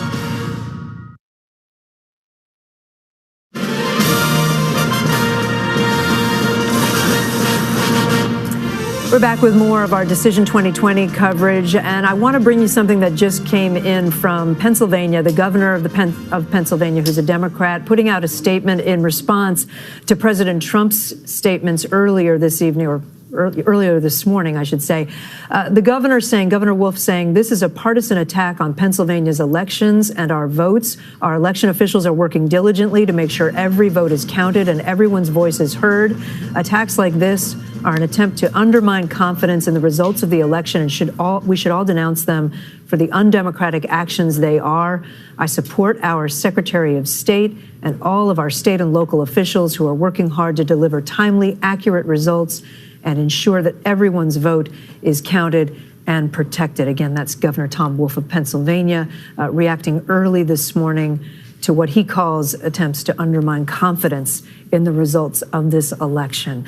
I want to go back now to the other subject. We were just about to talk to Kavita Patel. We had lost her microphone. I think she's back with us again now, medical contributor to NBC. Can I see if your mic is working now, Dr. Patel? I think so. There we go. Good morning, Kate. Excellent. Good morning to you. And I had asked you if I could pose the same question, how, as you've been watching these election results and thinking about all you do in terms of the coronavirus pandemic, how do you see these two woven together? Yeah, Kate, there's no doubt that the coronavirus loomed large and impacted every aspect of this election, from campaigning through voting, as you mentioned. I think what's been interesting to note is that we now have very kind of validated data to show that about half the country does not support or does not wear masks. And I think that this aligns, honestly, with the numbers that you're showing on the board, that we're seeing a very divided country in general with the response to the coronavirus, with the belief in what works to mitigate or prevent the coronavirus infection.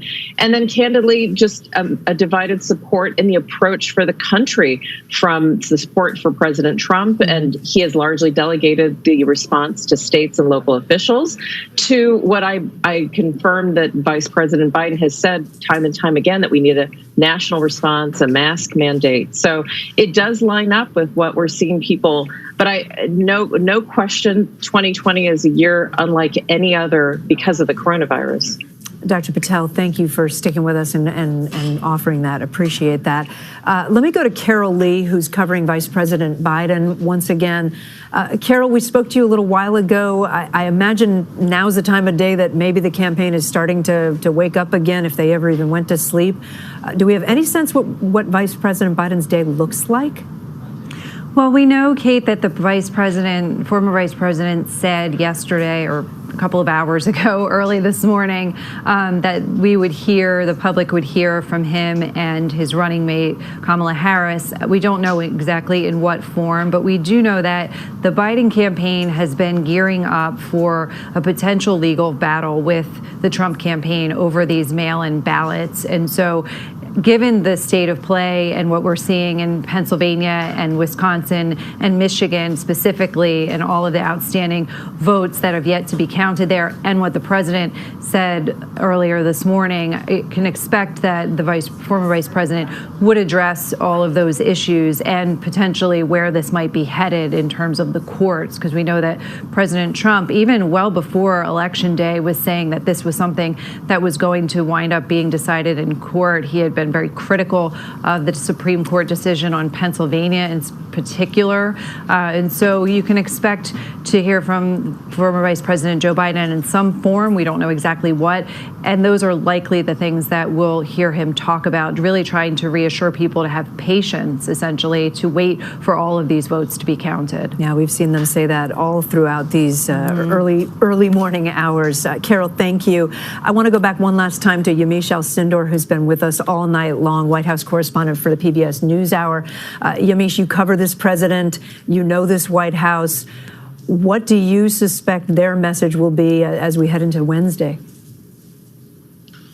It sounds like the president is going to really try to double down on this idea that he won the election and that he is now the victim of some sort of push by Democrats to steal the election. We've seen this White House walk back things that the president has said in the past, that the president has done that was controversial, that led to scandals. But in this case, it's so crystal clear that the president is trying to say that he is already secured another term, another 4 years in the White House. We have seen the vice president in that speech give a completely different speech just after President Trump. President Trump saying that the voting needed to stop.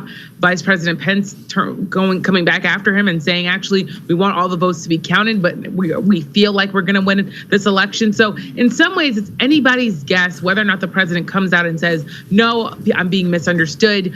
What I meant to say is I want to make sure that the votes that have already been cast, that they are counted and that this election is still up in the air. But I think that there are a lot of people who watched the president, saw the last few weeks where he was really laying the groundwork for this idea that Democrats were somehow going to be part of a voter fraud scheme, and now see the president as executing this plan to try to make it the case that he is already someone who has secured the re-election here. It's remarkable. If it was happening in another country, Kate, we would be very, very alarmed, but this is the United States. It's never happened here where we've had a sitting U.S. president claim victory when officially he has not secured that victory. How does the board, as we see it right now, if we show the national picture in terms of the states that we've projected here at NBC, how does that match up with the expectations you were hearing from President Trump's camp before we went into last night?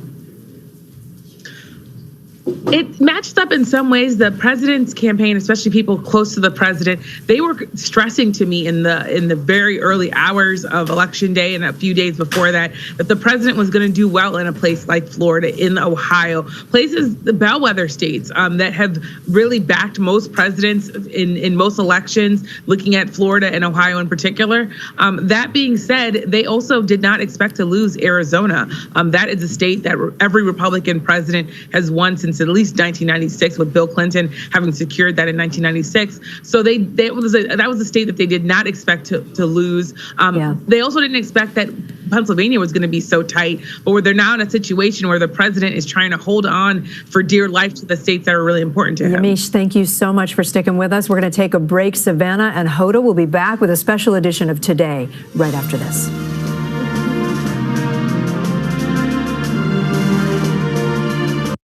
Glad to have you with us. This fall, we're right there with you, whether you're back to school. What do you guys think? We're excited? Or back to work.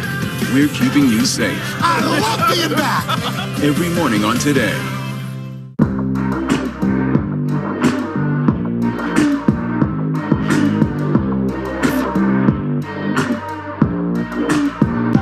The journey has taken us here. With the election of our lifetimes upon us, we'll be with you every step of the way, wherever this journey takes us next.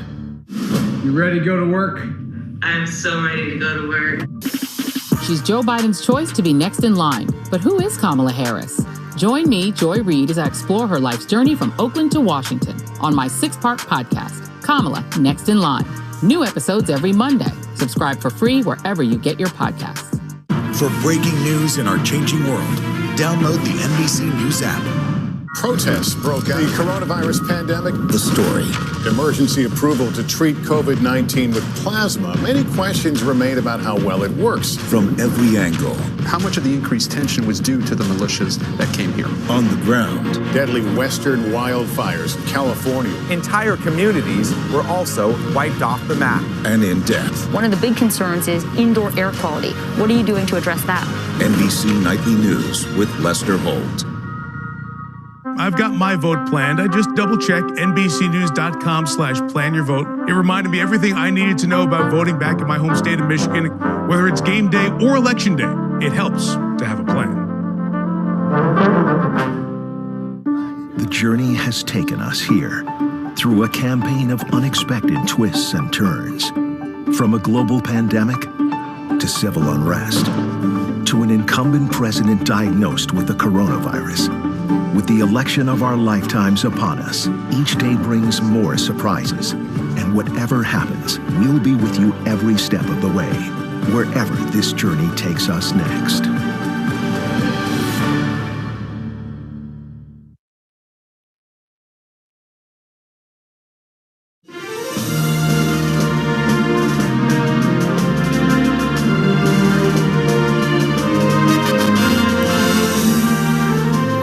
Hi, everybody. Good morning. It is 6 a.m. on the East Coast. It's 3 a.m. in the West. Lottie been up all night, and we are on the air early. We've been up all night, too. This is a special edition of the Today Show as the nation and the world watches and waits to find out who will be the next president of the United States. We got to pack our patience. We're waiting for some more results. At this hour, as most expected, the race between President Trump and Joe Biden is a nail-biter. No winner yet, and we may not have one potentially for days, if not longer. There's a lot of vote to be counted yet. We're going to walk you through exactly where things stand right now, and that starts with the map and the all-important race to 270 electoral votes. So this is where it stands right now. Joe Biden with 224. President Trump has 213, trying to get to 270. But as you can see, there are some key battlegrounds still grayed out. That means they're either too early to call or too close to call. Many of these states are so tight that we will be counting votes potentially for days. And take a look at the popular vote. Now, this is not how we elect presidents, okay? But it shows Joe Biden has approximately 3 million more votes than Donald Trump. A similar result we saw in 2016 where, of course, we all know President Trump did win the Electoral College. And in the middle of the night, if you guys were up and about, we did hear from both President Trump and Mr. Biden. They delivered two really different messages to the country. Biden called for patience until all of the ballots are tallied, while President Trump falsely claimed that he had won, even though millions of votes are still to be counted. Also, still at stake in this election, control of Congress. Don't forget that. NBC News projects Democrats will hold on to the House, while Republicans are clinging to their majority in the Senate this hour. Several key races are still up in the air, but several Republican incumbents in tight races have held on. We got it all covered with you. Our correspondents all across the country, they're tired, but they are here. Let us start right here in Studio 1A with NBC's Chuck Todd, who slept 45 minutes. Chuck, congratulations. Well, thank you. All right, let's look at the map. What you got and where are we watching? I was just going to say, when you and I left this, we were waiting to see if Wisconsin was going to come in. Well, that did over the last 2 hours. That big dump in Milwaukee came in, and you see 7,300 plus votes separate Biden from Trump. He narrowly has the lead, but that's plenty of vote that's out there. We still don't know how many absentees. We know, I went to sleep thinking about Kenosha County because it's absentee ballots, how many of them are going to be there. But we're getting close enough. You were talking about the different states. Boy, that looks like a potential recount state. You saw that margin there of 7,000. Let me take you to Nevada. Here's something that a lot of folks didn't see coming. Look at this margin here, 7,600 you're seeing here, not 8,000, less than an 8,000 vote spread. Now, still a lot of vote to come in. And you can see right now it's mostly we haven't separated out the early and absentee. But look, the two blue counties, the two population centers, Clark County with Las Vegas, and as you can see here, we still got a chunk of vote out. The assumption would be, we don't know where it's from, but the assumption would be it should lean Biden, and then Washoe, where Reno is here. Come on, there we go. The computer is tired too. It is, we're all a little bit tired. This is always more of a slightly swing county here, so this, that can go in Vice either President direction. Pence made a visit there to Reno. He did, but you know who didn't spend a lot of time in Nevada? Was Donald Trump. He overnights at his hotel in Las Vegas when he visits West, but he did events in Arizona, and we're gonna look at these numbers, and Savannah, you and I have been talking about this for quite some time. Nevada and Minnesota are gonna be a couple states perhaps that they talked about a good game, but they didn't necessarily follow through with it. So you see the close races there. Let's look at Arizona. Arizona's one that we did not make any progress on last night or 2 hours ago. We were at 82% reporting, and here we are again. We're still waiting. We're close. All right, we're close. We want to see a little bit more vote. Close to making a call, you mean? We're close to making a call. Biden is leading. We've characterized it as Biden leading. Here's the one. Here's another one. You talk about, now we have Nevada, we have Wisconsin, and now let's look at Georgia. This is another one. It just keeps getting closer. Sitting down 100,000. This is a lot of vote left. All of our models say this is going to get down to 0.1%. What happens? Is there a recount at that point? Well, there's not an automatic recount. You can request one if it's less than a 0.5 percentage point, but it is not mandatory, and it's basically on you to do that. Chuck, For the most part, it's all about what's left in here. In fact, let's look. Look, DeKalb, there's still plenty of blue vote, if you will, in and around. We still got plenty in Fulton County. We know we had that error, that they had that absentee ballot issue when they had, I think, a water main break and all this stuff. Because 2020. Of course. That's welcome to 2020. And I believe here, there was also one other county down here where Albany State University, Doherty County, I'm missing it here. It's a late morning here. I have it here. This is one where we are, there it is. This is one, a bunch of vote is left. This is Albany State University, historical Black College. The expectation is yet more places where Biden has vote to gain. Hey, so Chuck, can I ask a Georgia question? Is something that we think hey, Chuck, can I is going to ask get you really something? tight. Just for like a regular person, that when you say there's a lot of vote that isn't in yet, yes. Does that mean that those are votes that were either mailed in, those are votes that are absentee, or do they just not calculate all the votes that were cast? Right now, we don't know for sure. The Fulton County in Atlanta, we think, now look, this is our best estimate. You're asking, everything in orange here is what we believe was the early vote. Everything in yellow is election day vote. We don't know what's out that is election day vote and what's out. All we can tell you is that we think there's another 400,000 ballots out. And we think a lot of it is in blue counties. So these aren't going to be 50-50 splits. These are going to, the question is, are they going to be 70-30? Are they going to be 80-20? And that will tell us how Do we know what tight the that holdup margin is in Georgia? Because it's just been trickling in. It hasn't stopped. Like some of the states just stopped overnight and went to bed, but Georgia's been trickling in. It's trickling, but there's no explanation other than that. North Carolina stopped. If you recall, it was about 3 in.the morning Eastern time. We were at 95% in. We're sitting there. Look, these numbers are going to get tighter. I don't know if we're not sure there's enough vote for Biden to catch 76,000 votes. But we're unsure enough. That's why we're not calling that race. It's still tight, and we expect that margin to tighten more. What about Pennsylvania? And then let's go to Pennsylvania. Okay. This is still, it looks like we have a lot in, but let's go to what we know. First of all, we know that Allegheny stopped counting, right? We knew that. They're going to start counting That's at 10 Pittsburgh, and those Pittsburgh. suburbs, Biden can. Well, we don't know. I mean, on. they're going to be mail ballots. So the assumption is all the mail-in vote is going to lean Democratic. But these are some red counties in and around Allegheny, so you don't know for sure. But look, there's still a ton of vote in Pennsylvania. Most of the vote that's coming in Pennsylvania is the election day vote. What we're still waiting on, they haven't, for the most part, some of these counties will start for the first time this morning counting their absentee ballots. And then we know, for instance, in Western PA, they're resuming their count this morning. But look, you can't really talk. We got to see what's in and around here and in and around the Philly suburbs. We still got a ton of vote to come in.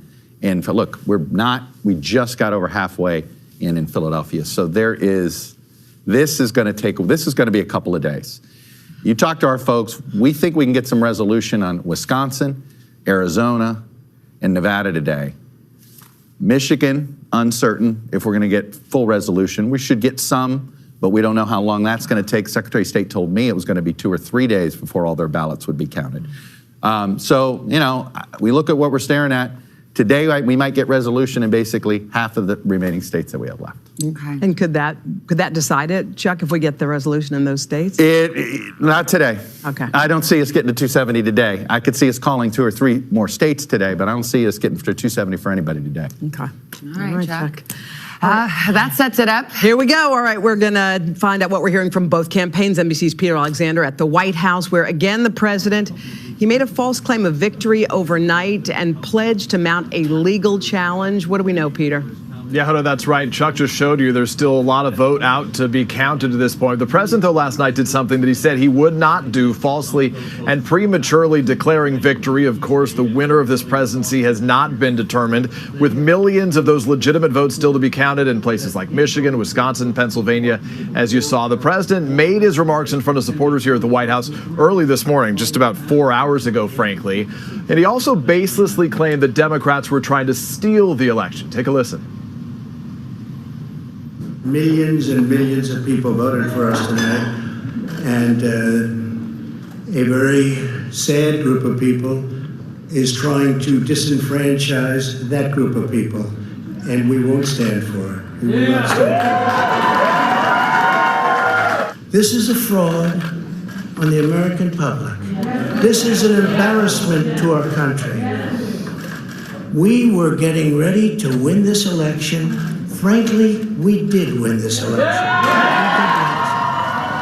There is that declarative and false claim. The president's attack on the democratic process really was jarring, even irresponsible, in the words of some of his allies. He said that the voting had to stop, even though no more votes were being cast, only tallied. President Trump also said that he would take his case to the Supreme Court. Still, it's unclear how he would do that or on what legal basis. I know you'll talk to Pete Williams for more on that in a moment. But for the night overall, the president, he did overperform candidate Trump from 2016. He held on to those crucial battlegrounds, places like Ohio and Florida that the Democrats had hoped to flip blue. The president relying heavily on that influx of election day voters, what had been his get out the vote strategy, also drawing in new voters, many of them from rural counties. He has no public events on his schedule today. We don't know in what form, if any, we'll hear from him today. But notably, Vice President Pence struck a very different tone last night, speaking immediately after the president, saying that he wanted all the votes to be counted, not declaring victory, but saying that he thinks that they're going to win. Savannah and Hoda? Well, it's interesting because the president did make that claim, which is so extraordinary, before the votes have been counted. There's millions of votes to be counted. He said he won. The fact of the matter is it could go either way at this point. So it actually just, I was scratching my head as I was thinking about that, why you'd go to that dark place when they're still counting votes that could be your votes. Right. And he was saying that about Arizona, that a lot of his votes are there and they were still waiting. Yeah, let's go to NBC's Kristen Welker. She has been covering the Biden campaign all night. She's in Wilmington, Delaware. Kristen, what have we heard from the Biden campaign in light of the president's remarks?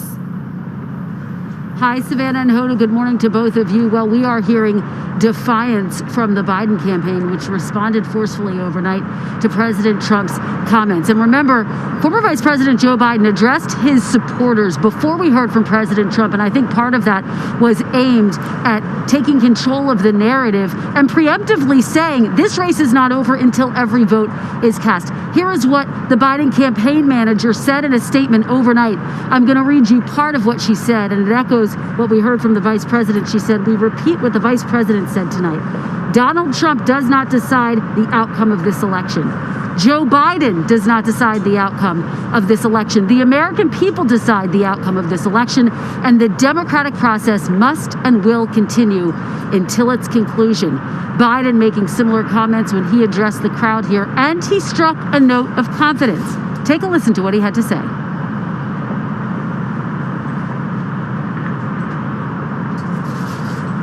Okay, and we apparently don't have that sound, but to recap what he said, he talked about the fact that they like what they are seeing in Arizona, that they're watching states like Georgia very carefully, and that he feels confident that he will in fact hold the Democrats' blue wall, those critical states in the Midwest, Michigan, Wisconsin, and of course also Pennsylvania. He's made 14 stops of Pennsylvania, more than any other battleground state, because the campaign knew it ultimately would be critical. Now, in terms of the legal challenges, the Biden team has said that they're going to dispatch a team of lawyers in these critical battleground states prepared for any legal challenge, and Biden signaled we might hear from him again today. Savannah and Hoda. All right, Kristen, thank you. Now to the vote count in Pennsylvania. A lot of folks are talking about that. We may not get numbers for days, but that state could lead to victory for either candidate. NBC's Stephanie Gosk is right there in Philly. Hey, Steph, morning. Hey, good morning, Hoda. You know, officials are repeating a word that you are probably going to hear quite a bit over the next few days: patience. They are not talking about hundreds of thousands of votes that still need to be counted in this state, but millions. And that includes some of the state's largest counties, including here in Philadelphia, where they've been counting overnight in the convention center. They're calling it a counting factory, 10 to 12,000 votes an hour. But in Allegheny County, home to Pittsburgh, they went home, and they're not coming back until 10 o'clock. Now, you heard Chuck talking about it earlier. It's going to come down to these mail-in ballots. The state has received 2.5 million mail-in ballots. They've only counted up until this point 1.1 million. That is less than half. Now, overnight you had Governor Tom Wolf responding to the president, who called for this counting to stop. He said that was an attack on this state's, a partisan attack on this state's election. But to give you an idea of just how far they have to go, at about 1 o'clock this morning, the election commissioner here in Philadelphia came outside the convention center and said they were still counting the machine count. They had not even gotten to the mail-in ballots yet. Hoda? All right, Stephanie Gosk, thank you. Let's move now to Wisconsin, a tight race there, too. We have the Gabe plot Gutierrez. has really thickened in Wisconsin, but the margin has narrowed considerably. NBC's Gabe Gutierrez has been watching the votes come in. We were waiting. We went to bed not knowing what was happening in Milwaukee County. Now we've got the results. It says 85% of results in Milwaukee County. Where are you still expecting to see more vote? Hi there, Savannah. Well, what we're expecting to see right now is the absentee count in Green Bay. That could be pivotal to the state. Now, Savannah, it has been a very long night here in Wisconsin. As you mentioned, in Milwaukee, we were waiting for that absentee count pretty much for the entire night. They had to count thousands of absentee ballots. Hundreds of election workers were scrambling to do so. And it proved favorable to Joe Biden here in Milwaukee and their surrounding suburbs. But Savannah, this has been a state that was not supposed to be this close. President Trump trailed in the polling here for the last several weeks, and several issues loom large in this campaign, chief among them the coronavirus. I'm standing in front of a drive-through testing site here in Milwaukee. Many voters we spoke with over the last several days said that that was the main issue that they were concerned about. Of course, Wisconsin has seen a dramatic dramatic surge in COVID cases. About 85% of the COVID hospital beds in this state are full. And yet still, President Trump, a very strong showing here, and that may be perhaps due to the fact that over the last several days, he made a major push here in Wisconsin, Savannah. He went to a place like Kenosha, Wisconsin, which has seen unrest over the last 2 months following the police shooting of Jacob Blake. He pushed a campaign theme here in Wisconsin of law and order. And what we're seeing is he did relatively well in Kenosha, and that may have resonated with some of the voters there. But again, Savannah, we are now awaiting those absentee ballots from Green Bay, Wisconsin. After we're getting just in the last hour or two, the results here in Milwaukee, a very tight race here in Wisconsin as we wait to see those final results. Savannah? Yeah, it was a tight race in 2016, might be a tighter race in 2020. Gabe, thank you very much. And look who's been up all night. It's Casey Hunt. We've all been up all night. I was going to say, I hope we haven't lost your voice because we need you, Casey. Yeah. Let's talk about Congress, because when we started, about 12 hours ago, there was the thought that perhaps Democrats could regain control of the Senate.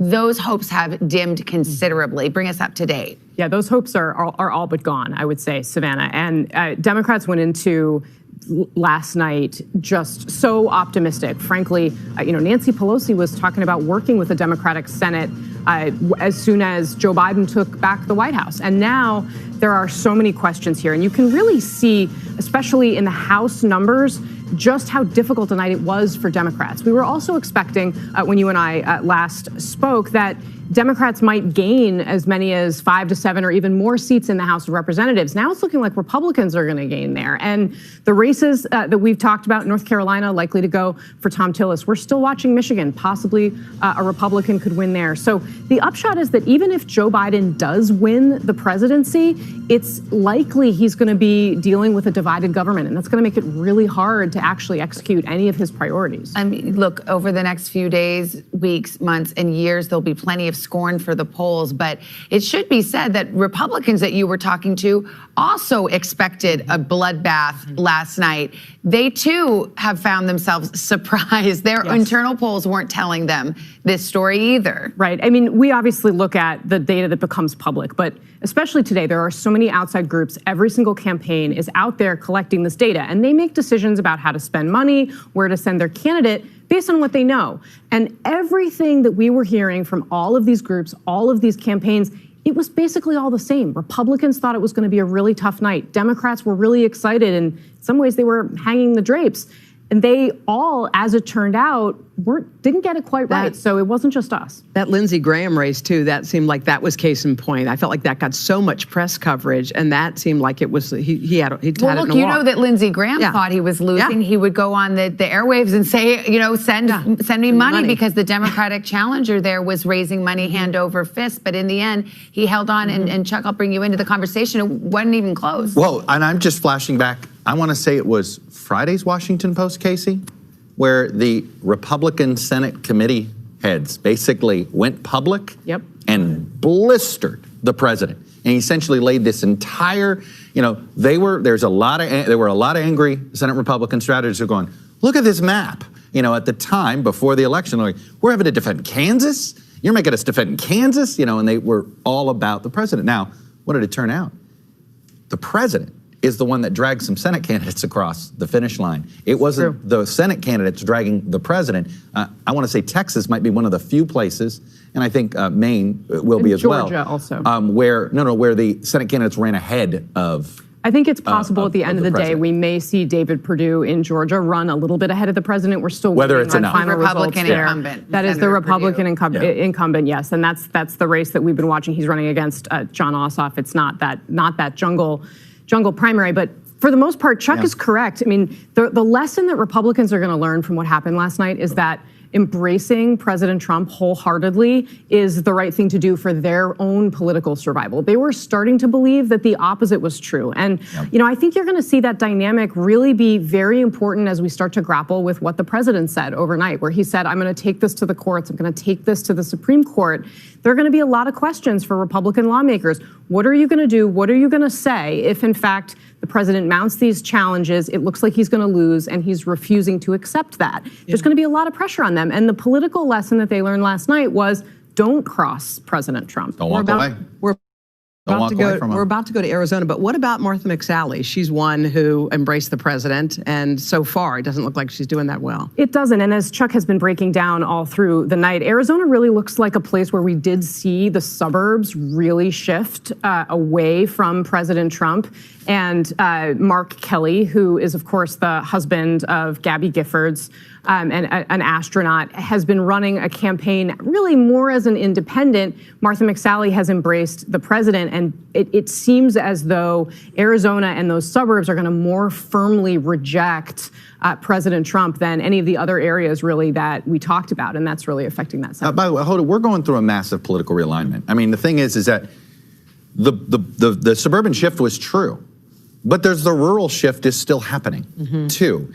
And I think that this is going to get to where governing's a mess, because the two parties are going to continue to drift, and we know that there is a chunk of the Republican Party uncomfortable in Trump world. I think those folks are going to, we saw them shift away. Those folks are just going to become Democrats. And then we know there's a lot of union, sort of blue collar Democrats, and we're seeing them in Ohio and in Iowa. We saw them move, a lot of them moved in 2016, and it looks like the rest of them are moving now. So we are in this realignment, and I think some of us thought, well, if Trump goes and it goes in some sort of, and there's margin, okay, then the Chamber of Commerce wing of the Republican Party is going to take it back over. Not now. The Republican Party is Trump's party, even if he loses this presidential, and that is a major development, regardless of what happens the next 2 days. We're seeing really a sharpening divide between the elites in the country and this populist sentiment that's coming from the working class. And you've seen it even in some of the numbers President Trump is getting with Latinos and black voters. I think that's really something to watch. It's working class across racial lines. Yeah, let's delve into that a little bit more as we go forward this morning. But let's check in Phoenix. NBC's Gadi Schwartz is there. Gadi, we have not called Arizona for Joe Biden. I believe we say that it is leaning Joe Biden at this hour. What's the latest on when they're going to start counting votes again there?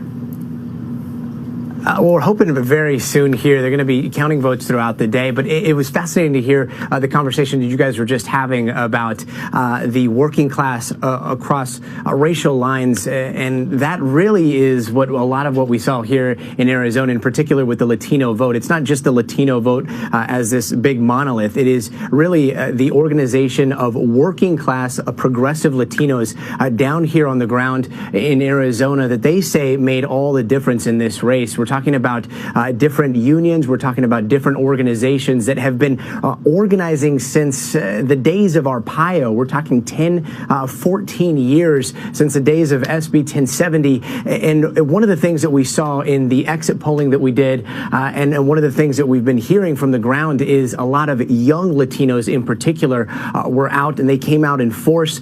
They say that they registered, all of those groups registered about 100,000 Latinos for the first time. So they are saying that made a big impact in this race, a very different scene and a very different play out than we saw across the country with Latinos in Florida, with Latinos in Texas, with Latinos in California. So all those Latino groups are very, very different. Back to you guys. No question about it. And we saw that play out early in Florida and Miami-Dade. The Latino population there, Venezuelan Americans, Cuban Americans went with Trump. Other places in Texas, did the Latino vote disappoint Biden? Well, it disappointed. Well, look, and this is a separate conversation about Texas, the border counties. Those Latino voters just are not showing up to the polls. And I talked to one Democrat who said, this is a decade-long project. All right, we'll continue with this conversation much more ahead, including Pete Williams on potential legal challenges. Yep, they're sending in the lawyers from both sides. We'll check in with that. But first, this is Today on NBC.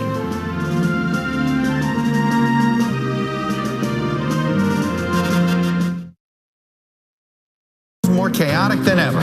It's my job to ask the tough questions, left and right, and help you make sense of it all. You ready to go to work? I'm so ready to go to work. She's Joe Biden's choice to be next in line. But who is Kamala Harris? Join me, Joy Reid, as I explore her life's journey from Oakland to Washington on my 6-part podcast, Kamala, Next in Line. New episodes every Monday. Subscribe for free wherever you get your podcasts.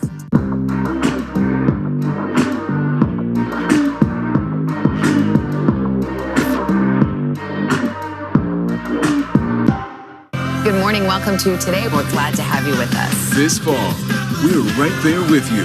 Whether you're back to school. What do you guys think? We're excited? Or back to work. We're keeping you safe. I love being back. Every morning on Today.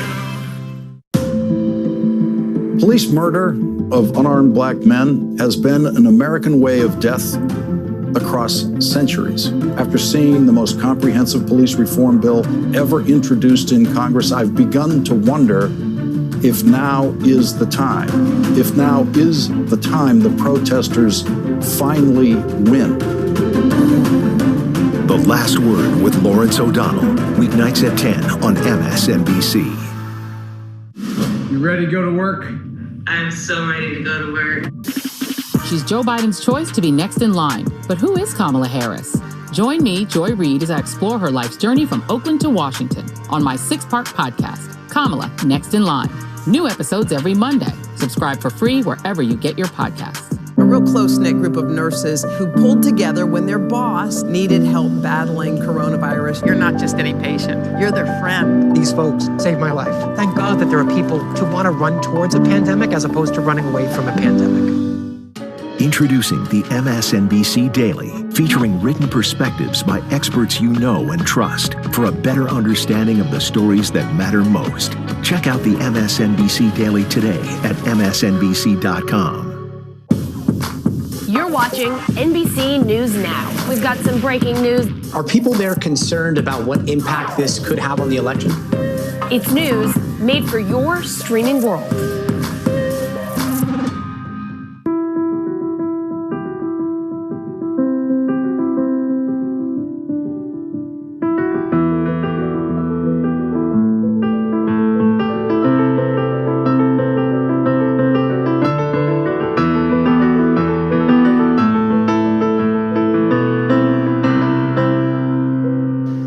Watch what they do, not what they say.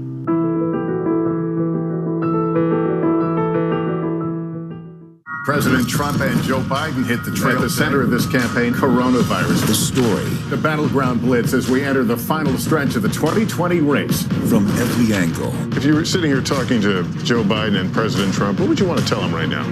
On the ground. The winds fanning these flames are expected to last another 24 hours. And in depth.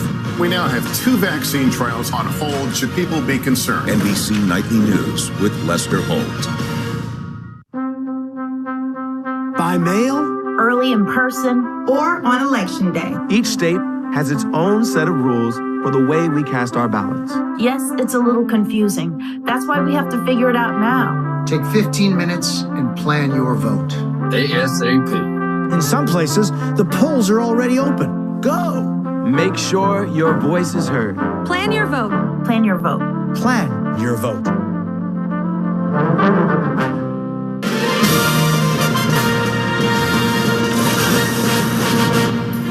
Good morning. You just waking up or you just going to sleep? At 6:30 a.m. Eastern, 3:30 Pacific. This is the morning after the election. We think it's a good time to reset in case you missed some stuff.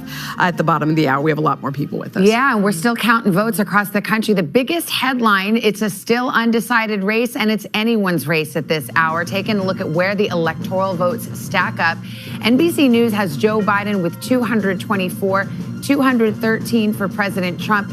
As you know, 270 are needed to win the presidency. Of course, both candidates both have a path to victory, but that, of course, will depend on what happens with the millions of votes in key battlegrounds. Those are still being counted this morning. Let's go to NBC's Tom Costello. He's been keeping a close eye on that. We talked a lot in these preceding weeks about voting irregularities, the Postal Service, and you know, the claims that there could be anything going wrong with the election. Yeah. But it seems to have gone very smoothly, Tom, and now it's kind of all over but the counting, and that's going to take some time. I'll just tell you that people within the government we talk to in various intelligence and security positions are really surprised at how smoothly the vote went yesterday, with really minimal levels of disruptions and no sign of hacking or foreign interference. But it's important to note now, as we are in this vote tabulation period, that every state has its own rules about which votes can be counted after the election. Is there a deadline? What is the deadline?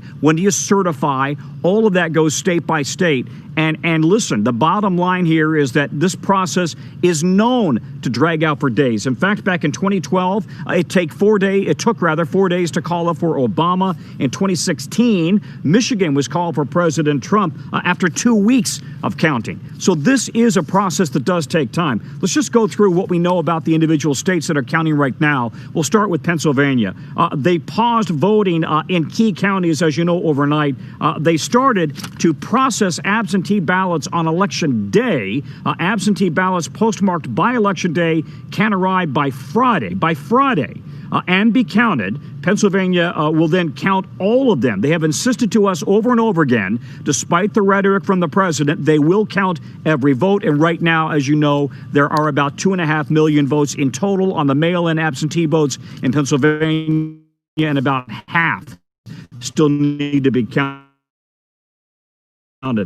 We should also now move on to the next state, Georgia. Some key counties paused their tabulations overnight, absentee and mail-in ballots especially. The rules do allow for pre-processing ballots there before Election Day, but the delays really were building throughout the day. Major delays in Atlanta blamed on voting tabulation software, and also a burst water pipe in the State Farm Arena where voting workers are working to count the vote. So that delayed things a bit. There are 50,000 votes at least just right there. In Arizona, mail-in ballots are allowed to be counted ahead of Election Day. Voters have, listen to this, voters have 5 days to correct signatures on ballots. So then all ballots will be counted by November 10th. Another date here, November 10th. The counting can go on and will not be finalized until then. North Carolina, we should make the point, ballots postmarked before Election Day can be counted in North Carolina. And in Nevada, quickly, I just wanted to tell you that they can be postmarked by Election Day, and they can also still be counted. So this is a process that does drag on for days or weeks.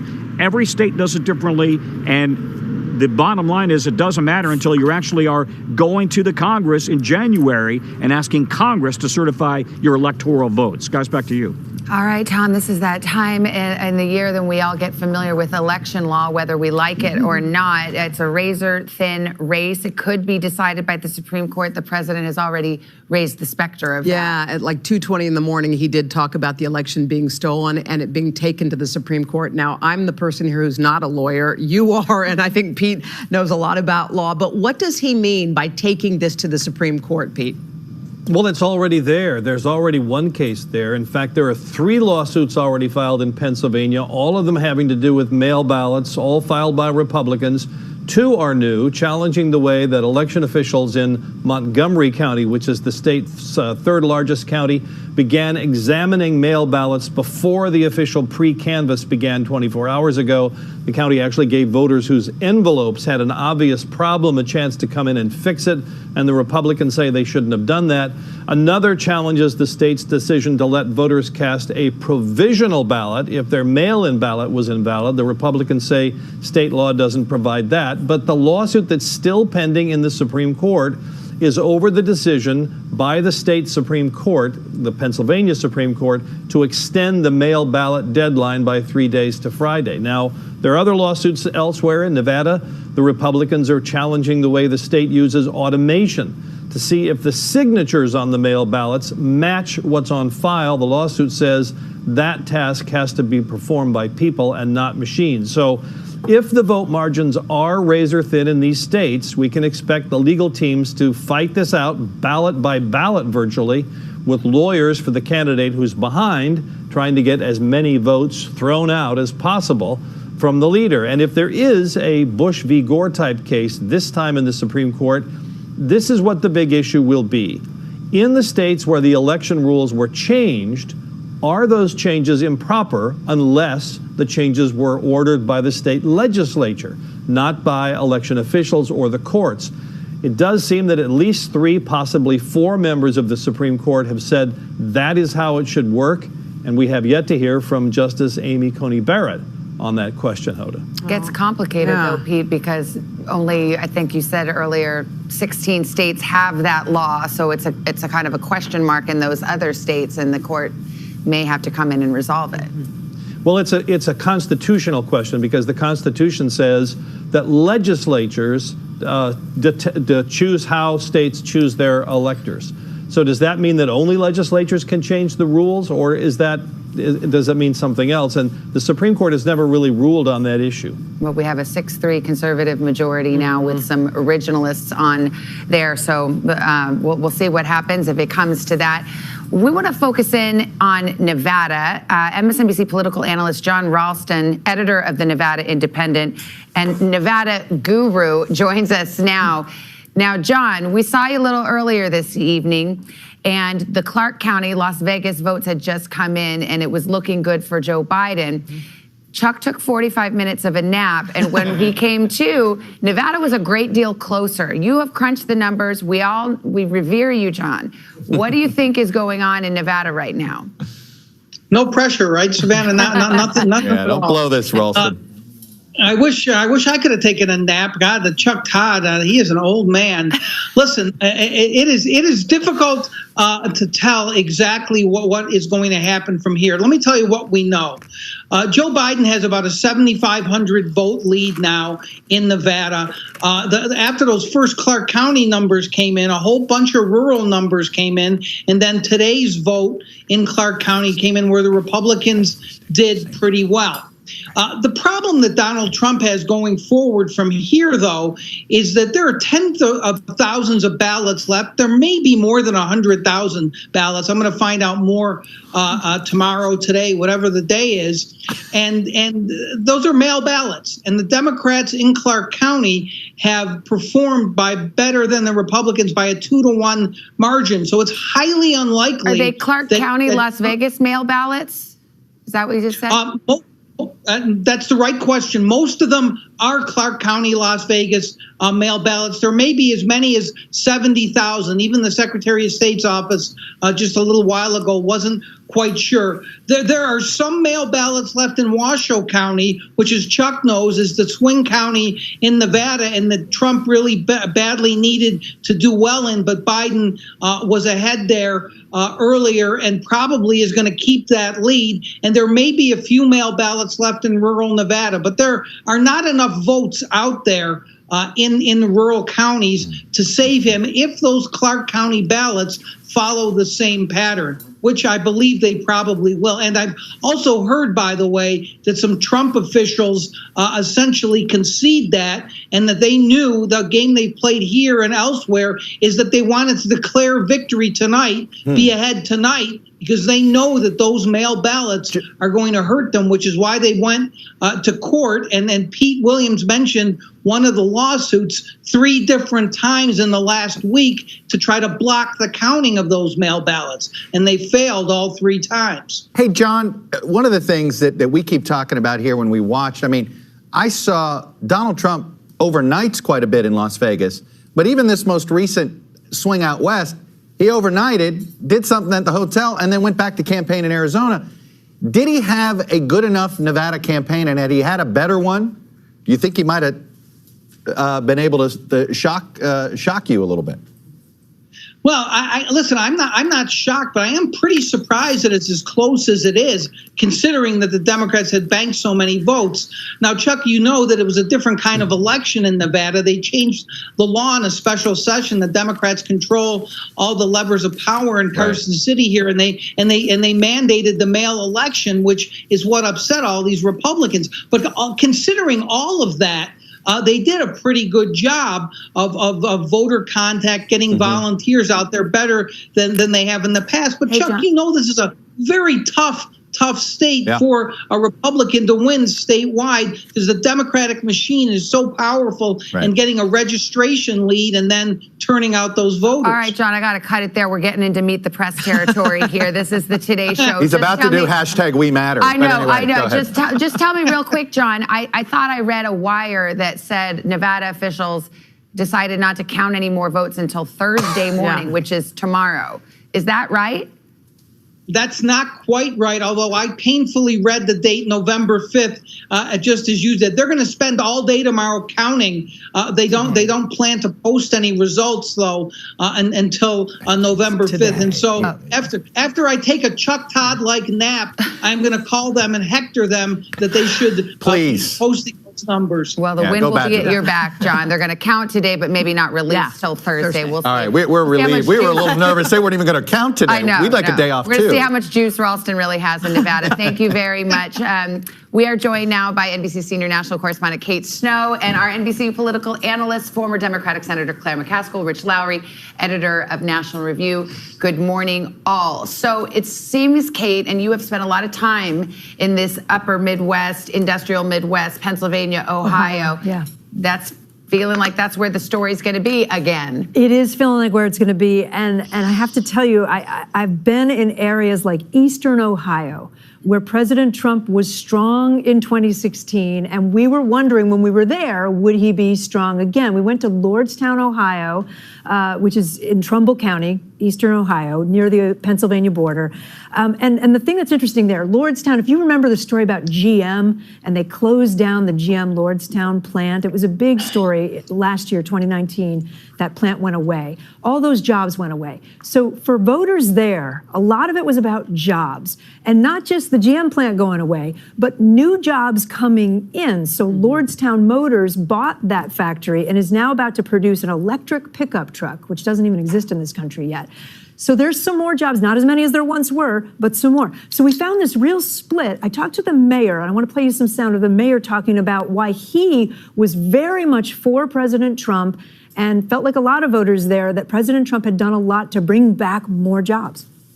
And we've had a drain of jobs here for 40 years, and you won't get them all replaced in 4 years, but maybe in 8 years we may get a pretty good jump on it. So the mayor said to me last week, I think a week and a half ago, that he thought that this would be a win. The county would go, Trumbull County would go for President Trump again. Well, last night, 10 points for President Trump, which is a bigger margin than what he had in 2016. So I know Chuck has spoken to this, but this idea that some places have become even more Trump country than they once were. Well, let's go to Claire McCaskill. Hey, Claire, it's Hoda here. What happened? Like, I think a lot of people are waking up this morning and we're wondering or expecting to see maybe Biden take Florida. There was talk of Texas. And I think they're waking up this morning wondering, were the polls wrong? Like, what do you think happened? Well, I think a number of things happened. First, our country remains incredibly divided and very polarized. And so I think the Democrats, and I will put me in that group, were overconfident that everyone felt the way we did about this president. The polling clearly was off badly, because not only is this election much closer than anyone predicted, but it also was not a great night for Democrats across the board. I mean, we expected big gains in the House. We expected to take the Senate. We didn't get big gains in the House, and the Senate is still in question, but the chances look dim.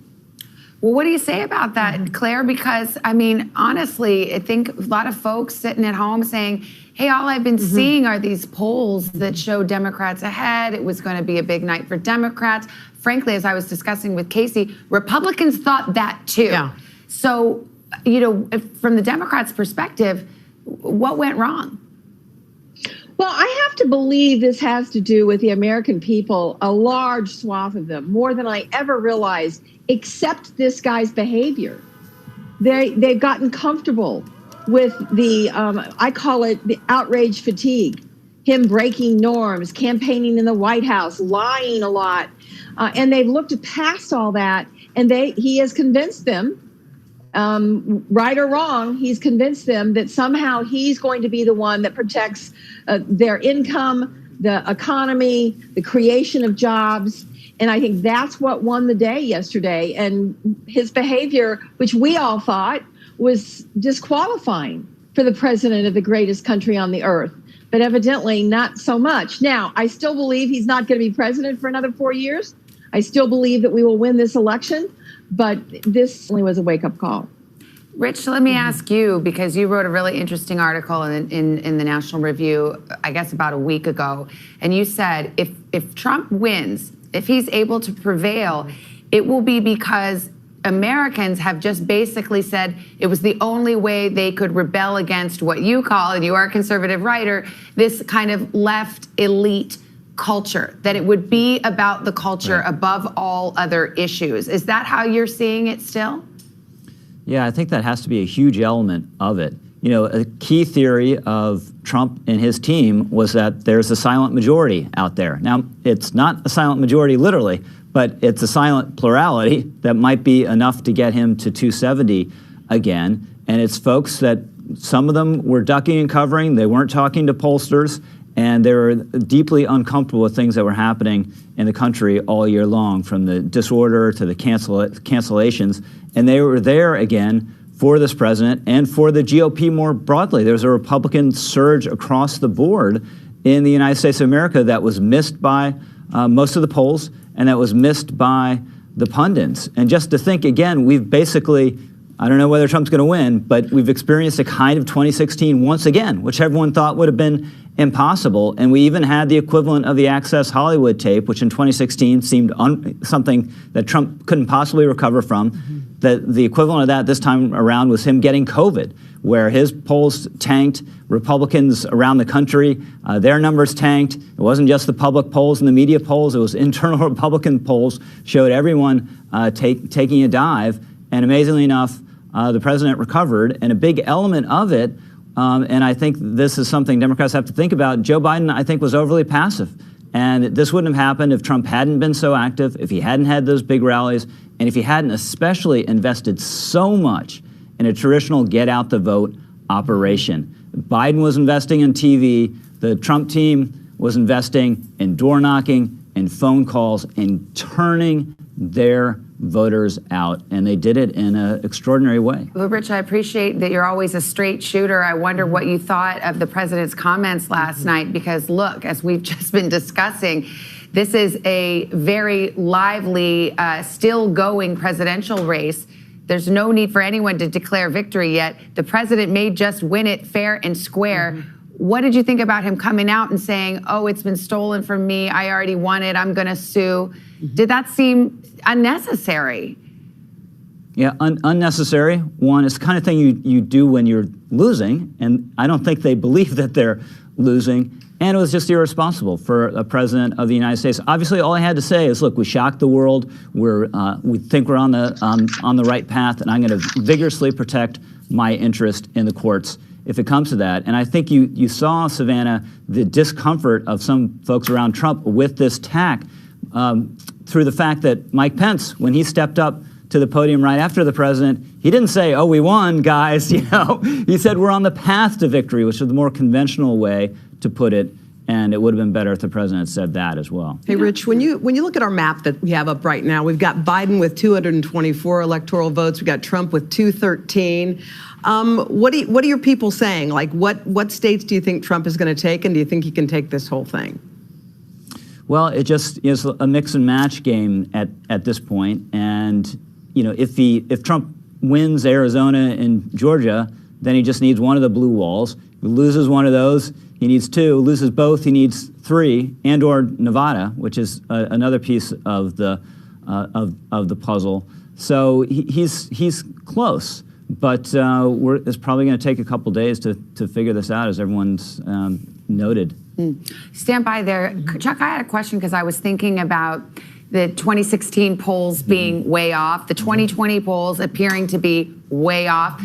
The 2018 midterms, now there's a time where the polls seem to basically get it right. They predicted that Democrats would have big gains in the Congress. Sure enough, they did. Yeah. Is the X factor here Donald Trump? Has to be. When Donald Trump is on the ballot, pollsters just still don't know how to capture the Trump voter in a poll? It is, look, and in fairness, in 2018, there was the blue wave in the House, but if you recall, the Republicans gained a Senate seat.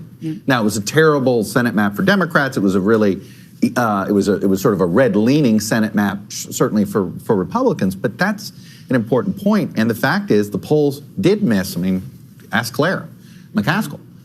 There was, the polls struggled in, I think where there is a significant chunk of this Trump base, where there's significant rural vote, this is where the pollsters are struggling. One of our polling teams, our state polling teams, identified one of the problems that's there. It's a technical issue when it comes to polling these rural counties, and it's there. But the real issue is it costs real money to do it right, and it's really expensive to do it right, I think. And nobody is spending that money. But no, we're not figuring out how to poll these rural counties better. I think they're all not. We are not accounting for enough of this Trump vote. It's like it just keeps showing up. I remember in 2016 we kept saying, so in Florida, no matter how her turnout went, his turnout in the rural areas was there, and that's what we saw here. It was a little more sporadic this time. There were places where Biden did pick off some of it. So this is why I'm saying this isn't a blue wave, this isn't a red wave. This is basically a brick. We're meeting at 270. Somebody's going to end up with a little bit more.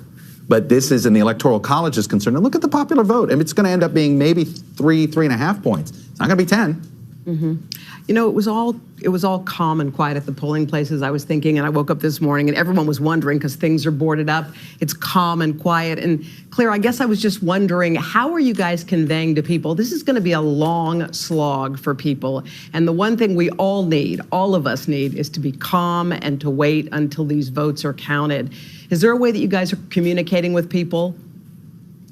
Well, I think what everyone should try to focus on is that we have a rule of law for this situation.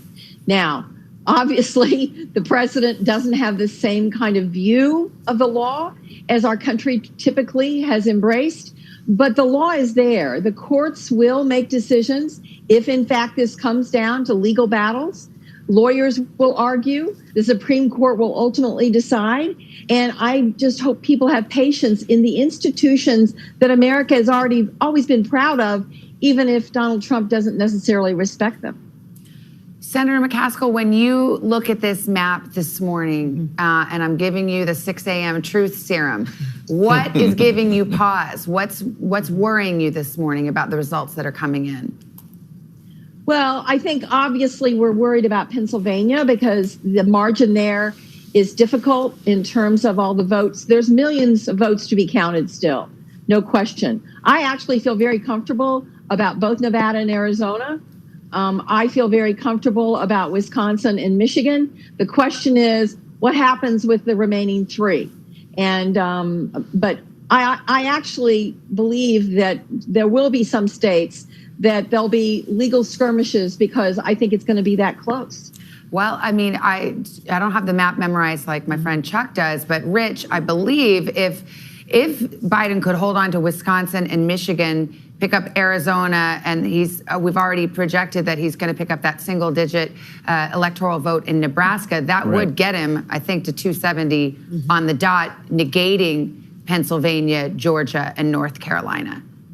Right. So if Biden wins Arizona and Nevada and doesn't get Georgia, Trump needs more than Pennsylvania. And it seems to me, I'm no Chuck Todd either, although I did like Chuck take a nap, 45-minute nap a little bit earlier. Look better than I do, More than Pennsylvania. And it seems like of those three, as was kind of projected, Pennsylvania is probably the one where Trump is in the strongest position. But it could be, if Biden wins Arizona, that Pennsylvania is not enough.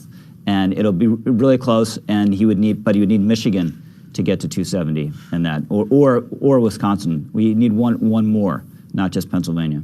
All right, well, no sleep for the weary. Everybody's just got to stand by because there are millions of votes to be counted, many states to be called. We continue to watch it. We'll throw up that electoral map and let people take a look. If you're just waking up, this is where it stands this morning. Joe Biden with 224 electoral votes, 213 for President Trump. But those battleground states in gray, that is where this race will be decided. Votes still being counted. We will continue our live breaking coverage, but first on a Wednesday morning, the day after the election, this is Today on NBC.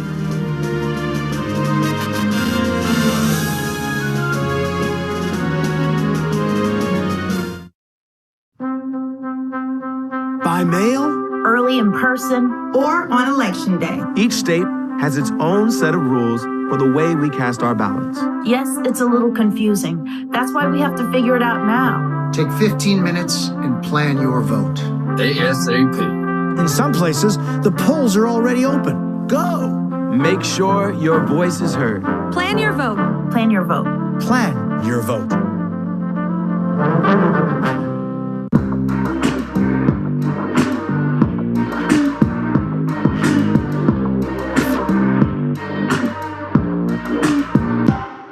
Good morning. Welcome to Today. We're glad to have you with us. This fall, we're right there with you, whether you're back to school. What do you guys think? We're excited? Or back to work. We're keeping you safe. I love being back. Every morning on Today. Police murder of unarmed black men has been an American way of death across centuries. After seeing the most comprehensive police reform bill ever introduced in Congress, I've begun to wonder if now is the time. If now is the time the protesters finally win. The Last Word with Lawrence O'Donnell, weeknights at 10 on MSNBC. You ready to go to work? I'm so ready to go to work. She's Joe Biden's choice to be next in line. But who is Kamala Harris? Join me, Joy Reid, as I explore her life's journey from Oakland to Washington on my 6-part podcast, Kamala Next in Line.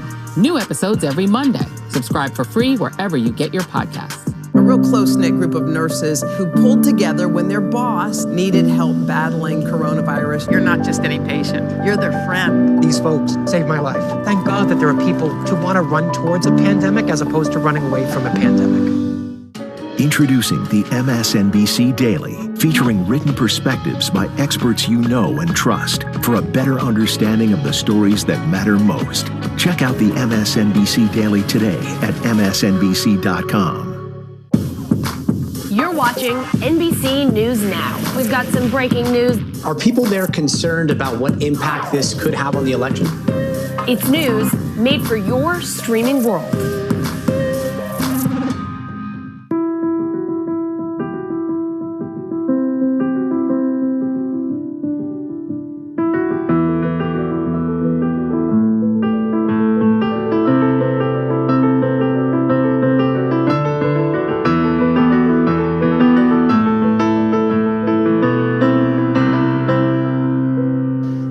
Watch what they do, not what they say.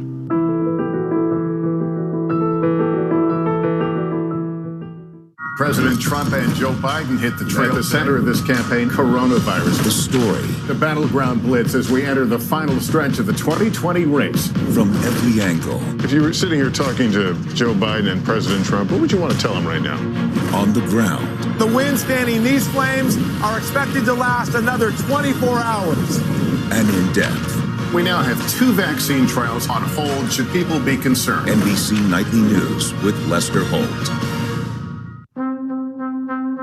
By mail, Early in person, or on Election Day. each state has its own set of rules for the way we cast our ballots. yes, it's a little confusing. That's why we have to figure it out now. Take 15 minutes and plan your vote.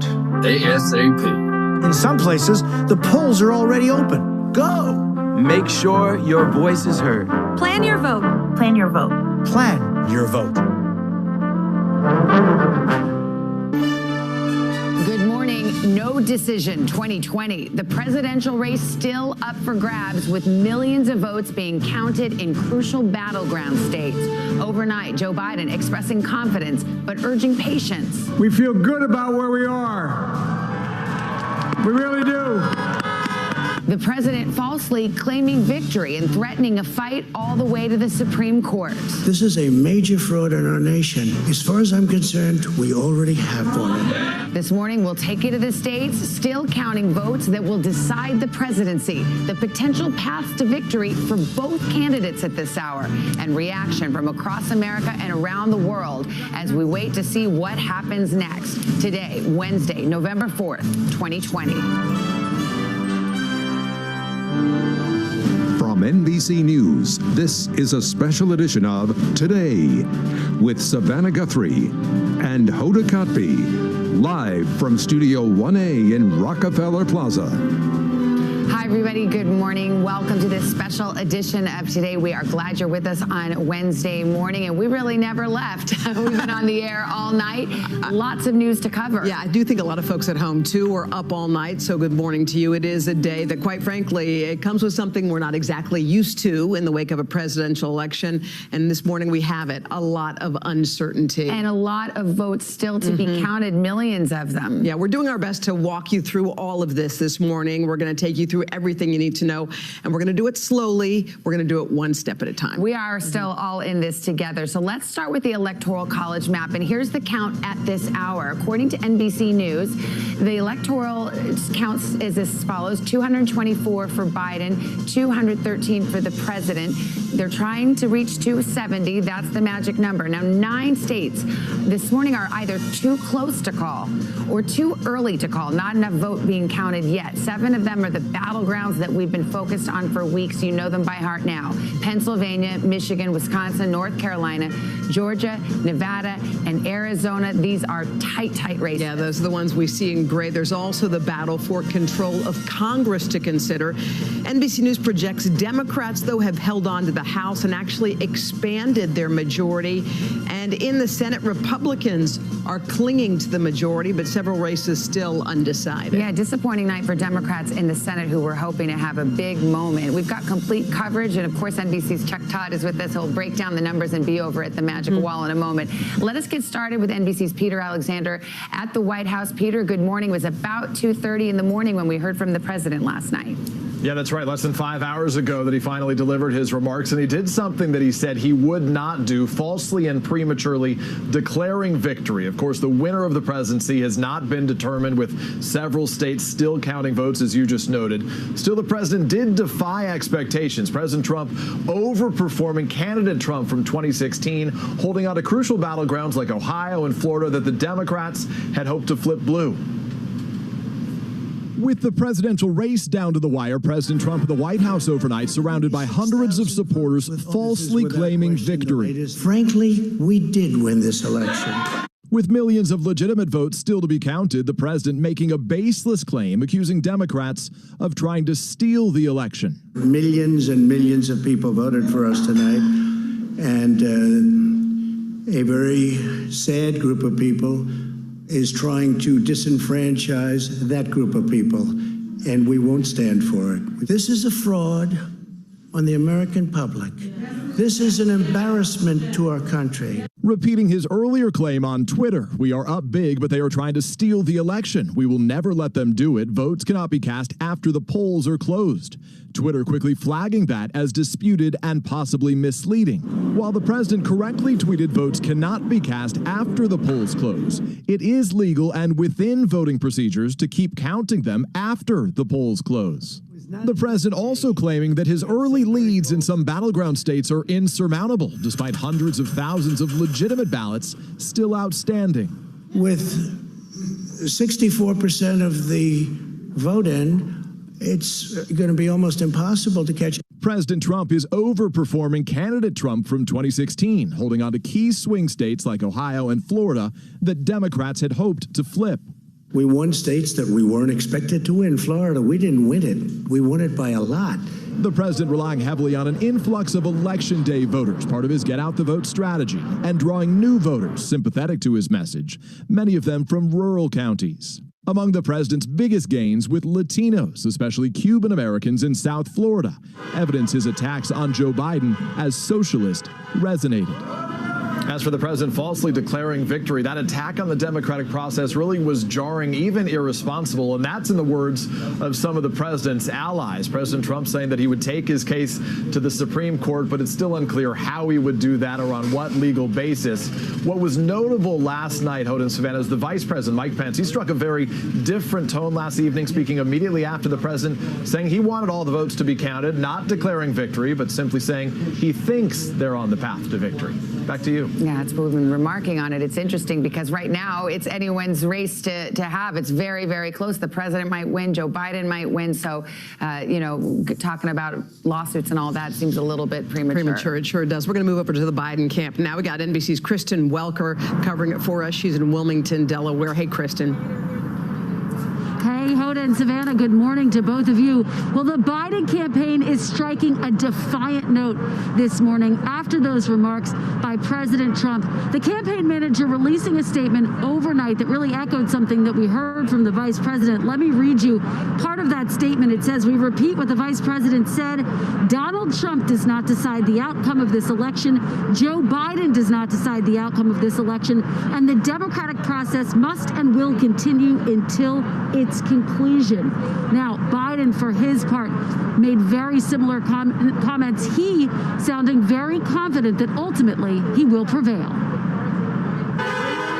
With the results in several states too close to call, Joe Biden projecting confidence overnight that once all the votes are counted, he will come out on top. I'm here to tell you tonight, we believe we're on track to win this election. Biden addressing a drive-in crowd in the early morning hours, saying he is now focused on rebuilding the so-called blue wall, which fell in 2016. Wisconsin, Michigan, and the crucial battleground of Pennsylvania, where both campaigns have spent significant time and money, and where ballots are still being counted. It's going to take time to count the votes. We're going to win Pennsylvania. I've been talking to folks in Philly, Allegheny County, Scranton, and they're really encouraged by the turnout and what they see. The former vice president failing to flip two states on the campaign's wish list, reliably red Texas and Florida.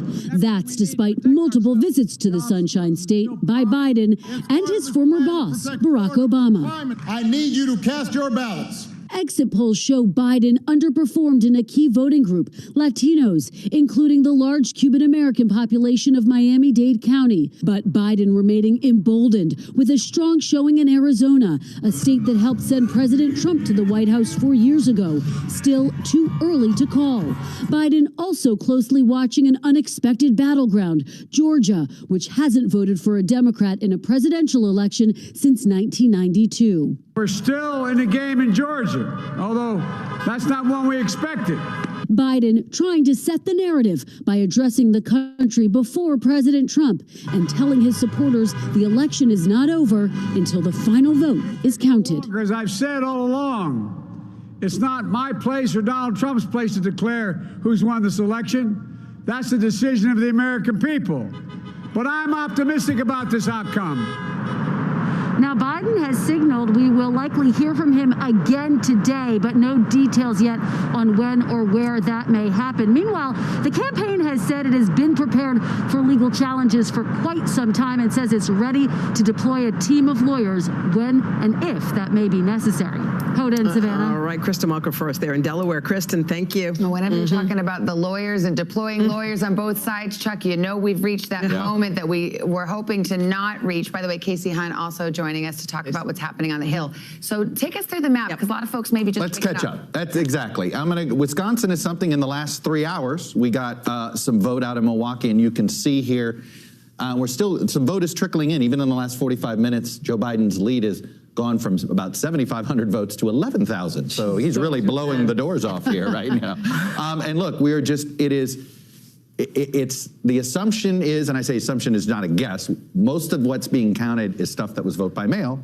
And we know statistically that's likely to lead Democrat. But again, we heard Gabe Gutierrez said, I think Green Bay's coming in. Well, Green Bay is Brown County up there. I love my Packers. It's a Republican leaning area. But the vote by mail is Democratic, but you don't know, and so you don't want to make any judgments there. So Wisconsin, look, this is trust me, we're going to get the recount rules going here. I have a feeling. I think you have to request it. I looked them up. We're going to have to know that one. Let's go to Michigan. You heard Claire McCaskill has some confidence there. We'll see, as you see, as the numbers have come in, this is really tightened. It was a 4-point spread, I believe, when we started at 6 a.m. this morning. Yeah. We're now down to less than a percentage point. The difference is just 45,000. We can tell you it's all mail-in vote. I mean, we've been monitoring that all night, and we know there's a lot more. The orange is the mail-in vote. The yellow is the day of vote. And we know that there's still, look at this, there's still over about 850,000 votes to count. And there's a 45,000 vote difference. This is why Democrats feel, I would say, cautiously confident about Michigan. And by the way, Casey, in case you're wondering, the Senate race and the presidential in Michigan are starting to align. And that is not good news for John James, who needs to overperform Donald Trump by a point or two. John James is the Republican challenger. To Gary Peters, the Democratic incumbent there who's trying for a second term. It does look like those two are going to go together, for what it's worth. And then we've got Pennsylvania, and let's just be honest here. This is a lot of ground for him to make up, and yet there's a lot of votes still out there. Nearly 1.8 million uncounted And where votes. are those coming from? Everywhere. Okay, I mean, again, it's in the mail.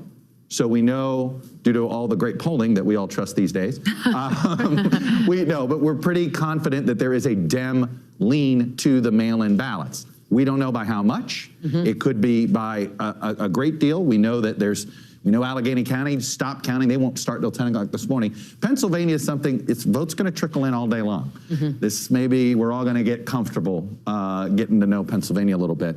But let's see, it's a lot of vote to make up, but there's a lot of vote to go. By the way, Maine, because that 2nd congressional district could come in. Biden's going to win 3 of these electoral votes. This lead keeps expanding as it slowly comes in. But let me just show you what's going on here with the congressional district vote. Hang on here. Oh, there it is. You have to ask nicely. I know. It's cranky too. So here's our 2nd congressional district, and even as this vote has come in, I have not seen this margin shrink that much. Yes, it's 15,000 votes, but this is very rural district. We still got a ways to go. But it looks like Trump's got a good shot at keeping that. And look, that Maine 2nd congressional district, it's rural, working class folks. In some ways, it matches every other Trump area that we've seen in any other state. Can you swing out west? Let's do the Sun Belt states. We'll do that. We'll start out in Nevada. This is where we've gotten vote most recently. We talked to John Ralston, our reporter, contributor from who's the editor of the Nevada Independent, and he still thinks, he said the remaining ballots are mail-in ballots. They're from the 2 big counties, particularly Clark County. So it should be, and as he said, the Democratic machine, but look, it's a 7,600 vote gap here. Again, what's left appears to be advantage Biden, just like we said before. In this, we haven't been able to sort the difference between the same day and the early registration. So this is one where, I trust John Ralston. He knows his stuff, but that's a very narrow vote gap there. And then very quickly, we've got Arizona. Come on, guys. Let's get to Arizona. There we go. We haven't gotten any new vote in here in a few hours. That's going to be a while. There's a reason there's that. And then in Georgia, we haven't gotten any new vote in yet either. But we do expect this to continue to narrow, and we'll see. Well, there are so many contested races. We barely got to spend our time with Casey, but don't worry, because we've got hours and hours of coverage. But real quick, I think we misspoke at the top of the show, because in fact, Democrats at this moment seem to have reduced their majority, lost some seats in the House, and the Senate looks to stay in Republican hands, although the votes are still being counted. Yeah, we've called the House for Democrats, so we believe Nancy Pelosi is still Speaker at the end of the day, or at least Democrats in control. But this is not what we expected going into the night. I mean, we were pretty sure, certainly all of my sources were saying, both Republicans and Democrats, that Democrats were going to add to their majority in the House. And overnight, while we are still, these votes take a long time to count, and kind of the way we look at them just takes a while.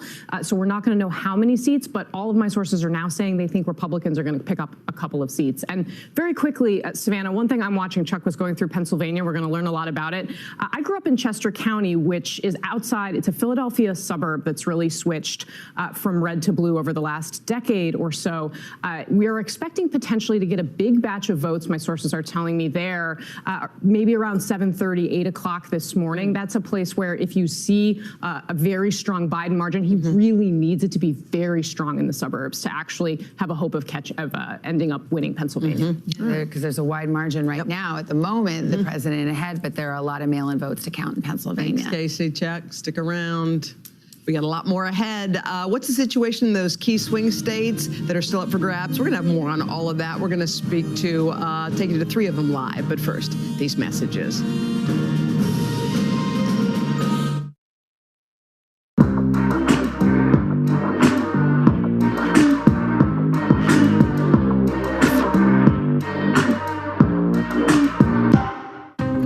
Washington feels more chaotic than ever. It's my job to ask the tough questions, left and right, and help you make sense of it all. You ready to go to work? I'm so ready to go to work. She's Joe Biden's choice to be next in line. But who is Kamala Harris? Join me, Joy Reid, as I explore her life's journey from Oakland to Washington on my 6-part podcast, Kamala Next in Line. New episodes every Monday. Subscribe for free wherever you get your podcasts. For breaking news in our changing world, download the NBC News app. President Trump and Joe Biden hit the trail. At the center of this campaign, coronavirus. The story. The battleground blitz as we enter the final stretch of the 2020 race. From every angle. If you were sitting here talking to Joe Biden and President Trump, what would you want to tell them right now? On the ground. The winds fanning these flames are expected to last another 24 hours. And in depth. We now have 2 vaccine trials on hold. Should people be concerned? NBC Nightly News with Lester Holt. Good morning. Welcome to Today. We're glad to have you with us. This fall, we're right there with you. Whether you're back to school. What do you guys think? We're excited? Or back to work. We're keeping you safe. I love being back. Every morning on Today. Police murder of unarmed black men has been an American way of death across centuries. After seeing the most comprehensive police reform bill ever introduced in Congress, I've begun to wonder if now is the time. If now is the time the protesters finally win. The Last Word with Lawrence O'Donnell, weeknights at 10 on MSNBC. We're back 7:17 on this morning after the presidential election. Some people, it's just still blending in. It's been one long day. The race that remains still up in the air. A lot of bleary-eyed folks. I have been getting texts from people who've been up all night, and the reason, because the votes are still being counted in those crucial battleground states. We've been beating the drum on those throughout the campaign. We knew they were going to be tight. We didn't know they were going to be this tight. So we've got reports from 3 of them. Let's go east to west. We're going to start with NBC's Stephanie Goss. She's in Philly, in Pennsylvania, where they've got a lot more votes to count, but the margins for the president are looking very positive for him. That's right, Savannah. I mean, a lot of that is the count from the western part of the state. You know, and during presidential elections, the mantra used to be Florida, Florida, Florida, but that has clearly changed. And there's a very good chance this entire election could come down to what's happening here in Pennsylvania. Overnight, Governor Tom Wolf hit back at the president, who called for the counting to stop. He said that is a partisan interference in this election. They are still counting here in Philadelphia. It's happening at a furious pace. 10 to 14,000 votes an hour. But there are places where it stopped. And one of those places, one of the biggest districts in the state, Allegheny County, they went home. And they're not coming back until 10 o'clock. Now, it's going to come down to these mail-in ballots, as you've been talking about. 2.5 mail-in ballots have been received. Only 1.1 million of those mail-in ballots has been counted. That's less than half. So the governor, with a message to the people here and around the country, please be patient. This is going to take a while. Savannah? All right, Steph, thank you. A lot of those poll workers busy from 7 in the morning till 2 a.m. They probably want to be accurate. They want to be rested when they count. Of course. So we want accuracy over speed. All right, Wisconsin's another swing state that remains too close to call. NBC's Gabe Gutierrez with us now from Milwaukee. Hey, Gabe. Hey, Hoda, good morning. Well, if you believe the pollsters, it wasn't supposed to be this close, but it is. We're right now awaiting absentee ballots from Green Bay. A short time ago, we got the absentee ballots from Milwaukee, giving Joe Biden a slight edge, but certainly still a very close race. I'm standing in front of a drive-through testing site here in Wisconsin. We have spoken with voters over the past couple of days. They say the coronavirus pandemic, obviously a huge issue in Wisconsin with the dramatic rise in cases here. Also, another huge issue, law and order. We spoke with many Trump supporters over the last several days that say that his campaign message of law and order has resonated with him, especially in the Kenosha, Wisconsin area. But again, right now, we are awaiting those absentee ballots from Green Bay. President Trump won Wisconsin by less than 23,000 votes 4 years ago. Right now, the margin separating Joe Biden and Donald Trump is much less than that. Hoda? Yeah, real nail biter there. All right, Gabe, thanks. So let's go out west. The great state of Arizona, my home state. Gotti Schwartz has been watching the count there. He's in Phoenix, which is telling the tale at the moment, but all the votes are not in, or let's put it this way, they're not counted, right, Gotti? Yeah, that's right. Good morning, Savannah. We know a little bit more about those ballots that are still uncounted. Maricopa County election officials say that they are done counting all of the early votes that came in before Election Day, and that the ballots that were cast on Election Day have also been counted. But the big chunk still left are the mail-in ballots that were dropped off on Election Day. Still, Biden has a sizable lead here with over 82% reporting. And if Arizona does go blue, we're not talking about just a light blue. We are talking about the potential for two senators that are Democrats from Arizona. We are talking about a presidential candidate, and we're also talking about the possibility of the legalization of recreational marijuana in the state of Barry Goldwater. So there are a lot of things going on, but it's not necessarily a reflection of the true political demographics here. We still know that Republicans outnumber Democrats. This is more of a nudge from the sizable independent population here in Arizona. They make up about a third of the electorate, but of course all those numbers are still to be gleaned from those returns that we see. We know that they're still counting those returns. We are hearing that there could be another data drop coming at 7 p.m. tonight, but a lot of people are hoping that it's a lot earlier than that. Back to you guys. Gotti, thank you very much. All right, let's take a pause, shall we? We'll take a breath from the elections. It's Roker time. Thank God. All right, Mr. Roker. Well, you may not be happy about this either, because we've got Tropical Storm Ada. Yeah, it's 2020. Get off my back. Anyway, 90 miles west of Puerto Cabezas, Nicaragua. Yes, 60 miles per hour, moving west at 8 miles per hour. This thing is tied with Laura for the strongest hurricane of the season, third strongest November hurricane on record. It makes its way through Guatemala on up, and then it weakens out back into the Gulf, and now this weekend could become Theta. It's right. And look at the spaghetti plots right now. You can see it's all over the map, but it looks like we will be worrying about this into Wednesday. It'll be interesting to see whether the election is resolved before this is. We're going to get to your local forecast coming up in the next 30 seconds.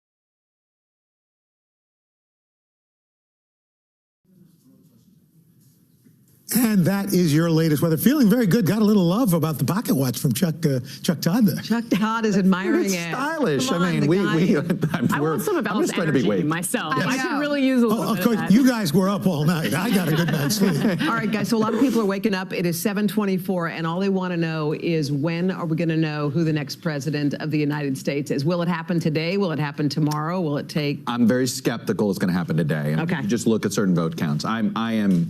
I am bullish that we're going to get, that it will have some answers in Arizona. I'm bullish that we'll be able to make a call in Wisconsin and Michigan today. I do. But I'm bearish on Nevada. I'm bearish on Georgia. I just think Georgia is going to be something. I think Georgia is going to be the last state we call. You do? It could very well be if what even after Pennsylvania. Well, there's Pennsylvania. How about North Carolina? Or as we may start to call it, North Florida. If it was, so it's going to Florida on us here a little bit. So, look, what do we have? We have, I think, 8 unresolved states plus Alaska. Alaska is another one we're going to have to wait a while because literally the vote takes days to come in. But I just can't imagine anybody getting to 270 today. Okay. All right, and what about, give us the lay of the land in the Congress, in the Senate and the House? Well, I mean, what Chuck just laid out there, I mean, I think what we're still really waiting for is going to be control of the Senate, because it's pretty clear right now Biden has a couple paths to get to 270. So in that event, if we have a Democrat in the White House, it's looking more and more likely we're going to have divided government if that happens. Republicans are likely to control the Senate. The question is going to be by how much? And some of those states that are still out, Alaska, we're still keeping an eye on Alaska. Michigan, another one where we are keeping an eye on that as well, although it does look like perhaps the Democrat is closing the gap with his Republican challenger there. All right, Casey and Chuck, you are not permitted to leave, okay? No. We just plied you with more coffee, and we're all going to need it because this day goes on. Much more voting to be done. Our election coverage continues, but first, this is Today on NBC.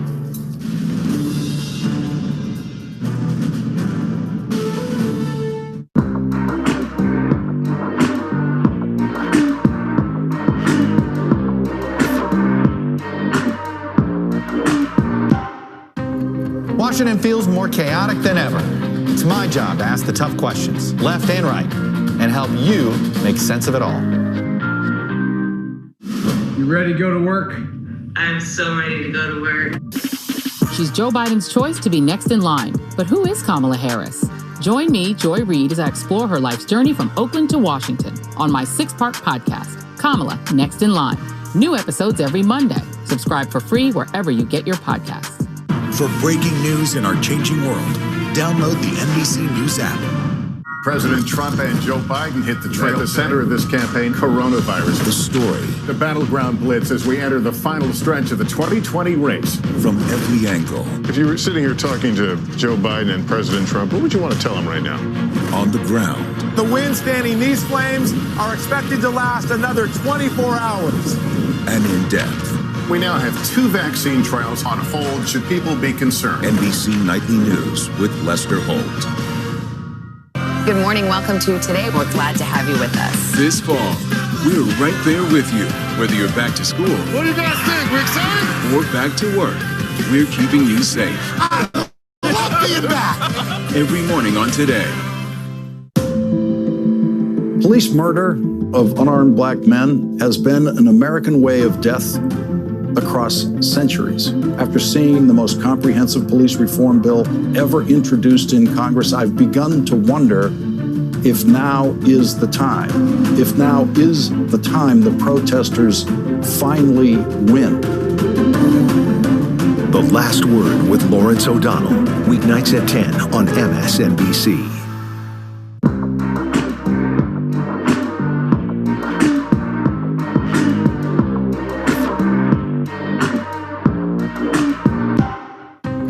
Washington feels more chaotic than ever. It's my job to ask the tough questions, left and right, and help you make sense of it all. You ready to go to work? I'm so ready to go to work. She's Joe Biden's choice to be next in line. But who is Kamala Harris? Join me, Joy Reid, as I explore her life's journey from Oakland to Washington on my 6-part podcast, Kamala Next in Line. New episodes every Monday. Subscribe for free wherever you get your podcasts. For breaking news in our changing world, download the NBC News app. President Trump and Joe Biden hit the trail. At the center of this campaign, coronavirus. The story. The battleground blitz as we enter the final stretch of the 2020 race. From every angle. If you were sitting here talking to Joe Biden and President Trump, what would you want to tell them right now? On the ground. The wind standing these flames are expected to last another 24 hours. And in depth. We now have 2 vaccine trials on hold. Should people be concerned? NBC Nightly News with Lester Holt. Good morning. Welcome to Today. We're glad to have you with us. This fall, we're right there with you, whether you're back to school. What do you guys think? We're excited? Or back to work. We're keeping you safe. I love being back. Every morning on Today. Police murder of unarmed black men has been an American way of death across centuries. After seeing the most comprehensive police reform bill ever introduced in Congress, I've begun to wonder if now is the time. If now is the time the protesters finally win. The Last Word with Lawrence O'Donnell, weeknights at 10 on MSNBC. Hey guys, good morning. The sun's up. It is 7:30 with a look at the White House on this morning after Election Day. And at this hour, the question remains, who will get to call 1600 Pennsylvania Avenue home for the next 4 years? I'm glad you said the sun's coming up Yes. because some things are certain. But Yes. as for the election results, not so much this morning. Let us look at where the electoral vote race stands right now. Remember, 270 is the number to get. Right now, Joe Biden has 224 electoral votes, 213 for President Trump. But those gray states, those are the ones that are either too close to call or too early to call, meaning there's still a significant amount of vote needed to be counted to make a prediction. Seven of those states are the battlegrounds that you've heard so much about: Pennsylvania, Michigan, Wisconsin, North Carolina, Georgia, Nevada, and Arizona. Kind of let everyone know that it wasn't going to be election day. It may be election days or election week, and that's exactly where we are right now. Let's begin this half hour with NBC's Tom Costello. He's keeping his eye on that vote count. Hey, Tom, morning. Yeah, good morning. And, you know, I think it's worth repeating, and we've been saying it for weeks on the Today Show on NBC Nightly News.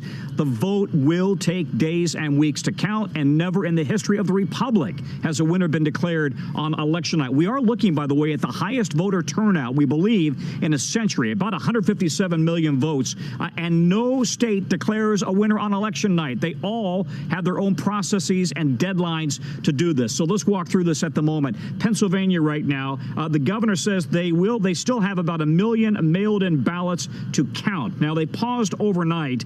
Absentee ballots postmarked by Election Day, listen to this, can arrive by Friday and be counted.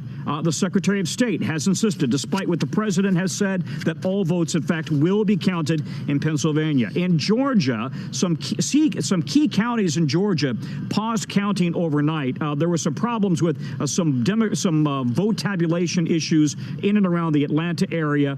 Also, there was a water pipe that burst in the State Farm Arena where they're tabulating votes. At least 50,000 votes, we believe, right there were paused. So Atlanta will pick up again today. This could take time. We would hasten to add on Georgia. So keep in mind, this is very much still a work in progress. On Arizona, listen to this one. Voters have 5 days to correct their signatures on the ballots. They will not finish voting, or counting the vote, we should say, until November 10th.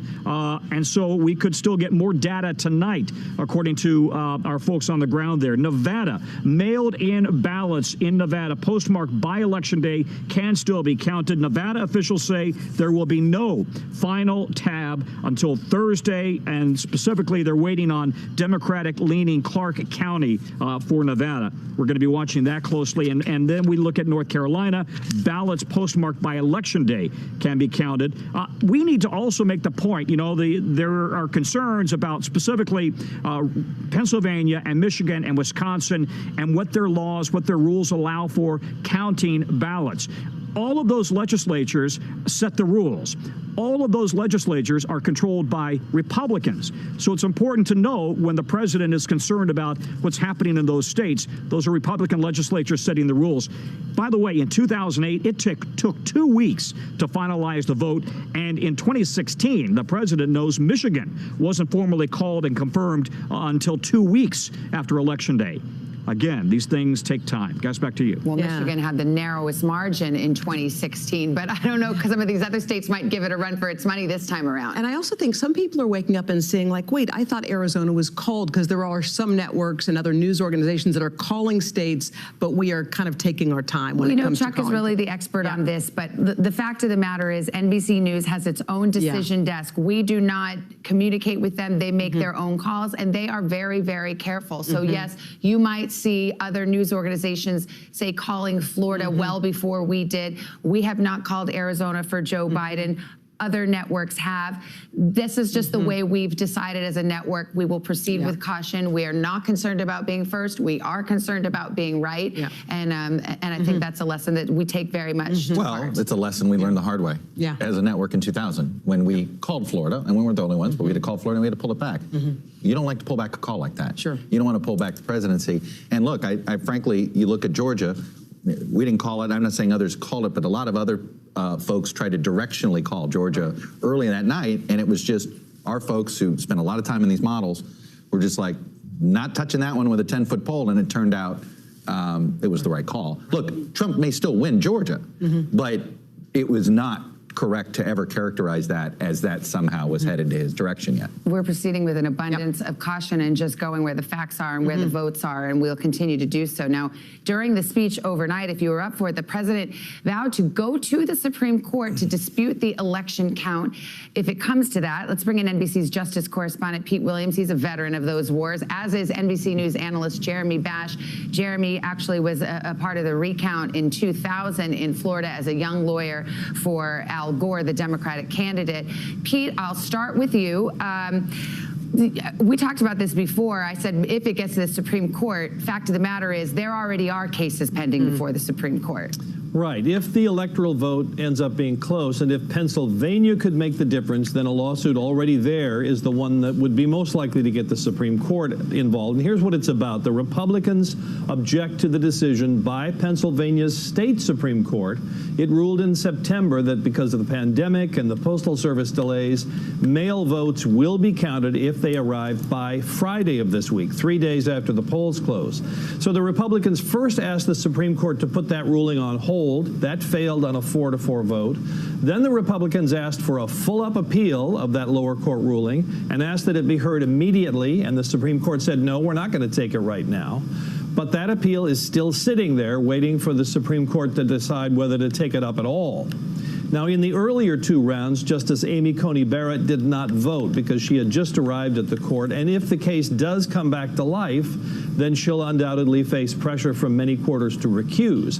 But the justices will no doubt have to ask themselves this question, having turned down the Republicans twice before it was known whether Pennsylvania could be critical, how would it look for the court to then step in and take a grant and grant the Republicans' request to take that case on a fast track, knowing that a ruling could decide the election for President Trump. The Supreme Court felt stung by the criticism that followed Bush v. Gore 20 years ago, and we could find out how much appetite there is on the court to go through that again. Point of clarity as well, that Pennsylvania rule, those ballots have to be postmarked by Election Day so that Actually, you cast they don't. That's that part right? of the problem here. No, they don't have to be postmarked.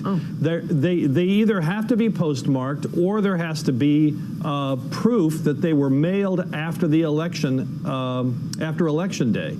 And that's been one of the Republicans' objections. Now, we've talked to the election officials and the Postal Service in Pennsylvania and asked them, do you postmark all the ballots? Because in some places, ballots have prepaid postage, and in that case, they probably don't go through the wait a minute, canceling Pete. machine. Are you telling me somebody could put a ballot in the mail today as long as it gets there by Friday? Well, that's what the Republicans object to. Now, of course, you have to first ask yourself this question. Could the Postal Service deliver it by Friday if you put it in the mail today? That's a question. But secondly, the way the state Supreme Court ruled, they said that you must count the ballot if it arrives by Friday, if it's postmarked, and unless there is some indication that it was sent after Election Day, then you wouldn't count it.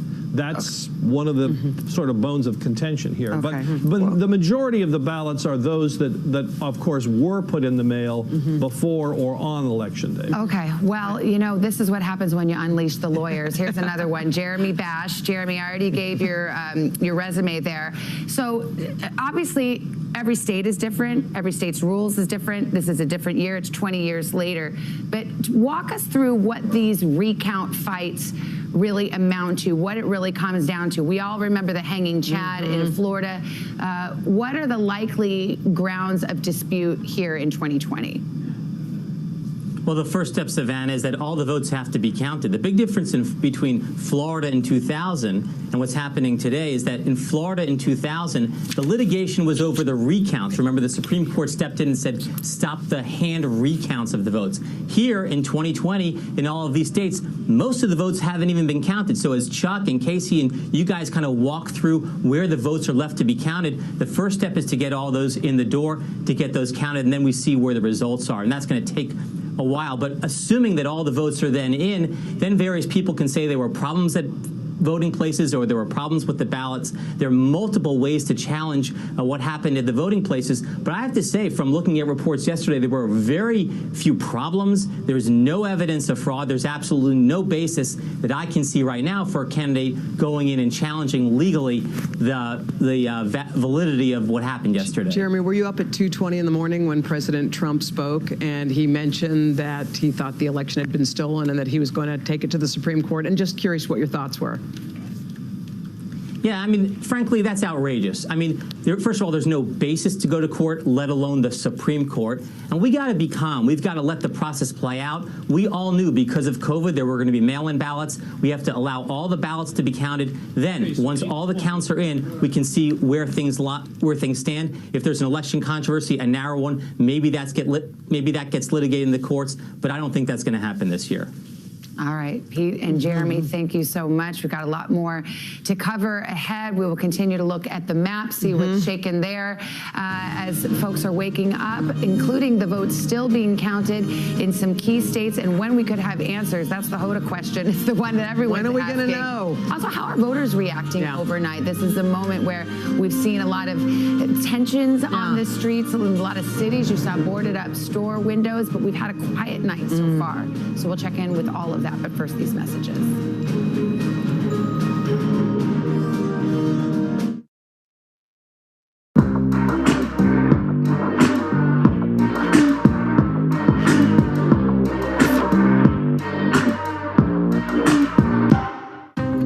Washington feels more chaotic than ever. It's my job to ask the tough questions, left and right, and help you make sense of it all.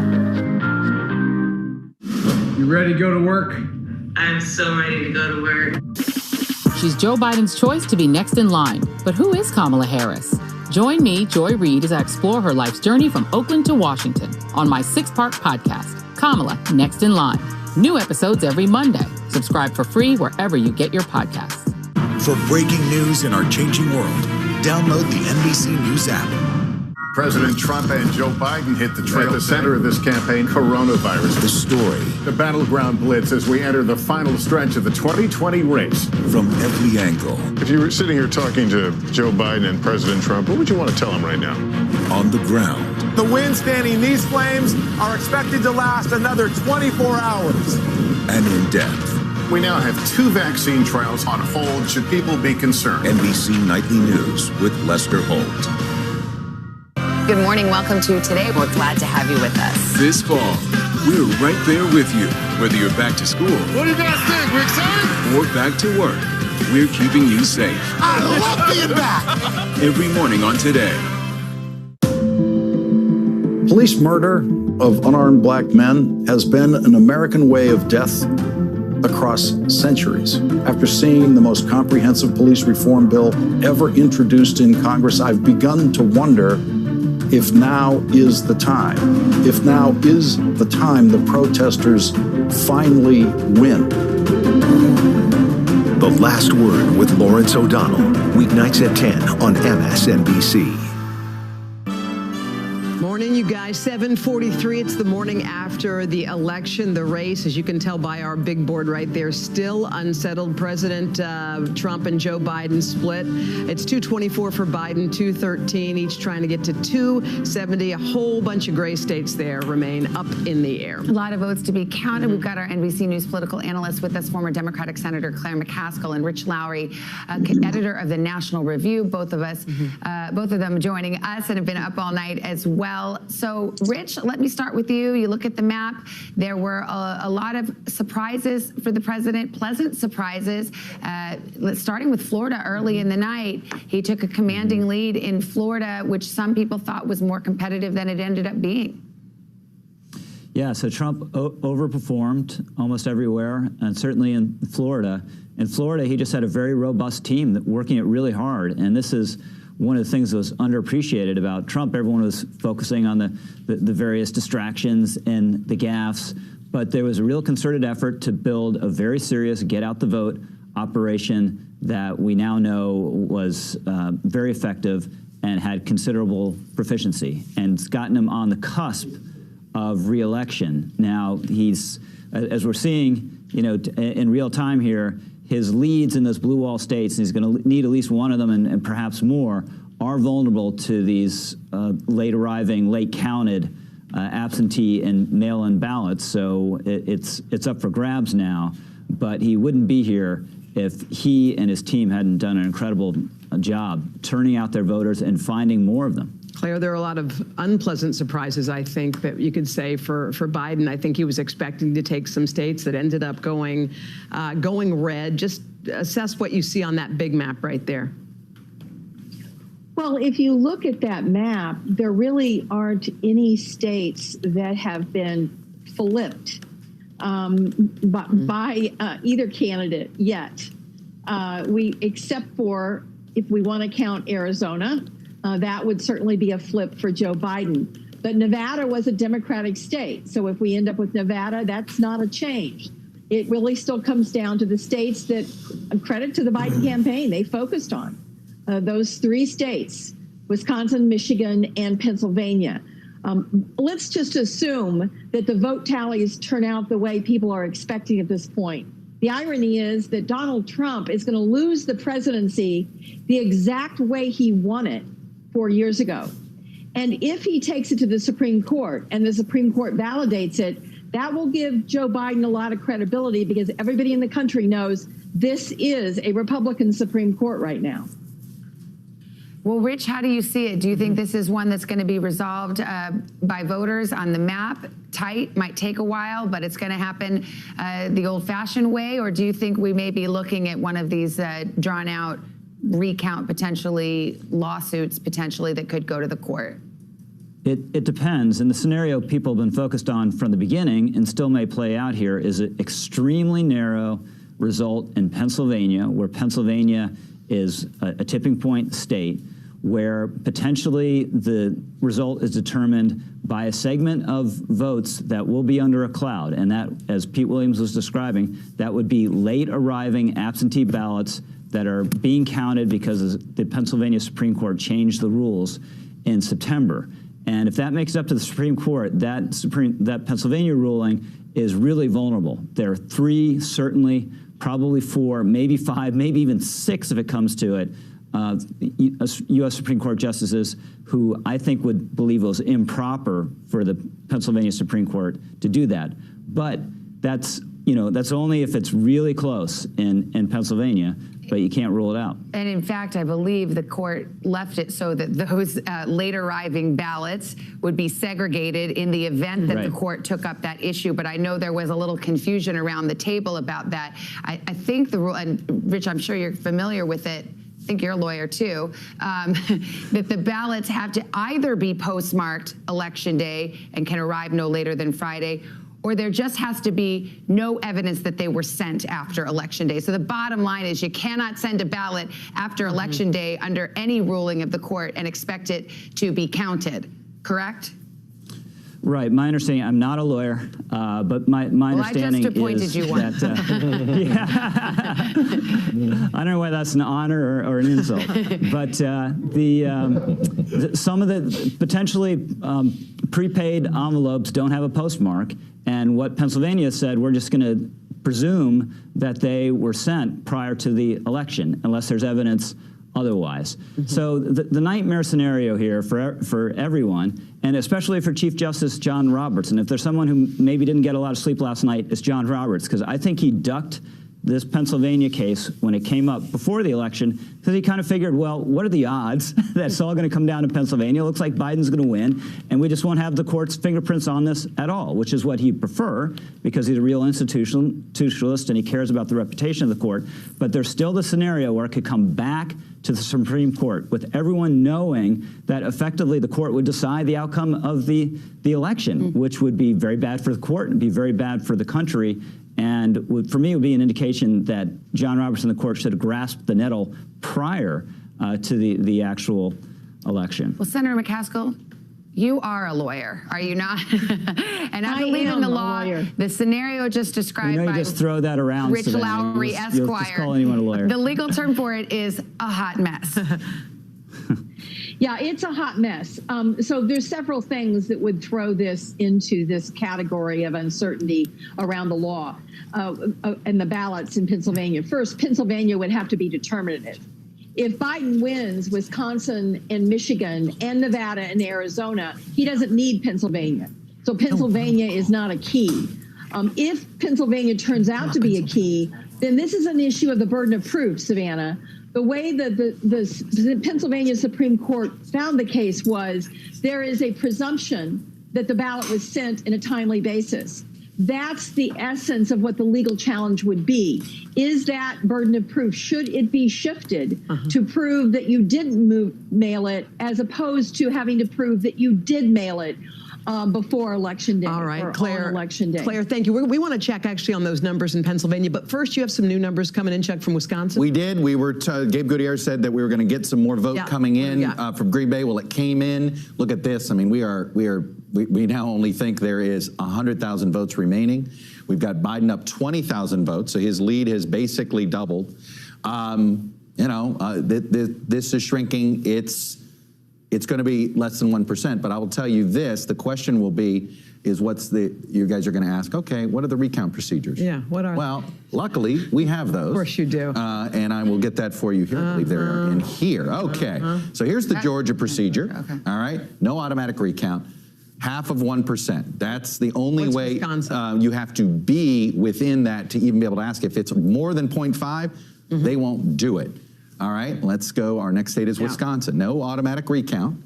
You can petition for one when the margin is within 1% of the total vote. And if you guys saw, it was less than 1% of the total vote in Wisconsin right now. More votes going to come in. So the idea of a recount, I think in Wisconsin, looking pretty high.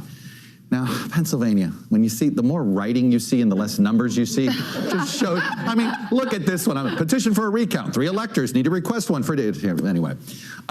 There is an automatic recount within half of a percentage point. That's the most important thing to go from there. Then clearly there becomes some different days. But check this out. You want to see how long we could end up here? After Thanksgiving? Yeah. If it's down to Pennsylvania, we're going to be waiting until after Thanksgiving. If the vote is close, now we don't know that the vote's going to be close. Let me give you some other ones. Nevada, no automatic recount, but 1%, and you can get a recount. Let me give you North Carolina, 0.5% or 10,000 votes. And let me tell you, 10,000 votes, I was telling you, is probably going to be the margin. It's going to be right around 10 for Biden coming up short. I'll be curious to see. We could have recounts in 4 or 5 states. Well, I was going to say it's like Florida times 5. Essentially, you could have recounts in It was the nightmare we've all been worried about. What if Florida was more than 1 state? Well, here we are. Okay. Should we switch gears? Let's take another pause. We need an election break pause so we can talk to Al Roker, get a check of the forecast. Hey, Al. Hey, guys. Well, we do have some good news. If you like warmer weather, temperature is going to feel like late May, which might be nice to get November out of your head. Salt Lake City today, 17 degrees above average. Phoenix, 93. Duluth, Minnesota, 23 degrees warmer than average. Detroit, 66. That's 13 degrees warmer. And tomorrow, look at that. That warmth spreads to the east. Buffalo, near 60 degrees, 71 in Richmond. Down in Dallas, 75. And as we head toward the weekend, well, temperatures looking pretty nice. Cincinnati, Sunday, you're 75. 68 in New York City by Sunday. Mid-70s in Raleigh. And Little Rock will see temperatures in the low to mid-70s as well. That's what's going on around the country. Here's what's happening in your neck of the woods.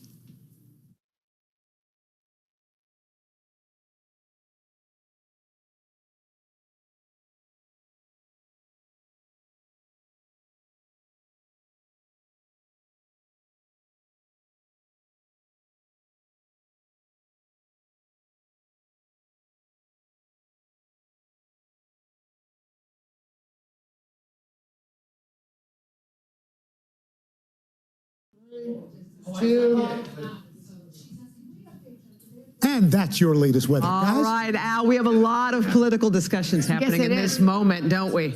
All right, so Chuck, we just gave some new numbers on Wisconsin for people who missed those. So we did. Now, look, the margin, and maybe we can put it up on screen. I'm pretty sure we can put that up. Let's put it up. The margin is less than 1% now. 97% is reporting. And at the end of the day, you know, this is when you're that close, you're going to ask where the vote's going to come from anywhere. Right. But it is important. Most of it's coming in the mail. This is why it is likely that Biden's lead will increase. But right now, it's less than a percentage point, which I just told you, automatic. You know, it heads us into recount territory. If Biden can get that over 1%, perhaps he can avoid a recount on that front. But I'm sorry, you know, we got about 100,000 estimated vote out there. You know, Trump would have to win a big chunk of that 100,000 to make up that difference. But here's the real bottom line. I don't think we call Wisconsin today. I know the way John Lipinski, when it gets this close, John Lipinski's our director of elections, and he goes through this, he's going to want to see, at this point, you let all get to 100%. Because when you're that close to potential recount situations, no network will seriously call it. Maybe you might say apparent winner when 100% is reporting. But you got to wait till the recount. Yeah, and just very briefly, one thing we learned in the 2000 Florida recount is that the strategy that any campaign uses really matters here. The Bush team, now in many positions of power, Brett Kavanaugh, Supreme Court Justice, among that team, they learned a lot from that. So that's part of why the president's rhetoric is going to be so critical here. All right, thank you, Case. Our Decision 2020 coverage rolls on. Just ahead to Andrea Mitchell. She'll be here with her take on where things stand. Plus, we're going to take a closer look, win or not, at just how well the president fared in this election. We will see. But first, this is Today on NBC.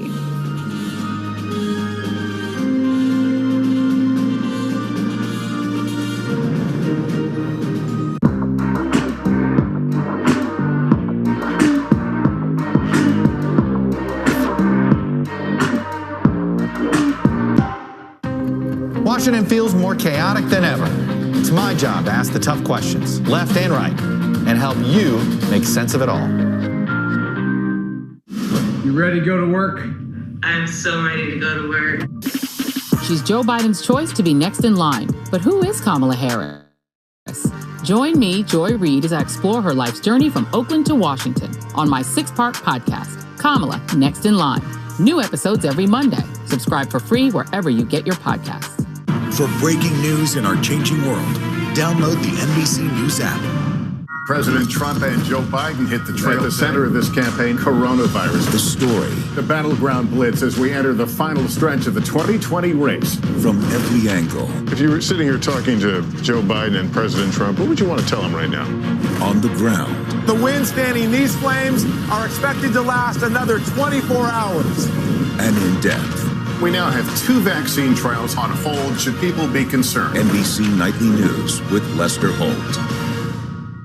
Good morning. Welcome to Today. We're glad to have you with us. This fall, we're right there with you.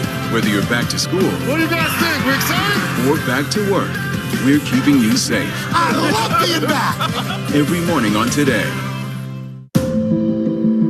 Police murder of unarmed black men has been an American way of death across centuries. After seeing the most comprehensive police reform bill ever introduced in Congress, I've begun to wonder if now is the time. If now is the time the protesters finally win. The Last Word with Lawrence O'Donnell. Weeknights at 10 on MSNBC.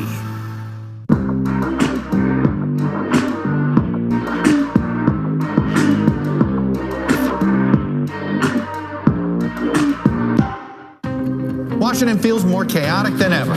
It's my job to ask the tough questions, left and right, and help you make sense of it all. You ready to go to work? I'm so ready to go to work. She's Joe Biden's choice to be next in line. But who is Kamala Harris? Join me, Joy Reid, as I explore her life's journey from Oakland to Washington on my 6-part podcast, Kamala Next in Line. New episodes every Monday. Subscribe for free wherever you get your podcasts. For breaking news in our changing world, download the NBC News app. President Trump and Joe Biden hit the trail. At the center of this campaign, coronavirus. The story. The battleground blitz as we enter the final stretch of the 2020 race. From every angle. If you were sitting here talking to Joe Biden and President Trump, what would you want to tell them right now? On the ground. The wind standing these flames are expected to last another 24 hours. And in depth. We now have 2 vaccine trials on hold. Should people be concerned? NBC Nightly News with Lester Holt. Good morning. Welcome to Today. We're glad to have you with us. This fall, we're right there with you. Whether you're back to school What do you guys think? We excited? or back to work, we're keeping you safe. I love being back. Every morning on Today.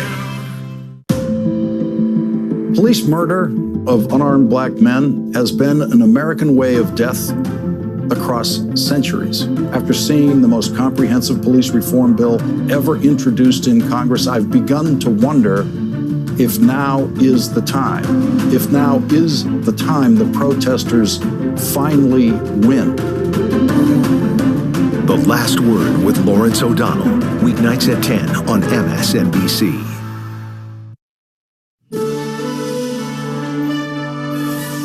It's 8 o'clock on Today. Coming up, watching and waiting. This morning, millions of votes still being counted. Several crucial states too close to call. Overnight, the president falsely claiming victory. We were getting ready to win this election. Frankly, we did win this election. Joe Biden ready for a fight. I'm here to tell you tonight, we believe we're on track to win this election. We'll have the latest on where everything stands as results are still coming in today, Wednesday, November 4th, 2020. And morning, everybody. Welcome back to Today. It is Wednesday morning. About last night, it's still kind of going on. We don't have an answer in the presidential race. As expected, there are still millions of votes being counted. We had 100 million people vote by mail or vote early in this country, and a lot of those votes are still being counted. Yeah, a lot of people are waking up this morning thinking, who won? Do we have a winner? We do not have a winner yet. If you're just waking up, we want to show you some of the results. What's funny is they're actually rolling in as we speak. We're getting bits and pieces that are coming in right now. They are, and this has been a night of surprises. So let's reset where everything's going right now. In the all-important race to 270 electoral votes, that's what it takes. NBC News has Joe Biden with 224. The president stands at 213, but we've got some tight races. We sure do. There are 9 states, the gray ones you're looking at right there. You know them by heart by now. Pennsylvania, Michigan, Wisconsin, North Carolina, Georgia, Nevada, and Arizona. Along with Maine and Alaska, all too close or too early to call. And also still at stake in this election, control of Congress. At this hour, Republicans are clinging to their majority in the Senate. They did better than expected, and NBC News projects Democrats will hold the House, but are not going to see the gains some Democrats thought they would see at the beginning of the night. Exactly. We're going to begin with those gray states. Everyone wants to know which way they're leaning. Chuck Todd is with us. Chuck, all right. You just popped up Wisconsin a couple minutes ago. I did. We got just had some numbers. It was nice that we got some additional numbers. So I know everybody wants to see what's the status report here. Look, as I was telling you earlier and confirmed it with John Lipinski, we are not going to call Wisconsin the way we would call a state when we know it's over. This is too close. There's too much of a possibility this ends in a recount. You'd still rather be Joe Biden right now because of what vote we think is remaining. But less than 1%, you can get a recount here. At best, when 100% is in, whoever the leader is, we would call that the apparent winner, knowing that it's likely in recount mode there. Okay, so that's just where that's headed. All right, you guys want to hit Pennsylvania? And I will give you, you are Burger King, and I will respond. As you can see, we have not had any new vote. I know that Casey, we're still waiting. All of the Philadelphia suburban vote is just not come in yet on the mail vote. And I know both Casey and Andrea have been following that very closely. We've shown you this yellow and orange bar graph. And while I think it's very appropriate, it's Today Show colors, by the way, I've noticed here, you know. So obviously that's what we were waiting for here. But as you can see, we just don't have a lot of the early absentee vote in. But that's a big, look, 600, I go back, we've done this math before. It's a big lead for Trump, 600,000. But there's basically 1.8 million. Yeah. So it's not only not insurmountable, it's a realistic lead that. What about Michigan? What do we got? And let's go to Michigan here. This continues to trickle in. This keeps tightening. Look at this, 26,000 now here. Again, it's the same situation, but we know that Michigan is a couple of days. We also know that there's a lot of what's out is going to be more likely to be mail-in vote. It's more likely going to be advantage Democrats and Joe Biden. Right now, he is behind, and again, this is one of those, let's see what happens when all of Southeast Michigan comes in, which is, you know, Detroit and the greater Detroit area and all that. That will tell us a lot. And then that brings us Nevada. Nevada is one that we have now, I think we're officially classifying it as too close to call. We're still sitting at 7,600. This is another one that we may wait till 100% in, but that's still a lot of vote. You heard it's Clark. It's Reno and the Washoe area, and we think it's Democratic-leaning mail-in votes, so it should be okay for Biden.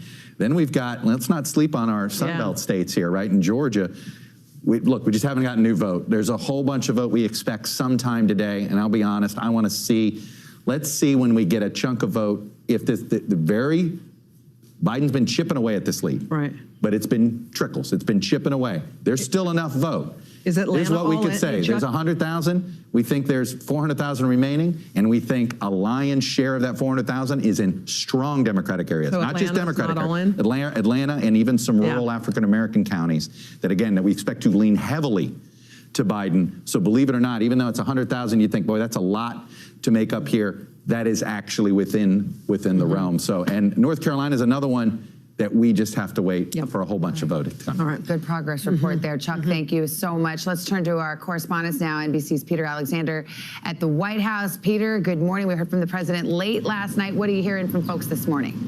Yes, Savannah, no, the folks inside the Trump camp are saying they believe they've won this thing, but the president went even further. He did something he said he would not do. He falsely and prematurely declared victory. The winner of the presidency, of course, has not been determined, as Chuck just showed you, with millions of legitimate votes still to be counted in those states like Michigan, Wisconsin, and Pennsylvania. The president making those remarks in front of supporters here at the White House early this morning. He also made the baseless claim that Democrats were trying to steal the election. Take a listen. Millions and millions of people voted for us tonight, and a very sad group of people is trying to disenfranchise that group of people, and we won't stand for it. We will not stand for it. This is a fraud on the American public. This is an embarrassment to our country. We were getting ready to win this election. Frankly, we did win this election. The president's attack there on the democratic process was jarring, even irresponsible. In the words of some of his allies, he said the voting had to stop even though no more votes were being cast, only tallied. The president also saying that he would take his case to the Supreme Court, but it's still unclear how he would do that or on what legal basis. Still, overall, for the president, for the night, he did defy expectations. Again, overperforming his own numbers from 2016, holding on to those crucial battlegrounds, places like Ohio and Florida, even surging the vote among rural voters from 4 years ago. Savannah and Hoda. All right, Peter Alexander at the White House. Peter, thank you. Let's check in with the Biden campaign. He has been urging his supporters to be patient as the remaining votes are counting and insisting he is on track to win the White House. NBC's Kristen Welker in Wilmington, Delaware this morning, where Biden spoke overnight. Hi, Kristen. Good morning.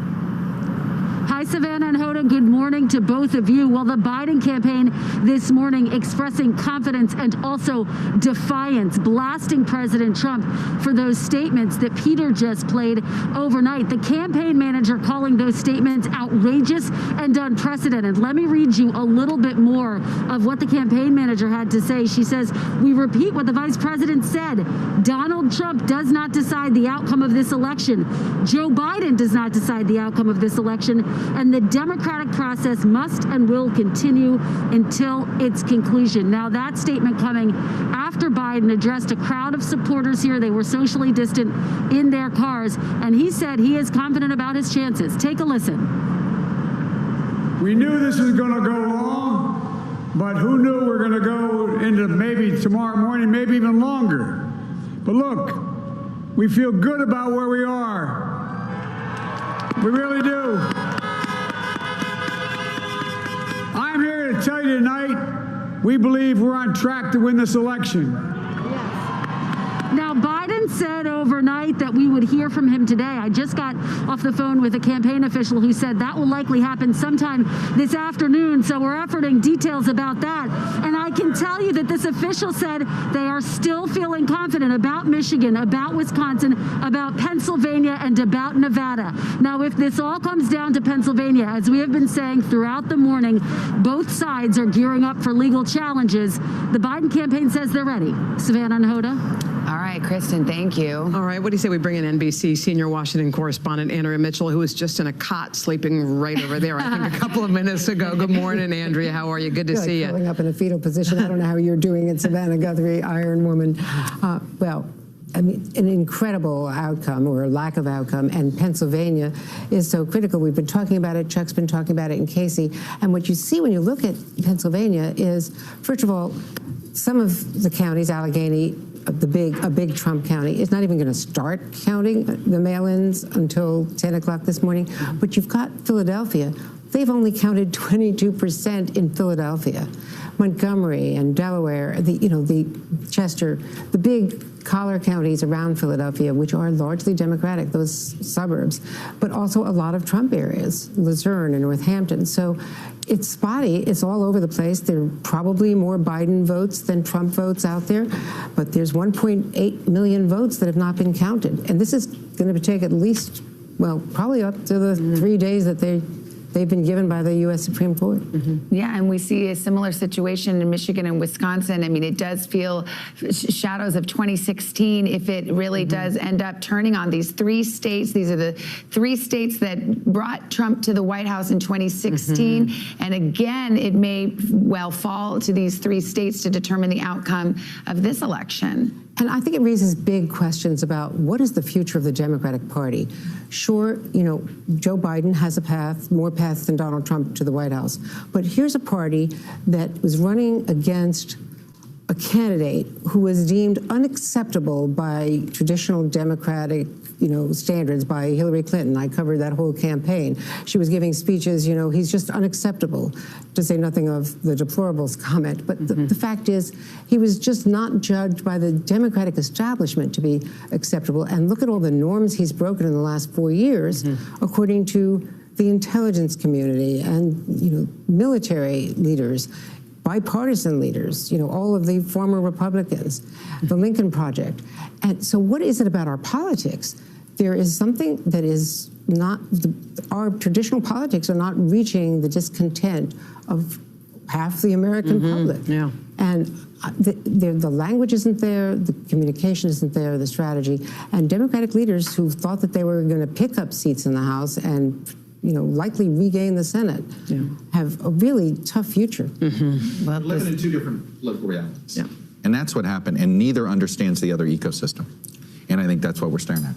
And the fact is that it's gotten worse over 4 years because now everyone is in their corners and everyone is in an echo chamber and no one's talking to each other.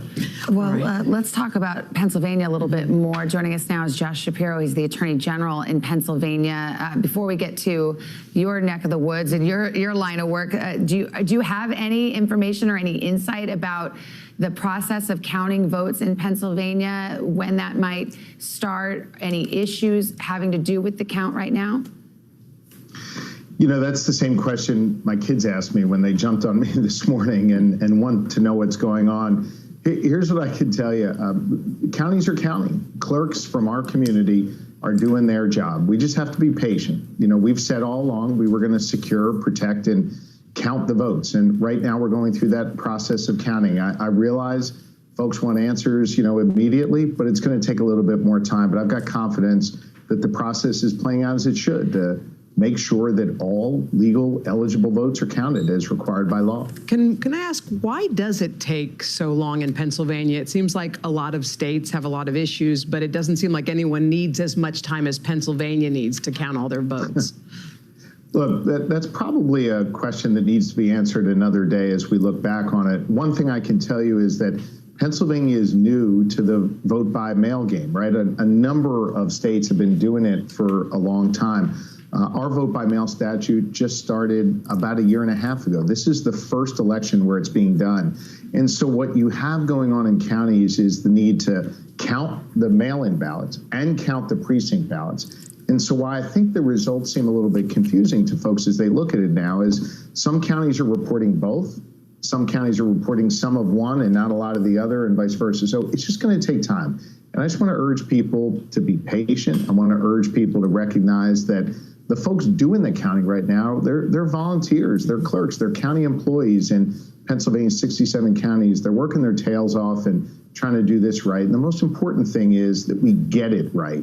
It's not about the speed, it's about the accuracy. And so we just have to have some patience. What are you expecting in terms of lawsuits? Pennsylvania has already been the center of a lot of legal action, court cases, including one that did go to the Supreme Court and was tabled essentially for the moment. What are you anticipating in terms of legal action and lawsuits that are pending right now? Look, my team and I were prepared for the litigation leading up to the election, and we won every single lawsuit to protect people's right to vote. And we were prepared for any lawsuits that came yesterday on Election Day. And there were a few minor things here and there, but it really was a smooth Election Day. And I can assure you and the American people, we're prepared for whatever may come now. The bottom line here is that all legal eligible votes are going to be counted in Pennsylvania. And if need be, we'll go to court to ensure that that is the case. All right, Josh Shapiro, Pennsylvania's Attorney General, thank you for your time. Busy days ahead. We appreciate it. Good to be with you. All right, just ahead, guys, we're going to take a closer look at what the results, the ones that are still coming in as we speak, what they're revealing about the mood of the country. We should comment that it is calm and quiet across the United States this morning. But first, these messages.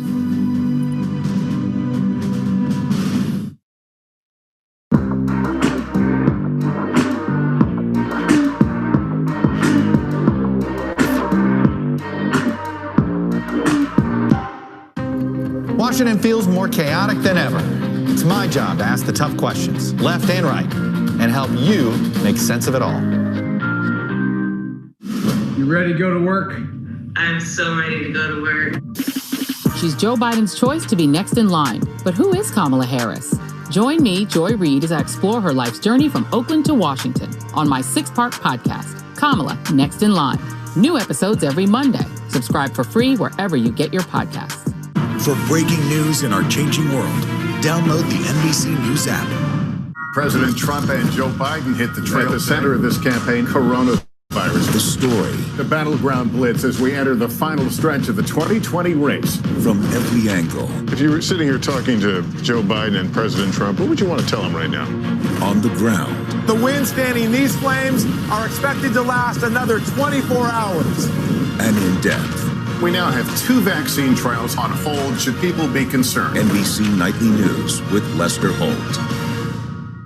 Good morning. Welcome to Today. We're glad to have you with us. This fall, we're right there with you, whether you're back to school. What do you guys think? We excited? Or back to work. We're keeping you safe. I love being back. Every morning on Today.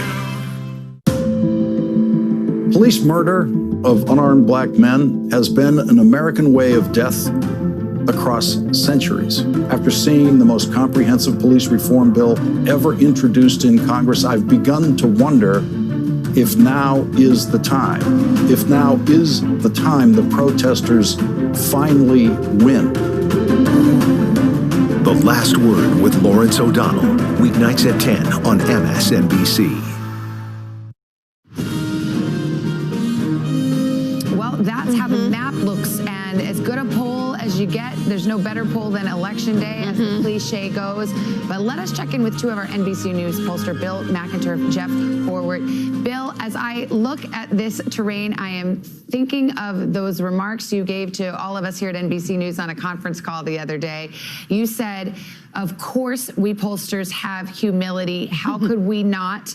You have 100 million early votes. You have laws about voting that have changed in nearly every single state. You have a pandemic. Well, this has been humbling for pollsters, and a lot of folks are waking up and saying, why were these seeming to be so off? Well, I can understand people's frustration. Let me try to explain it. You read national polls and it says Biden's ahead by 7, 8, 9 points. And by the way, he's going to win this national election comfortably. He's going to win it by more than Hillary Clinton did. But we've got California, Oregon, Washington, New York. We have 30% of our country who are these kind of absolutely core blue states, and Donald Trump's going to lose those states by an average of 25 points.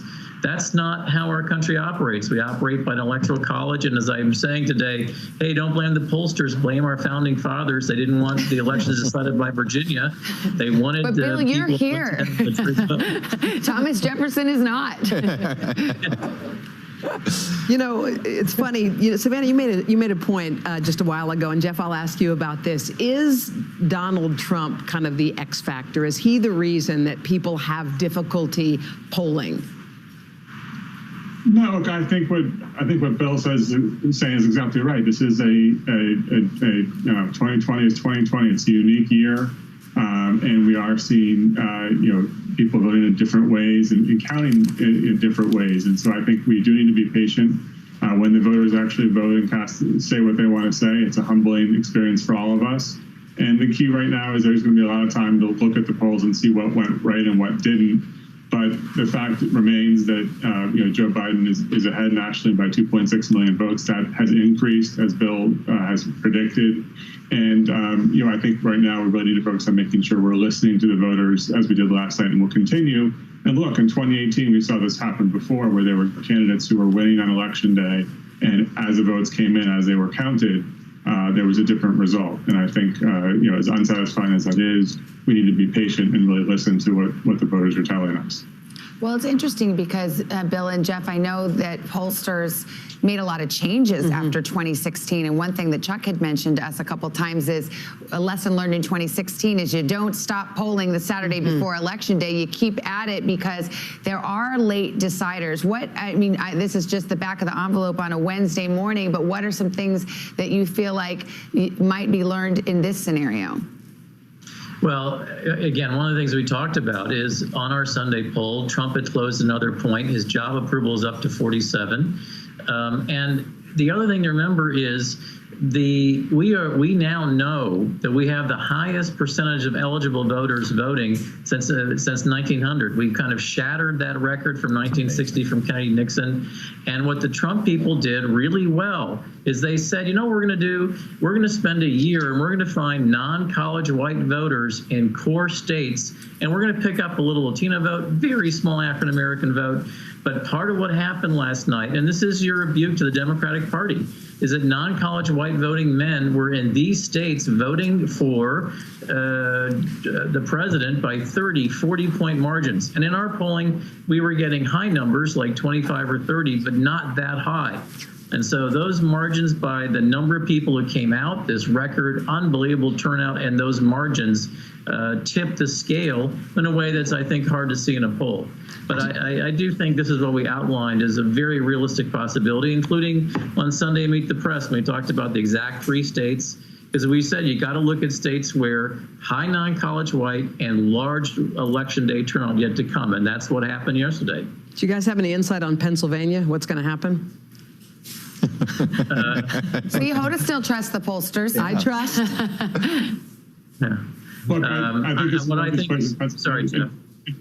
So in particular, as a place we're just going to have to wait and be patient. And I know the waiting is very hard to do right now, but because each county is kind of doing things their own way and how they always do things, we need to sit back and let the votes be counted. I will add what Bill was saying is also the number of first-time voters we should be paying attention to, because nationally, first-time voters went to Biden by almost 40 points. But in a number of these battleground states, as Bill alluded to, the Trump campaign really did do a job. It's evident here the margins are much closer with first-time voters who are also more difficult to get into survey samples at times. So that's important to look at as well. Well, Bill and Jeff, we appreciate the work you do and appreciate you coming on and answering questions that a lot of folks have. Bill McIntyre, Jeff Horwitz, our pollsters for NBC News, the Wall Street Journal poll. Thank you. Thanks, guys. Time for another pause. 8:23. Let's go over to Alvaro Garcia. So you're saying it's hard to do a forecast? Oh, wow.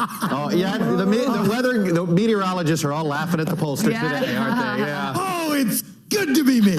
Anyway, we are looking at a very quiet map today. This is great. We got some wet weather making its way into the Pacific Northwest. Temperature-wise, we see things really warming up down through the Southwest, on into the Gulf Coast. Plenty of sunshine in the mid-Atlantic states. Little on the cool side as you get up into northern New England, 70s and 80s through the Gulf. For today, we are looking at weather turning much milder in the mid-Atlantic states. Look for record highs in the plains. Desert heat will continue today, and again, heavy rain making its way into the Pacific Northwest. That's what's going on around the country. Here's what's happening in your neck of the woods.